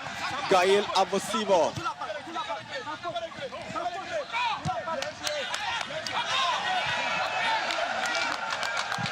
Ball is finally cleared away by Abdul Karim.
The header was aiming at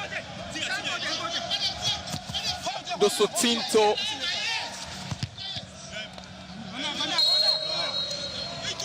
And Benin gets a corner.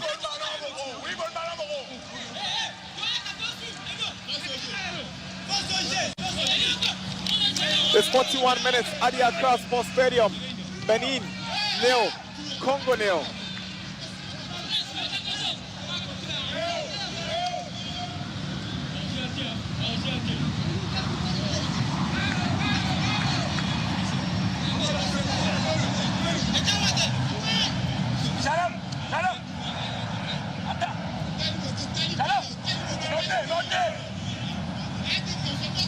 Ricardo Dosu to take. Ricardo switches one in. Chance for Benin. Was it a handball? Referee says play on. But the foul has gone against Benin. Benin trying to put some pressure on the Congolese.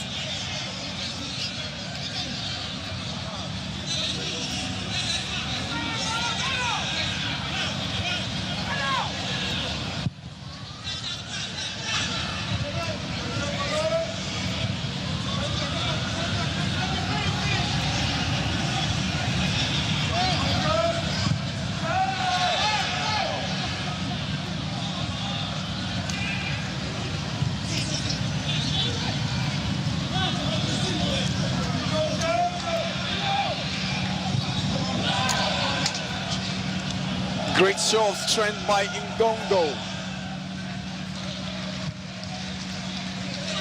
Ball falls to Ngachogo.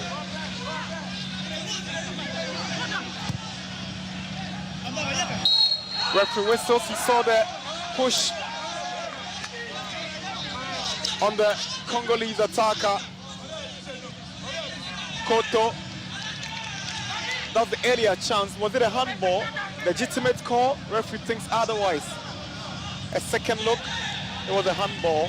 Whether a penalty or not, referee interprets and says no. Koku is a foul against Ngaziami.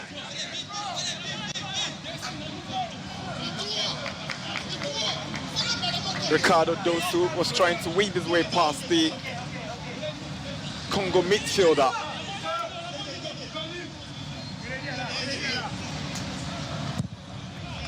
Alassani's delivery has gone wrong. It's a throw-in.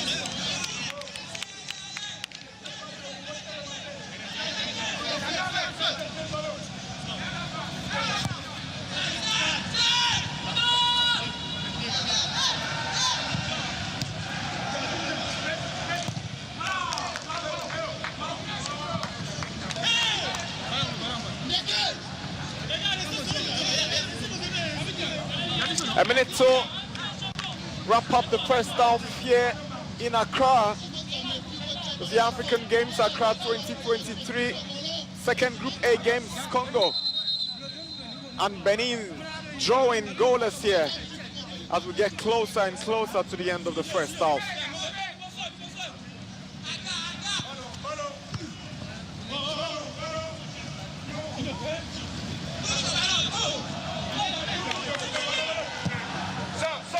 Good play from Samadu. Here is Abosibu. Gael Abosibu. 45 minutes up, we're doing 4 additional minutes. Here is Gael. That's all to find Dosotino, who is struggling to keep possession.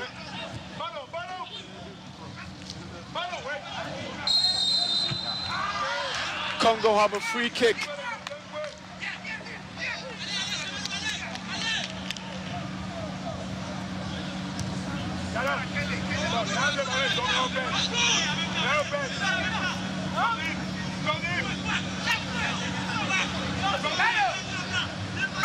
Going to stoppage time of first half here in Accra. It's Benin 0, Congo 0.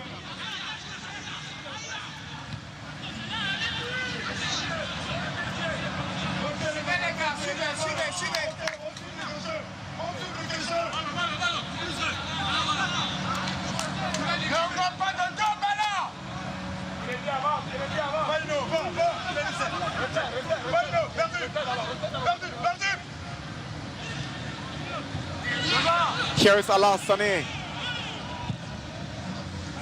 It's a lovely pass, but can't get to Dosun to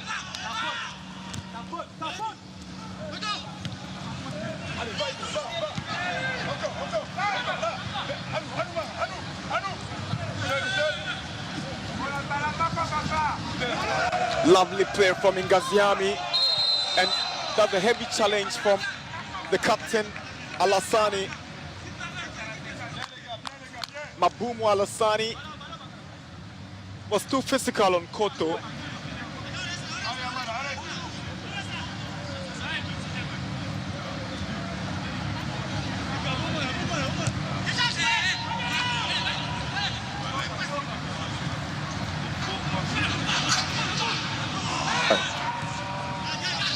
Gael.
There's a place where dreams come alive, where the rhythms of the land fill the air.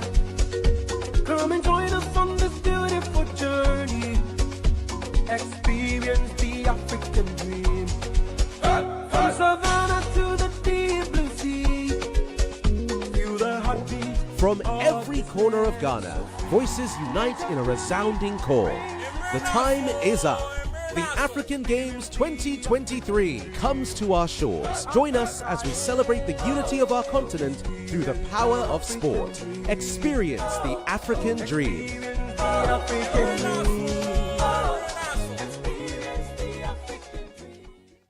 Congo, the first half produced very exciting moments, not clear-cut goal-scoring opportunities created by the two sides, but it was entertaining and exciting at the same time. It was competitive. We are back for second half action, and it's Benin versus Congo. It's the Congolese who get us going for the second half action. Congo kicks off for the second half.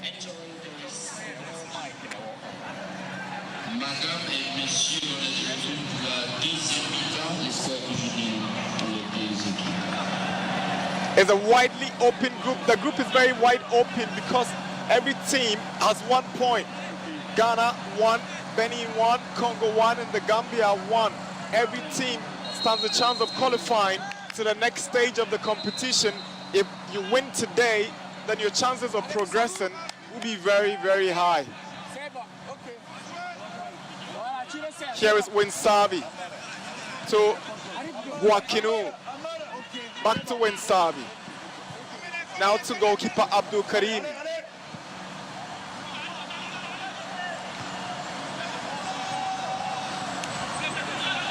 Benin wants to start the second half on a very strong note.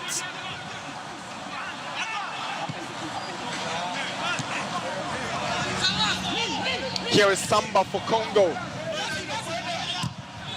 Was trying to get to his captain Luemba, but ball is kicked out by Winsavi.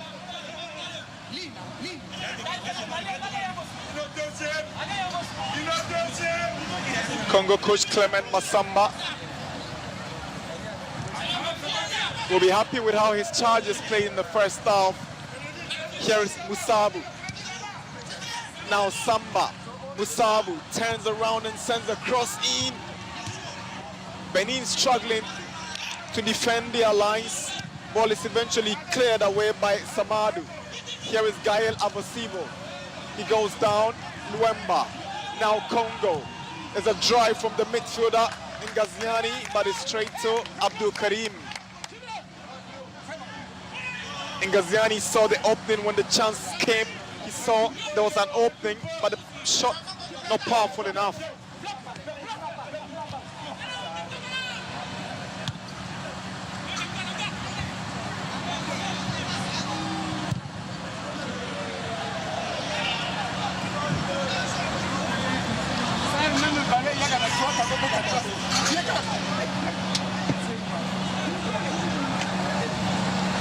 Congo in possession.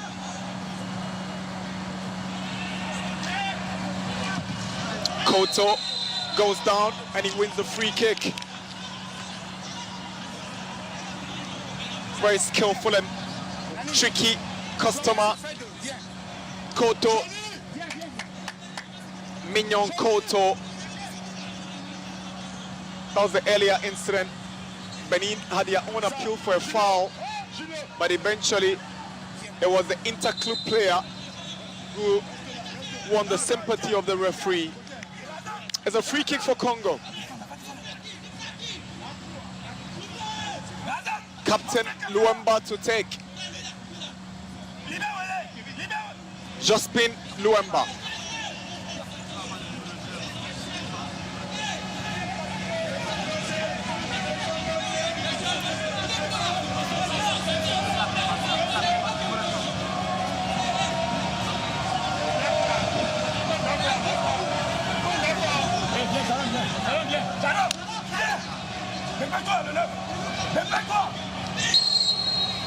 Both teams yet to score in this tournament. Luemba's delivery, a chance for Congo.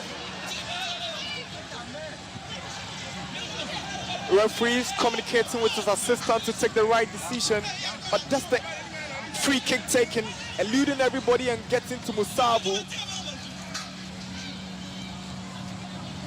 Not the right connection from the Congolese. Musabu's attempted overhead kick went straight into the face of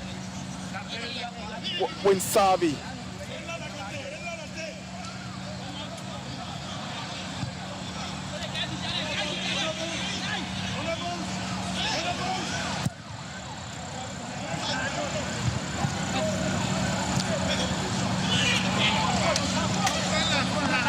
Samadu loses possession. Luemba. Ball falls to Bakala. Bakala goes down from the challenge of Alassane. Alassane must be careful. That was Senegal. Lucky guy not to get a card. And his coach, Matthias Komla. The Guiana knows that his captain is a lucky guy. Luemba to take the free kick for Congo. It's 50 minutes in Accra, the African Games Accra 2023. Luemba to take the free kick.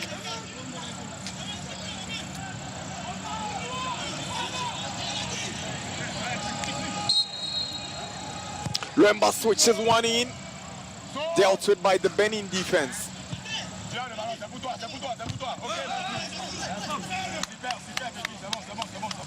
Trying to win the throw-in, but good work done by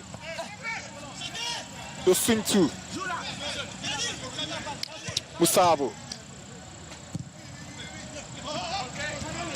Gael. Here's Ricardo.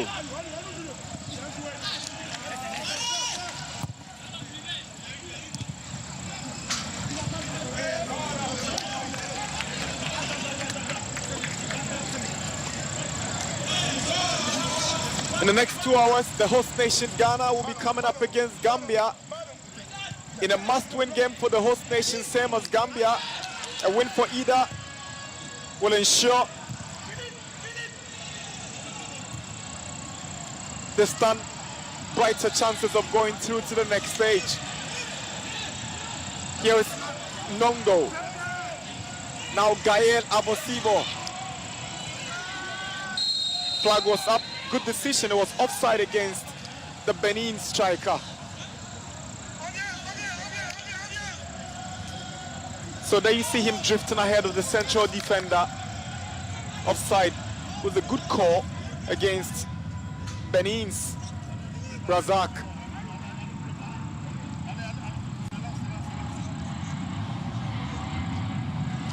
Koku.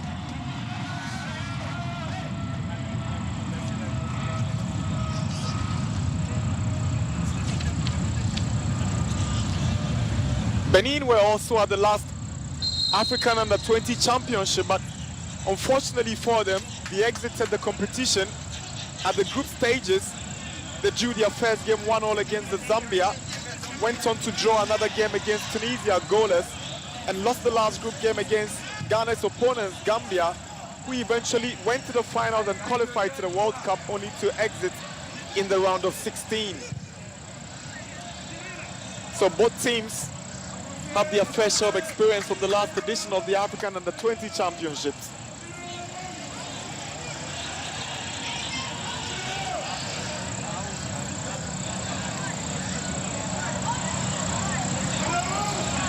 Throw-in to be taken by Kennedy Koku.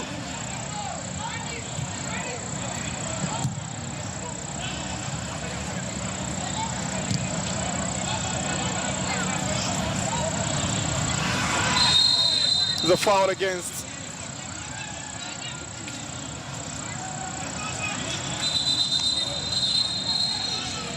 Benin.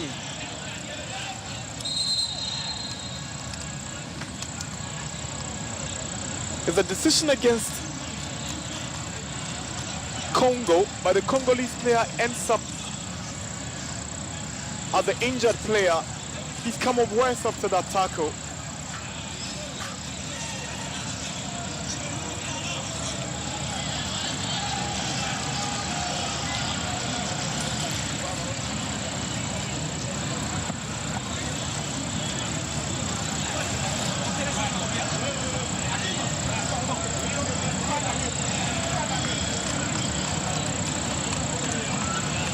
Benin will come up with 2 substitutions.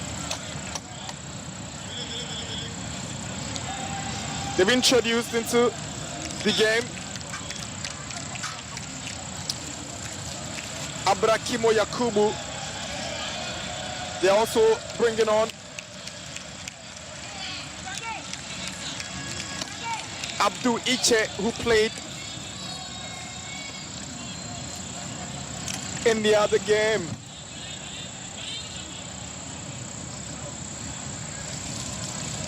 Kelvin Alavo will also get his chance. Abdul is out. Kelvin Alavo is in. Then Aloya also gets his chance to go in.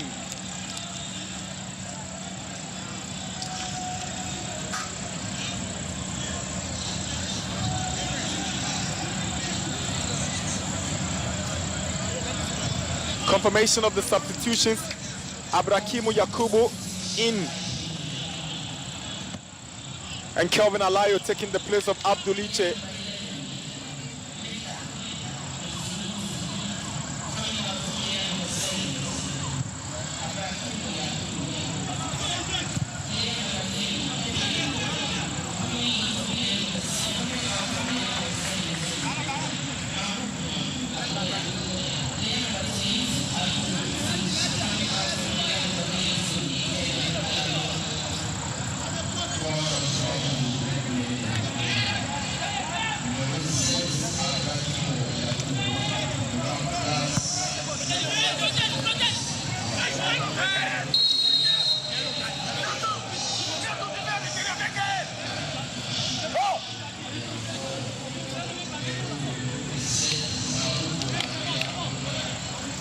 Was trying to defend, but he ended up being caught by the late challenge of Congo's Bakala.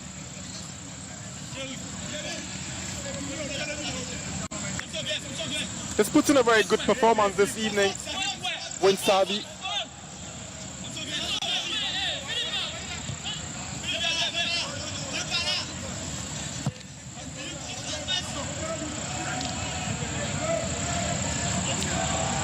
Here is Gael Abosibo.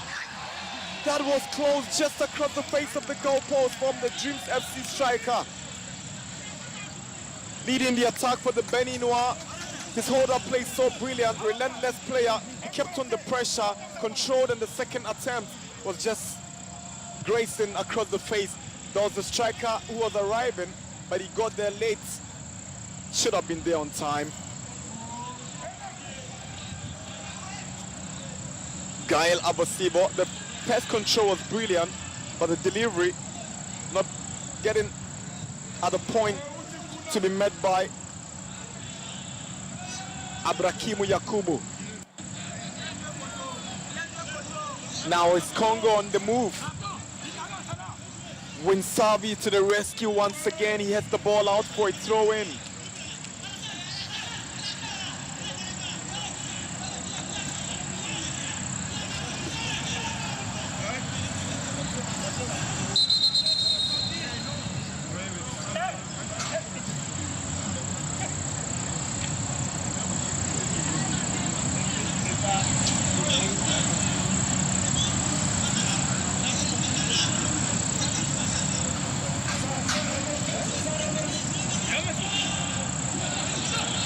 Benin with a chance to defend their lines, but they've ended up conceding a corner. The Congolese are stepping up their game at this point. They have a corner, and Captain Luemba is running up to take it. A few minutes to hit the hour mark in Accra. It's Benin nil, Congo nil.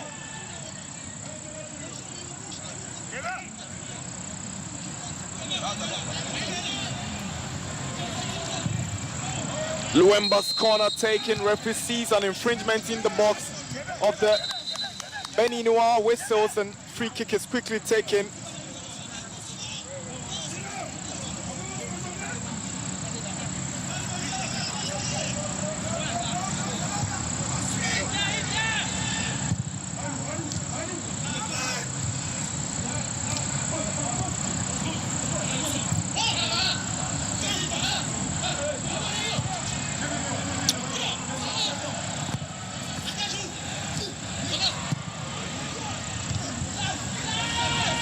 Is Benin in possession now? Alabo.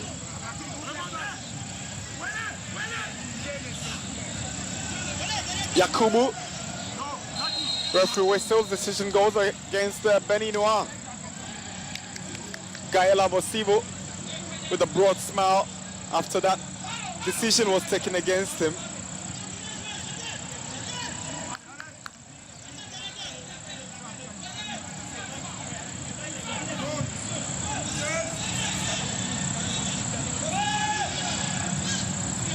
Nongo switches to Itoa, but it ends up with goalkeeper Abdul Karim. It's 60 minutes. We've hit the hour mark. It's still goalless in Accra. Alassani. Karim.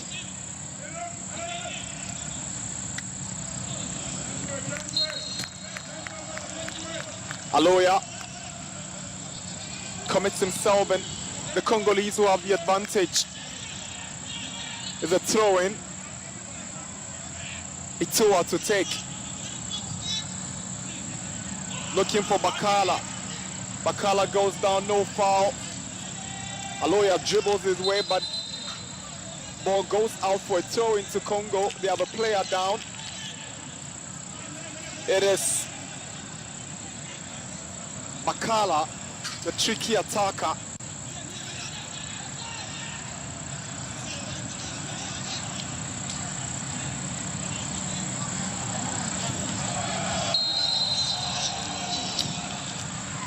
Referee whistles after the flag went up against the Congolese.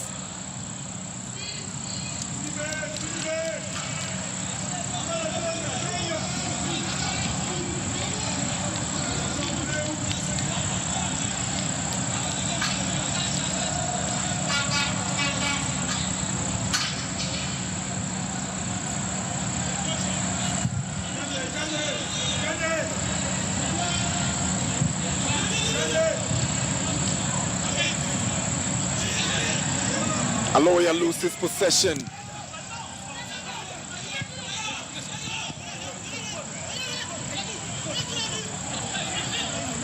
Winsabi.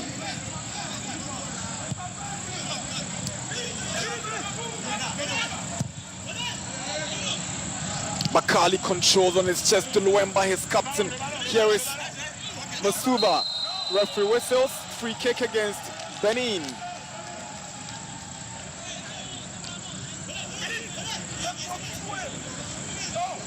It's difficult to do it when he's cutting in from the left-hand side on his right foot. The Congolese Musabu.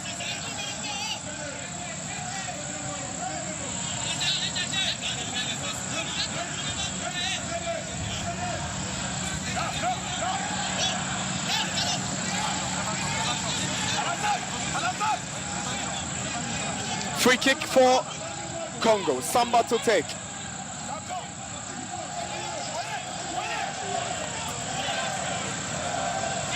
Samba plays for Interclub in Congo.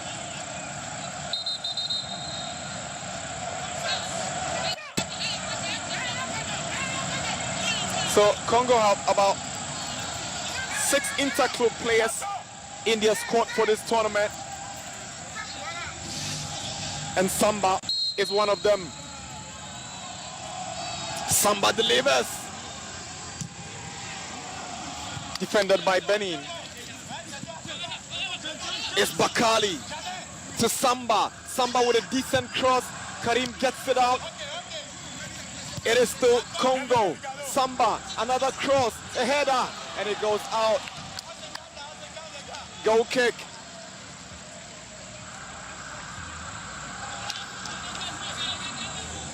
Koto, at the end of that delivery from Samba, the ball just going out without troubling the Benin goalkeeper. Is goalless. Samba have got some sweet left foot deliveries.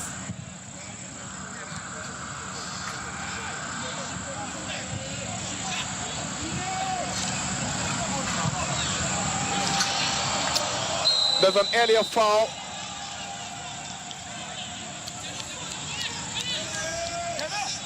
Overlooked for the offside.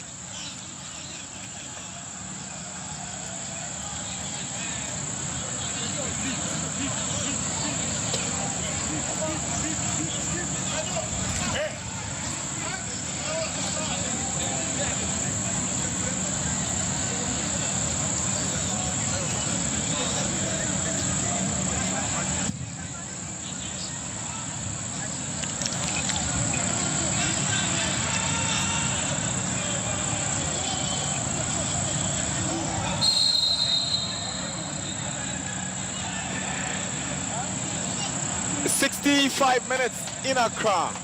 Congo and Benin drawing. Both teams drew in their respective first games.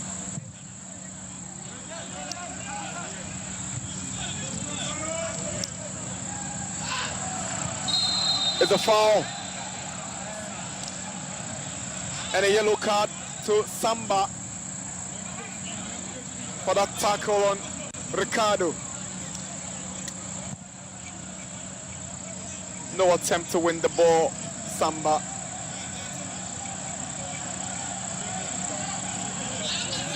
Yellow card for the Congo left back.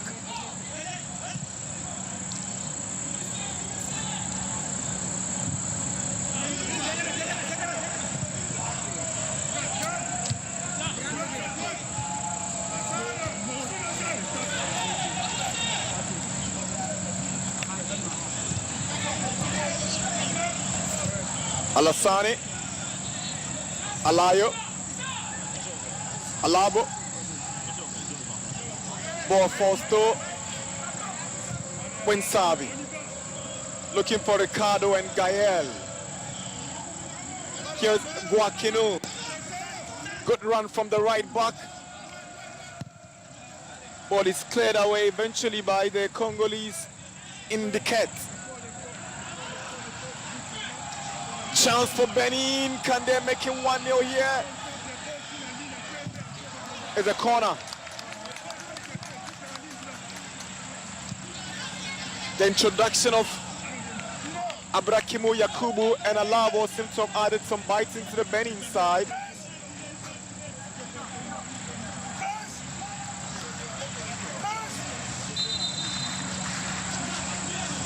In the meantime, Congo have a player down who needs to be attended to. It is number 8, Gideon Nango.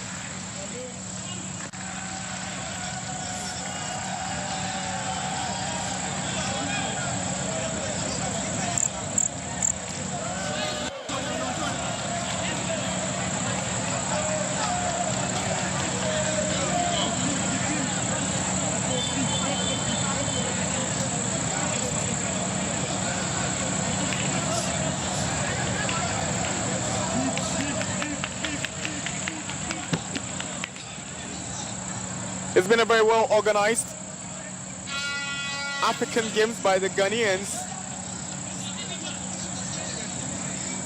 Built up some magnificent sport infrastructure for the games, one located at the nation's premier university, the University of Ghana, where the University of Ghana Sports Stadium is situated. And they've also built a multi-purpose facility at Boteman here in their capital, Accra, expected to serve the Ghanaian sporting public and the entire sporting fraternity after these games end. Razak, effort blown away. Benin's Kelvin Alabo, who started in the first game but had to come off the bench in today's game, missing that opportunity on his weaker left foot.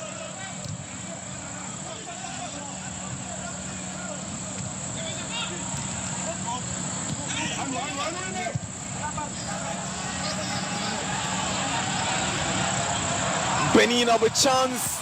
The cutback, not quite precise enough to reach Gael, but it was an impressive play from Abrakimu Yakubu.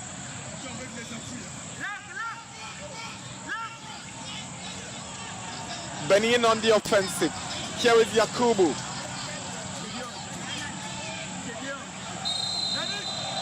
Yakubu goes down and gets the free kick. Benin seem to have upped the tempo of their game the last 10 minutes or so, trying to go past Itua. Had no option than to bring him down. Tricky attacker. 70 minutes in Accra. Benin 0, Congo 0.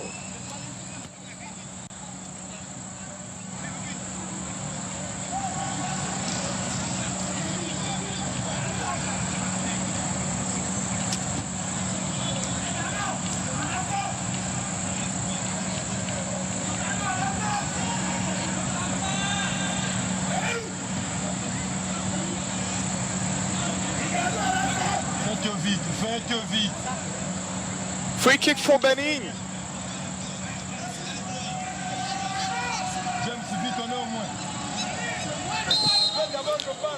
Ricardo takes it. Alassani switches back to Ricardo. Can he get to it? He's struggling, but he can't get to it. It's a goal kick. He had a touch, but not good enough to help him get needed control he wanted.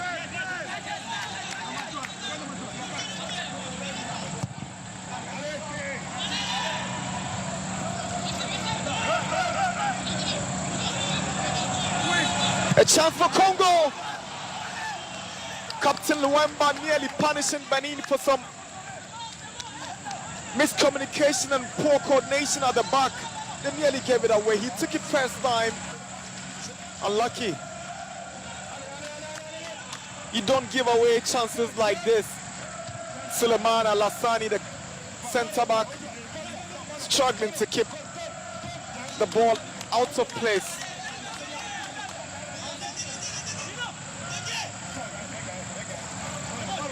Here is Gael. Now Ricardo. Lovely skill from Ricardo. Goes down just on the edge of the box and he gets a free kick.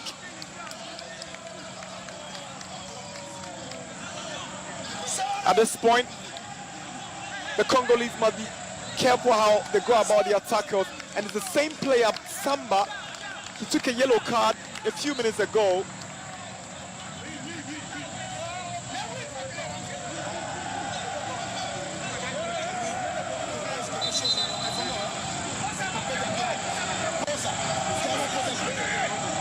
Another change, and this time the Congolese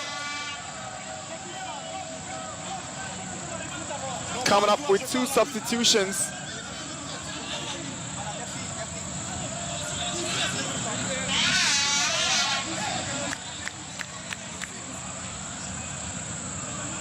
Diolvi Makuba will take the place of the hard-working Bakala. Thierry Angande Bakala.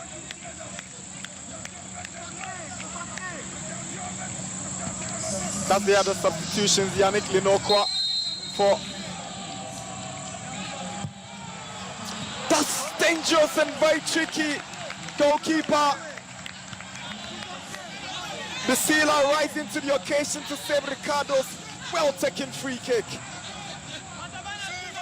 That's quality, but the goalkeeping from him is top class as well. Prince Ricardo Dusu denied by some great goalkeeping. Here is Alassani. Ball took a deflection. Keeper struggling to keep it in the corner.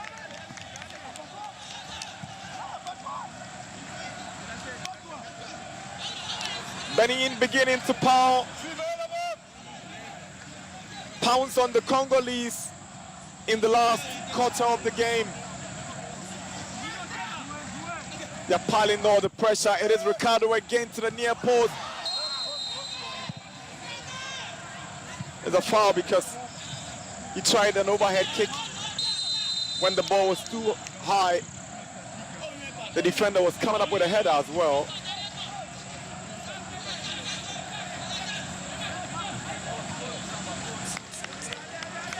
Benin's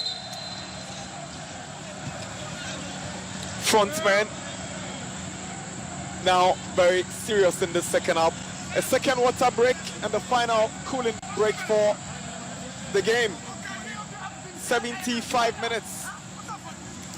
Benin 0, Congo 0.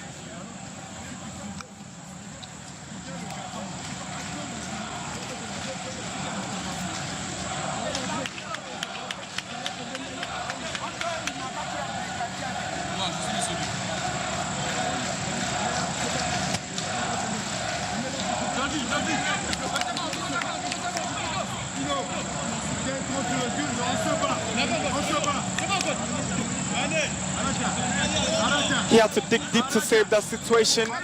Bisila, the Congolese goalkeeper. Bisila places straight for Club Sportif Multidisciplinaire in Congo, Brazzaville.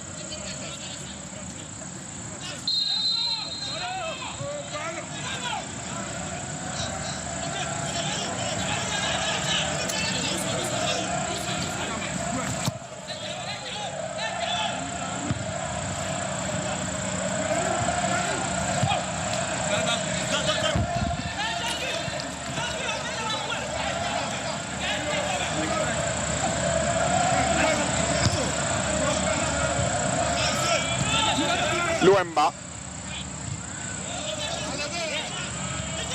Alassani. Long ball away from his area. Straight to keeper Bisila of Congo.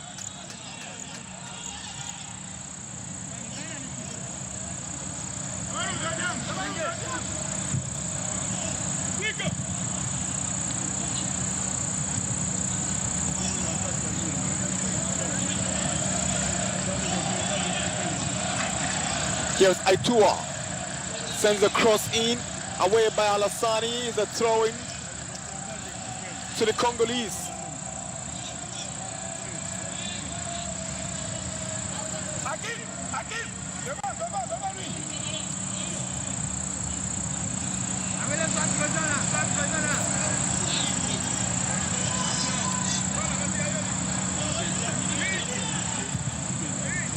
Gael can't control.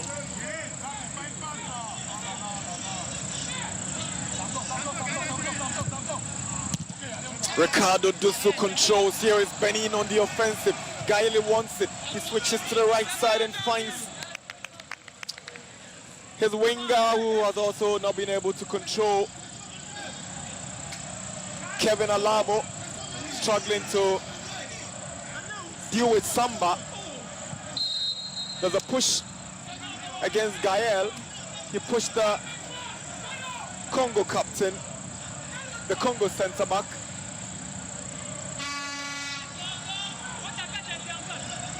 And the Cats.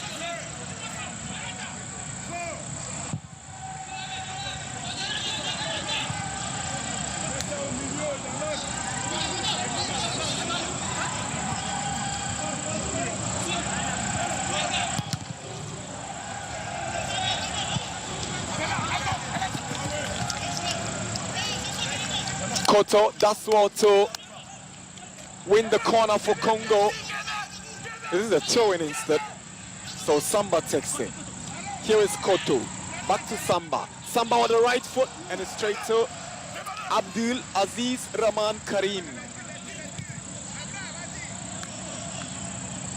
Karim's ball returned by Ngaziami.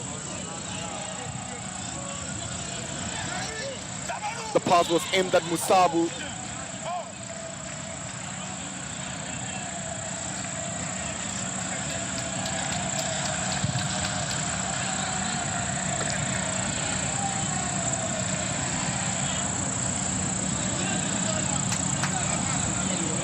Itua throws it back. As we get into the last 10 minutes of the game, it's Congo who seem to be on the back foot in recent minutes.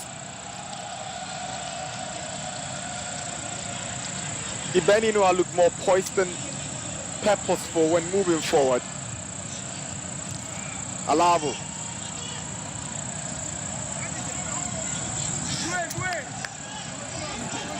Benin have a player down. There's a foul against Guakinu. But Benin will have a player attended to because they have a player down.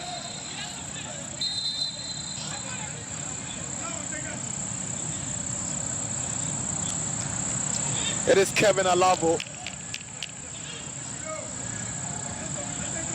After initial foul committed by Guakinu. And that's the incident that left Kelvin Alavo down. Kelvin Alavo plays for AS Sobimap.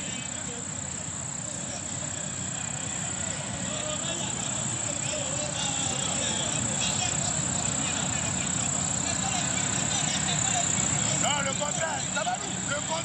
contraire. 80 minutes in Accra. Benin nil, Congo nil.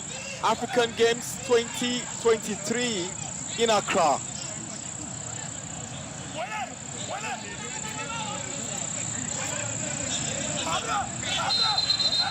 Free kick for Congo.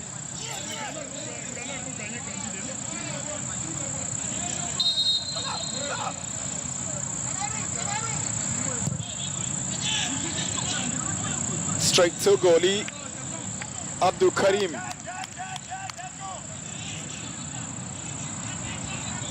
That delivery from Endicott had no conviction behind it, going straight to the goalkeeper.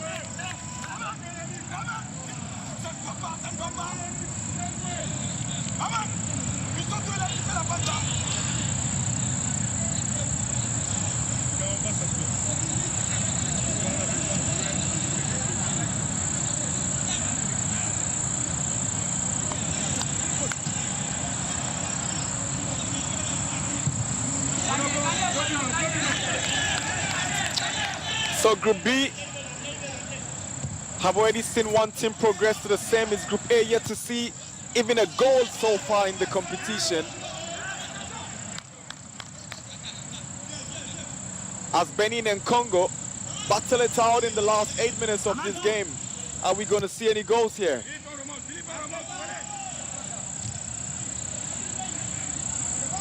Here is Yakubu for Benin. Can't go past Itua. He's ended up committing a foul. The referee was right there, spotted the infringement. Free kick for Congo.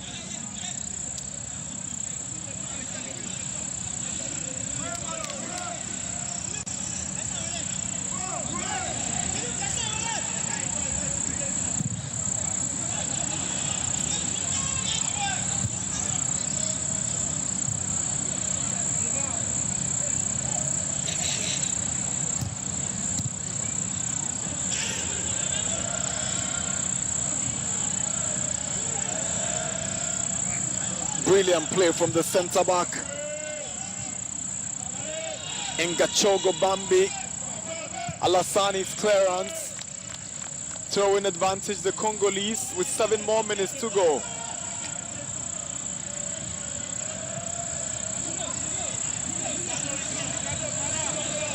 Luemba.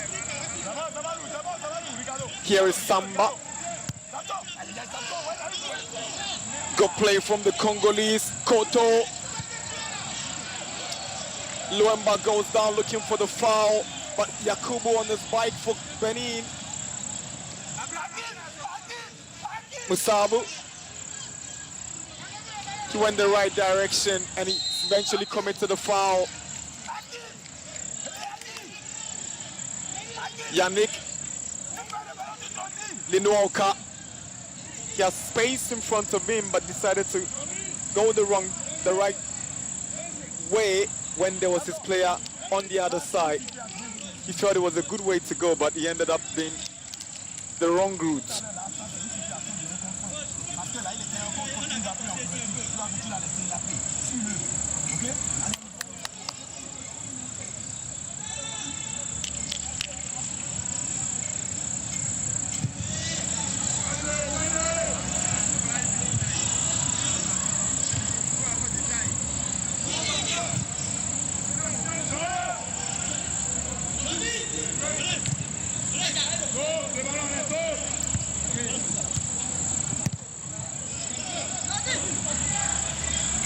Here is Samba.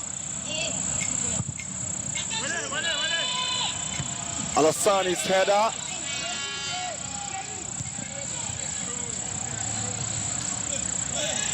Here is Koto. He sees Samba on the left. He finds Samba. He wants to send a cross. He does. Header away by Winsabi. Here is Luemba. Ingasiani. Itua. Good play from Congo. Can they get the open goal? Great goalkeeping from Abdul Karim. The Congolese in search of the opener, and they are playing so delightfully. Here they go, Congo. But Alassani does well to get the ball away, but he's considered a corner. Suleiman Alassani had to be at the right place, but that save was a big moment for the Benin goalkeeper.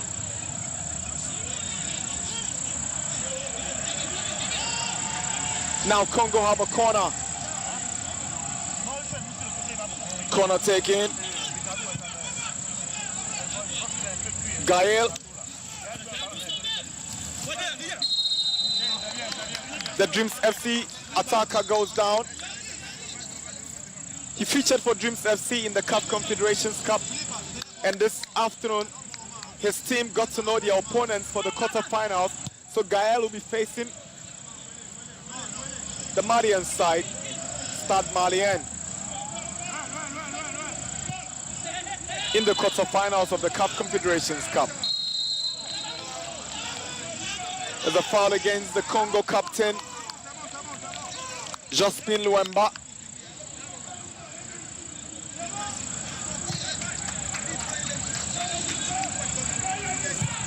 Alassane is balling, is looking for Yakubu. Musabu wins the throw in.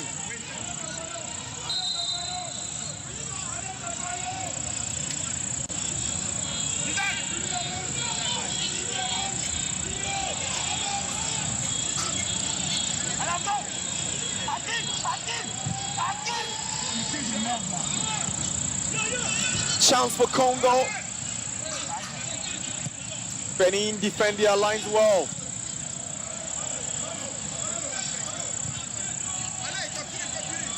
Bisila under some pressure, but he's able to get the ball away.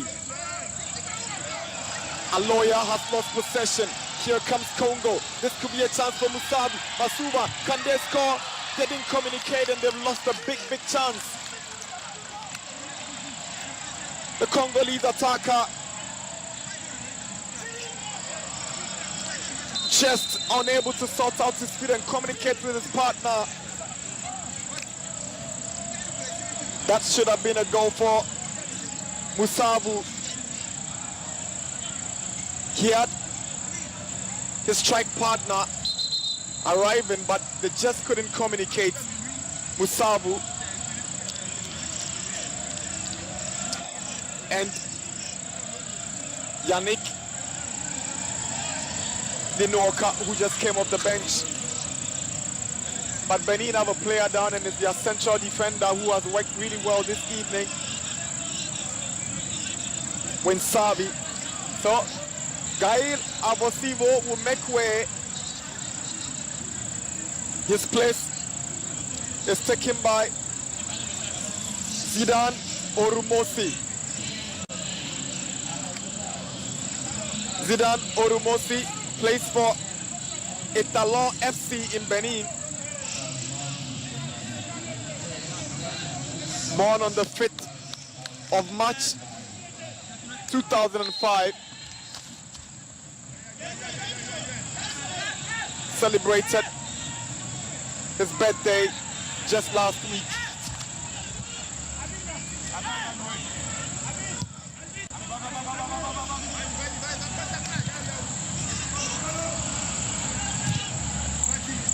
$18 years.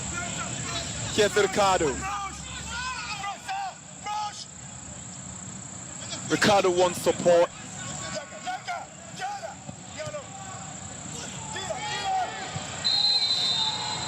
There was a handball. Referee spotted it. It's a good decision. 4 minutes of additional time. 90 minutes up already in Accra. Congo nil, Benin nil.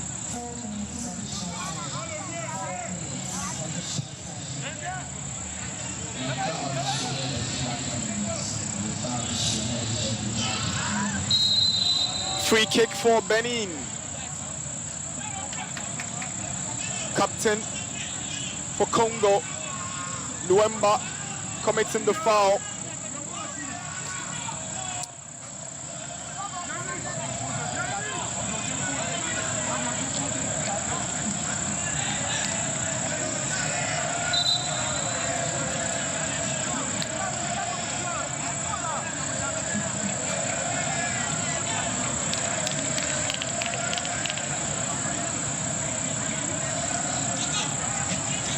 We're into stoppage time of the second Group A games of the ongoing 13th African Games Accra 2023.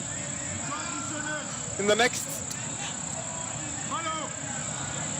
1.5 hours, Ghana will be up against Gambia.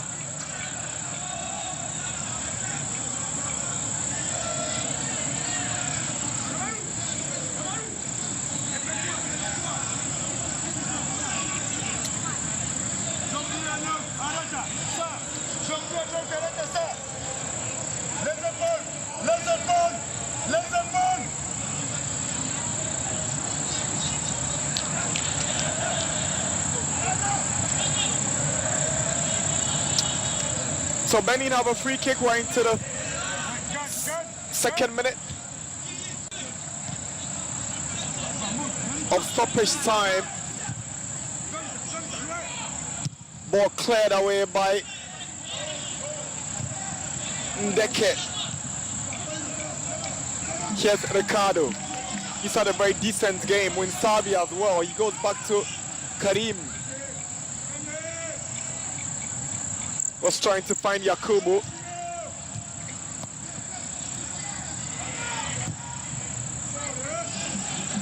It's far from over, this contest. Here is Musabu on the right side. Lovely play from Musabu. He sends the cross, intercepted.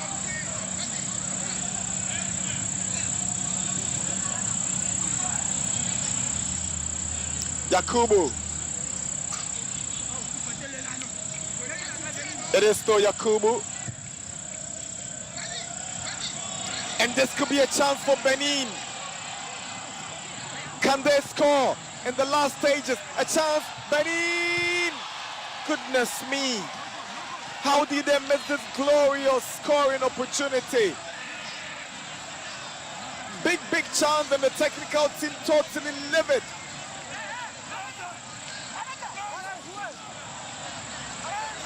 Kelvin Alabo with a big chance. Good work done from the winger, and he should have buried this. Ricardo was calling for it, but that was some tireless run from Zidane Oromosi. And how did he miss this? That was a big chance. He should have buried it. It should have been 1-0 for Benin. Kevin Alabo. He'll be cursing the stars for this glorious opportunity that he's missed. You don't get chances like this in big occasions like this. You better take them when they come. I'm sure he's gonna live the rest of the tournament to regret this miss.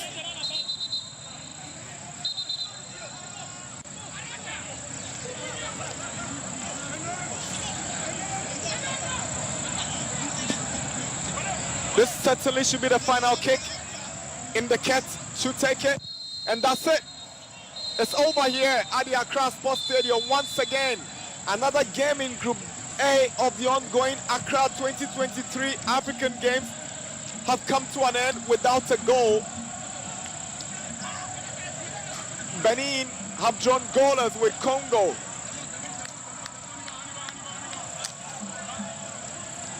Benin drew goalless with Gambia in the first game. Congo drew goalless with Ghana in the first game. And these two have drawn, awaiting Ghana versus Gambia. A win for either Gambia or Ghana puts them in a very poor position to qualify for the next stage of the competition. It's over here at the Accra Sports Stadium at the Accra 2023 African Games. It's Benin nil, Congo nil.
Every child is so unique. You like no other. Outstanding in every way. It's me like no other. So anytime you walk and play, You like no other. you are special like Indomie. It's me like no other. Did you know that every child on the planet has their own unique fingerprint like no other? You like no other. I can play the drums. I'm talented. It's me like no other. I can sing. I can dance. You like no other. As well as their own unique talents and abilities. I can cook. I can game. You like no other.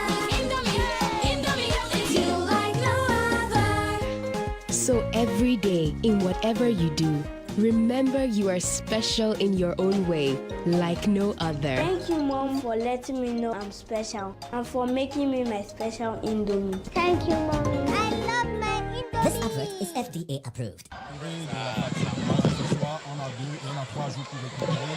Et je pense que ce troisième match, c'est ça qui va déterminer notre suite dans cette compétition. On attend de voir le second match Ghana-Gambie pour voir un peu au niveau de cette poule l'équilibre.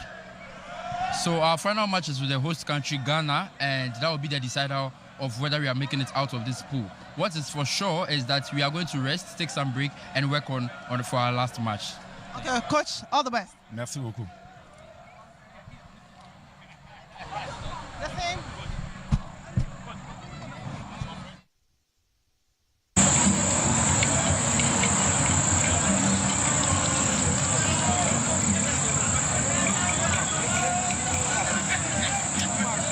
Coach, another difficult match for you. You played 2 matches. You've gotten 2 points. Is it all to play for in the final match? Oui, c'était un match difficile. Vous avez fait une belle lecture. Un match vraiment difficile par rapport au premier, mais ce qui me réjouit, c'est que les 2 équipes ont essayé de jouer. Hein. Nous avons eu le match en première partie. On pouvait le plier, mais on n'a pas pu. Mais en deuxième, il y a eu du répondant. Hein. Ils ont joué, nous aussi on a joué. C'était un grand match. So it was a very difficult match on both sides, well played for both teams, but second half we tried our best, but we still didn't get the goal, and it's fine. And what is the plan going to your last match? Bon, le dernier match, nous sommes obligés de le jouer à fond. Hein. On n'a pas pu scorer contre le Ghana, contre le Bénin, mais en tout cas, il faut scorer contre un autre dernier match. Il faut gagner pour qu'on ait la chance d'aller en demi-finale et regarder la finale. So for our final match, it's a must-win on our end because we lost to Ghana, we've lost again once, we drew again to Benin. So we need to win our final match and we work on that. Coach, bonne chance. Merci beaucoup.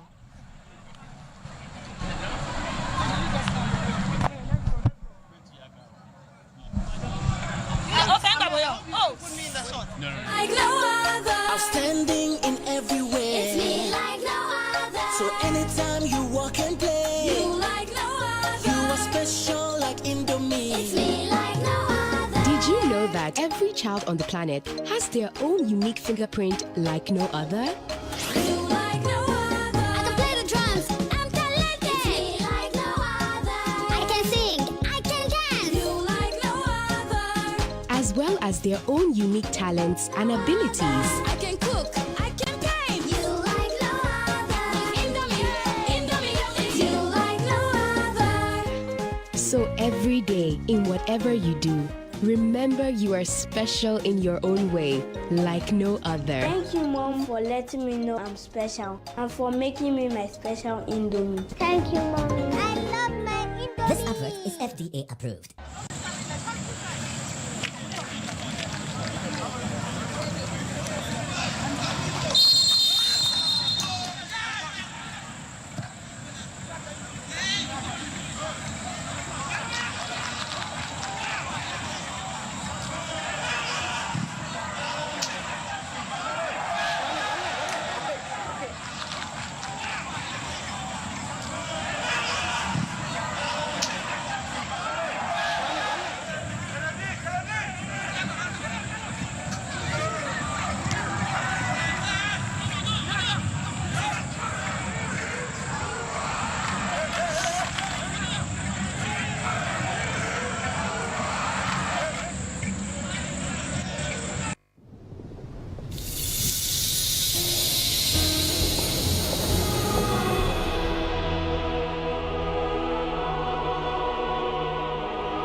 have men's 100 meter butterfly finals.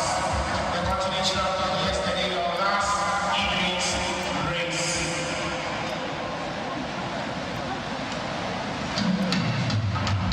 Please shower the swimmers on.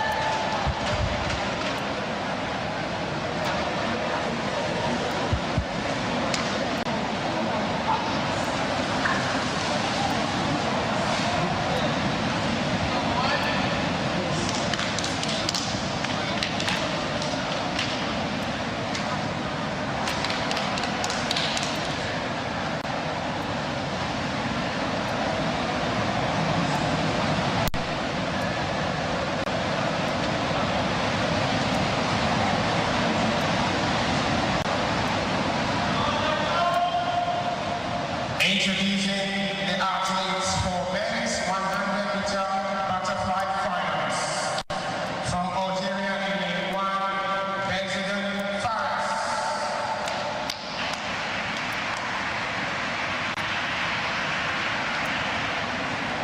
Lane 4, Abel Kutati Jackson from Ghana.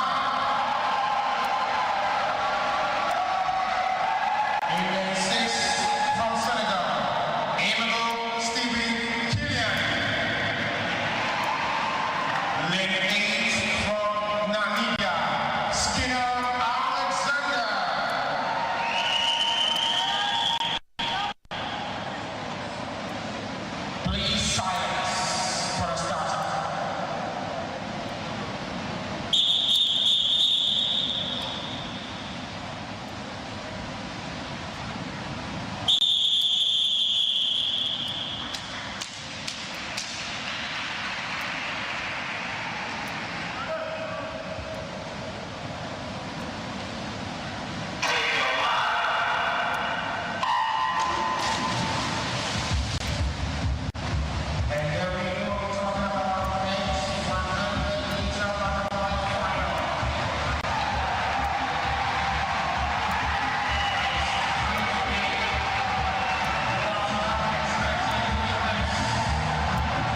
Just gone by, that was the women's 100-meter backstroke heat 1.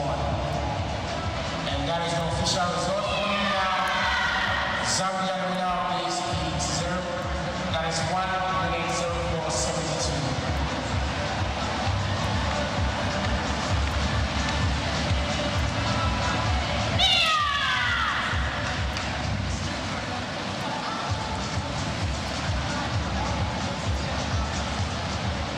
Still to come will be heat 2 of 3.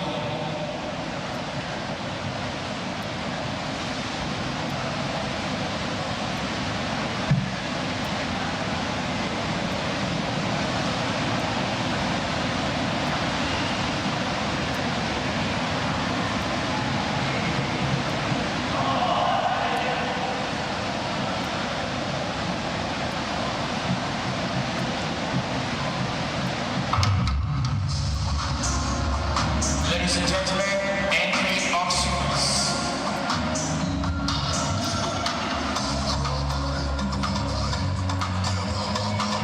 In 2 of 3, women's 100-meter backstroke.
There we go.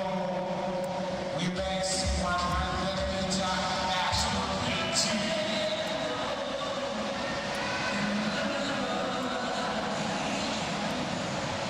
In lane 2, Namibia in lane 3, Egypt, Zimbabwe in lane 4, Algeria in lane 5, Mozambique in lane 6, lane 7, Benin.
that is a confirmation for you. Official results: South Africa winner of this particular heat, 1 minute 03:86.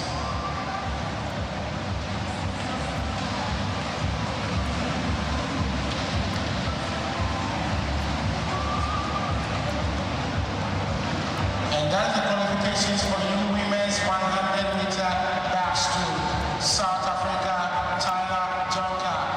Zimbabwe, Donata Andra Sofia Katai. And Zambia's Mian Fury. Egypt, Sarah El Samani. And we have Mauritius, Anicha Telik. Namibia, Jessica Humphrey. Egypt, Bla Nanush. And Dennis Donnelly of Mozambique.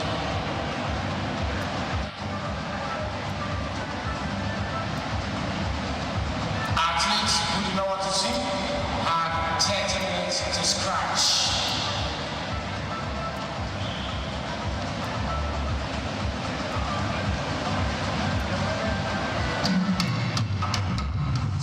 Entry of swimmers. Men's 100-meter backstroke, heat 1.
There we go.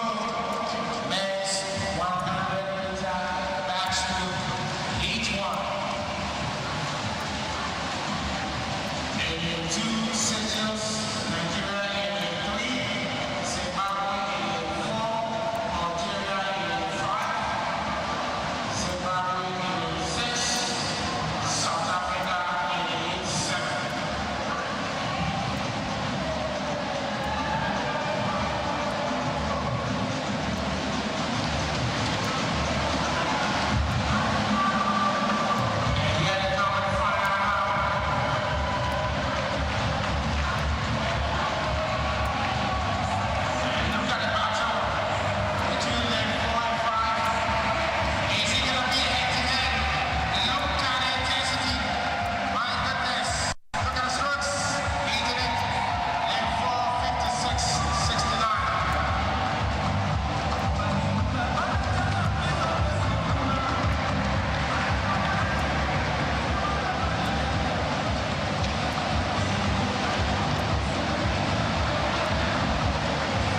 Just gone by happens to be men's 100-meter backstroke, heat 1. Official result now: Zimbabwe's Denison Cyprus winner of this heat, 56-69.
rivalry ignited here inside the Boteman Aquatic Center between these two. Be on the lookout for them later this evening in the final. Almost nothing to separate the two of them yesterday. Surely even in the heat, it's telling what they are setting up. Alexis Michel Roger Doji this time around finishing in third, surely should sail through to the finals. We will get confirmation for you of who is made this evening's final. Surely all eyes will be on June and Jonah Poole Jones.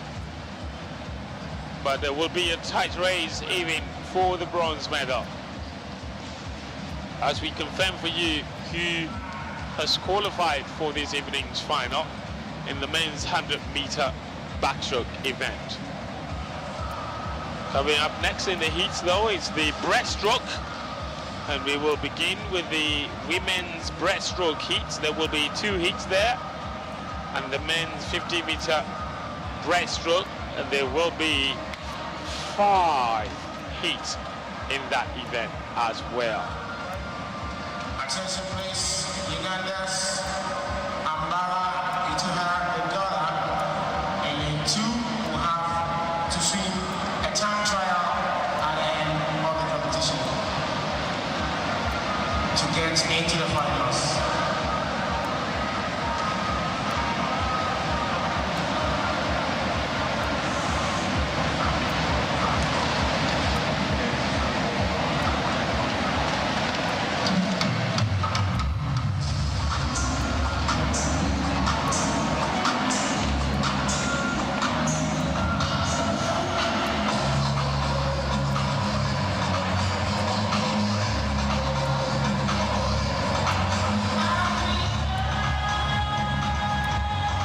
So the 50-meter breaststroke heat 1.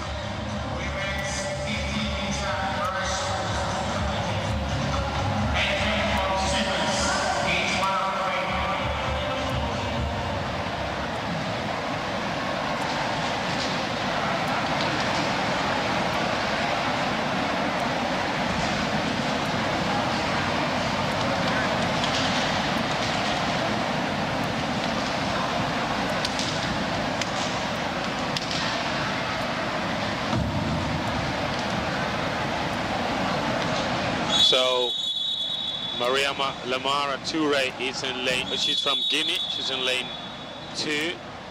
Sali van der Westhuizing of Zimbabwe, lane 3. Ganat Suleiman, lane 4 of Egypt. Algeria's Nizri Mejahed in lane 5. Ghana's Unilestechi in lane 6. And Ethiopia's Mulegeta in lane 7. And they're going into the water already. Very strong swim from the Egyptians. Ganat Suleiman, but is out in lane 3 where Van der Westhuizing is swimming strongly. Also in lane 3 is Westhuizing, and she's taking the first position. Van der Westhuizing of Zimbabwe has claimed the victory in heat 1 of the women's 50-meter backstroke. It's a really quick event, so you don't take care before you blink. It's over. The record, and that's at 33.87, is more than a full second outside of the game's record, 32.20, set by South Africa's Corbett in 2019.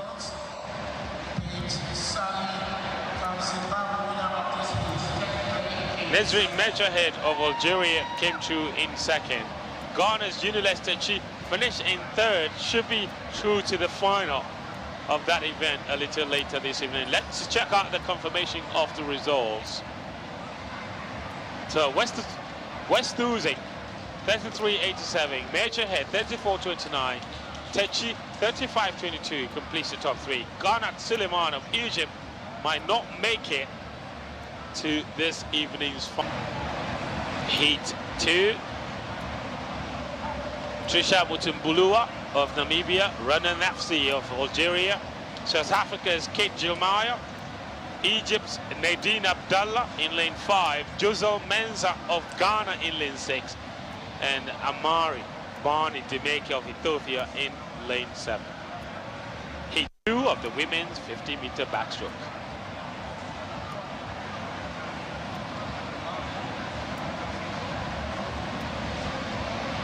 And you see them getting ready there.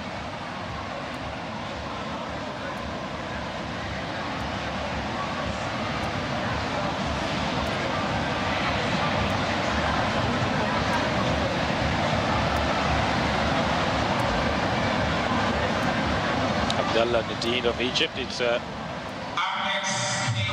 only 18 years of age.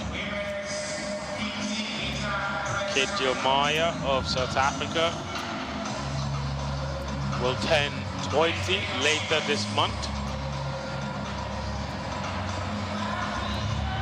Ghana's Josel Mensah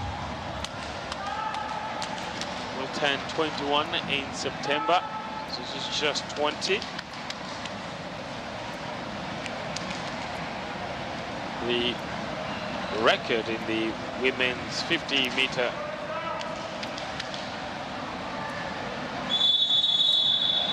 breaststroke, like I said, belongs to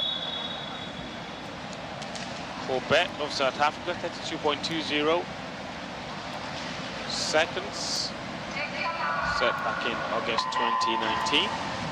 And there they go, into the water in this 50-meter breaststroke heat 2. And it's a breezing swim from the South African Kedio Maya. Stroking away is a South African, but be on the lookout for Trisha Mutumbula. And as well, out in lane 6, Josel Mensah of Ghana. It's a tight finish to the end. It's the women in lane 4, Kedio Maya, who claims the victory in the end. But she had to work hard for it. She was definitely the favorite to take this heat. But with 25 meters to go, it wasn't so clear.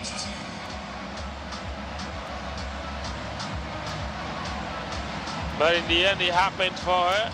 Kedio Maya, 33.21. Coming in second position is Rania Nefsi of Algeria, Mida, 33.41.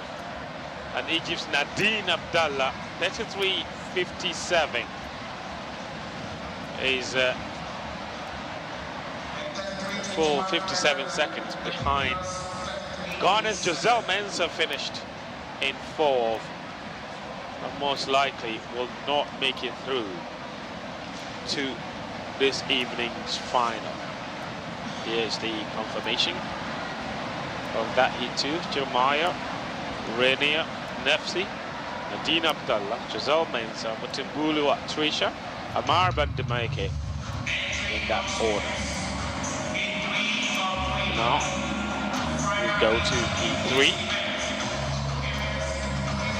There's 3 hits in the women's 50-meter breaststroke, and for the men there are as many as 5 different heats.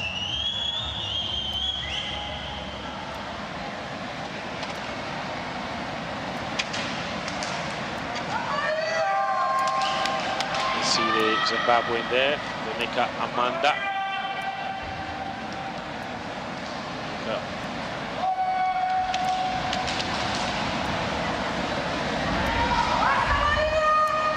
Amanda was is only 18. We just saw Kenya's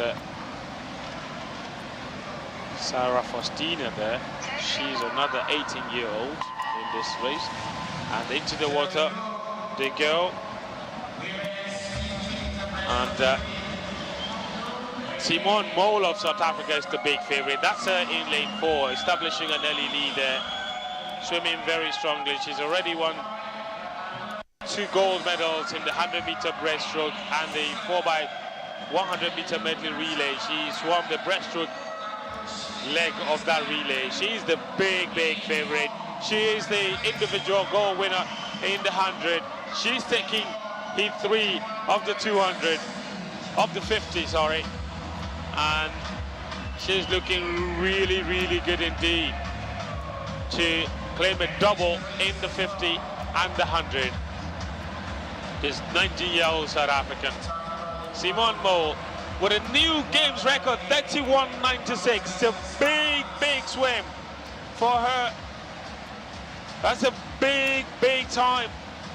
31.96, snatching the record from Corbett, 32.20. And that is a third games record by a South African, joining Katrin Vriesberg. And of course, a compatriot, Caitlin on the launch. So the South African women are absolutely smashing it. It's a new games record in the 50-meter breaststroke. That was a quick swim. Surely she's the favorite to win the gold medal. And that would be a big bonus for her because she's already set the record in the 100 meters, in the 50 meters. 31.96, the big games record. So she's through, alongside countrywoman Kate Jilmaya, Rania Nefsi, Abdallah, Giselle Menz of Ghana is through, West Losing, Major also through to the final of the women's 50-meter breaststroke. But a big games record for Simone Mole. The African record belongs to another South African, Vernica, set in Birmingham in 2022. That is 29.73. So in that final later this evening, you have a suspicion that's what Simone Mole will be targeting. The world record is held by Lithuanian, 29.16. So that looks more of a much bigger task, 29.73. It's some 2 seconds or so away from the games record of 31.96, which Simone Mole just set. So that's a big ask in swimming, 2 seconds, but it's not impossible. So 3 games record are falling already. And the men's 50-meter butterfly heat 1 is on already. And going strongly there, you see in lane 4, just 3 of them inside. It's Ibrahim Kamara, Hussein Gaba Ibrahim as well going strongly, but it's the man out in lane 5, Yves Munyu-Kupiata, also going very strongly. He's finished first and comes in second position. It's Ibrahim Kamara of Sierra Leone. So Congo's Munyu-Kupiata has come through in first. 34.54 is the winning time. Yves Munyu-Kupiata. Ibrahim Kamara of Sierra Leone has finished second, 37.10 seconds. Hussein Gabar of Djibouti finishing in third.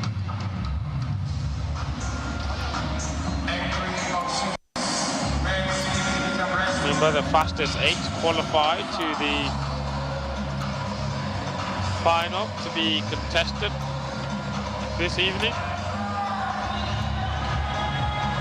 The men's record is 27.18 seconds. The men's 50-meter games record, 50-meter breaststroke games record is 27.18 seconds by Van der Berg of South Africa, set in 2015 at the games in Brazzaville.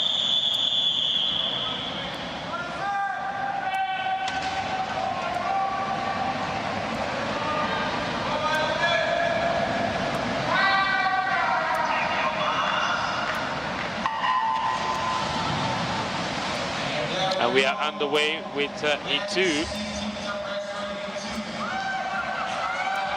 of the men's 50-meter breaststroke.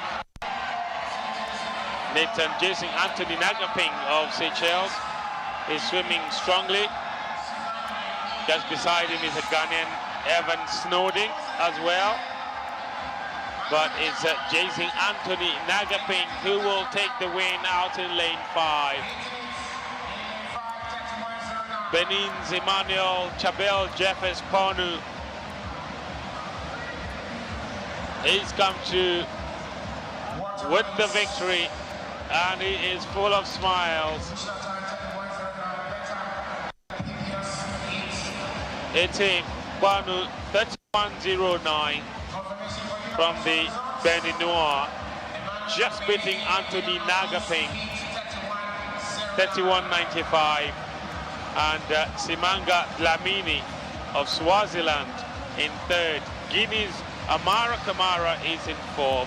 Ghana's Evan Snowding is in 5th. Jose Kochofel is in 6th position. Swale Talib Swale is in lane 7th. Well, he finished 7th. And Yusuf Ibrahim Sami of Sudan finishing in 8th position. That's the confirmation.